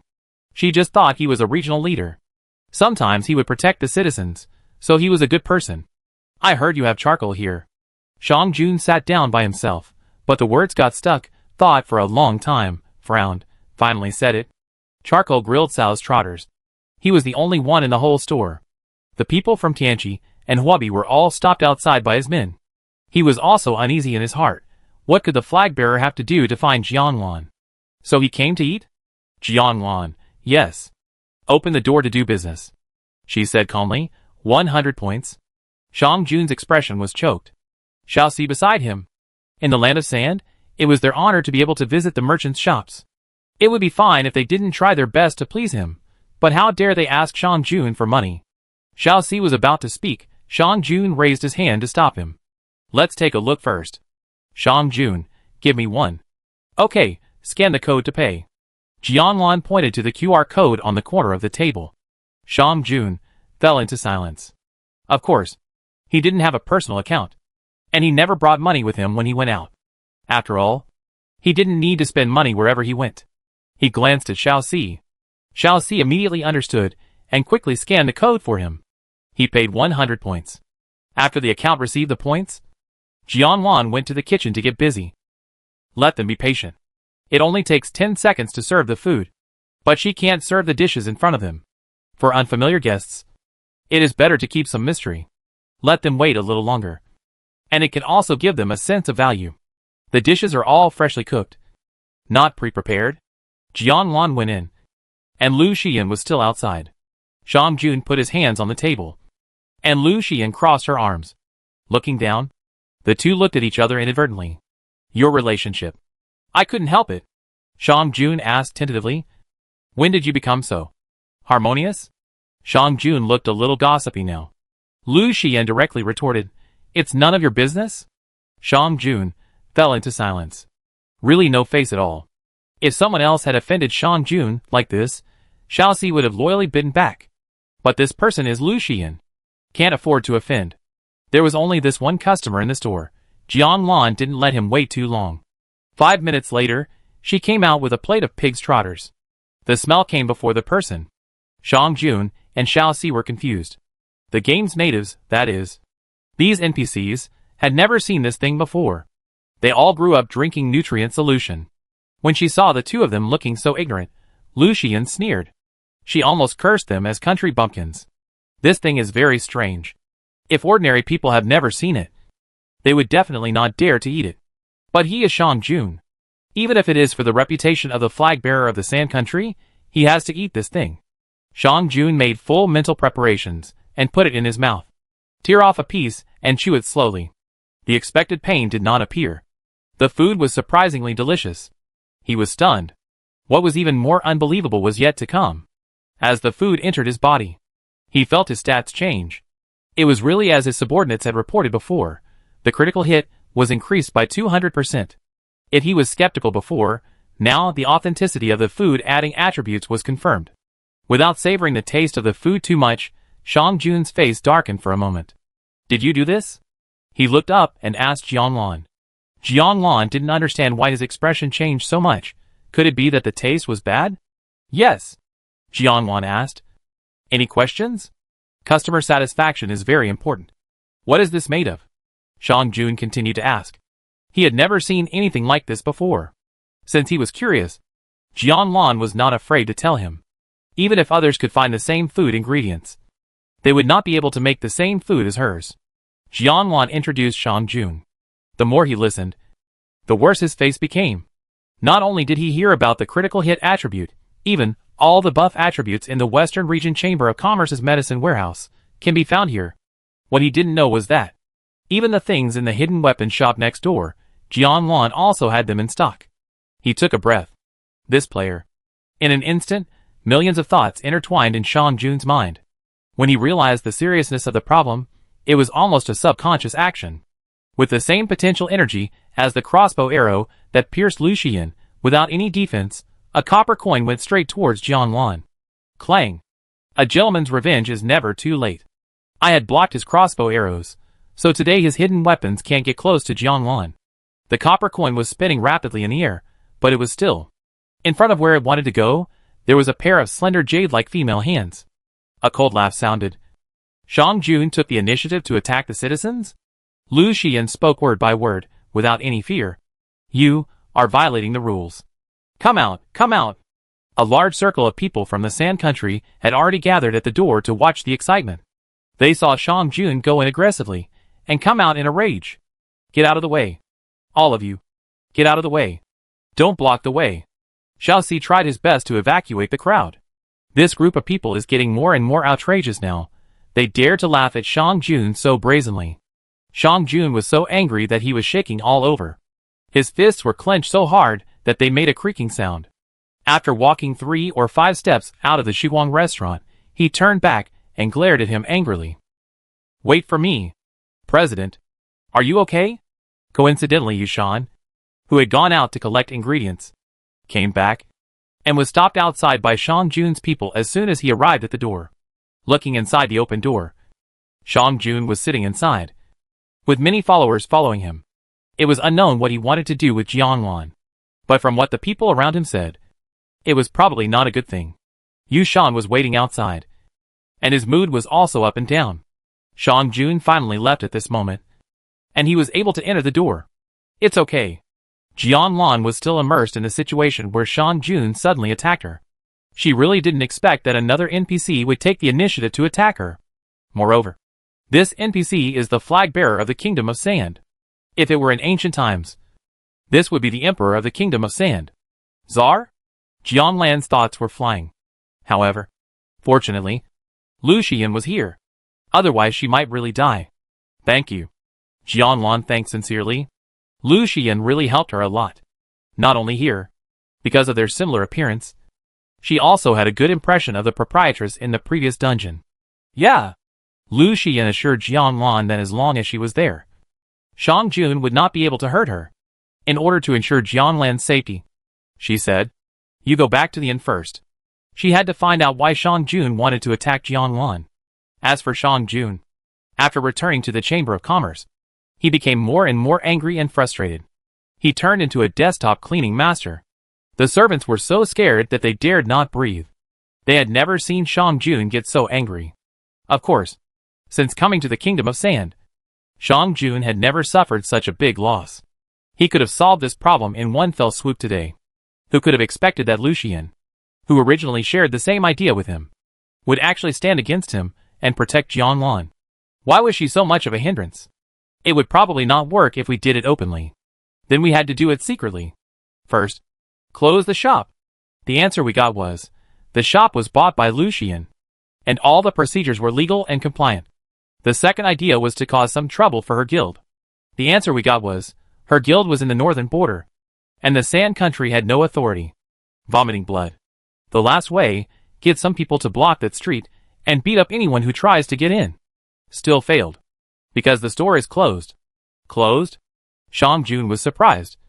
Can she give up such a large profit? Xiaoxi pursed his lips and didn't dare to say anything. He just quietly opened the forum of the Kingdom of Sand. The most popular post was on it. Shang Jun almost fainted on the spot. Shuguang Restaurant. Online store opened. Free shipping within 3 kilometers. Chapter 95. This psychic is simply lawless. The Shuguang Restaurant was originally just a small shop in Oasis City, after all. Only a few people saw it. Now it is posted on the forum of the Sand Country, which is equivalent to a loudspeaker broadcast throughout the country. The Chamber of Commerce's profits, which were already cut in half, are even worse. Shang Jun's brows have not relaxed in the past few days. If it were normal times, he would just kill the troublemaker and be done with it, but there is the most unreasonable undead NPC Lu Xian protecting her. Tricky, extremely tricky. She might not be restrained by the rules on the surface. Shang Jun decided to go to the temple. There is a temple in each area, and only the flag bearer and the god's messenger know the exact location. The god's messenger of the Kingdom of Sand had left before, and has not returned yet, but there are still clergy in the temple who can contact the gods. If the situation is not urgent to the point of crisis, the flag bearer will definitely not choose this path. Shang Jun temporarily put aside the affairs of the Kingdom of Sand, and went to the temple. This time, he needed to get the will of the gods from there. How to deal with this psychic? Imprison, drive away, or kill? During the days when Shang Jun was away, the business of Shuguang Restaurant has never been so good. The points flowed like water. With Jianglan's one-click meal delivery, it didn't take much time. However, the supply of raw materials was a little delayed, so the people of Shuguang Guild hired a lot of local players to collect materials for them. Jianglan and her special ability are famous in the Land of Sand. The fame is almost even louder than that of Hua Ling at that time. Everyone is wondering if she is a bug or not. The special ability is unique in the Land of Sand. Even if you look around the world, you can't find another person like her. The points Jianglan has earned these days are more than the points earned by the Dawn Guild in taking on tasks and beating bosses for 10 years. She has truly achieved the goal of one person supporting the entire guild. Fuyo, it's so profitable, I feel like we can open a branch here. Almi, yeah, I don't want to go back to fight monsters. The map level of the Sand Country is high, the prices of the mall products are high, the points that can be exchanged for the resources in the world are also high, and the players have plenty of money. The higher the map level, the more points the players have. This is just a slightly higher level Sand Country than the north. If you go to the south, you will make more money. They don't even dare to imagine it. And the Shang Jun, who was said to be the flag bearer, had not made any move since he came to the store to cause trouble. There were no other NPCs to cause trouble for them, and they seemed to have left it alone. However, Lu Xian's suggestion was to close the store, so Jianglan chose to follow her advice. But in such a short period of time, Shuguang Restaurant had accumulated a lot of fans. After the store was closed, They said they would go to protest the Chamber of Commerce. Jianlan was afraid of making a big deal, so she thought of opening an online store. This was also an idea she had in her mind when she was in the north. But because there were too many things, they came one after another, so she had no time to realize it. It was a good opportunity to test the waters. This unintentional move became the wind blowing all over the city in the spring of the next year, and directly forced Shang Jun to the temple. You know, even when he was in the Black Sea Abyss before, the high-level players rebelled and attacked the city. But they didn't force him to find the flag bearer. Business is booming, and points are pouring in. This money is like a strong wind, which always gives people a very unreal feeling. In addition, now it is calm, and things are too smooth. It doesn't conform to the objective law of the development of things at all. Jianlan always felt uneasy in her heart, and always felt that this was like the calm before the storm. After all, there was a precedent. When she led the team members to do projects before, the smoother the project was, there were no mistakes in the middle, and when it exploded at the end, that was the real hell. Jianlan felt that she should still follow the previous agreement, and return to the north. After all, her guild was still there. Besides, cutting off someone's financial resources was like killing their parents.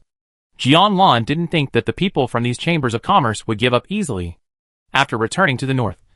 Even if the Sand Country wanted to investigate, it did not have the authority. The regional boundary is equivalent to a line of defense, which can separate many things. After so many days, Jianlan also had a certain understanding that the flag bearers of different regions have supreme power in the regions under their jurisdiction. But once they cross the map, they will also be subject to many restrictions. The north still has to be managed by the flag bearers of the north. As for who the flag bearer of the north is, even Omi, who has been living in the north, doesn't know, because he is very low-key and has never shown up. Another thing is that the north is covered with ice and snow all year round, and the places where players live are relatively scattered, unlike the Sand Country, which is a large settlement with many activities. So the flag bearer is like a president, wandering around every day, so that all the players know him. Jianlan made up his mind to go back. But before leaving, it is better to say goodbye to the familiar old customers. Entrance to the Tsar's mausoleum, when the person who delivered the takeaway today saw that it was Jianlan. The person who came out to pick up the takeaway was shocked. Why did you come in person? The boss personally delivered the takeaway. What a special honor. These people, eating the food made by Jianlan every day, can't help but develop a sense of attachment to her like a fledgling. When they saw Jianlan, they felt more like seeing their mother than seeing her. President Jiang. We are almost through the last level. This boss will die soon. Will you come in with me? Apocalypse now unilaterally announced that the Dawn Guild is their best brother. Although they are not on the same map, their hearts are connected. As long as the Dawn Guild makes a sound, they will go through fire and water without hesitation. For those who work hard to open up dungeons, the most hated thing is that someone takes advantage of the experience and picks the fruits. Now the team leader actually said that he wanted to let Jianlan in to take advantage of the experience, which is simply the highest courtesy for the person. Jianlan was stunned. This is not good. She also knew how difficult this dungeon was, which could be seen from the orders placed every day. Even after taking so many powerful boosting drugs, it took 2 weeks to reach the level before the final boss. Jianlan didn't even dare to think about how much experience she could get. She subconsciously refused. The man was anxious. Actually, this is what the leader wanted. Ji Hao? That's right. If the leader Ji Hao hadn't added her ID to the dungeon, she wouldn't have been able to enter the dungeon opened by Tianqi. Jianlan could probably guess what Ji Hao was thinking. Although the Tsar's tomb dungeon was about to end, there was no guarantee that there would not be a second or third SSS level dungeon in the future. Her ability is so rare, it is a powerful helper for those who are playing dungeons and opening up new land. If you have a good relationship with her, it will be of great benefit to you in the future. This little favor is naturally nothing. Jianlan figured out the reason. Since that's the case, she couldn't refuse it. She joined the team of Apocalypse. There are 25 people in the team. Looking around, all of them are panel monsters. The comprehensive evaluation is all above S level. 2/3 of them are SS level. Only the masters set by Yeyue and the elites of Apocalypse can get a position. Ji Hao had never thought of giving experience to Lian Bo Xiao. After all, a married vice president is like spilled water. From now on, he belongs to someone else's family. Jianlan followed the member to the boss. The boss was a huge gatekeeper monster. It was at the bottom of its health, and was being pulled back and forth by the 3 frontline players. The frontline tanks were tingling with fear, fearing that they would be pulled out of the battle. They had run a marathon around the lake. The DPS was not much better, and they only dared to use normal attacks, and occasionally hit the boss a few times, fearing that they would kill it in one blow. The people of Tianqi were fine, with no complaints, but the people of Lingyuan were not so patient. There were a few gluttons, who usually had their mouths full of oil when eating the food made by Jianglan, but now they turned hostile, and didn't take the chef seriously. "Who are you waiting for? Can we fight, Captain?" When the guide brought Jianglan to the scene, then everyone knew that the real boss had arrived. The boss still had about 10 million HP left. "Fight!" Ji Hao ordered. Just like the Blood Wolf King before, Jianglan only needed to touch the boss to gain experience. So many people were waiting for her, and it was embarrassing. She took out the white bow from her pocket. She turned the white bow back into a crossbow. After loading the arrows, Jianglan aimed the crossbow at the boss. Everyone overlooked one thing. Jianglan did not quit the guild. She was still a member of the Dawn Guild. Shang Jun came out of the temple, walking in the yellow sand desert. The temple behind him gradually disappeared, like a collapsed sand dune. He did not use the flag bearer's skill of returning to the city instantly. Normal people have no protection, and if they are blown by such natural disasters and dust, their health will drop like a vertical elevator. However, the sand did not stain Shang Jun's sleeves at all. He was surrounded by a layer of faint light. This is the special ability of an undead NPC in this world. Regarding Shang Jun's report, the temple's meaning is very clear. Don't pay attention to it. Since ancient times, there are more than one person with the ability like Jianglan. Some of them will appear from time to time. They can either cook, forge iron, or sew well. Without exception, they are all players with life-related abilities. But no matter which one, they don't live long. In short, they can't achieve anything, and they can't make a big wave. Let Shang Jun relax. The reason why the temple took such a perfunctory attitude of ignoring it can't be completely blamed on them, because Shang Jun also has his own selfishness. How could he tell the temple that the Sand Country had lost a whole month's profit points? The information on both sides is not equal. Shang Jun, easy to die? Their initial HP will not exceed 2 digits. Crushing them is as easy as crushing ants. Boom! Congratulations on killing the mausoleum guarding lion. As the boss fell, the system's prompt sound. Bayu. What sound? Jianglan looked around. Later, she finally found the source. This was the sound of her leveling up. Because the speed was too fast, the second sound came before the first sound ended. This boss? Does it have so much experience? Jianglan looked at her experience bar, and was stunned. Level 25? She was only level 10 before coming in, and she actually leveled up 15 after killing this boss? Looking at her health points again, she was even more confused. 3,355, 4,441. Such a long string of numbers. Is it a bug? Only she can see her real health points, and the team panel shows her disguise using special props. I thought the disguise health of more than 100,000 was a lot for her. But now her real health points are actually in 8 digits? Chapter 96. Initial HP 9 points. When upgraded to level 2, 1 point was added. When upgraded to level 3, 2 points were added. After that, each upgrade was a few points, tens of points were added. Before killing the Tomb Guardian Beast, it only had 265 HP. Now she is level 25, and the HP is 3,355, 44, 41. There seems to be some kind of pattern hidden in this. As a programmer, she is sensitive to numbers. When Jianglan suddenly realized a possibility, she got goosebumps. Taking the initial HP of 9 points as the base, each upgrade brings her HP bonus, which increases by the power of 2. 1 HP is 2 to the power of 0. 2 HP is 2 to the power of 1. She reached level 25, and the HP increase is 2 to the power of 27. If she continues to upgrade according to this rule, her HP will exceed 100 million in a short time. By then, she will be the real big boss. Jianglan was frightened by her own guess, and her face looked a little strange. The people around also discovered a problem. After the tomb guarding boss died, the other people in the team did not gain experience, because although they were in the same team, Jianglan was from the Dawn Guild, and she dealt the final blow, so naturally all the boss's experience belonged to her. It was this experience that Jianlan enjoyed alone, which allowed her to achieve a qualitative leap. Everyone thought that Jianlan had enjoyed the experience alone, so their faces changed. Even if they had intended to criticize her, seeing her like this, they no longer had the intention to condemn her.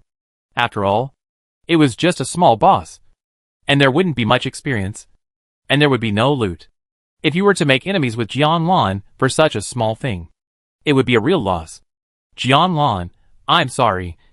I didn't expect the mechanism to be like this. Ji Hao, it's okay. The real HP had undergone a drastic change. But the HP in the team panel remained unchanged, staying at about 200,000. Even the three main tanks in the team, their HP caps were only over 1 million. And looking at the player levels, the lowest one was above level 100. Jianlan was carrying a hot secret, and her heart was beating like a drum. The health disguise item was her savior. It helped her when her health was low, and it can still help her now that her health is full. That's fine. I'll leave first. Jianlan was ready to run away. Okay. Ji Hao nodded. Anyway, he just wanted to give her the experience of a boss. Jianlan tried to quit the team, but there was no response. Just as she was confused, her eyes suddenly went black. The whole group was automatically teleported into the last mausoleum, where the Tsar rests. The big boss Sayari is about to appear. The structure of the underground palace is not much different from what Jianlan has seen before, but the underground mausoleum is more magnificent than the above-ground one. When all 25 members of the Apocalypse group arrived in front of the huge coffin, an extremely shocking scene appeared. As a copy of the team's individual ID, they were the first wave of people to arrive at the mausoleum. How could someone have arrived here before them? Those who are not recorded in the copy ID will be teleported out of the copy, and cannot stay here at all. But this is not the most unexpected thing. The most unexpected thing is that the number and configuration of this group of people are exactly the same as theirs. They are the group of people in the painting wall. They were sitting on the ground to rest, and seemed to be discussing some countermeasures, looking like they were worried. Until they saw the people from Tianqi appear. They were also stunned. The two groups looked at each other, and the surroundings fell into a strange silence. Biluo is the leader of Huobi. He was even more shocked. Why was Jianlan in Tianqi's team? Could it be that she joined Tianqi? After a period of contact, the people on Huobi's side also had a good impression of Jianlan. Except for some people in Yeyue who were rejected by Jianlan. They had some complaints about her, but they didn't dare to do anything because of Biluo's face. Huobi and Tianqi, Lingyuan and Yeyue.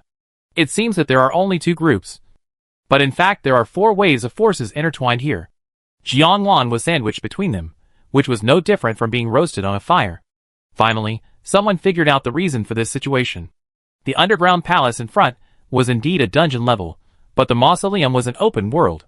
The Tsar was not a dungeon boss, but a world boss. But to reach this world, to fight the final boss, the Tsar, you need to have the qualifications to clear the dungeon. World boss. Everyone is familiar with this trick. What to do before fighting, people in the big guilds know it well. Almost without hesitation, the two groups opened fire. If they didn't beat the other side out, they wouldn't be able to fight the boss peacefully. Jianlan was completely unprepared, and a streak of blood brushed past her shoulder. The system sounded immediately. Health, -888. This sound made her scalp numb. Oh my god! She almost died on the spot. If she hadn't leveled up 10 times before, she would probably only have the breath of blood-locking amulet to protect her.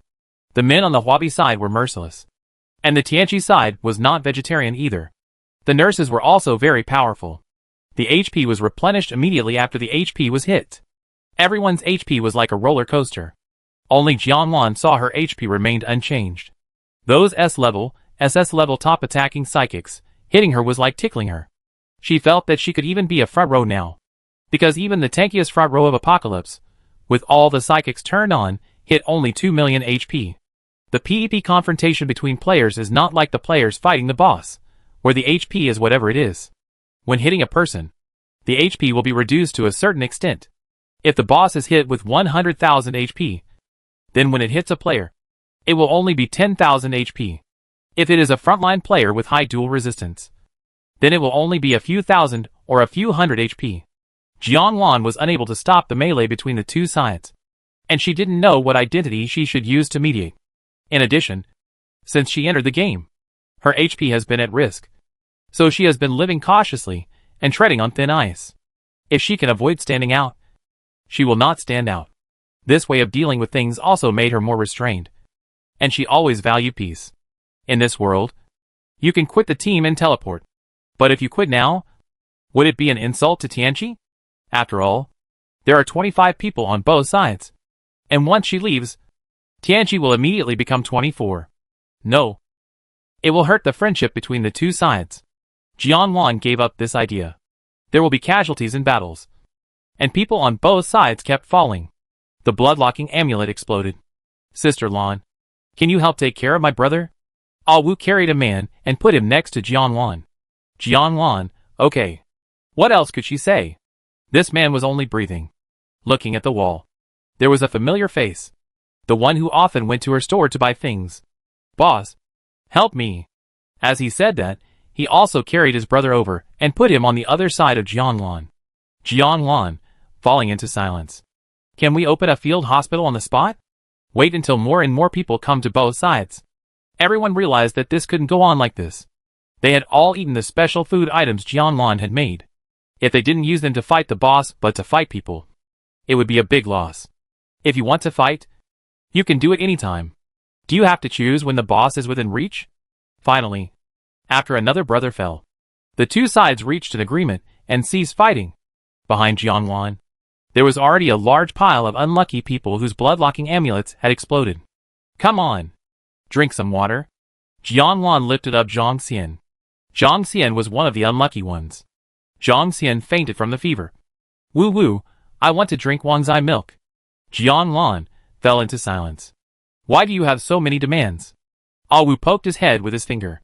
The players who lost their ability to fight were taken care of by Jianlan. Those who were barely holding on, after their team leader issued the ceasefire decision, all lost their strength, and lay on the ground gasping for breath. Fortunately, the amulet was saved, and they almost lost hundreds of thousands. Except for the low-rated players sold on the market, that is. Players with A-level and below ratings, the blood-locking amulets can be bought at will. The blood-locking amulets for players above S-level are specially customized according to each person's situation. With hundreds of thousands or millions of points, high-level players earn a lot, but also spend a lot. So, they usually choose to join a large guild, so that there will be more channels to earn points. Some people are getting hungry quickly. Boss, can we order some food? A burly man walked up to Jianlan. A stone stirred up 1,000 waves. As if it was a reminder to everyone around, everyone gathered in front of Jianlan, vying for the first place. Jianlan really didn't expect that. She was just delivering food, and would be forced to open a business. Since she was here. Jianlan, okay. Yeah. Great. There was a cheer from the crowd. At Jianlan's request, everyone lined up in the order of first come first served. At this time, they didn't care whether the other party was an enemy or not. They just needed to line up. A person from Tianqi, followed by a person from Wabi, and then another person from Tianqi. It was like a sandwich. The scene was magical. Some people woke up from their sleep in a daze, and saw that the enemy who had just fought to the death with them was fighting with their brothers and comrades. And they were so anxious that their blood rushed to their hearts. And they fainted again. The members stopped for the time being. And the leaders were not idle either. Bilyo glanced at Ji Hao. And Ji Hao naturally knew his intention. There has to be an explanation for this matter. Otherwise, when everyone recovers, we will have to fight again. They avoided people. And I don't know what kind of negotiations they were having. But judging from the situation, the process was not very pleasant. Why? Otherwise, what else do you want? This is the only way. There was a faint noise. Just when the members were feeling uneasy, the two leaders seemed to have reached some kind of agreement. The two walked in front of Jianlan. They have important matters to discuss with her. Jianlan glanced at them calmly. The team leader has to line up too. Bilyo fell into silence. Ji Hao fell into silence. Northern Dawn Guild. A leisurely afternoon. The members are enjoying the wonderful life brought to them by the Fairy Guild leader. Ding! The notification sound of new members joining the guild. Another new member? You guys are so lucky. Joining Dawn means a lifetime of wealth and glory. Get ready to welcome the enthusiasm from the Dawn Guild's welcoming team. Everyone is crazy about sending welcome messages in the guild channel. Xi and Chung, welcome Ji Hao. You are finally here. We have been waiting for you for a long time. Ji Hao fell into silence. Ji Hao, we are a family from now on. Let's work together to make Dawn bigger and stronger. Ji Hao looked at these familiar people, fell into silence. I really don't know what to say. Biluo saw Ji Hao's expression disdain. There is no pattern. Until welcome Biluo to join. Biluo, we are a family from now on. Biluo fell into silence. HR office. Wang Ping, wow, the president is really good, SS level gold type psychic? Iron Fist, what's the big deal? The president has always been unfathomable. Sarah joins the guild. Wang Ping, I'm super, SS level bloody berserker. Iron Fist fell into silence. This is just the beginning. Xia Yin is an SS level nurse. Feng Yu is an SS level output. Li Zhuangzhuang is an SS level front row. Iron Fist rolled his eyes and almost fainted. I knew you were unfathomable, but I didn't expect you to be the Mariana Trench. In 1 minute, the president approved more than a dozen SS level psychics to join the Dawn Guild. Chapter 97. After much discussion, this is the best compromise. Because the ownership of the boss is based on the guild. Wabi can't give the first kill of the boss to the Apocalypse Guild, even if they got here first. But if they want to defeat the boss safely, that's not possible. Apocalypse won't let them get their wish. Harassing the boss when fighting, that's commonplace. In the end, there is only one result. No one can defeat the Tsar. So, in order to defeat the Tsar as soon as possible, the leaders of both sides made this decision.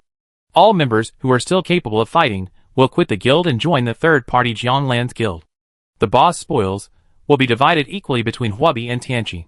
The reputation of killing the Tsar will be given to the Dawn Guild for free. This is like a pie in the sky.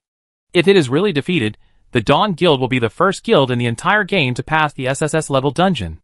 Jianglan really has no reason to refuse. Moreover, it can also maintain temporary peace between the two hostile guilds to a certain extent. In any case, they are all their big customers. Jianglan simply explained to the managers of the Northern Territory why a large number of high-level players joined the guild. Then, the members who did not participate in the boss battle left the dungeon with their dying companions one after another. The rest were all elite personnel. Now in name, Jianglan is their boss, but in fact they only listened to the words of their original leader. After all, everyone is only bound together because of temporary common interests and cooperate temporarily. After the boss is killed, they will do what they want. It's just that. The two groups have been merged together. They have never fought side by side before. In addition, the two sides have been enemies for many years.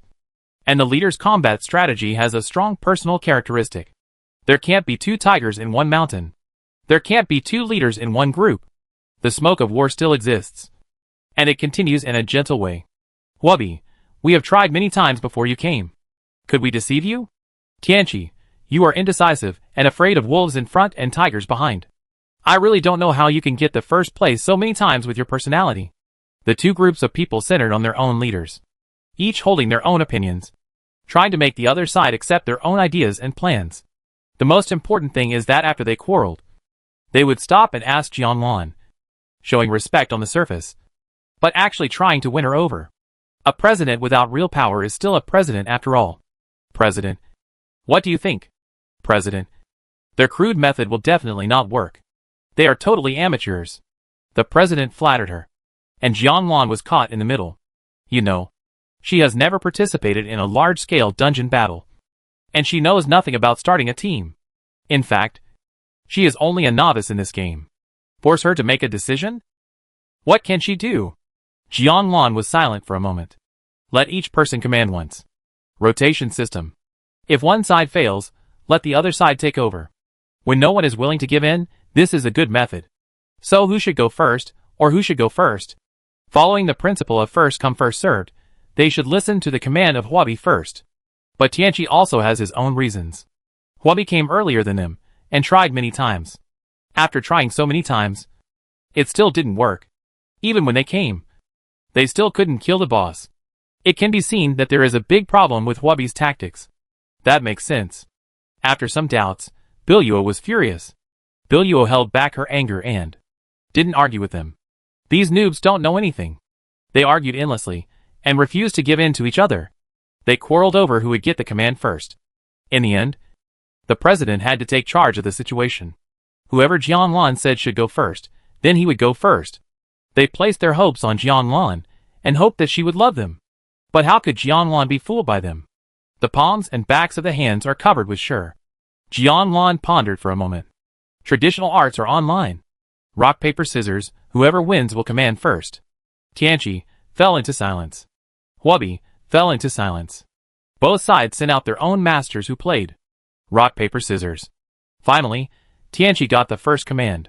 According to the information obtained in the previous level, tactical planning was carried out, including adjusting the team. Huobi had to obey Tianqi's command in everything. Although they had been prepared for it, when it came to reality, the people in the Painted Wall Guild felt uncomfortable all over. They felt humiliated as if they were captives. Not to mention the troublemakers in Yeyue. Their leader was the most powerful in the evil mist swamp. They always listened to Biluo. Now they had to listen to an unknown leader in a low-level map. They all folded their arms and laughed. They looked like they were ready to see a joke. It was still unknown whether they would try their best. Biluo glanced at Jianlan.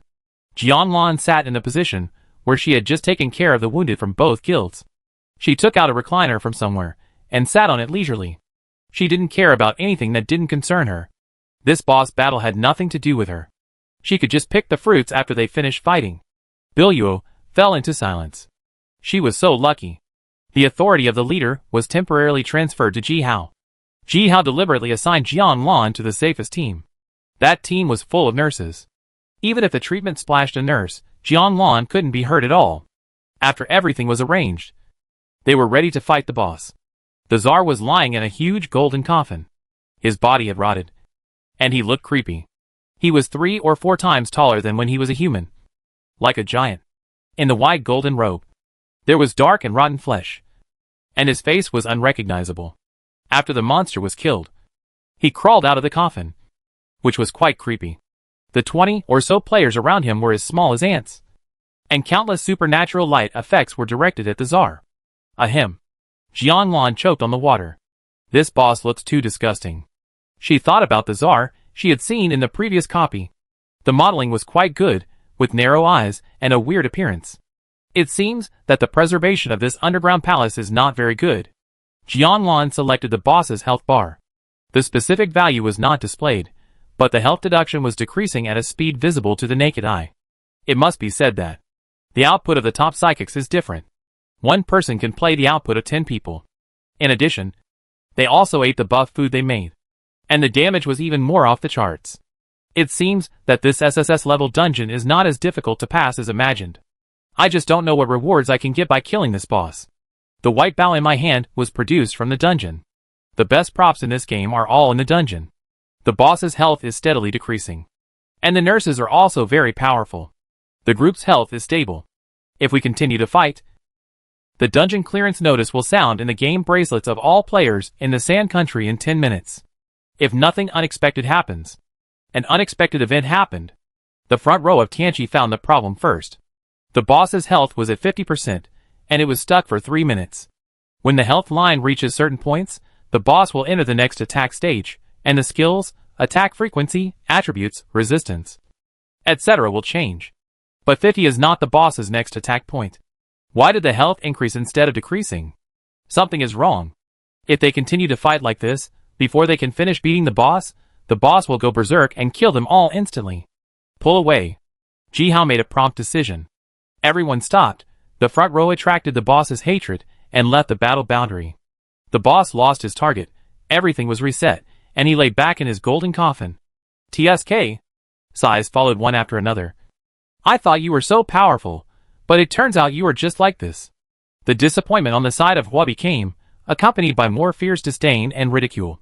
Originally, when the health was reduced to 60%, they were a little surprised. According to the tactics of Tianqi, the health was reduced to 50%. They had tried it before, but the health also showed such a strange situation. Except that it stopped at 60%. They tried it more than once, but no one knew why it happened. The first time, they just thought it was a bug. But it happened again the second time. It was not until Tianqi used a completely different style of play that the health finally broke through to 50%. To be honest, when the health was reduced to 59%, they were still a little excited. As a result, when it reached 50%, it was still beaten back to its original form. Tianqi's attempt failed. and the command naturally had to be handed over to Wabi. And Billio also had his own guess. Perhaps this was a mechanism of the boss. It was its self-protection, to prevent players from killing the boss too easily at once, and to use this mechanism to increase the difficulty. Let the players keep trying. But the boss has countless lives, and the players do not. Every time they fight the boss, the players are risking their lives, and they can't stand several back and forths. What do you mean now? The next time was delayed. Tianchi was getting a little impatient. What are you rushing for? Fong Zuzu looked down on him. Are you in a hurry to reincarnate? This was really unpleasant to hear. But he was such an arrogant person. Can you speak? In fact, it was just a casual question. I didn't expect the other party to have such an attitude. Even the best-tempered Hutu on Tianchi's side couldn't stand it. I just speak like this, what's wrong? Fong Zuzu was fearless. Come and hit me if you dare. I think you really deserve to be punished. Hutu rolled up his sleeves, even though his clothes had no sleeves. The conflict between the two sides was about to escalate. Tianchi and his men quickly hugged Hutu to prevent him from acting impulsively. But his upper body was hugged, and his feet could still move. He kicked his shoe out, and it hit Fong Zuzu's face. Damn! You dare to hit me? Fong Zuzu's nose was bleeding, unbelievable. His face was twisted, full of resentment. Tiger head, you deserve it. Fong Zuzu grinned. I'll kill you. Shut up. It was the mediator from Yeyue. Look! The boss's ability. Everyone was attracted. No one had ever seen such a weird scene. 20 or so identical Billio appeared in front. They all held different weapons in their hands. Look carefully. They just corresponded to the members of the team. Mirror copy method. The boss is back. These copied members replace the real members to suppress the boss's lowest health. They have the same abilities and damage, simulating the attack methods of the real members. However, mirror copy can only be used in the copy, and the skill damage is invalid for the player. Even Jianlan couldn't help getting down from her comfortable recliner to watch this grand spectacle. So many Billio. Billio saw Jianlan's stunned look, and felt proud in his heart. Is he handsome? Yeah. Indeed, there is nothing wrong with this. Jianlan, it seems like I'm watching Journey to the West. Chapter 98. Journey to the West? You said he was a monkey. Right. Such an awesome ability. If you don't know how to praise, don't praise. Billio's face was very dark. However, after Billio repeatedly lowered the blood volume, the result was just as he expected before. The boss's blood lock percentage became lower and lower, until it stopped at 5%. It's time to take action. This time the command fell back into Tianchi's hands. When the blood volume is depleted this time, the boss Czar will be killed in the end. It also means that the first SSS level dungeon in the game has been cleared by the players. According to past experience, killing the final boss will release a huge amount of resources. Some guilds don't have to fight dungeons and bosses for several years. The resources obtained from the first clearing of the wasteland can maintain the operation of the guild. Everyone is looking forward to it. Everyone has used all their strength, looking forward to the moment when the boss falls. 20%, 10%, 5%, 1%. The blood volume percentage keeps decreasing, which also makes the team members' hearts rise to their throats. 0%. It's empty. 3 seconds. 5 seconds. 10 seconds. The boss's health bar is completely empty, but the boss hasn't fallen yet. No way. Is the boss's health locked again? Or does he need to make one more attempt? At this juncture, the dawn of victory is just around the corner, and no one wants to give up. Maybe it'll be fine if we fight a little longer? Ji Hao didn't order to pull away, but everyone clearly felt that something was wrong with the boss. Just before he was about to give up, suddenly, a strong golden light burst out from the boss. In a flash, a figure flew out. The main tank fell. Before everyone could see clearly, the boss clawed again, and the deputy tank also spit out blood. Click. The ruby necklace on the chest fell out, and the gem in the center was completely shattered into powder. The boss killed the main tank and the deputy tank in the group in 2 seconds. There was only one front row left. The sudden change made everyone dumbfounded. Even the most powerful boss couldn't kill the frontline tanks in 1 second. Their health points were all several million. Since it happened under everyone's eyes, the blame could not be put on the nurse. Before the tank fell, their health points were full. The boss killed 2 frontline tanks left and right, and seemed to have entered the charging period. The golden light in his hand was temporarily extinguished. But just like boiling water, hot bubbles slowly boiled. Pull away. The order was given too late, and the team lost 2 top frontline players. The third tank led the boss out of the battle area. But something unexpected happened. The boss did not disappear after leaving the battle area as before. Instead, he continued to chase the third tank. Swish. He swung a claw at the third tank. Gada. There was a slight cracking sound. The blood-locking amulet exploded. The third tank also fell down, unconscious. At this point, the situation is completely out of control. Not only can the boss not be pulled away, but his combat power has also reached a terrifying state, almost killing one kid with one claw. Originally, it was a multiplayer team battle against the boss. But now it has directly turned into a battle royal. The front row fell down, and the hatred went directly to the nurse. Fortunately, the boss's ultimate move has a built-in CD, and it cannot be released infinitely. After killing the front row and the nurse with the highest hatred, it entered the built-in CD, and could not release the ultimate move for the time being, which also gave the players a chance to breathe. Get out of the dungeon. The situation was beyond everyone's expectations. The boss was not important anymore. Save your life. Everyone could see that the current situation was no different from a boss bug. However, if it was an online game, the game bug would be fine. It would just be a waste of time. But they were all real people. Except for the one life given by the blood-locking amulet, death meant real death. Some people thought of quitting the team. As long as they quit the team, they would be teleported out of the dungeon by the system. But no matter how hard you press the button to quit the team, it is gray, and there is no response. A group of people dragged their injured teammates and ran back the way they came. They found the gate of the mausoleum. When they arrived at the gate, their hearts died instantly, and their hopes were extinguished. The gate, which was originally emitting green light and indicating that it was passable, turned into a cold black, which was no different from a stone wall. The strong members tried to push it, but the gate did not move at all. Their abilities are completely ineffective here. On the other side, the boss's roar is getting closer and closer. The boss actually left his area and patrolled the entire mausoleum. He is looking for players. This sound makes everyone shudder. It's like, the god of death is coming. How could this happen? What happened? Woo woo woo, will we die here? The system panel in the game bracelet is like it's stuck, and everyone's heart sank to the bottom of the water. Although they are experienced players, they cannot resist the fear of death that is rooted in human nature. The system did not respond, and there was no channel to give feedback to the player assistant. They were like entering a closed space, and no one could answer them. It's all your fault. When people are desperate, they will always find an outlet for their emotions. Reason cannot overcome primitive impulses. The members of Billua were already dissatisfied with Tianchi, and now they are even more furious. They put all the blame on Tianchi. After all, the boss went berserk when Tianchi took over the leadership of the team. Tianchi's people must have done something they shouldn't have done, which led to such terrible consequences. The external enemies were not resolved, and internal fighting broke out. Even if I have to die, you have to die first. The painted wall wanted to take action again. New and old hatreds were piled up together, and it seemed that they would be settled one by one at this moment. The members of Tianchi stood in front of the leader Ji Hao. Who could have expected this to happen? Can it be the player's fault that the game suddenly had a bug? We are all on the same boat. All the wall painters must die. Do they not have to die? You know, they lost 2 top frontline players. They feel worse than anyone else. Why are you being unreasonable? All his biceps bulged, as if he was determined to protect Ji Hao to the death. That's right. Before fighting this boss, your team leader also tried a lot. Who knows if his ability had a bad effect on the boss? That skill is obviously a bug. Could it be that he exploited a loophole? The people of Huabi have a mouth.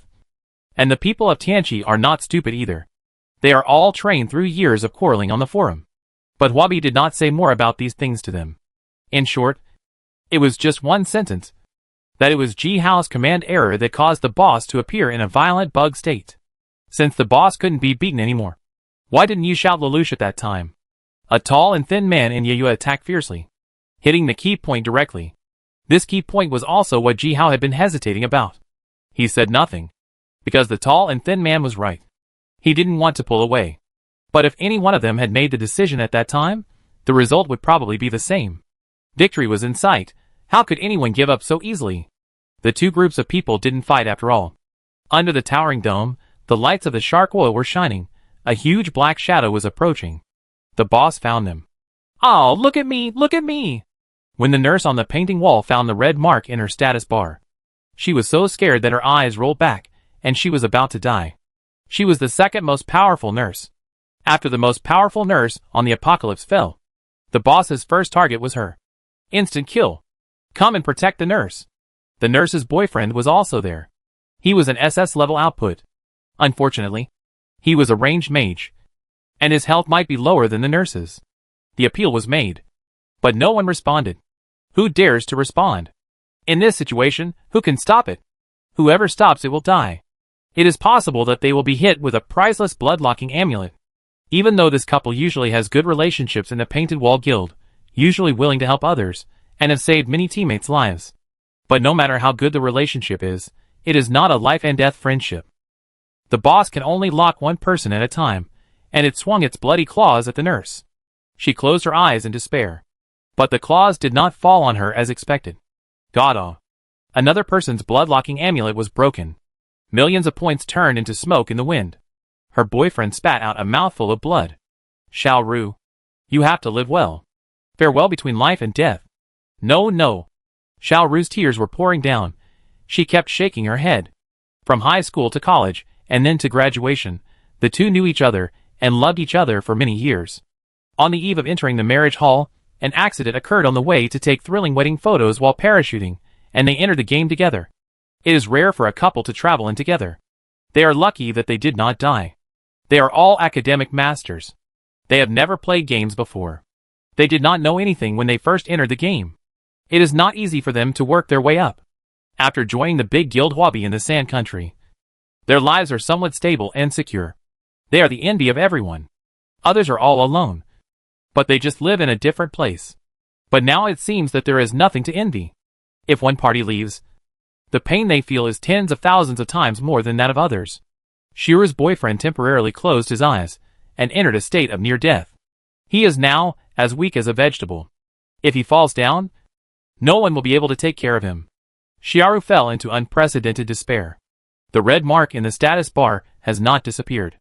As long as the mark is there, the hatred is there. The boss's next target was still her.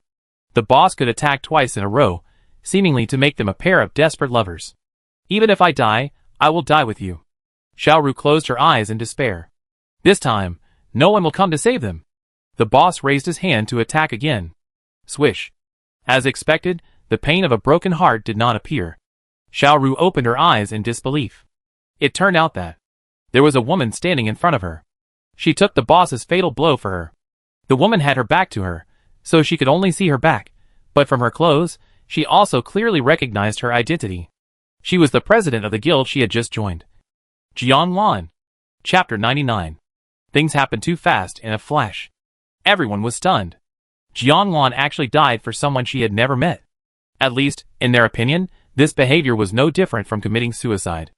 Jiang Lan was just an A-level auxiliary psychic. Even the SS-level front row, who would be on the verge of death immediately after being hit by the claw of the violent boss, let alone her. Then, something even more incredible than her dying for others happened. She took the blow head-on. And then, nothing happened? She was still standing in front. The boss entered a short period of stiffness, and new anger was gathering strength. Others thought Jianglan was fine. But whether she was fine or not, only she knew it in her heart. She was still fine. It hurt so much. She was bleeding. Looking at the panel again, her health was reduced by a full 10 million. It can be seen from this that the boss's skills are not instant kills. And there is also a damage value limit. But everyone's health has not reached that threshold. Jianglan had 30 million HP, and now 1/3 of it was gone, and more than half was left. President, are you okay? The people of Apocalypse were terrified. Now Jianglan was their nominal president, and her brave act just now was really shocking. She even lent a hand to guild members she didn't know at all, not to mention, they had some friendship with her. In times of crisis, she stepped forward, which added several tons of personality charm to her. Not only the ordinary members. Even Ji Hao was shocked. She could do this for an unrelated person. It was rare. It's okay.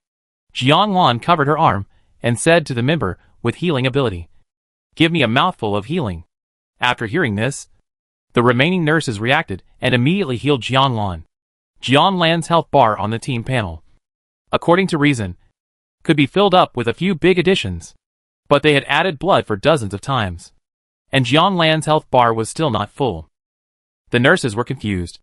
But they were not the only ones who had doubts about Jian Lan. Biluo, why can you take its damage? Is it another prop? Jian Lan was stunned for a moment. Of course. It was too easy. I could answer my own questions. Everyone had not escaped from the battle. And the shadow of death still loomed over everyone. You have a lot of tricks. A sense of loss filled Biluo's chest, making him a little breathless.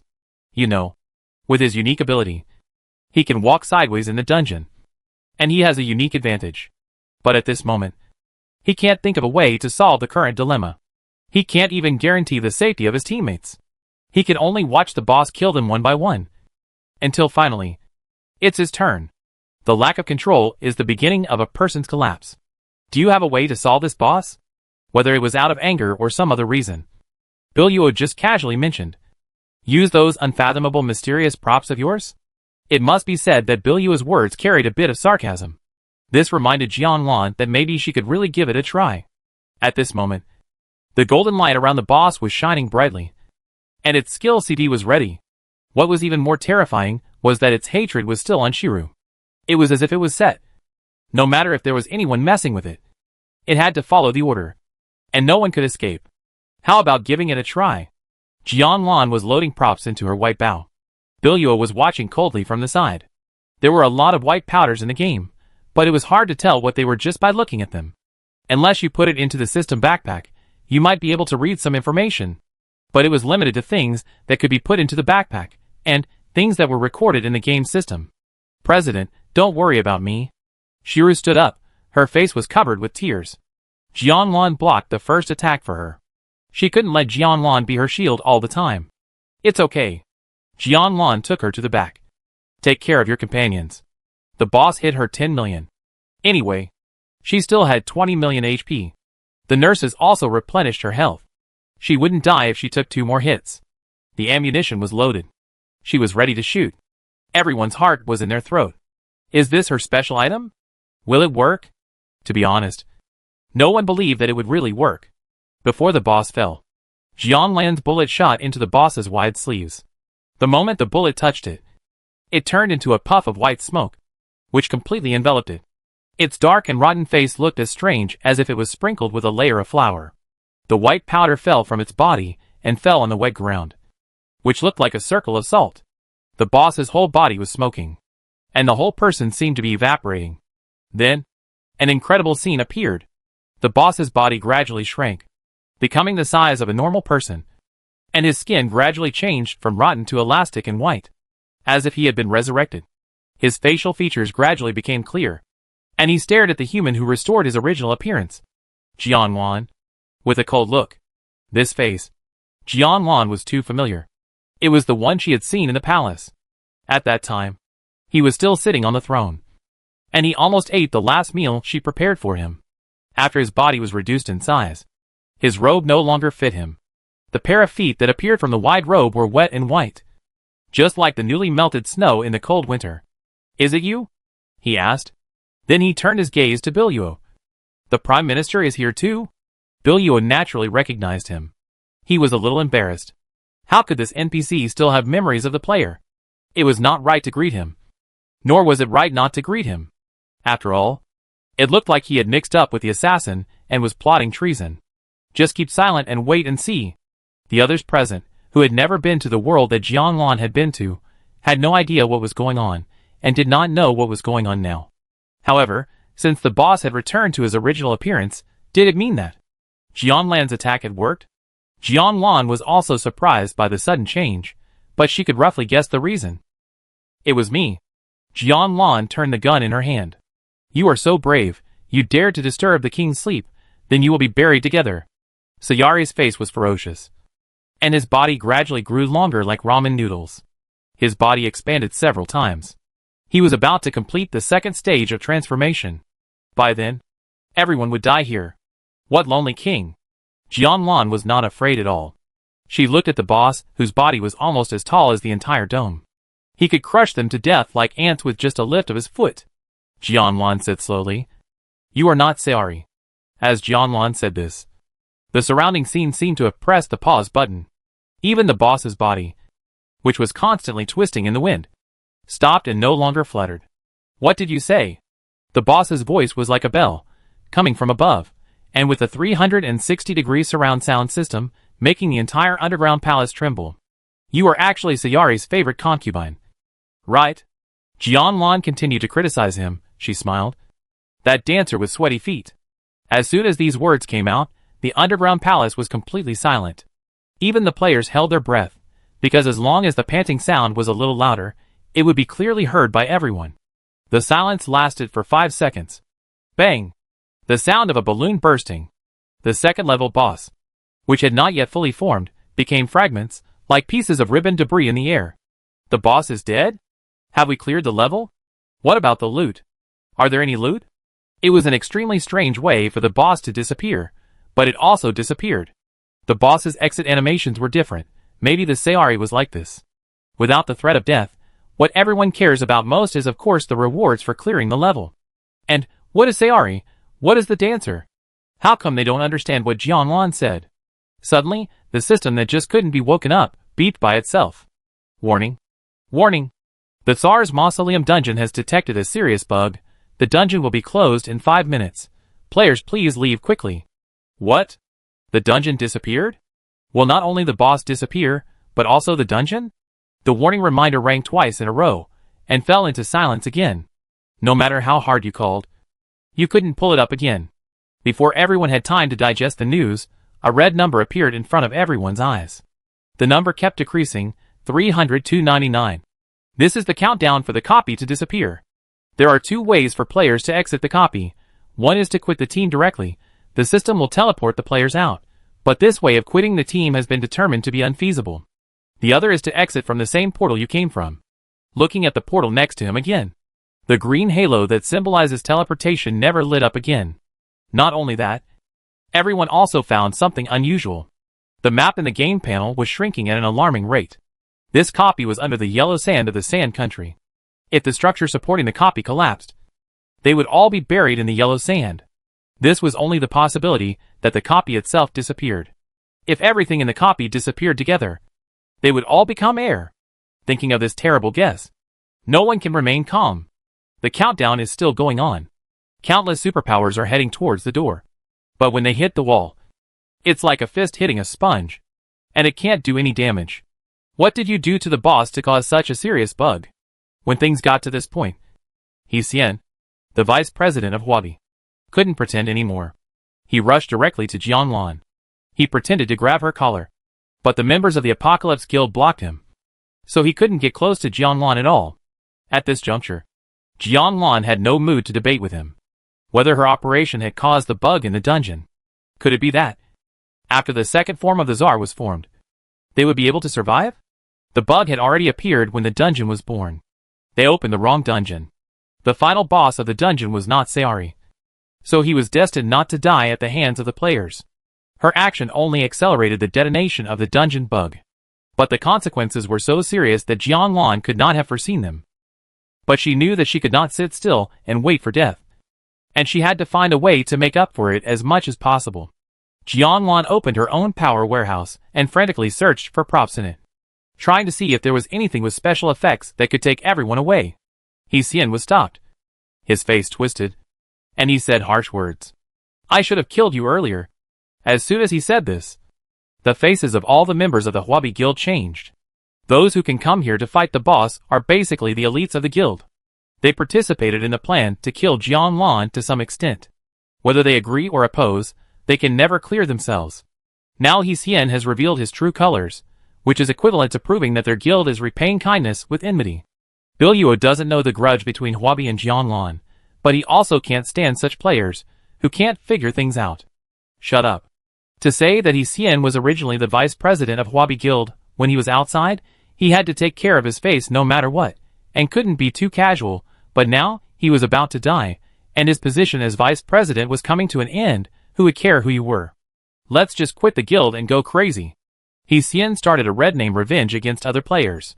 He also had some of his own confidants, who followed him to quit the guild. Today, All the old and new grudges were avenged. The first target was Sarah, who had embarrassed him at that time. Sarah was an SS-level bloody warrior. This ability was a famous face in the apocalypse that had never been bullied, including the players who had it. Sarah certainly didn't tolerate Hsien. She would beat him up. In a fight, there will inevitably be accidental injuries, and accidental injuries will add new hatreds. In the entire underground palace, various forces are fighting in chaos. It is not known whether it is because of their fight or because the copies began to disappear, which led to the destruction of the underground structure. The world in front of me is shaking as if there was an earthquake, and the surrounding sand and stones are falling down. This world is about to collapse. I must get out as soon as possible. Jianlan is still looking for props. The colorful things around her are piled up like a small mountain of snacks. Will this work? She held a piece of rice crust in her hand. The effect can temporarily petrify people. It's useless. She threw it aside in annoyance. She was going to be buried underground and turned into stone anyway. Why bother about whether it was real stone or fake stone? These are personal enhancements.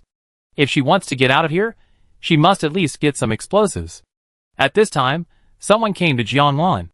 Jianlan looked up and saw that it was Ji Hao. Ji Hao seemed to have made up his mind.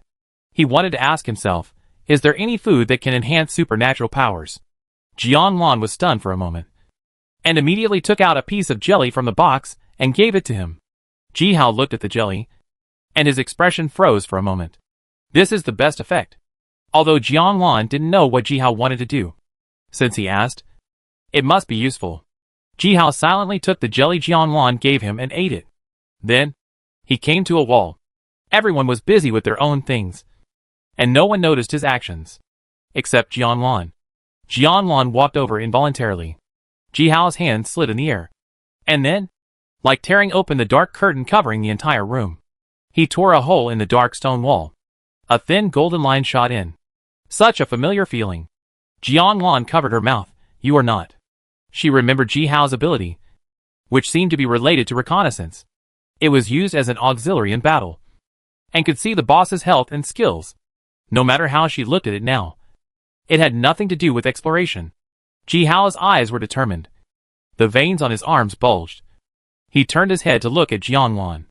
Actually, I am also a space system. As he said that, he tore off the border of the copy with his bare hands, and more light leaked in. Ji Hao mobilized all his powers to open a small hole in the copy. When the light shone into the darkness, and shone on the faces of those crazy players, they immediately stopped their stupid behavior. The hope of life reappeared. And who would continue to struggle in vain? We are saved. Everyone, hurry up. 60:59. The countdown is still going on. Seeing that a group of people have all rushed to the small opening, if a stampede occurs, no one will be able to leave. Jianlan, line up. Others, falling into silence. And let the injured players go first. Due to the orderly situation, there really is no problem. 30:29. The countdown is halfway through.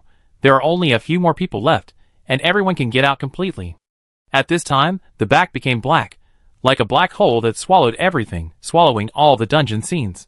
The mausoleum, the garden, the bridge, first faded, then the lines withdrew, and finally returned to black. Here, Ji Hao's hand had been tightly holding the exit, his arms and face turned purple. Jianlan looked at Ji Hao. She finally realized that Ji Hao only opened this hole, but this hole was powerful. As long as he let go, this hole would immediately close. He was fighting with the power of the copy with his own strength. Zizizi. There was a faint cracking sound, like a spider web spreading. Everyone went out. Jianlan was left. Ji Hao stabilized his expression. You should leave quickly.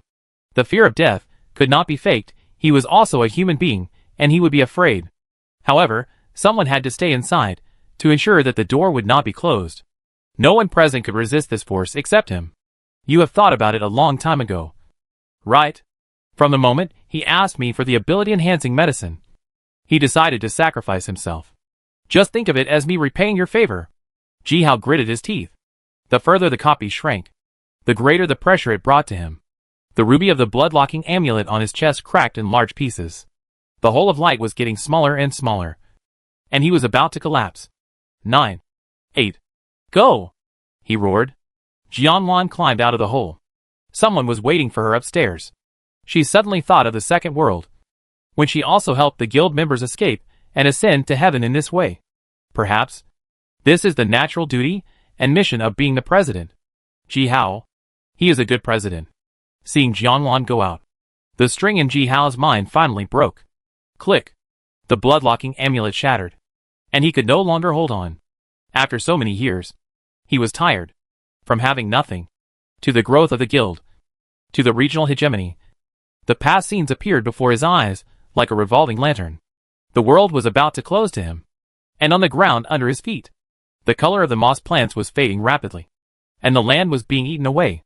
Endless darkness rushed towards him. In despair, he slowly closed his eyes. Suddenly, he felt a hand grab his arm and lifted him up.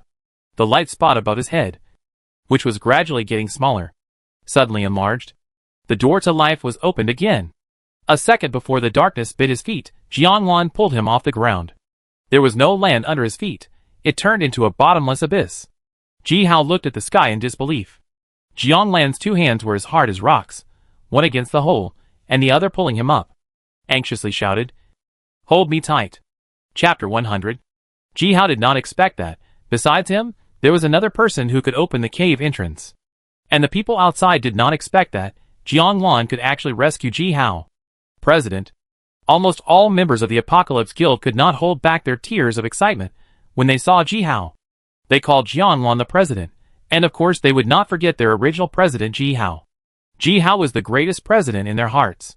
Just now, Ji Hao asked them to go first, and he stayed behind, obviously wanting to sacrifice himself to win them hope of survival. When they came out, the cave entrance was closed. They were powerless. Who knew Jianlan could actually block it?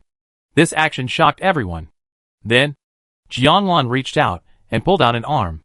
Judging from the clothes, she was pulling Ji Hao. So, they hurried over to help Jianlan pull Ji Hao up. When Ji Hao was completely out, Jianlan let go of her other hand. The moment she let go, the hole instantly disappeared without a trace. It was a happy ending. Several people sat there, crying and laughing. Even Ling Yuan was deeply touched. Everyone knew that they had just brushed shoulders with death. The atmosphere on the painted wall was also rather strange. They had always been hostile to Tianqi, but now they had received such a great favor from them for no reason. How should they continue to get along with each other in the future? Everyone had their own ideas. It was a bit too embarrassing to say thank you, which was equivalent to giving in. So they simply kept silent. Ji Hao's blood-locking amulet had exploded, and he was very weak now. He sat on the ground, looking at Jianlan's two petrified arms. In order to save himself, did Jianlan use some special props to turn his hands into this state? "What about you? Are you okay?" he asked. He was already in this state, and he still had the mind to care about others? No problem. Jianlan shook his arms. There were broken stones on his arms, and it was not very convenient to move. The petrification effect can temporarily harden the skin, making it indestructible, but at the expense of sensitivity. It lasts for about half an hour, and when the time is up, it will return to its original state. Everyone escaped, and no one died, which is a blessing in disguise in this buggy dungeon. Shit! This is a broken game. It's just asking us to die. That's right. There has never been such a serious bug before. And this is the first time I've seen a dungeon that eats people. For this weird SSS SARS Tomb copy, the players who participated in the development are all complaining. Not only did they not get any rewards, but they almost lost their lives. Who can be in a good mood? Complain must complain. Of course, there are also curious babies, who don't care so much about gains and losses. President, what is the white powder you sprinkled on the violent boss just now? The person who asked this question is a stranger. It seems that he is not from Tianqi, so he must be from the painted wall. Jianlan didn't look at people with tinted glasses. She treated everyone equally. She was silent for a moment, and then answered him. When she finished speaking, the expressions on the faces of all the members who heard Jianlan's answer were quite interesting. When Jianlan went to ask the Dr. Assad for a prescription, the doctor kindly prescribed these medicines for her.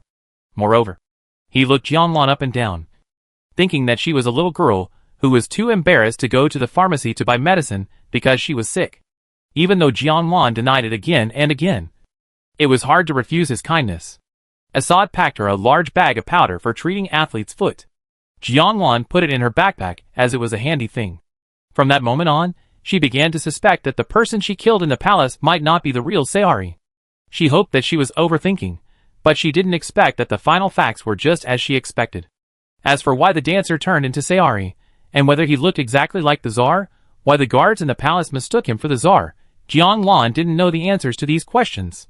But since she knew that the world of the prescription was the second world, she thought, maybe in the third world that she had not entered, there would be clues in this regard. Jiang Lan planned to ask Bo Xiao after returning. Ji Hao's current situation was not optimistic. Jiang Lan called on the members of the guild to help each other and take all the injured back. 2 people supported Ji Hao on the left and right, and Awu stood in front of Ji Hao, ready to carry him. Ji Hao's arms just rested on Awu's shoulders. Suddenly, there was a loud bang in the air. A wave of sharp blades came directly to Ji Hao's back. He had long passed the invincible protection time of the blood-locking amulet, and his body was in an extremely weak state. To be precise, he only had 1 breath left. So, even if the person who attacked him had a very low ability rating, this little damage was enough. The wave of energy penetrated Ji Hao's body and knocked off the remaining blood and skin.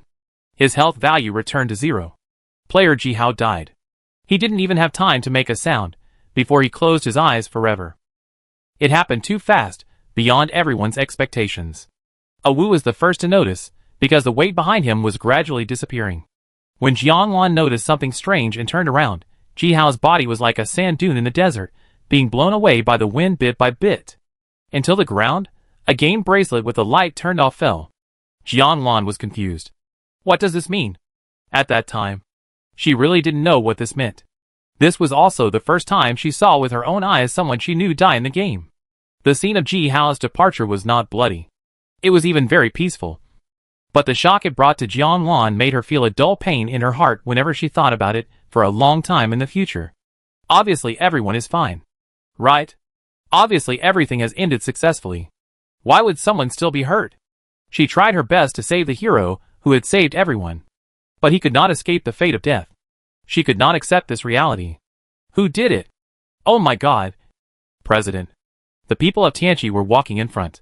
They had no eyes on their backs, so no one saw who shot out the air wave. But needless to say, it must be the group of people walking at the end.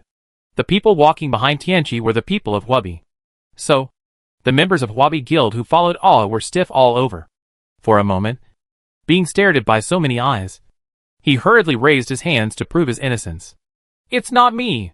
Seeing him take it off, the people around him were afraid that they would become the next suspects.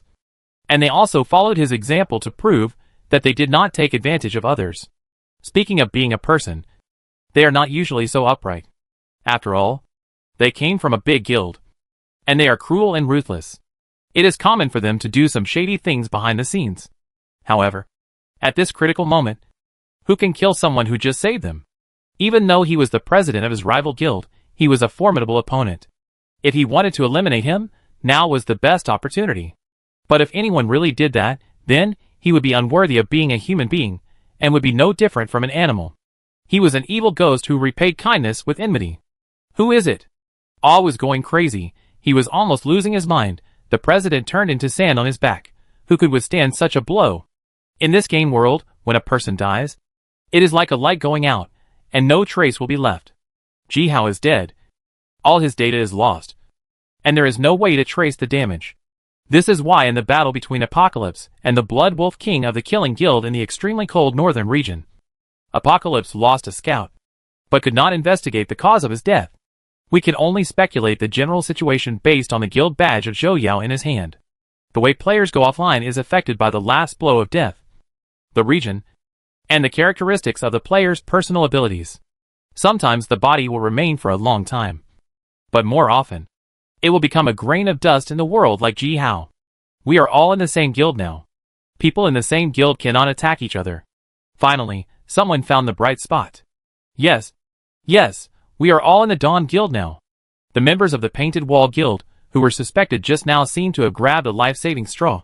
Fortunately, they were more rational, did not stand on factions, followed Vice President He Xian to fight Sarah, and they were all still in the Dawn Guild. Those who were still in the Dawn Guild were completely ruled out of suspicion. Obviously, the murderer is among those who quit the guild. Jiang Lan said nothing and immediately started to investigate. She only needed to check the changes in the members of the Dawn Guild in the past few minutes. And none of those who quit would escape. There are many people in the guild now. And the personnel changes are also complicated. But outside the main base in the Arctic North, people in other areas will have a special mark next to them, which is easy to recognize. Jianlan held her breath in her heart. And she paid her debts with money, and paid her life with her murder. Those who do evil must pay the price for their evil deeds. Everyone stood there, holding their breath, waiting for the result. Suddenly, something as unexpected as the despicable and incompetent sneak attack happened. A sneer broke out in the crowd. No need to go through so much trouble. The person who spoke looked very proud, as if he had done something extraordinary. However, for him, if he cut off some necessary conditions and only said the main part of the essence, it would be enough for him to brag about it for several lifetimes. The president of a big guild died in his hands. The most important thing is that the president also possessed an extremely rare space-related ability, which could open the border of the dungeon area. The ability rating was conservatively estimated to be at least SS level, and he was able to kill him. How powerful he was. He stood up and said, "I did it." Not only did he do it, he also took the initiative to admit it in front of everyone. After all, in his world, doing a big thing without saying anything is like walking in the night in brocade clothes. It must be said. Of course, he did not realize that his current provocation, like the flapping of a butterfly's wings, would cause a chain reaction, setting off an unprecedented storm in the future apocalypse. He grinned, looking like a smug villain. What's wrong? You don't accept it? Chapter 101. As shocking as Ji Hao was attacked, the person who attacked him actually stood up and admitted his evil deeds. The one who finished off Ji Hao was none other than the biggest relative of the Yeyue Guild who had a feud with Tianqi before Fang Zuzu. Everyone was stunned, not believing what they heard. It was during this moment of stagnation that Biluo pulled Fang Zuzu back from his position. The ability of this second-generation rich man to hold back others was far beyond his imagination. Bringing him to the Kingdom of Sand this time was definitely the most wrong decision I had ever made in my life. Did you kill the president? Someone finally reacted. But before they could make a move, Jianlan's bullet shot out directly. He aimed at Fang Zuzu's head. But Biluo was prepared. Yeyue's people used a collective teleportation talisman and disappeared in the endless yellow sand of the Kingdom of Sand. The bullets in Jianlan's white bow were the most lethal. They were used to fight the boss. They could be killed in seconds with just a few shots. It was more than enough to deal with Fang Zuzu. Jianlan's eyes were always indifferent. Only this time, it was the first time that Biluo saw murderous intent in Jianlan's eyes. She wanted Fang Zuzu's life. In the guild interface of the game bracelet, the players of the Night Moon Guild who came from the Evil Mist Swamp ran faster than rabbits. Not only that, Biluo also disappeared from Jianlan's friend list. The movement was so fast that even the coordinates could not be tracked. Jianlan's hands trembled slightly with anger. Border of the Sand Country. Are we so scared? Someone couldn't help but whisper. The look just now was not glorious. Although that woman was a little weird, they had so many SS-level psychics in Yeyue. Could it be that they couldn't beat her? Yes. Losing our own face is a small matter. If they knew that we were afraid of them, it would be too aggrieved for the guild.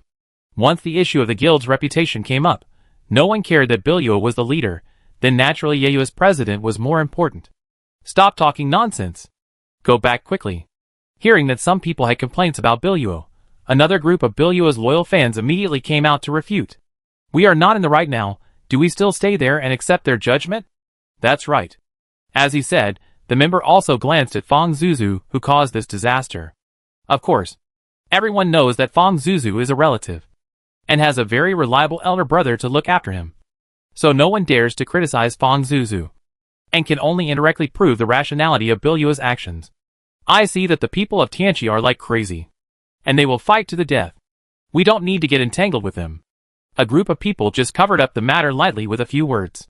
What's more, some people even flattered Fang Zuzu, saying that he was a far-sighted person. Ji Hao is the president of the largest guild in the Kingdom of Sand.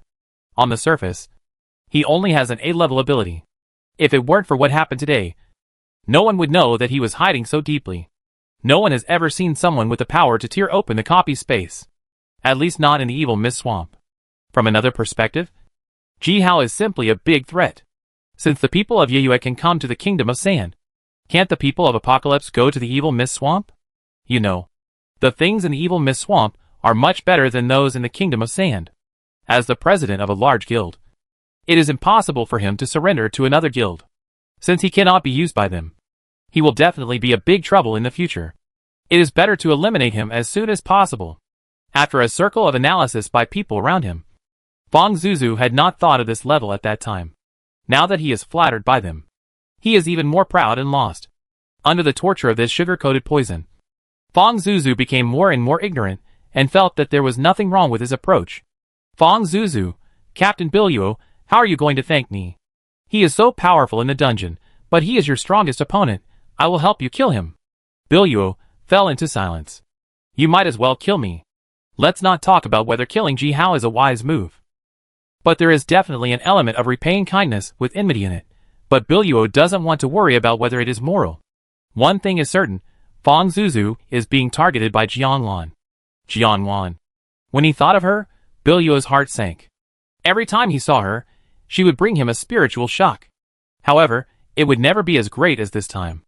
Especially when the violent blood blade of the dungeon boss fell. Others didn't know, how could he not know? He could clearly see the damage number of the boss's knife.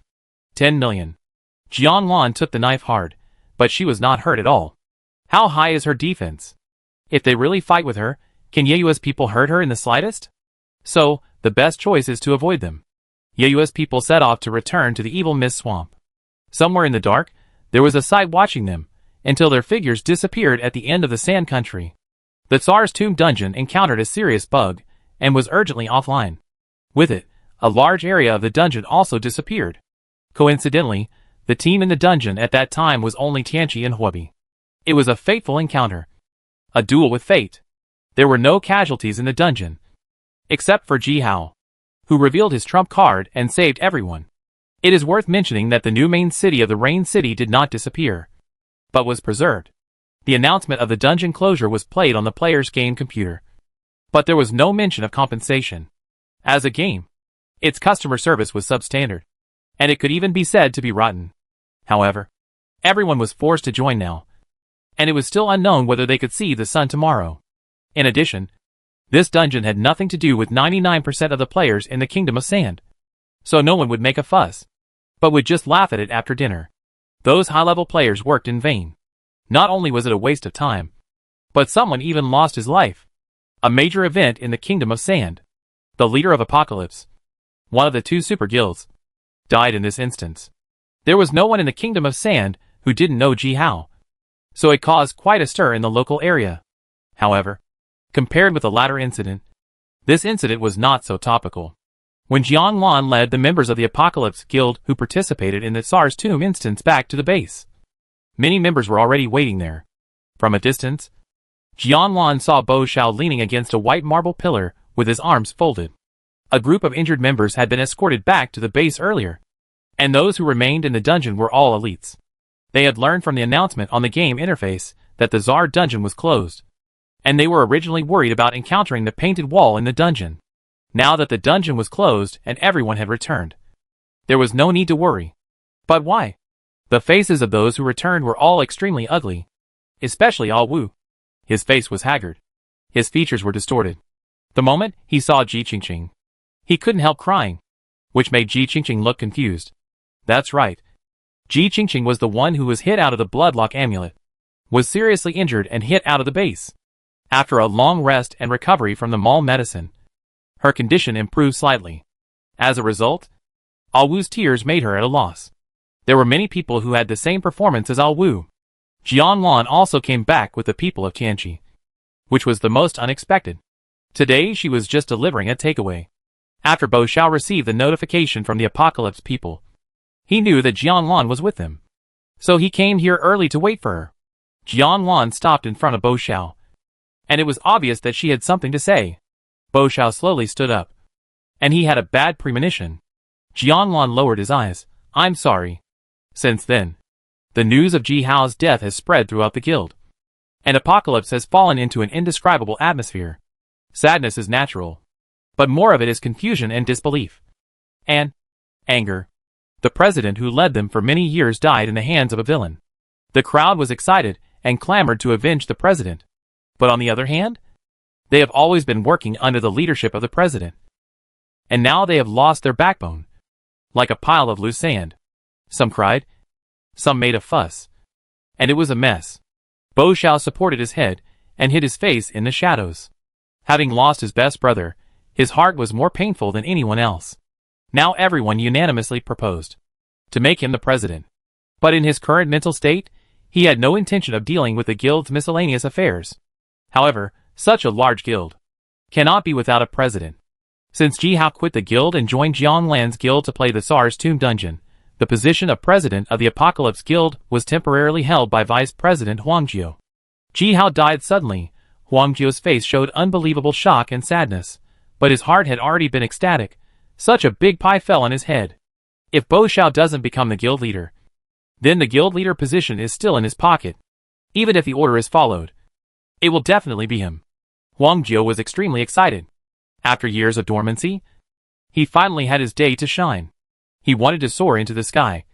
Today, suddenly, someone raised a voice. I support Jiang Lan as the guild leader. As soon as these words came out, the whole place was silent. 3 seconds later, it was like a depth charge thrown into the lake and detonated. After the first voice, there was the second voice. Later, the entire guild hall was filled with members of the Apocalypse Guild who raised their fists to support Jiang Lan. People's hearts are in favor of her. Let alone the people on Huang Jiu's side, who were staring at each other. Even Bo Xiao, who was hiding his face and crying secretly, looked up at Jiang Lan. How did she do it? Jiang Lan then realized that Bo Xiao was crying like a little boy who had lost his most beloved thing. She couldn't help but use her sleeve to wipe away the tears on his face bit by bit. Bo Xiao then realized his embarrassment. He turned his face away directly. A president of the extremely cold northern region, in a super large guild in another region, has gained unprecedented reputation and love. Who could believe that their two guilds were enemies before? This is unprecedented. Everyone supports Jiang Lan as the president. Not for anything else, but because Jiang Lan disregarded her own safety and pulled Ji Hao out of the cave. This courage and friendship are very grateful. Even if the final outcome is the same. Even if it is only for this friendship. It is worth it for the members of the Tianqi Guild to go through fire and water for her. In terms of caring and sincerity for members, she is the same as Ji Hao. All the elites in the Apocalypse Guild who participated in the dungeon transferred their grief for Ji Hao completely to Jiang Lan. They were always arrogant, but at this moment, they were united as one. Even the elites were like this. Naturally, the other members had no objection. In an instant, pairs of eyes stared at Huang Jiu. They didn't say anything, but the meaning was very clear. Huang Jiu fell into silence. The cooked duck can still fly. It really flew. The atmosphere was so tense that it would be too inhumane to refuse. Jiang Lan agreed for the time being. The people of Tianqi asked her to be the president, which she had never expected. But she also had her own goal. She wanted to avenge Ji Hao. The face of that villain was deeply engraved in her mind. And the giant behind him, Yeyue. She would settle accounts with them one by one. At this time, someone came to report in a hurry. President.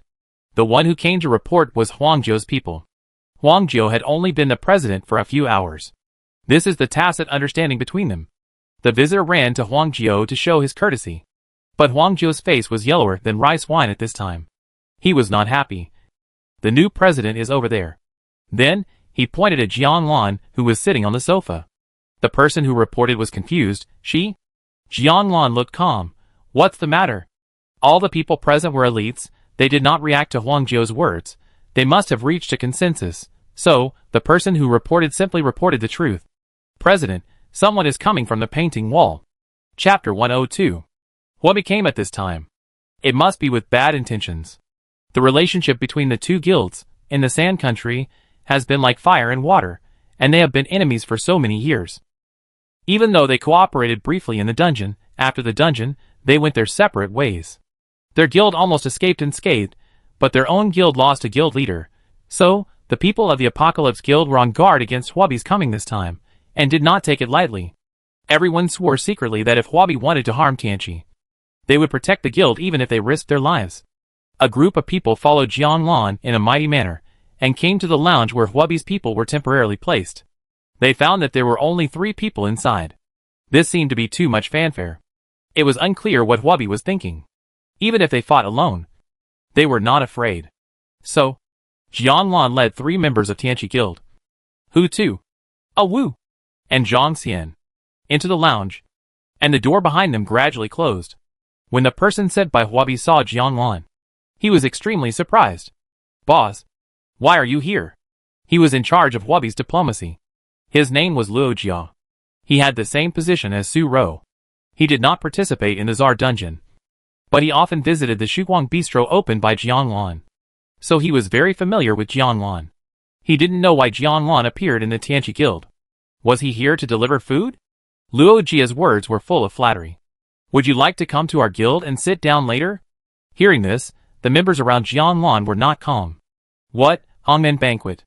Tiger Head frowned. "Go to hell." He vowed to protect the best president. Having lost one, he can't lose the second one. "Stop trying to get close to our president." Ah was also upset, very jealous, always felt that this guy had bad intentions. "Stop talking nonsense. What are you doing here?" If Huobi's intentions were not unclear, he really wanted to throw this slick guy out right now. When he heard the word president, Luo Jia's eyes were filled with big question marks. He looked around, as if he was looking for someone. Could it be that Ji Hao was not dead? Hey. Zhang Xian stretched out his hand, waved it in front of him, and took his eyes away. "Don't look for him anymore. This is our new president." After saying that, he turned to Luo Jia and spread his hands to Jianlan. Luo Jia and Jianlan stared at each other. Luo Jia, fallen into silence. "You must be kidding." Jianlan fell into silence. It was a complete accident. There was a commotion and unrest inside the door, but it only lasted for a short while, gradually returning to calm. Not long after, the door of the lounge opened. A group of people from the Apocalypse Guild had been waiting outside the door. They were afraid of any accidents, so they all stood guard here, ready to rush in to support if there was any problem. When the door opened, oh my god, what did they see? Ah was actually arm in arm with the people from the painting wall, and Hu Tu was shaking hands with the other party. Needless to say, Zhang Xian, holding something unknown in his hand, smiling happily. Luo Jia's face was full of admiration and respect for Jianlan. Not to mention the people of Tianqi were confused. When the news spread throughout the country of Sand, the people of the whole country of Sand were dumbfounded. The 2 major guilds of the country of Sand stopped fighting, not only stopped fighting, but also formed an alliance, and became friendly brother gangs. From now on, there is no distinction between you and me. It can be called the Great Reconciliation of the century. Due to information asymmetry, speculations are constantly made in the streets, and all kinds of things are said. Some say that the people of Huobi don't hate Tianqi, they only hate their president Ji Hao. Now Ji Hao is dead, so the 2 guilds naturally reconcile. Some people also said that this was actually another conspiracy of Huobi. A roundabout tactic. Trying to take the opportunity to infiltrate Apocalypse and find an opportunity to disintegrate. But no matter which one it was, at least the Sand Country had ushered in a peaceful year on the surface. And those small guilds following behind them no longer had to waver and be fence-sitters. The players were relieved. And the president of the Western Region Chamber of Commerce could no longer remain calm. If the players stopped playing, who would they sell their supplements to? Sales had finally recovered to a certain extent in the past few days. I don't know if it was because they had earned enough points or because the psychic had other plans. Anyway, at least they could breathe a sigh of relief. When the news of the alliance of the great guilds reached Shang Jun today, his heart was hanging again. When he heard the name of the person who facilitated the alliance. With a clang, a precious 5-color glazed porcelain fell to the floor of the Chamber of Commerce and broke into pieces. Shang Jun gritted his teeth. It's her again. The servant next to him took a breath of cold air. This is Shang Jun's favorite teacup, which requires a lot of 0 points. From this, it can be seen that Shang Jun was really angry. At that time, the envoys of Huobi went to the Apocalypse Guild to test their attitude. In fact, they had the intention of forming an alliance. But it was not set in stone yet. Everything was improvisation. According to their internal speculation, the president of the Apocalypse Guild had just died, and the guild members must not be in the mood to fight with them again. So Huobi's request for peace was the best time. However, the results of them taking the initiative to ask for peace, and Tianqi asking for peace with them were different. If it was the latter, they would have a bargaining chip, and could also gain certain benefits from it. If the negotiations failed, there would be no loss. But now the president of Tianqi has suddenly become Jianlan. Then, there is no room for consideration on this matter. Luo Jia simply facilitated this matter. After all, in the future, they still have to do business with Jianlan. The food bought from Jianlan, the properties are similar to those in the mall, but it tastes better. It is almost the same as the food in the real world, and it can even be said to be a spiritual pillar for them as human beings, which is completely unforgettable. As for the interests of the guild, they should take a long-term view. After the Tsar's mausoleum, a bug dungeon where they lost all their money, the guild was seriously injured. In such a situation, they need a period of peace to recuperate. If one day, Jianlan is no longer the president of the Apocalypse Guild, or, after weighing the pros and cons, it is not worthwhile to be an ally of Apocalypse, then, it will not be too late to make other plans and considerations. Luo Jia returned to the painting wall with the peace agreement. Everyone in Huabi breathed a sigh of relief. They were a little worried that the people of Tianqi would be angry with them because of the reinforcements they found. Yeah, but now it seems that everything is going well. Luo Jia pointed out some areas on the sand table. These boss and monster nest areas were assigned to Tianqi, so they can't just come and rob them in the future. President Huabi, did you take the initiative to ask for peace? It was a clear plan B, and President Huabi saw it at a glance. Luo Jia hesitated for a moment. I don't want to either. But their new guild leader is a bit awesome. Awesome? How awesome can he be? Huang Jiao, Su Rou, or Bo Xiao? The members present kept guessing. But no matter who it was, it wouldn't be enough for Luo Jia to say the word awesome. Right? He really boosted others' ambitions and destroyed his own prestige. Until it can't be Jianlan, the leader of the Dawn Guild. Ha ha ha. The game system allows a person to have multiple guilds. It is said that in the southern map, there are many guild leaders who have many guilds in their hands. The guild leader is the same person, but he doesn't take care of things. The elders under him manage the guilds on his behalf. But no matter what, Jianlan being the president of the Apocalypse Guild is too ridiculous. It's so funny, how dare you guess? How is it possible? What kind of relationship do they have? Why? The president of the Shuguang Guild is also the owner of the Shuguang Bistro. The person who said this cannot be said to have no selfish motives, he is simply jealous. With such a president, eating in the future, not to mention free, will definitely be much more convenient than for outsiders like them. That's why they don't want to believe it, and even have real hatred for the guy who made this guess. Except for the 3 people from the diplomatic mission, who just returned from the Apocalypse Guild. Hey, brother. Luo Jia's eyes widened, walked to the member who guessed Jianlan, held his hand, and shook it up and down. Are you Hua Ling's last disciple? What? The man's mouth twitched. I was just talking nonsense. Hua Ling, did you say I was a prophet? When I realized what was going on, everyone in the painting wall fell into silence. The new president of Apocalypse is Jianlan. President Huabi thought over and over again. He could understand what Luo Jia was thinking, so he also understood his choice to seek peace. No loss this time.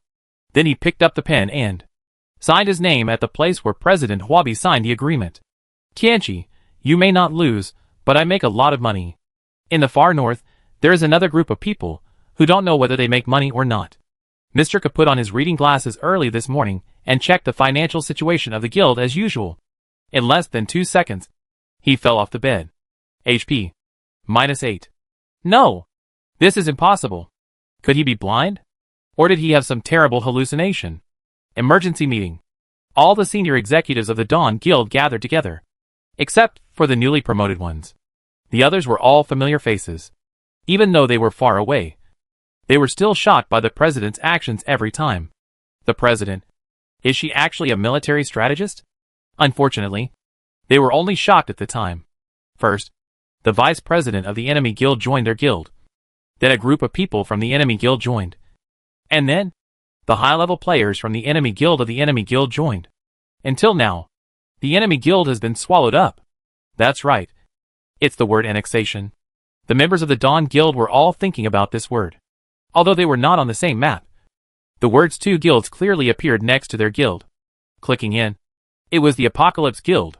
There were 2 locations, one in the north, and the other in the Kingdom of Sand. Since there was no one left in the Apocalypse Guild in the north, They all focused their attention on the Apocalypse Guild in the Kingdom of Sand. Oh my god.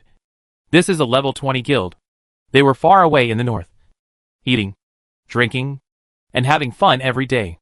The guild leader alone swallowed up the former enemy guild, facing the ardent worship of the members of the Northern Dawn Guild. Jianlan was stunned. She accidentally shocked the whole guild again. So, she could only give a simple explanation.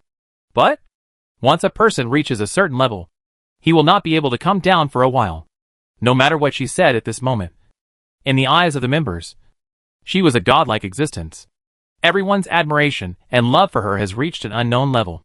In this case, Jianlan said no more. This is great news for the members of the Dawn Guild, but she couldn't be happy. The stone in her heart was suffocating her. After arranging the trivial matters, she should do her business. Jianlan placed her finger on the area below the world map. In addition to the north and the Kingdom of Sand, and some small map areas passed by on the way, such as the abandoned salt crystal Gobi. Other areas are all dark. Unknown map. You have not been here. But Jianlan knows clearly that the name of this area is called the Evil Mist Swamp. This is the largest wetland continent in the game, and it is extremely dangerous. Although the game does not have a clear definition, but from the difficulty and feedback from players, we can roughly understand that if the north is a primary map, the Kingdom of Sand is an intermediate map, then the Evil Mist Swamp is a veritable advanced map. All the high-level players in the game gathered in this place. Since the first day she joined the Dawn Guild, Jianlan had heard about the horror legends in several southern maps, and the bloody guild wars that really cost lives. At that time, she still felt that these were too far away from her. Fortunately, she was born in the north, otherwise, she might have been offline long ago. Who would have thought that? She is now the president of 2 super guilds in 2 regions, and has billions of points in her hands. Even if she did nothing for the rest of her life, she could still live a perfect life in the game. With these points and her special abilities, returning to the extremely cold northern border to retire might be a safe choice. But the crazy idea that came out of her mind kept her awake at night. She must go to the Evil Mist Swamp, find the 3rd Guild Yue, and pull the murderer out from under the wings of this behemoth and bring him to justice. On the table in front of her was a dim game bracelet. Jianlan held it in her hand, slowly tightening it, and at the same time, her heart tightened. She used to live in a miserable way, but now she has gained unprecedented power. She is no longer so easy to die. She has the capital to fight against injustice. On the premise of guaranteeing her own life, people will always try to pursue something. Even in this lawless world, human life is as cheap as cattail. The death of players is as common as wind and rain. The one who died was her friend. So she couldn't just sit back and watch. She had to make the evildoer pay the price, and use the universal rules of this world. Blood debt must be paid with blood. Jianlan put this matter on the top of her to-do list. For example, how to enter the border of the Evil Mist Swamp. What kind of dangers and natural disasters are there in the Evil Mist Swamp? How should she protect herself? Where is Yu's base? And what is the itinerary of their members?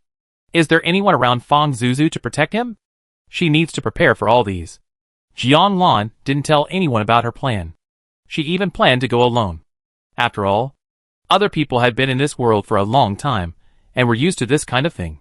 They might be very angry at the time, but time would always make them forget the pain. Besides, Jianlan also thought that they didn't need to risk their lives to go crazy with her. But after many days of inquiries, even if it was done secretly, the truth would come out. Yen Lulu, don't think about leaving me. Jianlan asked everyone else to go back to the north. She still had some things to deal with in the Land of Sand. She did go back, but someone else came back. Looking at Yen Lulu with sparkling eyes, Jianlan instantly felt guilty. Before she could react, a little girl, who was about the same height as Yen Lulu appeared at the door, but her face was much more mature than Yen Lulu's.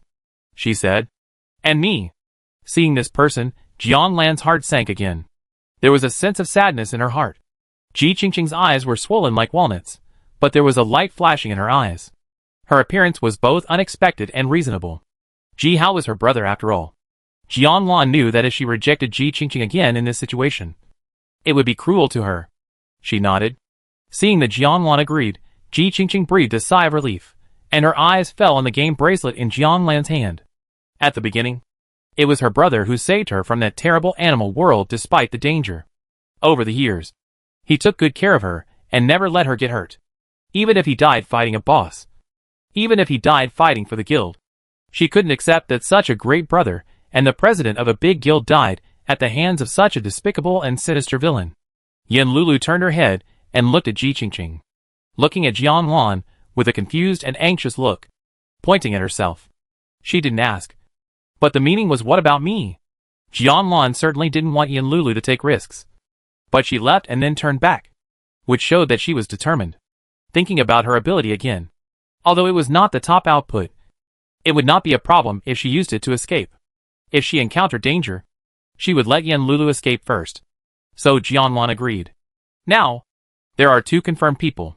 Jian Lan sorted out the information she had collected in the Apocalypse Operations Conference Room for so many days and walked out the door. After she got out of the door, she realized the seriousness of the problem. There were not just 2 people coming. There was a blind spot behind the door. She didn't see it just now, but now she can see it. They all came. A large group of people, like all the members of the Apocalypse Guild, doing morning exercises in the corridor. Moreover, everyone's expression was filled with righteous indignation, as if they were ready to go to war at any time and sacrifice their lives. It's not an exaggeration to say that Apocalypse was gathering its troops to sweep the evil mist swamp. Jian Lan fell into silence. Ah Wu is such a big mouth. How long will you be gone? When Lu Xian heard the news that Jian Lan was leaving, she was surprised and reluctant. If she could not leave the kingdom of sand at will, she would really go with Jian Lan. The last time Jian Lan went to deliver food in the dungeon, she almost got into trouble, which scared her so much that she broke into a cold sweat. She reluctantly said goodbye, and held Jian Lan's hand tightly. Jian Lan was silent for a moment, thinking about how to answer this question. Because, it's not a question of going, it may not even come back. 3 months. Jian Lan casually said a number. If she didn't tell him, Lu Xian probably wouldn't let her go. Even if she kept a thought for him? Sure enough, when she told him the date of her return, Lu Xian nodded slowly. Okay, I'll wait for you to come back. She trusted Jian Lan completely without any defense. Jian Lan looked at her like this, and felt quite complicated. Suddenly, he could understand how those scumbags felt when they looked at the innocent little girl who loved him wholeheartedly. However, Lu Xian was not an innocent little girl. She only did this to herself, which was a sure kill. The time to leave was 3 days later. Jian Lan had almost finished her preparations. To go to the evil mist swamp, she certainly couldn't bring everyone with her, because it would be too conspicuous, and she would probably be recognized as soon as she arrived at the evil mist swamp. Besides, if there were any major changes within Apocalypse, the players outside would know about it. If there were people who were busy with things, or if Yeyue's people were still lurking in the Sand Country, it would really alert the enemy. However, according to Jian Lan's speculation, this possibility is very small. According to Jian Lan's current understanding of Yeyue, Tianqi is a large guild in the Kingdom of Sand. But in the evil mist swamp, it is estimated that they will not look down on Yeyue as a subordinate guild. This is a common problem for players who come from high-level maps to low-level maps. Jian Lan has figured it out. Since Yeyue quit the guild that day and all members left the Kingdom of Sand, Ling Yuan's people have also left one after another. In comparison, although Ling Yuan's people are also full of evil, in this situation, they seem to be much more humane than Yeyue. Not only did they give Tianqi a discount, they also comforted him symbolically for the first time, which was very kind. There is a gap only when there is a comparison, and it all depends on peers to set off. Before leaving, San Bayan said to Bushio, "Come to the evil mist swamp if you have a chance." He has always been thinking about Bushio. It's a pity that Bushio was sad and ignored him at all. But Jian Lan listened to it and directly asked San Bayan a lot of questions. Originally, San Bayan thought Jian Lan wanted to ask about Yeyue. They had reached a consensus within Ling Yuan. Whenever the people from the Apocalypse Guild asked them about Yeyue, they all kept their mouths shut and knew nothing. But Jian Lan asked about the customs and habits of the evil mist swamp, and did not involve the guild, which seemed to mean that he was really going on a trip. So, San Bayan just talked about it casually. After all, he was the first to speak. It was these key pieces of information that filled the gaps in Jian Lan's information. When the people from Ling Yuan set out on their return journey, there was no shortage of gossip among them. I thought the people of Tianqi were so determined, and their former president was so popular. But as soon as the new president took office, he did what he wanted. That's right. This is how the game is. With intrigues and the survival of the fittest. And everything depends on strength. If you have the strength, you can do whatever you want and dominate the world. But if you don't have the strength, you have to swallow your anger and swallow your anger. When Yue's Liuhua killed so many people, including veterans and key members of various guilds, what was the result of the guild alliance in the end? Nothing happened. Ling Yuan's people left. Jianlan's revenge team members were also selected. Except for Yan Lulu and Ji Qingqing, Jianlan did not reveal the rest of the team members. Compared with Ji Qingqing's recovery, Bo Xiao seemed to be a bit useless. He locked himself in his room all day long and ignored the world. Everyone has a different degree of acceptance of blows. Jianlan simply did not bother him. He had to give him some time to heal his pain. Just the day before the departure, Lu Xian suddenly came to Jianlan in a hurry, saying that she would take her to a place. When they arrived at that place, Jianlan was stunned. The owner of this mansion was also stunned. Shang Jun was drinking tea and reading financial reports in the hall. When he saw Jianlan, his eyes almost popped out. It would be fine if I didn't look for you. But you dared to come to my door? Jianlan didn't dare. Lu Xian dared. Even though his face was already quite ugly. Shang Jun looked around. There were people all around him. He was the flag bearer of the Sand Country after all. He had to maintain his demeanor and save face. He didn't need to break up with a superpower. It would be too ugly. He had to open up his mind. Most importantly, he felt that Jianlan was probably here to negotiate peace. Otherwise she wouldn't have asked Lu Xian to come with her. She knew that she might die if she came alone. So she was smart. Now the Sand Country was still under his jurisdiction. And she was the president of the Apocalypse Guild. Her connection with the Sand Country was even closer. If she wanted to continue to stay here and do well, she had to have a good relationship with him. Know the current situation. Forget Junjia, I can't praise him. Thinking of this, Shang Jun's expression eased slightly. He opened his folding fan and fan twice. He said leisurely, "It's not too late to admit your mistakes now, as long as you..." But he didn't finish. "Stop." Lu Xian paused and seemed to hate Shang Jun's old-fashioned way of speaking, which made her ears calloused. It sounded like a lecture. "I'm not here to make peace with you." Stewardess Lu Xian smiled, revealing a mouthful of white teeth. Shang Jun fell into silence. "I really want to hit her. I wonder if I can beat her." His face turned red and white. "Are you here to act wild? If you are, don't blame him for being rude." Just then, Jianwan, who had been silent, spoke up. "Excuse me, is the dungeon bug compensation for you?" Shang Jun's expression froze on his face. Jianwan finished speaking and looked at Lu Xian. Lu Xian faced Shang Jun with a smug smile on her face. "Ah, nowadays, I am getting more and more comfortable." Outside the door of Shang Jun's mansion. Bang! The servants closed the door directly. In broad daylight, closing the door under the scorching sun. Needless to say, this was Shang Jun's instruction. He was really furious this time. Jianlan looked at the copper coin lying quietly in her palm. It was Shang Jun who took it out of his pocket reluctantly and gave it to her. But he just gave it to her, but didn't say what it was for. Compensation for the copy bug. It turns out it really exists. It has always existed. But the previous bugs were not so serious that the dungeon was directly offline. It was reopened after being closed for a few days. Moreover, even if there were bugs, no player dared to ask the flag bearer in charge of the corresponding area for compensation. Jianlan was unique.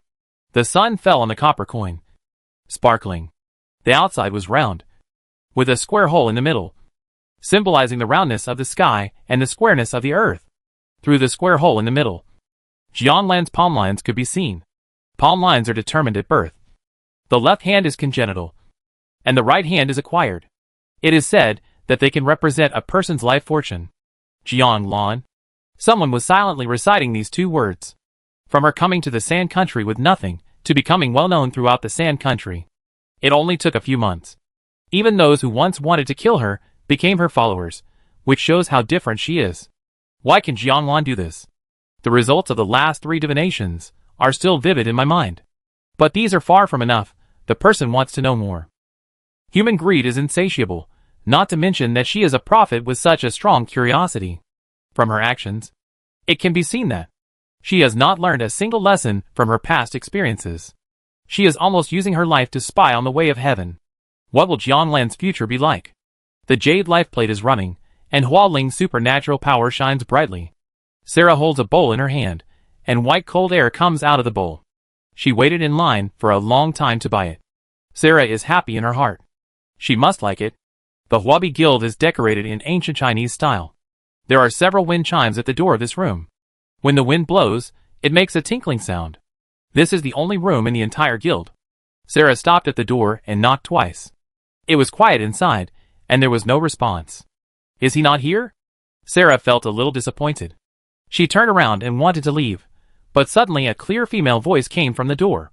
Who is it? Hualing is in the room. She was on the floor just now, but now she has sat back on the round stool. Sarah happily put the ice bowl on the table and pushed it to her. Hualing looked confused. She didn't know what Sarah gave her, but it seemed to be food. She remembered the smell. Milky.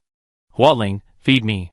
Sarah's heart moved, and she tried to hide her inner ecstasy, but she was afraid that her expression would reveal her thoughts. So she suppressed it. She used a spoon to scoop a mouthful and handed it to Hualing's lips. The hand holding the big knife to kill was as steady as a rock. But at this moment, the hand was shaking a little because of the excitement of feeding. Hualing lowered her head and ate the spoonful of white stuff. She blinked. It's a bit like pudding. Yes. It's pudding. Sarah laughed. Hualing also laughed. But as she laughed, Sarah couldn't laugh anymore. Hualing's eyes were out of focus. Her eyes were still bright and beautiful, but she would stare in one direction without moving. Sarah, she fell into silence. Clang. The spoon hit the wall of the bowl, making a crisp sound. Hualing was startled. For people who lose their sight, their other 5 senses will be extremely sensitive. In the past, she would not be afraid of noise. Until her world became dark. Sarah did not dare to say that. But Hualing herself did not care. Hualing knew that if she continued to do this, something would happen one day. She was lucky to survive last time, but she could not control herself. I can't see anymore. She calmly sentenced herself to death, as calmly as if she was talking about other people's affairs. Sarah subconsciously looked at the door. Fortunately, the door was closed, so no one would hear it. Now, no one would probably find out about it. Hualing's blindness means that she will no longer be able to do divination in the future. Her special ability is no different from disappearing. According to Sarah's understanding of the Painted Wall Guild, the guild will not keep a useless person. She must not let other people know about this. Otherwise, those people will definitely kick Hualing out. Sarah thought about how to conceal it for Hualing, but Hualing didn't care. The expression on her face showed that she not only did not regret her decision today, but was also very excited. Sarah then realized that Hualing's blindness was not a sudden event, but must be related to her behavior. After all, her injuries last time had almost recovered. Hualing stretched out her hand, wanting to grab Sarah. Sarah held her hand. The warmth passed through, giving Hualing some support and strength. She slowly moved closer to Sarah's hand, her lips moving up and down. I'll tell you a secret. Hualing said a lot of words, but Sarah only heard a name. Sarah was not unfamiliar with this name. In fact, it was well known, including the bowl of ice pudding she bought for Hualing. It was made by this person. The whole country of sand was talking about her. Jianwan. Hualing, she is our future. Her eyes seemed to travel through time and space. And the situation took a sharp turn for the worse. It's a pity. She's going to die. Hualing murmured. She's going to die. End of the Sand Country Volume. Chapter 103. The mountains are stacked, and the vegetation is lush. At sunrise, the fog lingers. Because of the isolation, hidden in the mountains, even if the outside world has changed dynasties and is changing with each passing day, it cannot change the life of the villagers for generations. By chance, the locals led a tourism developer to appreciate the local Hay village style. The developer realized that there are huge business opportunities here after years of business acumen. After returning, every time he thought of this, he could not fall asleep. If such a well-preserved 1,000-year-old ancient building complex could be built into a holiday scenic spot, it would undoubtedly be a death bomb dropped on the long sluggish tourism industry. Not only can he make a lot of money, but he may also become famous and be named the best investor. No one can resist the temptation of fame and fortune. As soon as he arrived at the company the next day, he ordered his subordinates to prepare as quickly as possible. When everything was ready, the group set off. This time he came prepared. Not only did he bring more than a dozen company members, but also several boxes of cash and materials needed to sign the contract. Even if he had to throw money at people, he had to get this done. On the plane, the developer narrowed his eyes when thinking of the chief priest of the Black Village, a man whose identity did not match his age. He looked quite detached from the world. But unfortunately, he was still a human being. As a human being, you cannot escape the weakness of human nature. Everyone has his own price, which is just more or less different. He was determined to win the Qianshan Black Village. After many days of turbulence, the plane was transferred to a green train, and then he got on the bus into the mountains. The local who took him into the mountain last time was not there, but he recommended his friend to the developer, another experienced guide. So, under the guidance of this guide, the developer came to the territory of Qianshan High again. After going through many hardships, he traveled through mountains and rivers. The transportation is indeed not very convenient, but the scenery here is beautiful, as long as there is capital injection. With modern transportation construction technology, it is entirely possible to build a cable into the mountain. Let tourists go from the foot of the mountain to the top of the mountain in one stop. Isn't that another solid series of charges? The developers were full of desire for money, as if they had seen the grand scene of the future. However, when the guide at the front stopped in front of a bare mountain, the scene in front of them made everyone stunned. The mountain was stacked with a huge drop, and there were holes inside, as if something was embedded in it. But now, only the original shell of this landform is left. New attractions? This is not good looking. I am afraid no one will pay for it. Why bring them here? Why don't you leave? Some people were puzzled. Compared with the developer team from outside, the guide's mood swings were obviously greater, because he was more familiar with this place. His face was pale, and he stretched out a hand and pointed at the scene in front of him tremblingly. Here, here. As he spoke, he seemed to think of something terrible, and he sat down on the ground. This action was so sudden that it scared everyone. What here? He went straight forward with a grump. The strong man who was used as a bodyguard and thug in the developer team picked him up and said, Hurry up. Oh, the sun is going to set soon. The secretary, who was dressed in a suit and dressed elegantly, wiped the sweat on his forehead with silk. He usually sat in the office for a long time, and had not been out for a long time.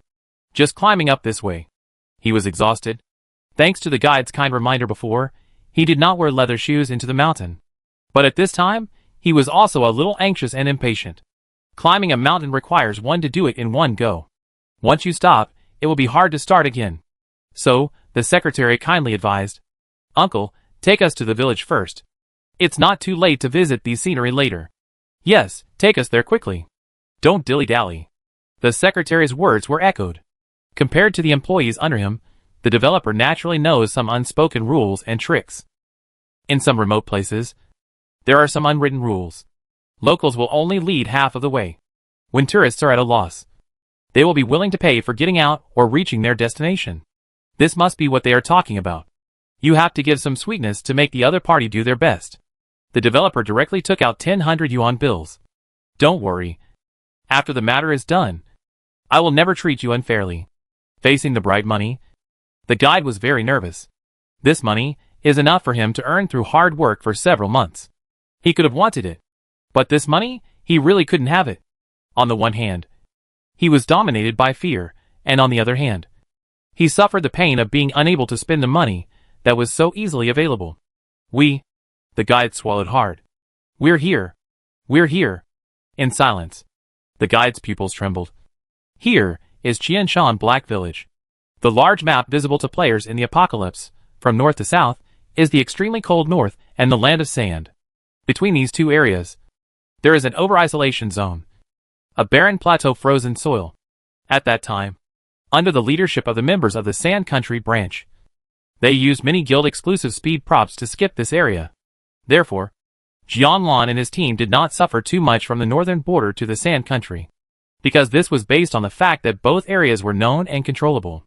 Players can obtain many permissions by building a base in the map, which is also something Jianlan only understood after becoming the president. Compared with the Dawn Guild, the Apocalypse of the Sand Country has more permissions. After handling it for a while, Jianlan finally understood why the Apocalypse Guild had so many points. through the trade of the Chamber of Commerce of the Sand Country. The points of the Apocalypse Guild will continue to flow. There are many ways to earn points, but the highest profit base is to buy low and sell high. Apocalypse is qualified to sell in the Chamber of Commerce, which means that for the same props and resources, the selling price of the Apocalypse Guild is several percentage points higher than that of ordinary players or guilds. Jianlan didn't know much about this, and there were people who were responsible for these things, so she didn't ask too much about them. She just followed the routine as before. Another way to earn points is the tourism industry. Yes, Jianlan had not been in the game for a long time when she learned that the Sand Country also provided tourist attractions for foreign players. She was still a little shocked. She couldn't believe it at first, that in this world where people could die at any time, there were really a group of people who enjoyed life seriously. Generally, they are good at accumulating points and are more Buddhist players. After they have earned enough points to live comfortably for the rest of their lives, they start to travel around. In fact, they are similar to the collectors in the big guilds. Since they want to enjoy life, they naturally cannot go to those bitter and cold places. The player friendliness of the Sand Country has always been ranked in the top 3 in the entire game area. The scenery, Jianlan recalled it, which was not bad. At least, the galaxy in the night sky was really amazing when he saw it for the first time. There are many scenic spots in the Sand Country, and couples often go there for dates. But the big guilds are also business-minded. So how could they miss this opportunity? In the division of guild power areas in the previous armistice agreement, Apocalypse and Painting Wall each took several extremely beautiful scenic spots. Jianlan didn't understand at the time what the pink flower icon meant. She recognized the Spirit Stone logo on the monster's nest. Now it seems that the flower should mean a point-based scenic spot. So, before leaving the Sand Country to explain things, Jianlan met the head of the tourism department of the Apocalypse Guild. If she hadn't clearly seen the lion emblem of the Apocalypse Guild on his clothes, she would really doubt. Is this really not a local NPC? The retro and complicated Western region clothing, including the hairstyle, is quite exquisite. In addition, there was a row of executives of the Apocalypse Guild standing in front of him, in charge of various departments, each with their own duties. From this point of view, the internal structure of the Apocalypse Guild is much more complicated than that of the Dawn. Many people were the first time Jianlan had met them. Unlike the clingy attitude of the members of the operations department towards Jianlan, these ministers all had a neither humble nor arrogant expression. Jianlan was still a little uncomfortable with so many aloof people suddenly appearing in front of her at the same time. As for why these ministers had such an attitude towards her, Vice President Huangjio played a great role. He had hinted to the ministers in a sinister way that the new president was not a local player of the Sand Country, and was the president of the Beta Guild, so he would definitely be with the person she had promoted. The emperor changed his ministers, and there might be a big reshuffle inside, and then their iron rice bowls would be lost. Guangjou's words were intended to alienate the relationship between Jianlan and the executives, to reduce the friendship they had. But the ministers of Tianqi had also experienced many ups and downs, and would not be easily persuaded by Huangjou. After all, Jianlan's reputation was quite high among the guys in the operations department.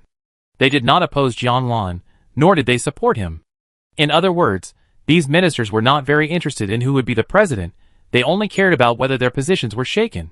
When Jianlan left, he called them together for a meeting. Maybe at the beginning, they still felt uneasy. But after a few words, the uneasy feeling disappeared. Jianlan did not interfere with their work, just like Ji Hao before. Just based on this point, in their hearts, Jianlan was a qualified president. A leader who can delegate power is a good leader.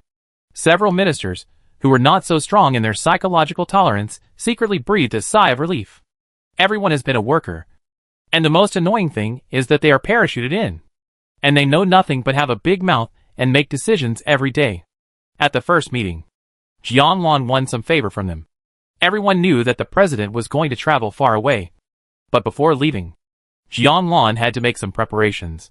She deducted a large amount of points from the account. It was this amount of points that attracted the attention of the Ministry of Finance. Of course, it was Huangjou's people who unintentionally reminded them. This amount of points seemed like an astronomical figure to other guilds, but it was a drop in the bucket to the wealthy Apocalypse. But it can't stop people from adding fuel to the fire. Using Tianqi's money to support Shuang? Because the place where the money belongs is the extremely cold northern border, it's hard not to think too much. The Minister of Finance felt a rift in his heart, and together with several ministers with whom he had a good relationship, he prepared to catch the thief. That is, their new chairman Jiang Lan. This matter has nothing to do with other people, but the Ministry of Finance made the situation too serious, and we must not tolerate the evil. So, they also became curious, and went to watch the fun together. On this day, after the stalkers saw Jiang Lan coming out of the newly opened room, a group of masked ministers lined up and sneaked over. The moment the thick metal door opened, a strong cold air hit them in the face. The room was full of frozen food, which could be thawed and eaten under the sun. At that moment, all the ministers' bodies were cold, but their hearts were boiling. The renovated room was turned into an ice cellar. The purpose of the previous points was self-evident. Jiang Lan used it to buy the specialties of the extremely cold northern region. The ice cellar. The truth was revealed, and he changed sides on the battlefield. I'm not saying anything bad about you, but you are too ungrateful. The Minister of Equipment wiped the saliva from the corner of his mouth. He saw his favorite black goat barbecue. Who is the ungrateful one? The Minister of Tourism and the Minister of Foreign Affairs asked at the same time. The Minister of Finance looked ashamed and dug out a 3-bedroom and 1 living room on the floor with his toes. I'll pay for it. After thinking it over, this was the only way to save face. He immediately opened the account. As a result, when he saw the small print below the account, it would be ignored if he didn't look carefully. The 3-bedroom apartment turned into a magic fairy castle. He paid for nothing. Jiang Lan used her personal account in the Sand Country. Huang Jiao. You bastard. Huang Jiao certainly didn't hear the roar of the Minister of Finance. He led his men and went out to play a dungeon. There are 3 teams of Apocalypse that are out at the same time. The Tsar's Mausoleum dungeon has come to an end, and life has turned a page, but life must go on. The sun sets, and the orange semicircle disappears below the horizon. On the border of the Kingdom of Sand, a mountain bike is speeding, driving into this fiery afterglow. Where the sand and stone meet, the soil turns from yellow to dark green. At the entrance of the wooden post station, a man is leaning on a decayed pillar that has been in disrepair for a long time. The sky is dark, and a car is coming from afar. He looks up. It seems that he has been waiting for a long time. Chapter 104. The boundary between the wasteland and the mountain swamp is clear, and there is a small double-sided wooden sign in the middle. On one side of the wooden sign is written Evil Miss Swamp, and on the other side the writing is blurred, and only the word wasteland can be vaguely seen. Driving all the way here, there is nothing but the endless wasteland on the road, and there is no sign of human survival, and even the grass and trees are very sparse. It is like a blank in the data. But players who are familiar with the game will know that such a place is either abandoned, or the game is under construction, and they can't tell which one it is, and they will know only when the system issues an announcement. From the land of sand to the Evil Mist Swamp, one must pass through such a large uninhabited area. This has achieved a certain separation between regions, and has played a certain protective role for the side with a lower map level, which can be regarded as a natural barrier. It took Jiang Lan and his team several days to reach the border of the Evil Mist Swamp. It is still a long way from the real urban area. However, when they get here, they have entered another map. It also means that the laws of the Evil Mist Swamp will be effective for them. Just like the welcome message, the car just passed the border. The mailbox of the 4 People's Game panel received a letter at the same time. Welcome to the Swamp Kingdom. I hope you can have wonderful memories here. The sender used some special props. After everyone opened the letter, there was actually a pre-animation. The unexpected big-budget image appeared in front of them.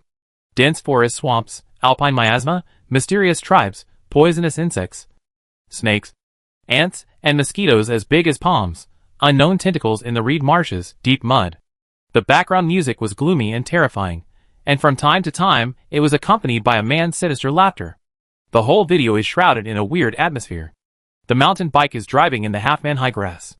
The trees in the forest are towering, the branches and leaves cover the sky, making it difficult to distinguish between day and night. The vision ahead is blocked, and the vehicle can only move blindly like a headless fly. Suddenly, the grass ahead disappears. Before I can react, the car has plunged into a dark brown mud. It's a swamp. As the vehicle continues to sink, the mud rushes into the car window crazily. The mountain bike was going slower and slower, as if it encountered some resistance, and stopped where it was. The man leaning against the pillar stood up, and stopped pretending to be cool and put his hands in his pockets. I forgot to remind them. The prank of the flag bearer of the evil mist swamp. When Jiang Lan and the others climbed out of the car, their bodies were already in a mess. In fact, their bodies were not bad at most. They were stained with some dust. But the mental damage caused by the psychological suggestion was a bit serious. From Devil's Hill. All the friends soaked in the swamp for almost 2 minutes before they were awakened from the hallucination. They realized that they were deceived by the letter. Although they were not immersed in real mud, but hallucinations, the feeling they experienced was too real to be accepted. You know, there are rotting corpses of creatures under the swamp. Not to mention the smell. A little girl in the group put her sleeve under her nose, sniffing left and right, looking for the faint smell. Another girl of the same height bent over and vomited on the side of the road, her face pale. Compared to the two of them, the remaining 2 adults seemed much calmer. After taking a few breaths of fresh air, the more mature-looking woman looked around, as if she was looking for something. The only male in the team was in the best condition, as if nothing had happened. According to the stereotype of men, the man should be the boss among these people.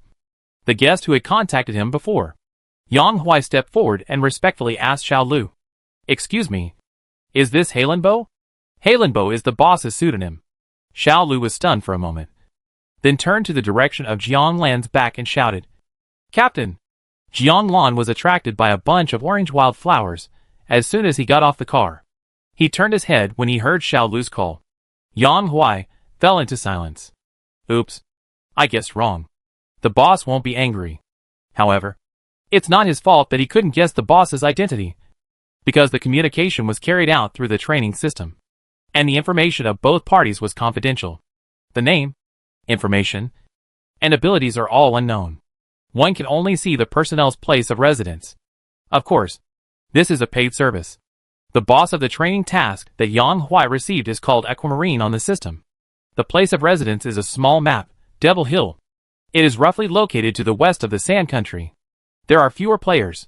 The development scale is similar to that of the now disappeared Salt Crystal Gobi. However, the flag bearer of Devil Hill does not have the habit of sacrificing the interests of locals in order to support outsiders. Therefore, even though the development of Devil Hill has been tepid, there are still many players who settle here and use it as their base camp.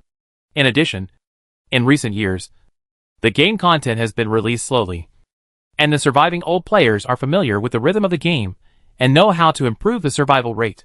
For them, this game is no longer a place to struggle for survival.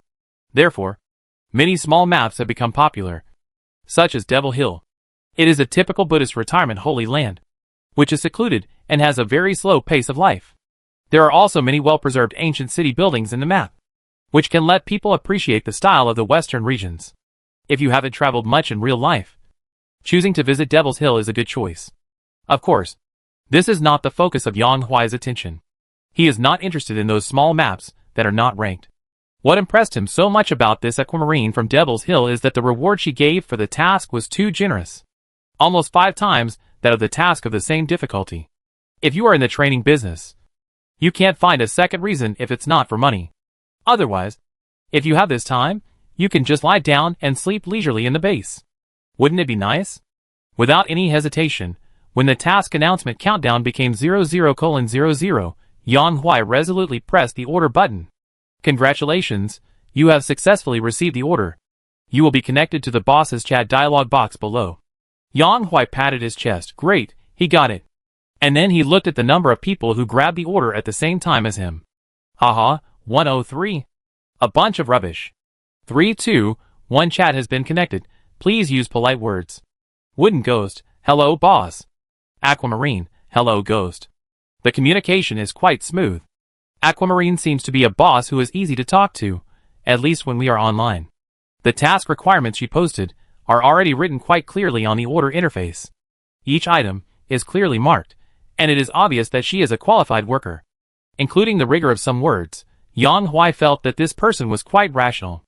The only male in the team, the one who most matched the temperament of Aquamarine, doubled the stakes, finally admitted his mistake. Hello, boss.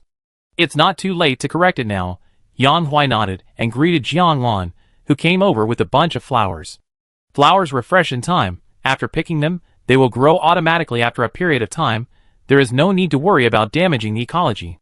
The climate characteristics of the evil mist swamp. greatly shorten the time it takes for plants to grow. Wildflowers have the strongest vitality. In a short time when Jianwan walked over, new buds have already emerged. Hello, Japanese. Jianwan smiled. Yang Huai fell into silence. It's really you. The position in the car has changed. There is one more person. Xiao Lu is still driving. It's just that the person sitting in the passenger seat has become Yang Huai, Jianwan, and the two little girls are sitting in the back seat. After all, it's always inappropriate for Yang Huai, a grown man, to squeeze with two little girls. Yang Huai calmed down and put away the embarrassment just now. He had to get into the state as soon as possible to complete this task. Although the reward for this task was generous. Before it was completed, the points were all deposited on the platform. According to the stage of task completion, he would get different proportions of the reward in turn. When it was finally completed, the rest would be paid to him in one lump sum.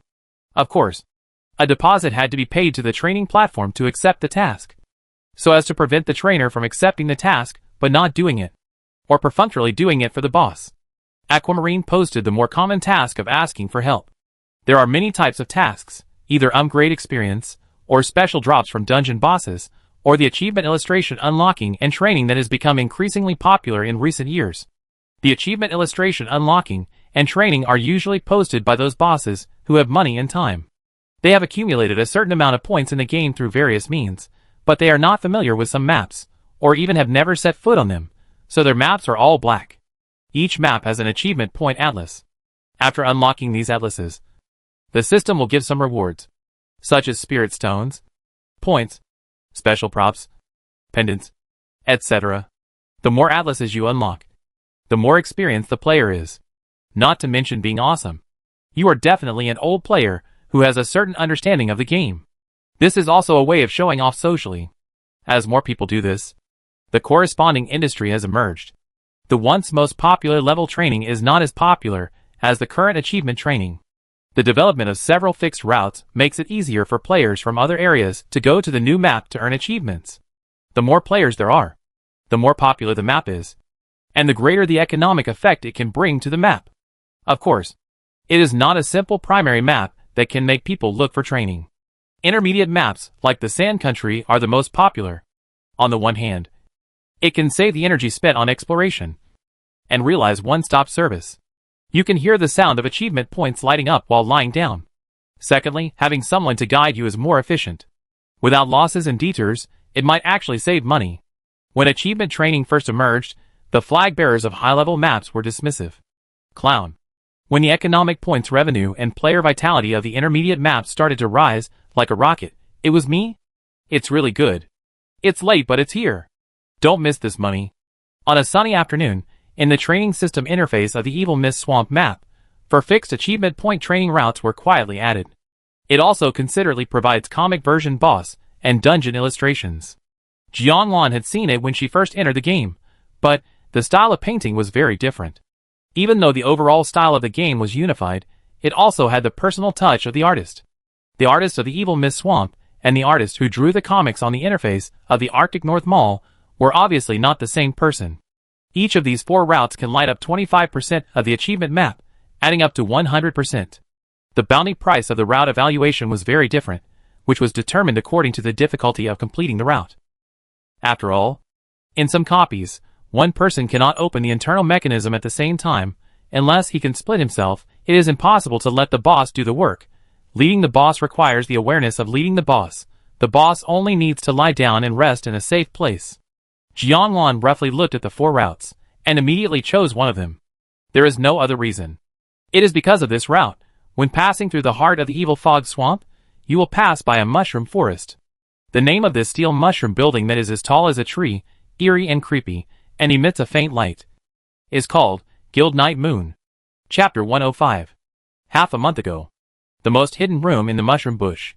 You can tell from the appearance that this place is different. Below is a slender pole, the umbrella cap on the top is unfolded, it looks like a golden needle mushroom. Everyone in Yeyuan knows that. This is the president's room. The base is well concealed. There are birds flapping their wings and flying over. All they can see is a gray-white steel wall. Now it is unknown what generation of flying birds have been bred, but one thing is clear, the ancestors of this group of birds must not have had a strong curiosity. Otherwise, I would have been electrocuted on the wall countless times. The base has the most advanced fresh air mode, so you can breathe fresh air without opening the window. There are also various plans to resist natural disasters, because in the evil mist swamp, the frequency and intensity of natural disasters are much higher than other maps. Although the quality of the base is very good, it will also be corroded if you don't take good care of it. When it comes to maintenance, the points will flow out, and you will know how powerful it is. After all, the higher the cost of the base, the higher the monthly maintenance and repair costs. In the dead of night, the outer wall shrank rapidly in all directions, like heated plastic. A huge floor-to-ceiling window appeared on the top of the Enoki mushroom. This is the viewing mode of the base. Just press the button to turn on the transparent mode, and the whole dense forest can be seen. At this time, there was a heavy mahogany desk next to the floor-to-ceiling window. There was a man in the boss chair in front of the desk, and he was eating a bowl of steaming instant noodles. That's all? Although Han Wang, the president of the Yue Guild, was eating happily and wiping his mouth from time to time, he still listened to the report of the person standing in front of the table, word for word. The replay of the SSS-level copy of the Tsar's mausoleum in the Land of Sand, and the casualties of the people they sent out this time. What surprised him more than the bug in that copy was that the casualties this time were actually 0. You know, the points they received every time they sent people out for foreign aid, to a large extent, are equivalent to buying lives. They fought a big guild in the Sand Country, and even ran into Ling Yuan, who is also a member of the Misty Swamp Warlords Guild. No one died. No one would believe it if they told him. Bill Yuo pointed his finger at his forehead. The guild leader of the enemy guild of our supporting guild started a guild war in countdown mode. Han Wang fell into silence. Playing house? But Bill Yuo hesitated. The guild leader is dead. He's dead? Han Wang didn't care. He picked up the wooden bowl made from the roots of a big tree and drank the soup in the instant noodles. The special nutrient solution applied by the illusionist's ability condensed into Han Wang's favorite instant noodles. In the evil mist swamp, this is a treatment that only high-level players with distinguished status can enjoy. It looks like food, and the taste is also simulated and restored to a certain extent. The principle is to use illusion to confuse the brain, and its essence is still nutrient solution. Illusion instant noodles are the most real when you eat them for the first time, and the taste becomes lighter and lighter afterwards. The brain will gradually wake up. In other words, it's not easy to fool, so you have to eat quickly or you will wilt halfway through. The bowl in Han Wang's hand fell on the table. It doesn't taste right. His face turned green. It was so unpalatable that his face turned green. There's nothing you can do about it. Everyone has a different tolerance for nutrient solution. Some people drink it all the time and it's fine, and they even like it. After a few sips of nutrient solution, not only will you not feel hungry, but you can also maintain the necessary nutrients for the human body. Eating is really too troublesome. But some people can't, even if they have been drinking it for several years. Every time they have to drink the nutrient solution, it is still as painful as a child taking Chinese medicine when he is sick. Now it seems that Han Wang is such a person. Every time Bill Yuo sees him showing that painful expression, she is very suspicious. When he first entered the game, there was no food and no illusionist. How did he survive? Until someone revealed the truth. Guess. Why is the boss's poison resistance 100%? If you keep poisoning, if you can't kill him, you're awesome. I guess Han Wang must have tried a lot of delicious food back then. A flashback of memory just broke into Bill Yuo's mind. At this moment, the President Han Wang in front of him opened the light brain bracelet, found a person's head portrait, and coldly ordered, "I want to eat eel sushi tomorrow." Since it was a projection screen, Bill Yuo could clearly see who that person was. The corner of his mouth twitched, the illusionist of the guild, the gentle breeze and rain. The note here in Han Wang's place was, 5-star chef. Chun Feng Wai replied quickly, "Okay, President." After Han Wang gave the most important task, he felt a little sleepy and wanted to take a nap to replenish his sleep. But he saw Bill Yuo standing in front of him. "Do you have anything else to say?" He yawned. Tears welled up in his eyes. The dead president. Bill Yuo frowned slightly, and seemed to be struggling in his heart, whether to say it out loud or not. Han Wang yawned one after another, and he was already impatient. Bill Yuo finally said, "It was Fang Zuzu who killed him." This news was a bit shocking, and Han Wang's yawn froze for 3 seconds. Then, "Hey, the second-generation rich man has made it." He stretched and stood up. However, his slight surprise just now was not because the president of the small guild in the Sand Country was killed by a member of his own guild, but because the person who killed the guild president was Fang Zuzu. Han Wang, what sneak attack? The guess was accurate. Biluo fell into silence. After a long while he nodded. Okay, I understand. Han Wang went towards the bedroom without looking back. Biluo was still standing there. He was struggling whether he should tell Jianglan about it. After all, there were too many mysteries about her. Suddenly, Han Wang turned around. He bumped into Biluo's guilty look that he couldn't take back for a while. Han Wang curled his lips. If you really don't want to leave, just play here for a while. Biluo fell into silence. Who wants to play with you? He is only concerned about the guild. That guild leader is quite prestigious. Biluo took a deep breath. I am worried that someone will come to avenge him. Huh? Hearing Biluo's words, Han Wang's expression was shocked. If you say so, I won't be sleepy anymore. Don't you think you have changed your temperament after going out? Han Wang sneered. I remember that you went to the land of sand, not the lava hell. Magma Hell is a new map that will be released soon. And it is located to the east of the Evil Mist Swamp. It is said to be a steppe terrain with dark black rocks on the surface. From the entrance of the cave, you can go deep into the interior to explore. For players, everything is unknown, with only a few real-life pictures and monster resource fragments. What players know now is that this world is not stable and unchanging, and new content is constantly being added. The system releases information to players through each player's game bracelet. The mode is very similar to ordinary holographic online games. The only difference is that in this world, players only have one life. With powerful superpowers, the dangers increase exponentially, and players can die at any time. Those who can survive are all high-level players, either with outstanding superpowers, or with superb IQ and game skills. Players in those high-level maps can almost say that they have a good understanding of the operation mode and skills of this game. Not only can they live well, but they can also become the overlord in this game and realize their dreams and ambitions that cannot be realized in real life. They are the people at the top of the pyramid of game players. This is the case with Yeyue, and it will also be the case with other large guilds in the Evil Mist Swamp. However, this concept has undergone a drastic change since Biluo went to the Sand Country this time and encountered many things beyond common sense. Fear comes from the unknown, and it is better to be safe than sorry. Biluo's expression didn't seem to be joking. Fang Zuzu might be hunted down. Han Wang sighed. Okay. It's rare that you're so thoughtful. I think. He smiled slyly. Lu Jing will be very pleased to hear it. As soon as Lu Jing's name came out, Biluo's face turned from sunny to cloudy in an instant. He turned around and left the president's room. Otherwise, why do you think I told you about his brother? I just don't want to have any contact with him again. Hee hee. Behind Biluo, Han Wang laughed strangely. Interesting. Do you need me to drive? On the passenger seat, Yang Huai looked at Xiao Lu who was driving and felt that he looked familiar. It was not that he had seen this face before, but a feeling. But he also knew that the bosses came from Devil Hill and probably had never been to the Evil Mist Swamp. He naturally could not have seen this man. People are similar. Things are the same. He was just overthinking. He was familiar with the Evil Mist Swamp, and it would be more appropriate for him to drive. So, he took the initiative to ask if he was needed to drive. But Xiao Lu, who was holding the steering wheel, did not look away. No need, since the boss volunteered, and, judging from his posture, he should be an experienced driver. Then he did not have to worry.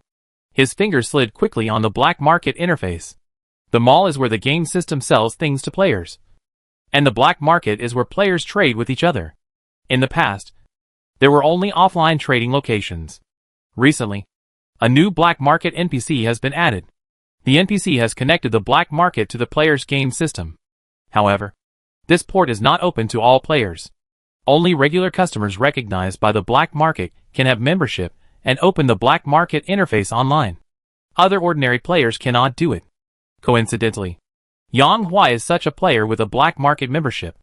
Thanks to the boss driving, he has time to buy some necessary items on the black market. As a professional trainer who leads bosses, his most skilled business is to help with upgrades and dungeon item drops. After the achievement route in the Evil Mist Swamp was launched, and the demand for unlocking achievement illustrations surged, he also followed the trend of reality and developed the business of achievement training. It was all easy to do anyway. After running 4 routes smoothly, solving all possible stuck points, and ensuring that there were no problems, he began to take orders. As a result, he received a big order as soon as he started. His lovely boss, Aquamarine. He had good luck in the black market today.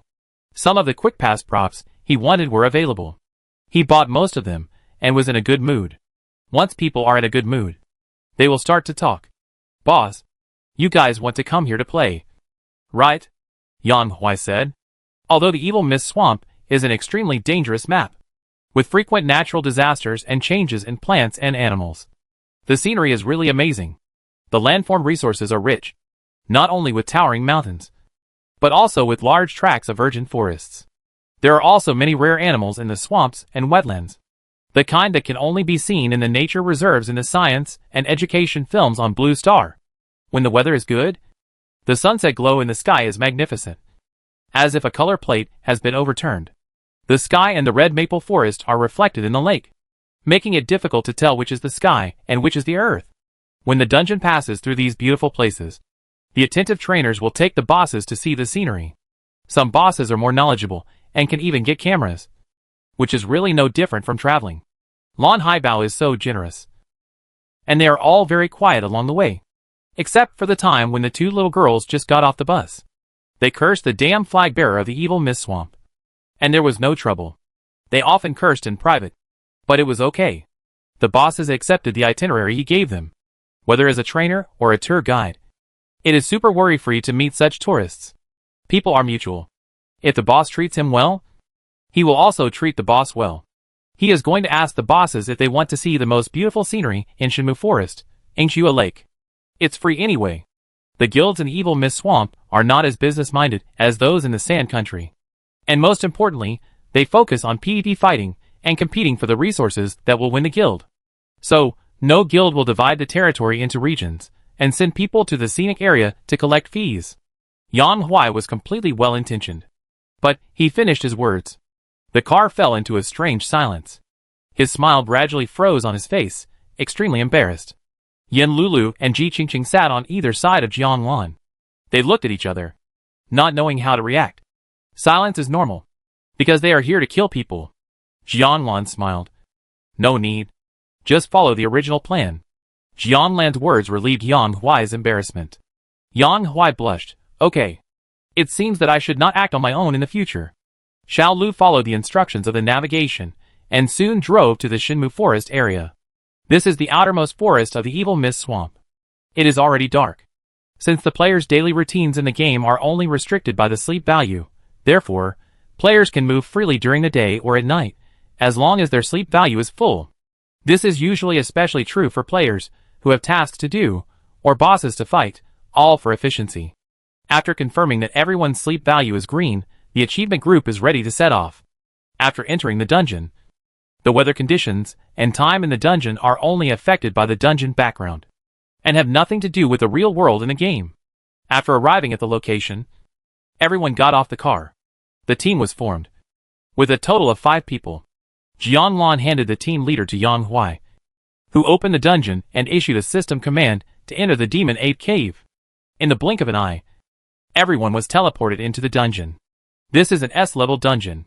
Jiang Lan took a look and found that for the Demon Ape Cave dungeon, the system recommended 10 people with a supernatural rating of S or above. But there are only 5 of them now. He looked at the disguise panel. Yang Huai's health reached 890,000. It is a standard health of a full-level DPS. The other 3 people all hovered between 230,000 and 450,000. Jiang Lan was the most outrageous. Her health turned out to be 190,000. Yang Huai's heart skipped a beat at that time. Crispy ice cream cone? This one happened to be the crispiest one, but he asked, "Do you want to follow?" Jiang Lan's eyes were exceptionally clear, because for some dungeons, you can only gain experience by following. Yang Huai, falling into silence. Will he become the first person to bring achievements and help the boss ascend to heaven? No need, he said seriously. He added, just stay at the door, don't move. Wait until he lets you come over. Then come over. It seems that I have to be more careful when clearing monsters later, otherwise, if a few of them appear at random, the The boss Aquamarine will beat them to a pulp. Then, two weapons appeared out of thin air in Yang Huai's hands. A large machete, a magic staff. The bosses fell into silence. What a split feeling. What kind of special power and profession is he? Yang Huai did not explain. There happened to be a group of red-named demon ape servants in front of him. Seeing him rushing over with his hands raised high, they were immediately attracted to the hatred and rushed forward. In less than 2 seconds, he cut a bloody path through them and knocked down all these monsters. The bodies of dead monsters will slowly sink into the ground and disappear after a while. But the things dropped by the monsters will remain on the ground. And players can pick them up in the bag. It seems to be a dual-powered person. Yen Lulu finally understood. She had heard that some players can awaken one or more powers. But generally speaking, the awakened powers will be of the same type. Either all output type, or all auxiliary type, or all frontline tanks. But from Yang Huai's performance, he can output damage while replenishing his own blood. He is like a combination of a warrior and a nurse. He can play a dungeon alone. Which is of course a piece of cake. It's too buggy. It's so scary. Ji Qingqing was shocked with her eyes wide open. Obviously, she didn't know that her brother Ji Hao was also a dual-powered person. The dead are gone. And in order to avoid making her sad, Jian Lan naturally didn't mention it again. Looking from a distance, there happened to be a glowing object on the ground. Yen Lulu, see what's gone. The three of them ran to the place where the demon ape attendant died. And Xiao Lu crossed his arms, looking at the figure of the leader, turning into a black dot, until it was submerged in the depths of the cave. With Ghost, Yang Huai. He remembered him. When he joined Yeyue as a top SS level gifted person, Liuhua had become the nightmare of the entire evil Mist Swamp. Yang Huai's reason for joining the club was written. I want to fight side by side with his idol Liuhua. So much so that Yeyue's HR always wanted to laugh when seeing this reason. Liuhua always acted alone, and never traveled with others. That year, 8 or 9 out of 10 applications for membership had this reason. All of them came to admire Liuhua's style. But most of them joined, but failed to pass the assessment and stay, and were eventually asked to leave the guild, or transferred to the second guild, the third guild. At that time, the position of the main guild was very tight, and only the most powerful players could stay. SS-level psychics are rare gold in the game. But Yeyue is magnificent. Yang Huai is special. Otherwise, it would be almost impossible for him to stay in Yeyue with his common SS-level output ability. Not long after joining the guild, he awakened the talent of the second nurse. This finally allowed him to gain a foothold and gradually become an old man in the guild. The reason why he left a deep impression on Liuhua was nothing else. It was because the guild held a swearing-in ceremony that year, in order to prevent everyone from fainting due to exhaustion. The nutrient solution was distributed to the guild members in turn.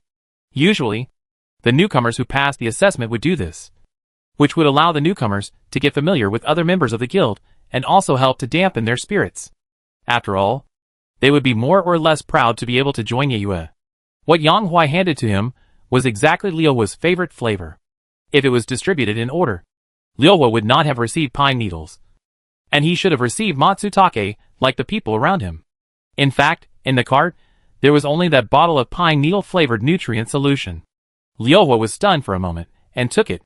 The pine needle-flavored nutrient solution was transparent, without the stickiness of other fruit-flavored nutrient solutions, and it looked like a bottle of Sprite, with bubbles faintly rising from the glass wall. Liuhua said for the first time, "Thank you." Beside him, one was the Vice President Jing Zhou, and the other was the Elder Xiang Lu. The two stared at each other. Has he changed his personality? Yang Huai scratched his head and smiled, and went to another area to deliver. It was a small thing. Liuhua had remembered it for a long time. He recognized him when he got off the car just now. However, he didn't say anything. Now that he had changed his appearance, it was normal for Yang Huai not to recognize him. In the whole night moon, there were not many people who could recognize him now. Yang Huai was very efficient in killing monsters. A system prompt sounded.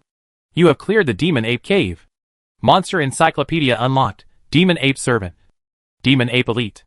The number of achievement points kept jumping up. And there was also a new message in the team channel.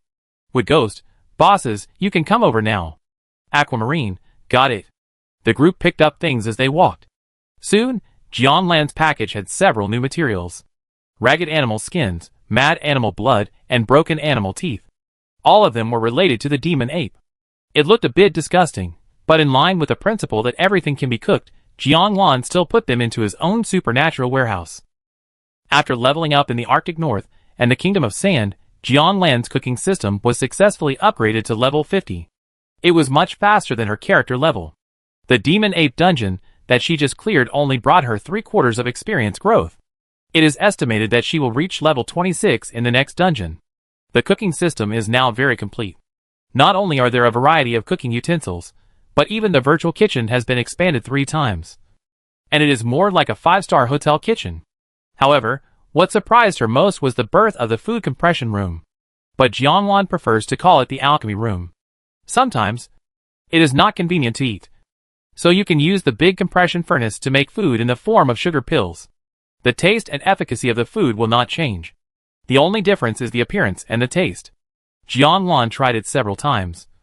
And the feeling of fullness that can be increased by eating these sugar pills will not change. But the sense of ritual of eating is less, which makes her feel that this is a bit like another form of nutrient solution. However, the taste and efficacy are not possessed by nutrient solution.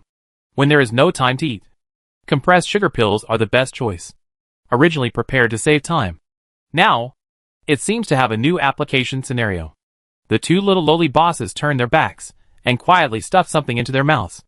Yang Huai, falling into silence. He held the fruit green, chemical-like nutrient solution in his hand, trembling slightly. You can't eat it, he suddenly realized. Protecting the lives of the bosses is an important task for him.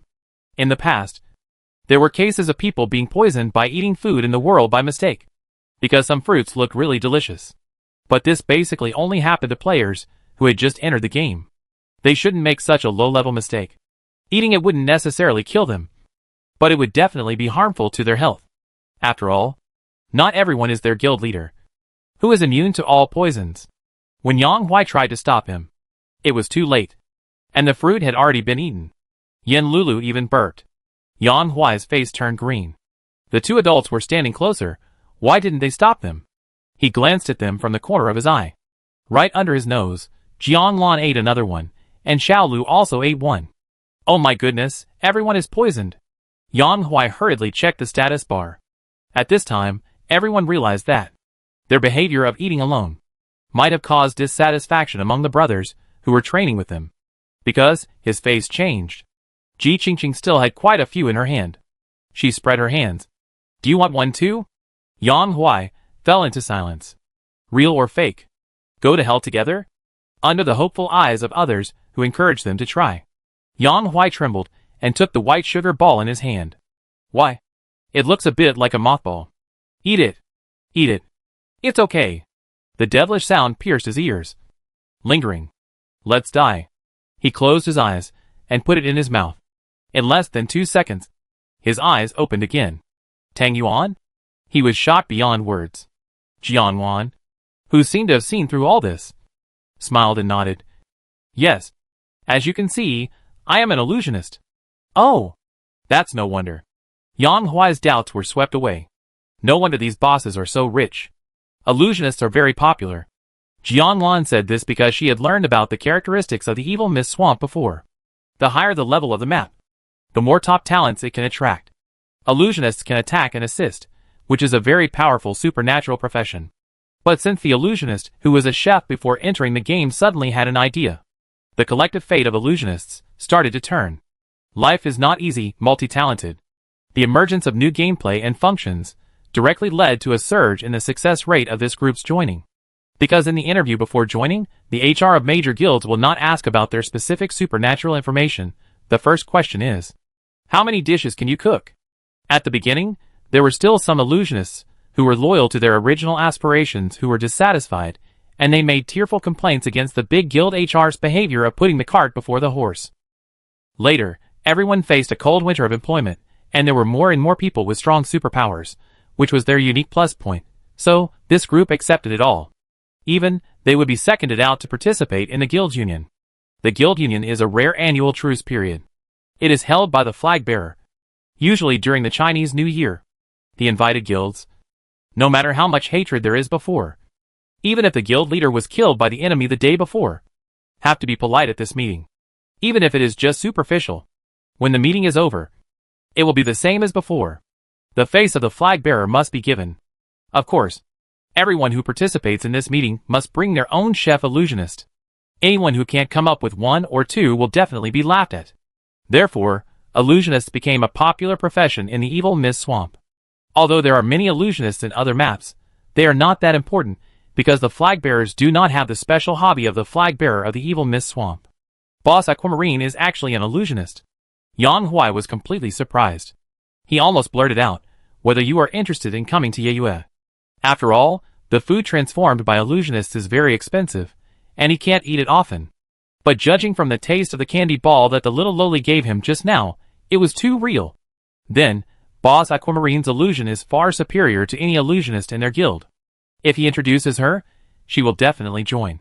If the proposal to invite for travel had not failed, and the boss's collective silent response had not been received, he would have made this proposal.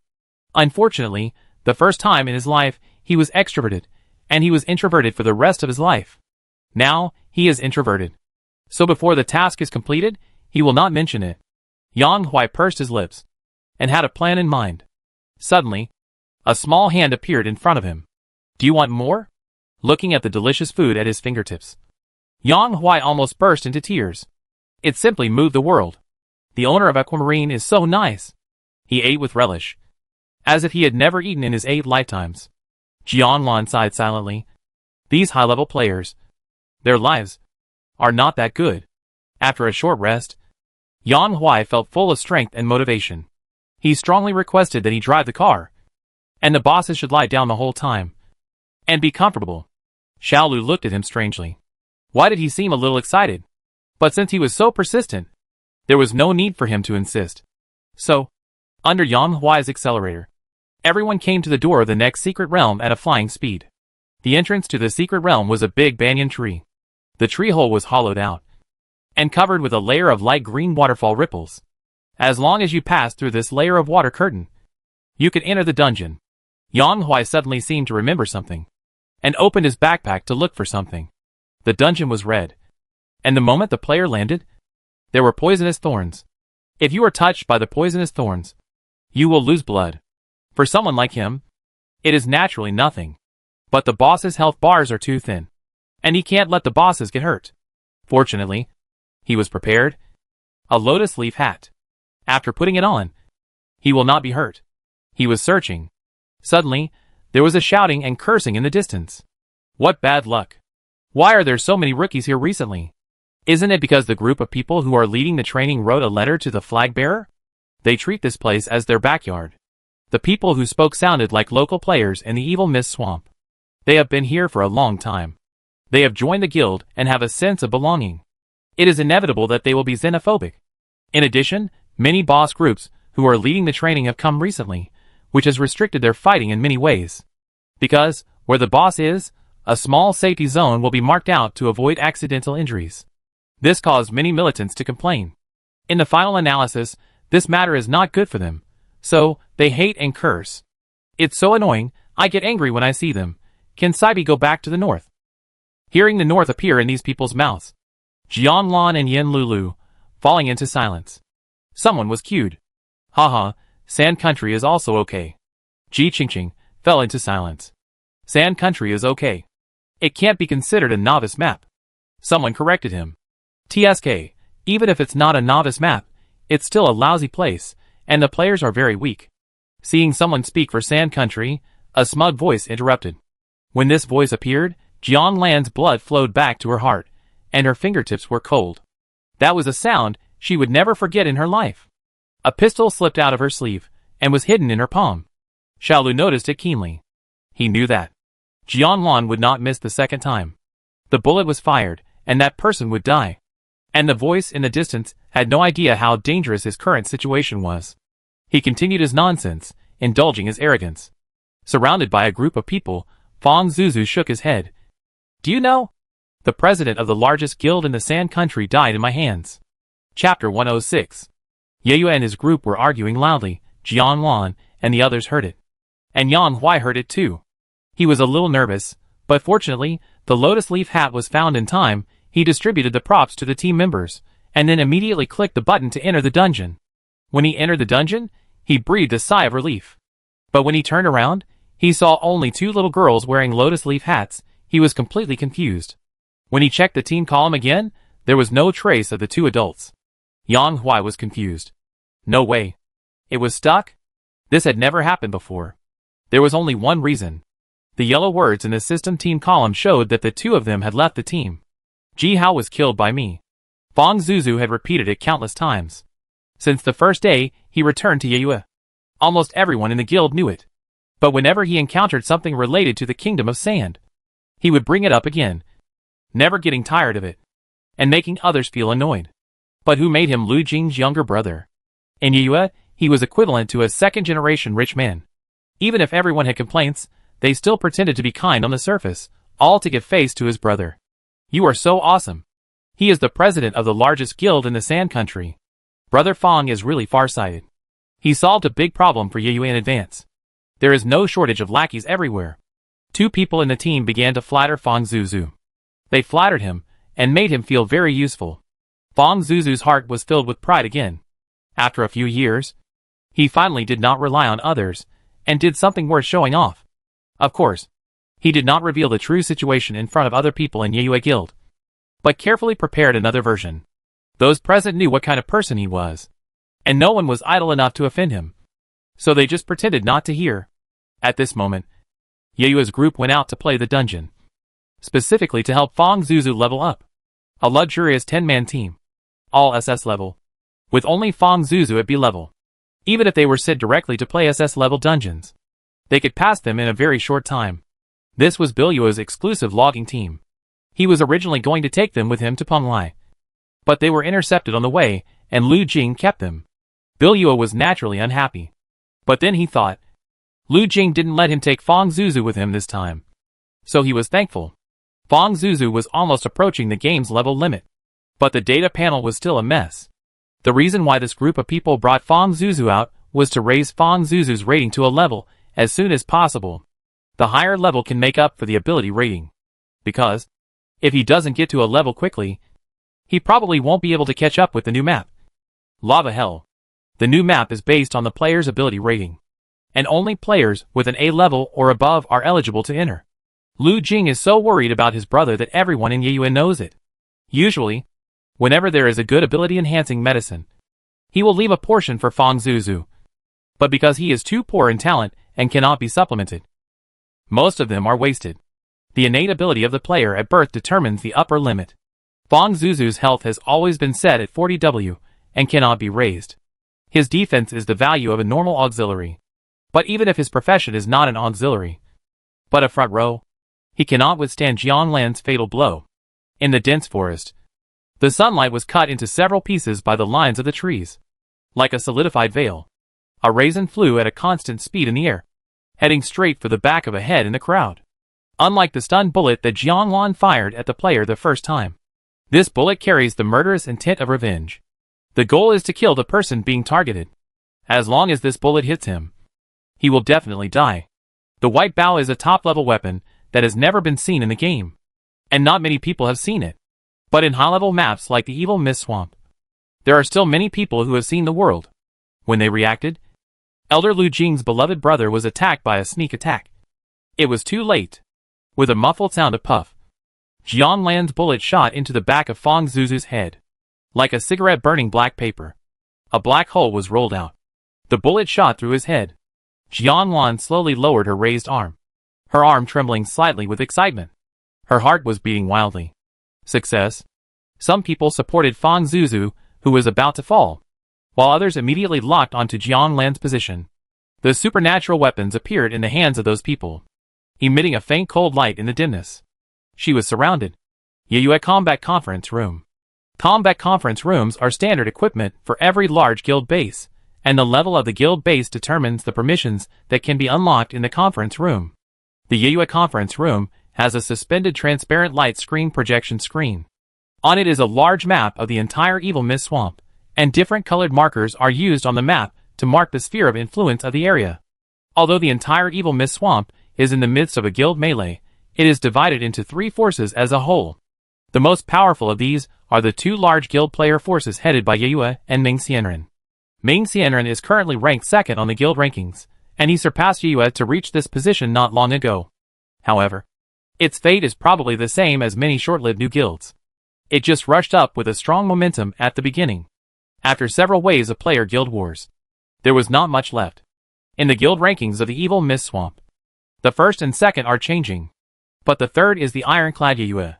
The guilds above have changed, but it remains unchanged. So, on the surface, Yue is the third. But in fact, all the players in the Evil Mist Swamp know that there is no need to argue too much. Yue is the well-deserved first guild. As for other guilds, of course, the higher the guild ranking, the better, because being at the top of the guild rankings is equivalent to a free advertising space. But Yue has always been third, which only means that it wants to maintain the third place. The overall ranking of the guild is determined by many factors. The player ability rating of the guild members is the most influential factor. In addition, there are also the guild's funds, honors, and dungeon achievements. Going up each time, the resources needed are huge.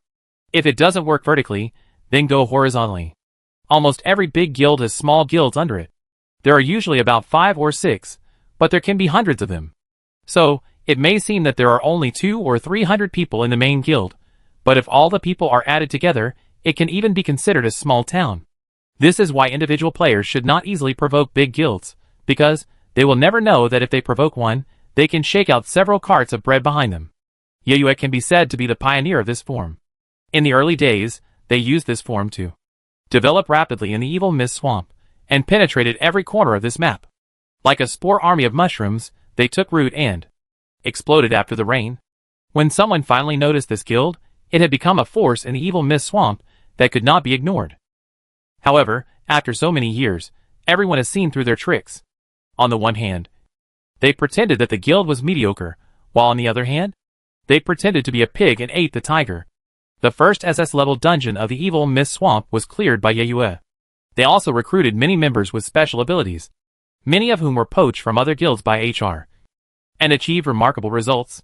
I heard that their HR was a headhunter in the game, and it was considered a return to the old business when they came to Yue. With the backing, in this world without legal and moral constraints, they are more unscrupulous and do whatever they want. After so many years of development, Yue's position is unshakable. But it doesn't mean that other guilds don't have other ideas.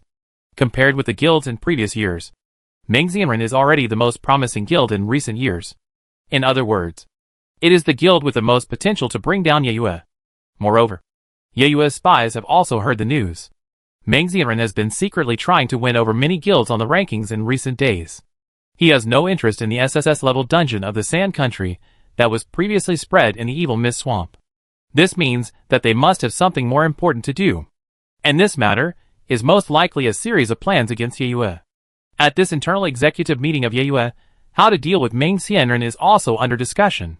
Bill Yue's trip to Pomlai Island is also part of Yue's plan. After all, that island is the hometown of Mengxianren's guild founder and president. In addition, there are new map development issues that need to be discussed. In the Disaster Apocalypse game, except for a small number of native players who are born in a new map, other players in the map area are all there later. This is equivalent to discovering a new continent. Whoever arrives first will own it. There is no essential difference from the historical colonization. Therefore, the priority of the Lava Hell landing plan is far higher than the previous matter. In Han Wang's mushroom building, the scenery outside the large transparent floor-to-ceiling glass windows changed again and again. The sun rises and sets, and the moon rises and the clouds return. Even though everyone had enough sleep and satiety before coming, no one could stand this long and boring meeting. The ministers in charge of various projects first reported the basic situation of this month. And then came the major map battle plan. A young man sitting at the end of the long table was wearing a loose silk robe, with his hands crossed into the other sleeve. The chair was pushed forward to support his body, so that he would not fall off. His eyelids were heavy, opening and closing, and he was drowsy under the hypnotic voice of the lecturer on the stage. This voice really made him look like the dean of his high school. People on both sides stared at the transparent light screen floating on the table and thought. Just when the head of the development department was talking excitedly, suddenly, I heard a sound of puff.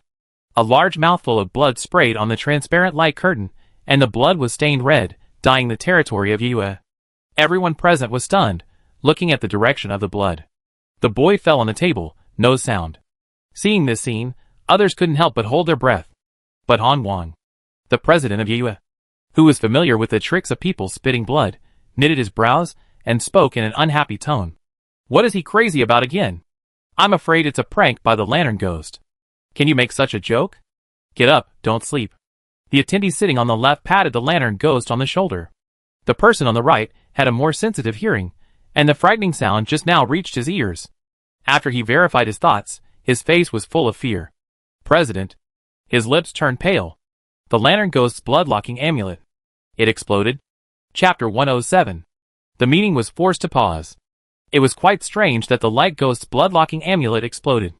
He was in a very weak state now, and was almost dead.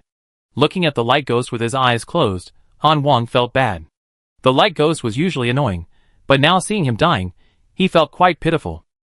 After seeing that there was no one else around, an executive who knew the inside story revealed it to Han Wang. Elder Lu Jing had once looked for Deng Gui. Han Wang. Why did he look for Deng Gui? Could this matter have anything to do with Lu Jing? Elder Lu asked Deng Gui to make a puppet doll for his brother. Han Wang fell into silence. As soon as these words came out, Han Wang understood everything. It turned out that Lu Jing had listened to what he had said to Lu Jing before, even though he himself did not care much, and just mentioned it casually. But Lu Jing still deliberately went to find the frontline tank with extremely high health and defense in the guild, that is, Deng Gui, to make a puppet doll for his brother. Of course, Deng Gui is not the kind of person who will make selfless contributions. I guess Lu Jing must have spent a lot of money to persuade Deng Gui. The two of them are taking what they need. So, Deng Gui fell on the table just now. Not because of anything else, but because someone attacked his substitute Fang Zuzu. What is more terrible than Fang Zuzu really being fatally injured is that the health of the puppet was emptied in 1 second. The main controller was also hurt. In this way, the damage Fang Zuzu suffered in an instant directly penetrated Deng Gui's 2 blood vessels. Thinking of this, Han Wang took a deep breath. Suddenly, Bilyuo's face, which was hesitant to speak, appeared in his mind. No wonder he was like that at that time. He must know something. But he was not in the evil fog swamp at the moment, and he could not contact him. Han Wang's heart was beating like a drum. Do you think there is such a person? He pretended to be calm and asked the executive next to him.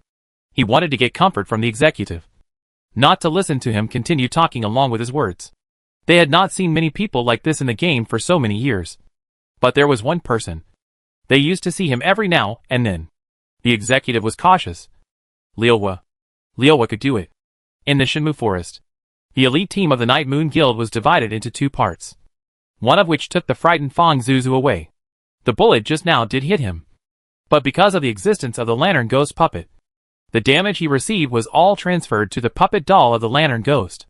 The health bar of the puppet doll was as thick as that of the Lantern Ghost. The front tank had nearly 3 million health. However, the puppet doll was not dead yet. The damage continued to soar. The residual power consumed another tube of the lamp ghost's blood, and the fuse directly burned his bloodlock amulet. If it weren't for the amulet, he would probably die on the spot. In other words, Jian Lan's bullets can kill people in seconds. The matter was too unbelievable, and almost no one could have imagined that the lamp ghost would be hurt in this way. After all, although he was not the top front row of the Night Moon Guild, he was also quite popular because of his special mechanism and ability. There are many tasks that are not suitable for players to do in person, but he can use his puppet to complete them. His ability is as rare as Bilyuo's, so the guild still attaches great importance to his safety. Han Wang wanted to find out what happened, and immediately sent another top team of the guild to investigate Fang Zuzu's coordinates. This team is usually a master in guild wars, and has rich experience in how to kill other players quickly and effectively in this world. Surrounded, at the same time, a group of high-level players rushed in this direction. Those who were enemies of the Yue Guild would have to survive today. Before Fang Zuzu was taken away by the crowd, the puppet doll fell from behind him like a black transparent skin. Jian Lan then realized that it was that thing she had hid just now. The real Fang Zuzu was not hurt at all, but he was so scared that his calves were shaking. He lay on the back of a member of the Yue Guild, being carried by him. The group of people used some unknown method and disappeared from sight in the blink of an eye. Jian Lan was filled with anger. She had never thought that there would be a mechanism called a substitute. She had originally expected that perhaps Fang Zuzu had a blood-locking amulet, and her bullets had 2 stages of damage. Fang Zuzu was only a B-rated psychic. When the bullet exploded in his body, even if he had a blood-locking amulet, he would still die. Man proposes, God disposes. She was about to avenge Ji Hao, but she didn't know that something unexpected would happen. Unprecedented frustration and regret filled her heart, making her look a little lost. But Yue's people didn't care about her strange expression changes, and they took action when they should. However, before their abilities could hit Jianlan, the man next to Jianlan blocked it all. Xiaolu would not allow others to hurt Jianlan. Does she have helpers? Several people from Yue exchanged glances. It seems that there are still many things to be solved. Since you want to die, don't blame them for being rude. They were eager to try. After a few rounds, all of them were knocked to the ground, screaming. Jianlan had warned them not to kill anyone casually, so Xiaolu didn't kill anyone, thanks to the fact that all of them were newcomers to the Night Moon Guild. None of them knew Xiaolu. They just thought that this person was surprisingly strong. Being an evil mist swamp, they had long understood that there were always people better than them, and there were always better things. Even if they met a powerful player, they would not be surprised, nor would they be discouraged. After all, they were all dungeon players in the Night Moon Guild, and it was normal that they could not beat a dedicated PvP player. However, if they can't win, someone will come to deal with them. The delay played a certain role, and Yu's support troops arrived. This is the second wave of troops. Jianlan's only target is Fang Zuzu, and it is really unexpected to meet Fang Zuzu in the wild today. This is a great opportunity, but unfortunately, he was not killed. Jianlan can only wait for the next opportunity. Now there are still a few bullets with high damage, and it is enough to give them 1 each. But if it is not necessary, she does not want to kill. She knows clearly that none of these people can survive her bullets. The second wave of people from Yue are obviously stronger than those before. If they were just ordinary players, they would have fallen to the ground under their attack. Unfortunately, the person in front of them is Jianlan, with 30 million HP. Their attacks can't hurt her at all. On the contrary, the bullets fired by the man next to her, with the long gun in his hand, are more fierce than the last. Seeing that the situation was not good, if they continued like this, not only would they have no way to bring back the people that President Han Wang asked them to bring back, but they might also be beaten by these 2 people without any chance to fight back. How could they put their faces down then? Fortunately, they were well prepared. The leader took out a flute. The material of the flute could not be clearly distinguished, but the tone it produced was quite gentle and strange, which made people shudder. Not long after, a buzzing noise came from the air, like the sound of countless wings trembling. When he saw what was coming, Jianlan was struck by lightning. A swarm of yellow thin strips floated in the air, like flying snakes, and a bit like yellow candy canes. Each one was 1 meter long. The fly-like eyes were magnified several times, and even the grid on it could be seen clearly. There was also a sharp thorn in the mouth, which looked very painful.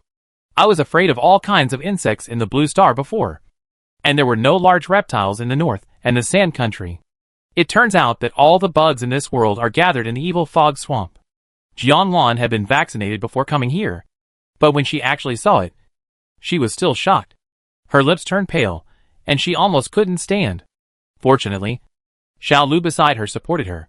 Although she was afraid, Jianlan was still quick to release the protective shield. Otherwise, the spikes of those bugs would have been in close contact with her skin. Jianlan, what monster?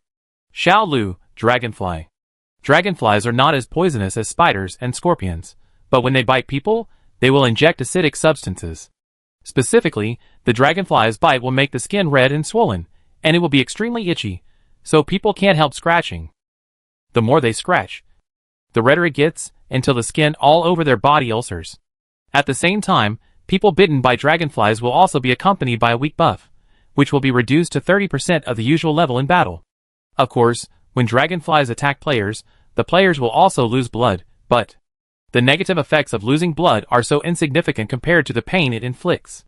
Ordinary dragonflies are a headache, not to mention that these are evolved poisonous dragonflies, and the damage they cause to players is 3 times higher. It will make players so miserable that they want to end their lives. At this time, all these dragonflies gathered outside the protective shield. and the needles in their mouths were piercing the outer wall of the protective shield. The quality of the protective shield is indeed good, and it can withstand the fatal attacks from players. But no matter how good the quality is, it can't withstand hundreds of dragonflies drilling holes outside like woodpecker pile drivers. Jiangwan couldn't help but feel frightened when she looked into the eyes of the big LED flies. She could already smell the unique smell of soil and plants from the Shinmu forest. This also showed that the dragonfly's attack had taken effect. The protective shield was damaged and could not hold out for much longer. Like some props, the protective shield also had a usage CD. In a period of time, she could only use it once. At this moment, the group of dragonflies with the most fierce attack took the lead in tearing a hole in the protective shield. Before Jianlan could react, a piece of cloth with body temperature covered her head. A closer look revealed that it was not cloth, but Xiaolu's coat. He took off his coat and gave it to her. The temperature in the Evil Mist Swamp is always in spring and summer. He only wore a short-sleeved shirt inside. The protective effect of a coat is really limited. The real protective effect is his exposed arms. Undoubtedly, he will be the first target of the dragonflies. Jianlan felt a strange emotion in her heart. But the dragonflies didn't care whether this scene was warm and touching. They only obeyed the orders of the flute master. The dragonflies rushed towards them, and Xiaolu shot the leading ones with his gun. Suddenly, a car drove over in the forest. The door of the back seat opened wide, and the people inside shouted, "Get in!" Xiaolu was quick-witted and grabbed Jianglan's hand and took her out to kill. They didn't expect these people to have accomplices. In an instant, the car sped away. Of course, the dragonflies that had not died yet, like ghosts, followed the car board like a shadow. They were still looking for an angle to attack, trying to break through the steel plate. Run away? Someone reacted and took 2 steps forward. Shouldn't we chase them? The man holding the flute just laughed. You probably forgot. Dragonflies are creatures. Once they aim at a target, they will fight to the death. The dragonflies in the entire Shinmu forest are all one. The faster they run, the more dragonflies they can attract on the road, going down one nest after another. It was like lighting an incense stick that could not be extinguished. It would not take long before they would find their bodies in the swamp. Why chase them? After hearing what the flute player said, the others felt relieved. In this way, it was not considered a mission failure, because the president gave 2 options. Either bring them back alive, which would be the best. They had tried this method before, and they almost got into trouble. Or, they could kill them. The insect flute in her hand, surrounded by a purple-black aura. Even if she only had 1,000th of her power, it would be as easy to crush a player as it is to crush an ant. An existence close to godhood, whose supernatural power is the insect tide. One of the disasters of the evil fog swamp. Grateful for Yeyue's heart. The flute player's eyes are pious. Great Lord Tsuchi. Chapter 108. Sitting in the car, I was still in shock. It wasn't raining outside, but the clanging sound of objects hitting the steel plate was like a huge hailstorm, just short of making holes in the iron plate. From the transparent glass window, you can still see the heads of dense dragonflies. They fly close to the vehicle, their heads sticking to the side of the car, their bodies hanging outside, like a virus covered with tentacles in a laboratory culture dish, or like a rumbling Indian train. Oh my god! What on earth is this? Ji Qingqing's face turned pale. Seeing such a thing, she trembled with fear. Although there are all kinds of insects in the desert, they are basically in the sand and can't fly. This is her first time to go to a map outside the land of sand. And it is also her first time to see such a creature. It is more terrifying than the cockroaches in the south. In comparison, Yen Lulu is calmer. I don't know if it's because she has seen it before, or because she has a higher tolerance for insects. How can we get rid of them? The driver was Yang Huai, who only focused on the road in front of him, and had no time to care about other things. And there was only one way to get rid of flying insects. Everyone hold on tight. He stepped on the accelerator. What? Before they could react, he drove the car and took everyone to the river. When we first entered the evil fog swamp, the flag bearer's prank turned into a live experience. Even if the final choice was not the swamp, it did not prevent everyone from climbing out of the car with only half their lives left. However, to be honest, this method is indeed quick and effective. The most persistent dragonflies that were biting the vehicle tightly. Their wings were wetted at the moment they entered the water with potential energy, and they could no longer flutter. Their heavy and fat bodies could not float. And the more they struggled, the faster they sank. The predators in the water heard the news and moved, and had a good meal. A gift from nature. There were still many dragonflies in the air, but without the big group, they became mindless flies. Yen Lulu waved her sickle a few times, and the red and yellow candy canes fell to the ground. In an instant, the dragonfly's pursuit was resolved. The crisis in the environment was resolved. But the shadow in the heart was not so easy to get over. Yang Huai squeezed the big blood bag on his arm, and threw it hard on the ground. The pain and itchiness almost made him ascend to heaven. That's right. There is always a loophole. Even if he ran fast enough. A few of them still flew in when he opened the door, and went straight towards him. He was attacked. When people are in pain, it is inevitable that they lose their rationality. Show your cards. Aquamarine. Yang Huai bared his teeth and shouted at Jiang Lan. The decibel level was a bit high. Jiang Lan fell into silence. Everyone looked at each other, not only the tone, but also the boss title he cut off, which showed that he was extremely upset at the moment. Who are you? Yang Huai frowned. It's not that he is suspicious. What about the achievements he promised to make by playing dungeons? 2 people were missing just after entering the base. When he found out where the boss had gone, and what he had provoked, if he hadn't had a strong professional ethics, of course, mainly because the final payment was very attractive, he would have driven directly to pick them up, otherwise the consequences would have been disastrous. They would have been stung like a sieve. Dragonfly tied, Yang Huai sighed in his heart. What was the merit of Aquamarine? He had only seen it once in such a long time. What kind of trouble did she cause, that made Yeyue release the dragonfly tide? In addition to the natural disasters inherent in the evil mist swamp, which are controlled by the game system, these man-made disasters are as powerful as natural disasters. As long as the players release them, the surveillance station of the evil mist swamp will see them. And being seen by them is a very troublesome thing. So, even in guild wars between players, releasing insect disasters such as dragonfly tides is very cautious. And the dragonfly attack is also the most annoying of all insect disasters. The pain is a small matter, but the itch is really unbearable. Yang Huai gritted his teeth and bought a bottle of 6 God from the daily necessities section of the mall to relieve pain and itching and relieve sedation. This incident happened suddenly, and Jiang Lan made this decision temporarily after hearing Fang Zuzu's voice. Of course, she did not expect that Fang Zuzu had a puppet doll substitute and could not be killed all at once. She also did not know that there were players who could control disasters. The preparations were already sufficient. But temporary emergencies were always beyond the plan. She was very grateful to Yang Huai for driving to save her, but she also knew how dangerous what she was going to do was. Yang Huai was just a trainer who accepted her mission. I will click the settlement on the training system. Jiang Lan looked at Yang Huai. Your mission is over. Caught off guard, Yang Huai fell into silence. Even the big bump on his arm didn't itch anymore.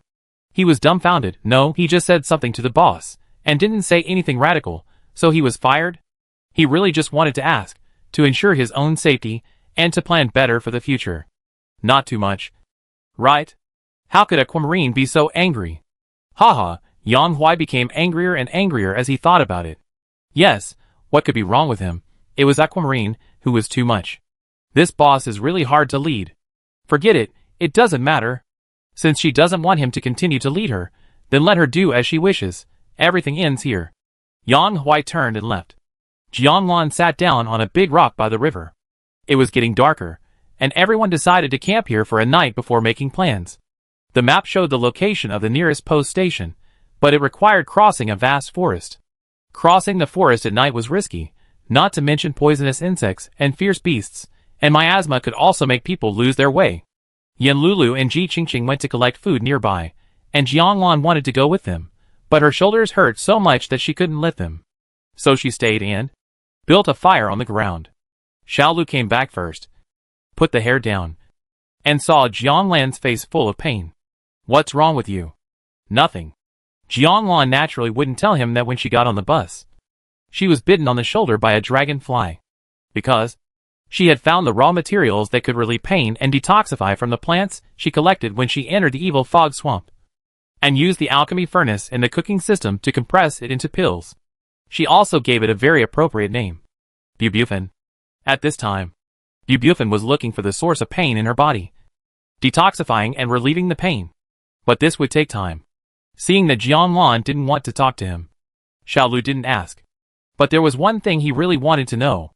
If she didn't feel anything before. After experiencing this incident, Jianglan should be able to understand the danger of the evil fog swamp. Especially the horror of the big guild. The horror is that there are countless top-level players with superpowers. And the weirdness of those superpowers is far beyond imagination. There are many experts protecting Fang Zuzu. This time, she has alerted the enemy. Even if she can get close to him again, she doesn't know what traps are waiting for Jianglan. Jihao is dead, but the living have to live on. Is it worth it for Jianglan to persist? Xiao Lu's words are not so straightforward. He has used a very tactful way to remind Jianglan that she should give up. With her current status in the game and the resources she has accumulated, it is enough for her to live like a king here. Why would you risk your life for a dead player? Jianglan understood what Xiao Lu meant. She knew that Xiao Lu was worried about her. If other people she knew that what she was doing was like walking on a tightrope, and that if she wasn't careful, she would fall off a cliff and be crushed to pieces. They would also worry about her. But Xiao Lu's words of persuasion still made her feel unhappy. Jianglan said coldly, "Of course it's worth it." She had never hesitated. "Xiao Lu, even if you will die?" Xiao Lu's breathing stagnated. Jianglan turned her head and glanced at him. Her eyes were calm. "Then I will let him die before me." The two looked at each other. After a long time, Xiao Lu lowered his eyes and whispered, "Leave here. I will help you kill." Jianglan was stunned. It turned out that Xiao Lu cared too much about her. She thought Xiao Lu was afraid of Yu. So he backed out? This made her feel a little relieved, but also a little unhappy. However, considering that her ability was still in the disguise stage, it was normal for others not to believe her. She has 30 million HP. No one knows this except herself. If a fight really breaks out, no player can kill her. The HP lost is not as fast as the HP recovery potion she bought. This potion is available in the mall. Jianglan patted the back of his hand as if to comfort him. "Don't worry, I'm strong. I will protect you." Xiao Lu fell into silence. Ahem. Even if he didn't want to disturb her, he still disturbed this warm scene. Yan Lulu and Ji Qingqing came back with berries. They had been standing far away for a while, and came when they saw that the two of them were no longer talking. Who knew that they would bump into little hands clap big hands? Jianglan invited them to sit over, and he would cook whatever they wanted. Yan Lulu was still the unceremonious little greedy cat, and ordered the dishes generously, but Ji Qingqing looked at Jianglan with more respect than before. After eating and drinking, Jianglan put the newly collected ingredients into the warehouse. The animal and plant illustrations of the evil mist swamp were unlocked, and a bunch of attributes that had never been seen before made Jianglan's eyes widen like copper bells. Beside him, two little girls were lying on the big banana leaves in the rainforest. They were recovering from their sleep. Xiao Lu turned his back and stayed at the downwind side to keep watch. The slanting moon rose high, and everything was silent. Suddenly, there was a faint buzzing sound in his ears. It was all over the sky, like a big net that came from all directions, and was about to swallow them up. When she woke up from her sleep, her whole body had turned into a sea of fire. The smell of burning grass and trees filled the air, pungent and choking. "If you set fire to the mountain, you will be sentenced to life in prison," Yan Lulu blurted out. "It's already this time. And you still care about this?" Ji Qingqing dragged Yan Lulu to get up quickly. She shook her for a long time before finally waking her up. "I don't know how you can sleep at your age. As it turns out, not only can you sleep, but you sleep very soundly." When Yan Lulu's sickle appeared in her hand, Jianglan fired 2 shots at the dragonflies outside the fire circle. Although all of them were hit, they were killed in 1 shot. But they could only kill one at a time. Jianglan was annoyed. Why wasn't it a machine gun? It was like using a cannon to shoot sparrows. 1 shot had a bullet with a power of millions of HP. She was a little reluctant. Obviously, this was not the best weapon to deal with the dragonflies. If there was no fire in the outer circle, the dragonflies could not enter. At this time, they would probably be bitten to pieces. The fire was set by Xiao Lu. A fire dragon flew out in front of him, and the candy canes floating in the air instantly turned into flaming flying sticks. Yan Lulu exclaimed, "Are you a fire power user?" Xiao Lu turned around, with a flamethrower in his hand. With such a good thing, why didn't he take it out earlier? Because he only had 2. He used one himself, and gave the other to Ji Qingqing. Jianglan adjusted the gun form of the white bow to a crossbow, so that it could fire continuously, adding freezing or fire attribute arrows to the crossbow, and also hitting the dragonfly. But Ji Qingqing's weapon is really useless here. Such a big brush can only be used to drive away mosquitoes. Xiaolu asked Ji Qingqing to protect Jianlan. Jianlan fell into silence. I am a child, I need protection. I endured it for a while, and endured it. Unexpectedly, Ji Qingqing nodded vigorously. I will definitely protect her. The dragonflies are getting more and more endless. This place is empty. The three of them have become live targets. It is really not possible to stay in this place. When the flames are extinguished, that is the moment when the dragonflies will rush over. Go! The four fought and retreated. They had to find shelter as soon as possible. There was a car originally, but it was scrapped. Even without Yang Huai's crazy feat of driving into the river, the iron sheet of the car was gnawed by a crazy dragonfly with steel teeth on the top, leaving a big hole and air leaking. The four hadn't been out for long when a beeping sound was heard in the night. Get in the car! After seeing it clearly by the light of the fire, everyone was silent. It was a three-wheeled motorcycle, the transportation vehicle used by NPCs in the Evil Mist Swamp to transport felled trees. Seeing that the bosses did not respond, Yang Huai became anxious. Don't pick it now. The team carrying the aquamarine boss on the three-wheeled motorcycle was sprinting. There were still so many dragonflies, but the speed of the group increased, and some of them were still thrown off. The rest gathered together, and it was much easier to deal with them. Why did you come back? Yin Lulu turned the sickle, like a deadly electric fan above the classroom. Me? Yang Huai slowed down the three-wheeled motorcycle to the lowest speed. No merit. No reward. The boss gave it to me. The blood in his body gradually ignited, and his adrenaline was racing. It's too much. It was true that he had left before, but when the points balance arrived, he opened it and saw that Jianlan had not settled the account according to the progress, but gave him the entire order's reward. He is just a fool with a lot of money. Yang Huai closed the computer with a snap. Who wants to take advantage of you? At that time, he was a little impulsive, but reason told him not to be impulsive. He had seen the dragonfly tide, and compared with his own life, this little guilt. What was it? His reason suppressed his impulse to come back to save the stupid boss. But after walking 2 steps, he felt empty. He was hungry. Yang Huai's eyes glowed green, and he wanted to eat glutinous rice balls. He knew that the dragonflies would attack again, but in the panic of chasing, they deviated from the route and entered the no man's land. It was good enough to find the three-wheeled vehicle.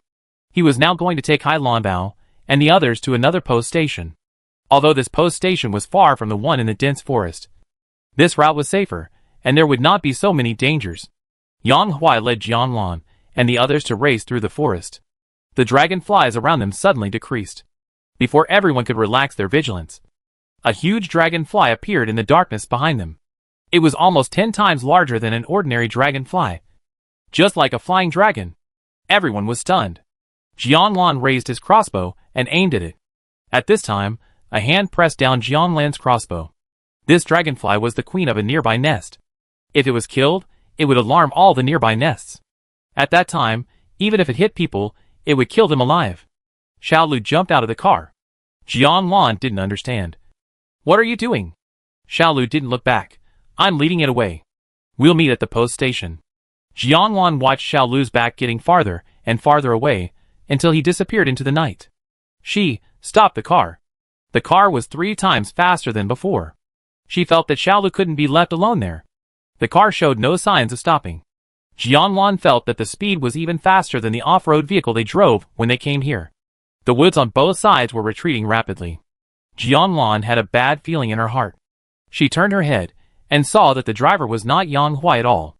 The driver's body was as straight as a tree trunk, and he was wearing loose clothes and trying his best to act like a human. The round yellow back of his head was covered with tumors. It was a dragonfly. In a flash, the three-wheeled vehicle rushed out of the cliff and fell into the deep ravine against the background of the pale round moon. Chapter 109. In the deep forests and mountains, a full moon hangs in the night sky. Under the waterfall, the water is rushing like white foam, carrying away the fallen leaves on the shore. Not far away, there are rustling footsteps. Not long after, 2 figures, one tall and one short, walked out of the dense forest. They were wearing ethnic costumes, carrying bamboo baskets. The price of returning with a full load is to return late. When night falls, the forest will be foggy. So even if they walk this road every day, it is inevitable that they will get lost sometimes. The place we went to today was far away, and we came back late. The shorter one in the figure is called Aya, a young girl who has just come of age. The taller and stronger one is called Wang, Aya's younger brother. He is 2 years younger than her, although he just turned 16. He is tall and strong. In the past, the elder sister took care of the younger brother, but now the younger brother can protect the elder sister. The brother and sister always travel together and never separate. If there is a companion around, you will not feel scared or lonely. Their parents died young, and for so many years, they have been dependent on each other. Seeing this waterfall and the stream under the waterfall, it means that the village is not far away.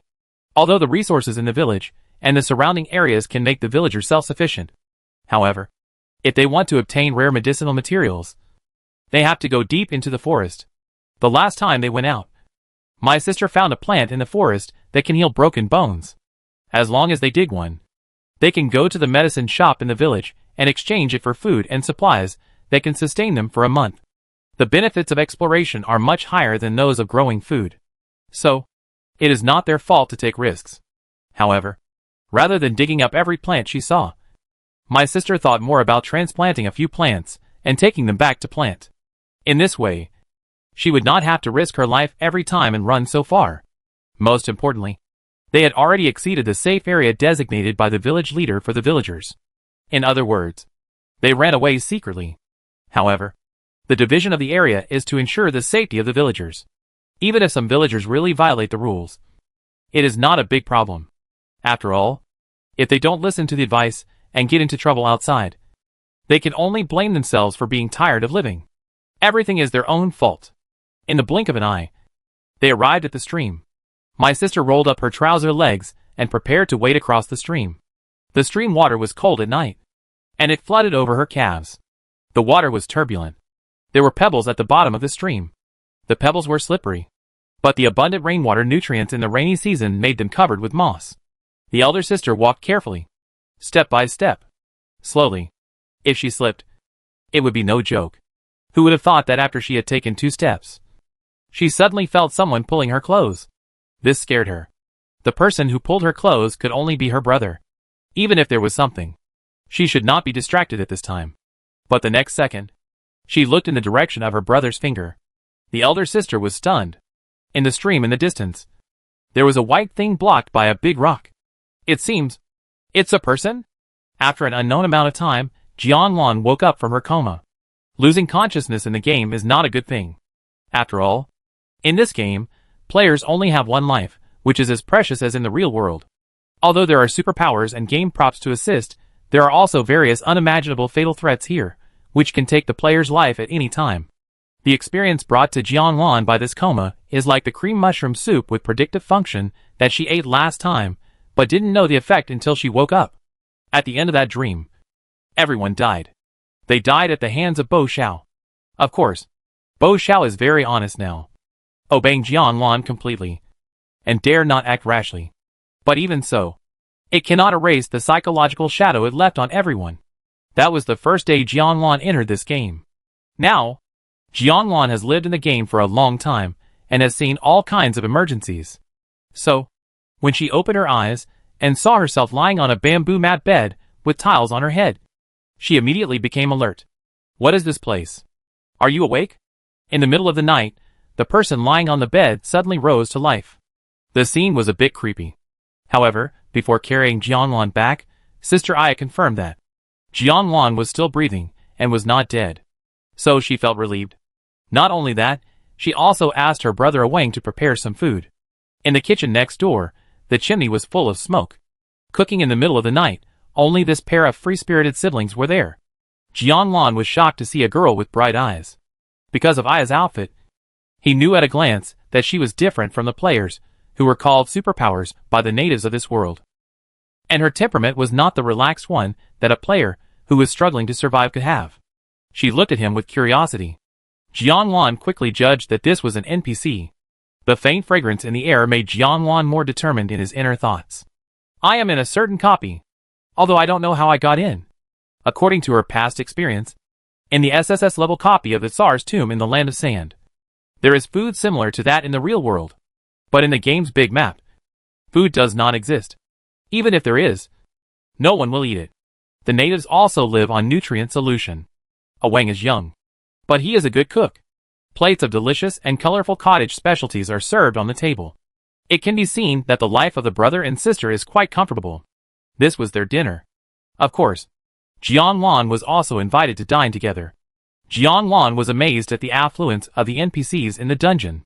This was the standard for entertaining guests. In fact, she was indeed a distinguished guest of the siblings. The people in this place were simple and honest, and the villagers were kind-hearted and had no bad intentions. This was exactly why Jianlan was rescued from the water. After all, when she was found, she was completely soaked in water, although she still had vital signs.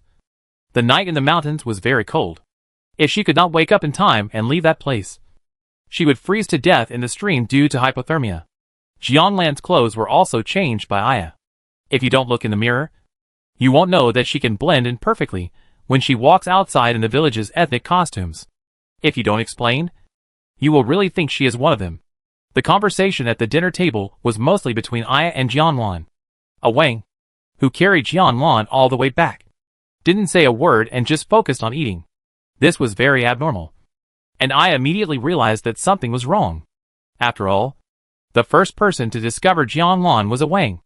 Awang himself is also very lively and cheerful, and he will never be silent. After all, they are siblings, and grew up together. Nothing can escape the eyes of his sister. Awang always secretly looks at Jianlan, and blushes. Aya, falling into silence. This damn boy. After dinner, he was sent to work. Jianlan was full of thoughts, fiddling with the silver bracelet on her hand. Her expression was visibly anxious. The gaming-like computer bracelet on her wrist was still there, but it wouldn't light up no matter how she pressed it. This was a situation she had never encountered before.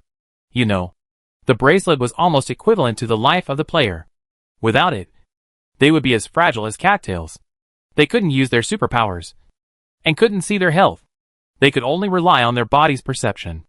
And the most important question was, Jianlan didn't know where Yen Lulu and the others were now. Just now, she asked Aya if she had seen anyone wearing the same clothes as her nearby. Since they fell down the waterfall together, Jianlan thought they would not be too far away from her. But Aya's answer was no. After Awang's reminder, she found Jianlan next to the big rock and paid special attention to the surroundings. She did not see anyone else. It can be said that Jianlan was the only one here. Based on this inference, she now faced several possibilities. One is that Yen Lulu and Ji Qingqing also fell off the cliff together, but because there was no big rock blocking their fall, they were washed downstream. Jianlan couldn't help shivering when she thought of soaking in the cold stream. Second, this is actually a single-player copy. The initial position of each person entering the copy is the big rock in the stream under the waterfall. Then, it will refresh like the siblings she saw, rescue them, and bring them back to the village. The failure of the optical brain game bracelet is also a special function of the village. It will be lifted only after leaving the dungeon, or when the dungeon mechanism is triggered. This kind of thing has also happened in the pre-dungeon of the Tsar's mausoleum. Bo Xiao and Xiao Lu's abilities have been almost completely banned. If it is really the second case, Jianlan is not worried. However, the optical brain bracelet is invalid, and she has no way to prove her idea. Any speculation is limited to speculation. However, there is actually a way, which is to go downstream to look for it. Jianlan didn't dare to tell Aya about this bold and crazy idea. But when she just mentioned the place downstream, Aya waved her hands repeatedly, and her face turned pale instantly. You can't go there. She couldn't reveal more information, and only condensed it into these 5 words. Jianlan silently remembered it in her heart. Perhaps it was a key point. She should explore this mountain village. But it was dark outside. The villagers respected the habit of working at sunrise and resting at sunset. Aya and Awang were tired after a day, and they were going to sleep. Even if she was full of curiosity about this place, she couldn't act too different or weird.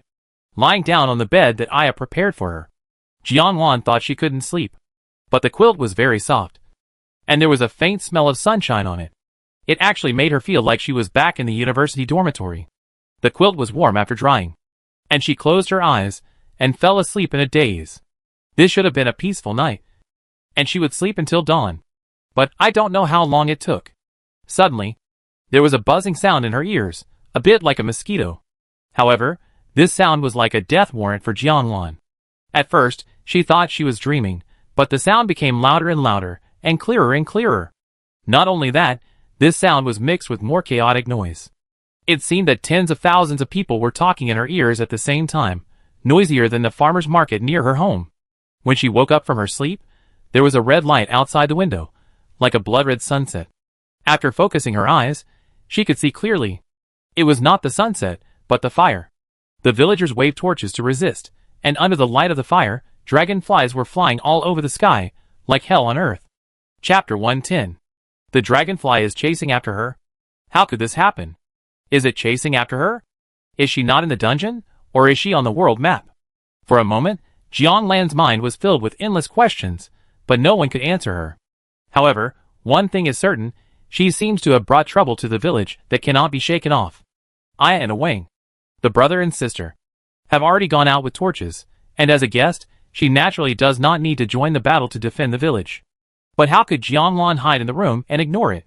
Picking up the simple torch in the corner, lighting it with candlelight, Jianlan also went out. Before she went out, the villagers had been fighting with dragonflies for a long time. Although dragonflies are afraid of fire, as long as they hover, the villagers' fire cannot hurt them. However, they can swoop down and attack the villagers under the cover of their companions' bodies. Many villagers were injured. A sneaky dragonfly approached Aya and wanted to bite her neck hard. By chance, Jianlan saw this scene. She waved the torch to drive away the dragonfly and saved Aya. Aya felt a burst of hot fire behind her, turned around, and saw Jianlan. Why did you come out? She subconsciously thought that Jianlan had just been rescued and was still very weak. She was a person who needed to be taken care of and should not participate in such a dangerous battle. Jianlan still didn't say that these things might be caused by me. I'm worried about you. It's okay. Aya gave her a confident smile, telling her not to worry too much, that they would be fine. Sister. At this time, a tall figure also ran over. It turned out to be a Wang. He was holding a torch and had just gone to help the neighbor's mother-in-law. Jianlan then realized that the whole village, men, women, old and young, all came out of the room, and almost no one was hiding inside, and they were all ready to fight. This surprised her. The villagers in this village were so brave. Could it be a special NPC setting rule? Jianlan really couldn't figure out where the place she was in was. The most disjointed thing was that the villagers here also ate normal food, and there was no trace of any nutrient solution in their homes. Jianlan had been to many places before, but there was no such phenomenon. The only one was in the pre-dungeon world of the Tsar's mausoleum. But that was in the dungeon.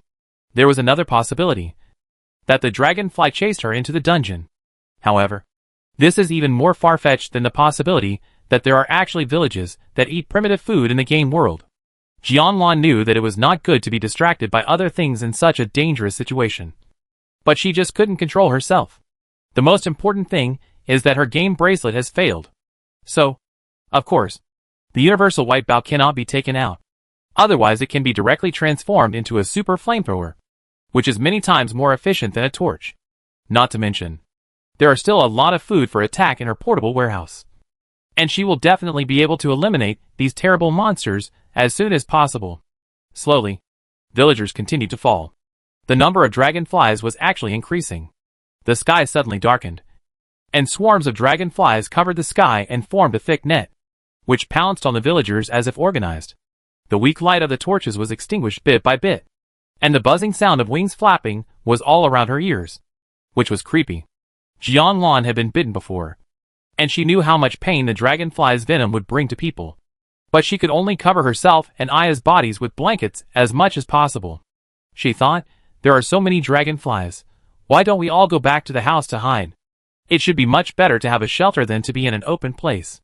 They also survived by hiding in the car. When she saw the holes on the walls of the house around her, which were like honeycomb coals drilled by dragonflies, she was glad that she didn't act like a coward in the room. Otherwise, it would be like being packed and locked in a bamboo basket like a snake, with no place to run. The villagers had just discovered this. And now they couldn't hide in the house even if they wanted to, seeing that the dragonflies would sting them all to death. At the critical moment, a strong light shone through the dense tide of dragonflies. These dragonflies were ignited in this strong light. First, a small hole was burned. And then, the hole gradually became larger. Through this hole, you can see the deep purple sky and sparse starlight above. As if a switch was turned on, the fire passed through the bodies of the dragonflies that were closely packed together, and spread quickly to the entire group like an infection, burning all the dragonflies under the sky to ashes. In just a moment, the dragonflies that had been harassing the villagers all night disappeared instantly. The source of the mysterious strong light was soon discovered. The villagers knelt down in the same direction and bowed down. Aya and Awang also performed the highest etiquette of the Black Village. In an instant, in the entire village, only Jianlan and the man the villagers were kneeling to were standing. Jianlan stared at him blankly with a dazed look. And that man naturally soon discovered that there was an unusual presence in the crowd. He faced Jianlan. He was tall and strong, holding a golden bow, and wearing complicated sacrificial clothes. He had a handsome face, a cold expression, and a faint divinity. It was obvious that it was his divine power that burned up the terrible dragonfly. The high priest. Jianlan couldn't believe what she saw. He came out? This was the high priest in the dark world in the pre-copy of the Tsar's mausoleum. Jianlan lied to him that she would take him out, and she tied herself and him together with skipping rope candy. But after coming out of the dungeon, the rope had been untied, and the high priest was nowhere to be found. So, Jianlan felt that he was still left in the dungeon. She never thought that she would suddenly see him here again.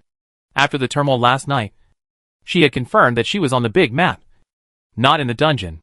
She asked Aya about the location of this place again. She was basically sure that this was between the Shimu Forest and the Corpse Swamp. The turbulent river was a symbolic dividing line.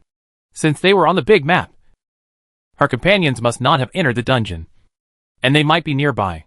Before dawn, Jianlan explained her intention to the siblings.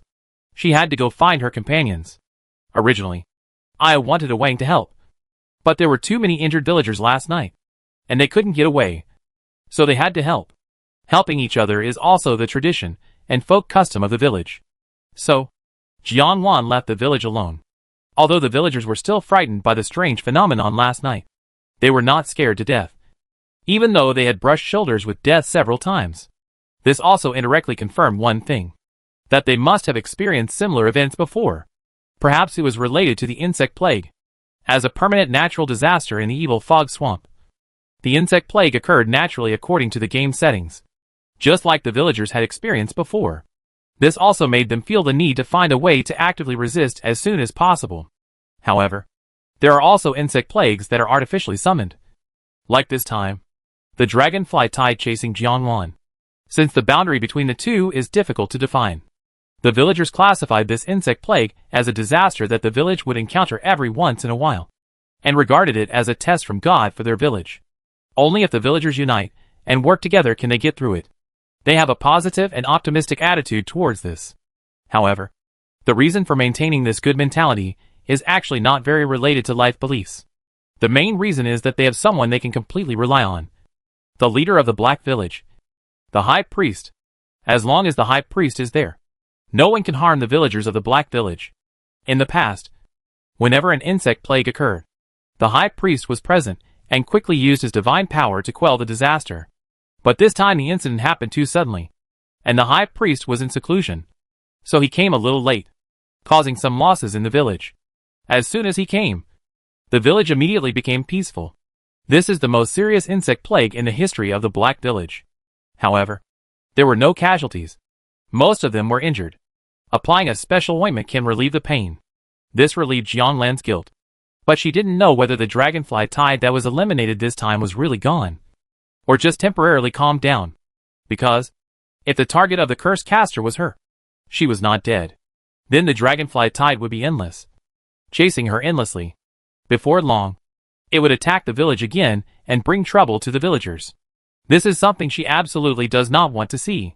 Jianlan's only thought now is to find her companions as soon as possible, and then leave this place, and not to implicate innocent people because of herself. And she looked at the gaming light computer on her wrist. and she was extremely disappointed. It still didn't light up. That feeling was not much different from being out and about and having a dead phone. But if the phone is dead, it can be fixed by charging it. How should this damn gaming Halo be restored? The supernatural power has been confirmed. And it is so powerful that it can be called a bug. But she has been in the game for too short a time for this kind of thing. You have to ask the old players to find a solution. Thinking wildly, Jianlan searched along the stream. She found nothing. But she unexpectedly felt a slight change in the slope. By the time she realized that she seemed to have been walking downstream unintentionally, and had entered the forbidden area of Heizhai that Aya told her that she must not go to. It was too late. The scene suddenly entered her sight. There was a clear spring under the stream and mountain stream downstream. On the tree next to the spring, there was a large and exquisite robe with intricate patterns. On the grass next to the robe, a golden longbow shone brightly. And in the waterfall stream under the spring, there stood a handsome man with a muscular body and 8-pack abs. The water just covered his thick thighs, revealing a clear mermaid line. He was naked. There, taking a bath.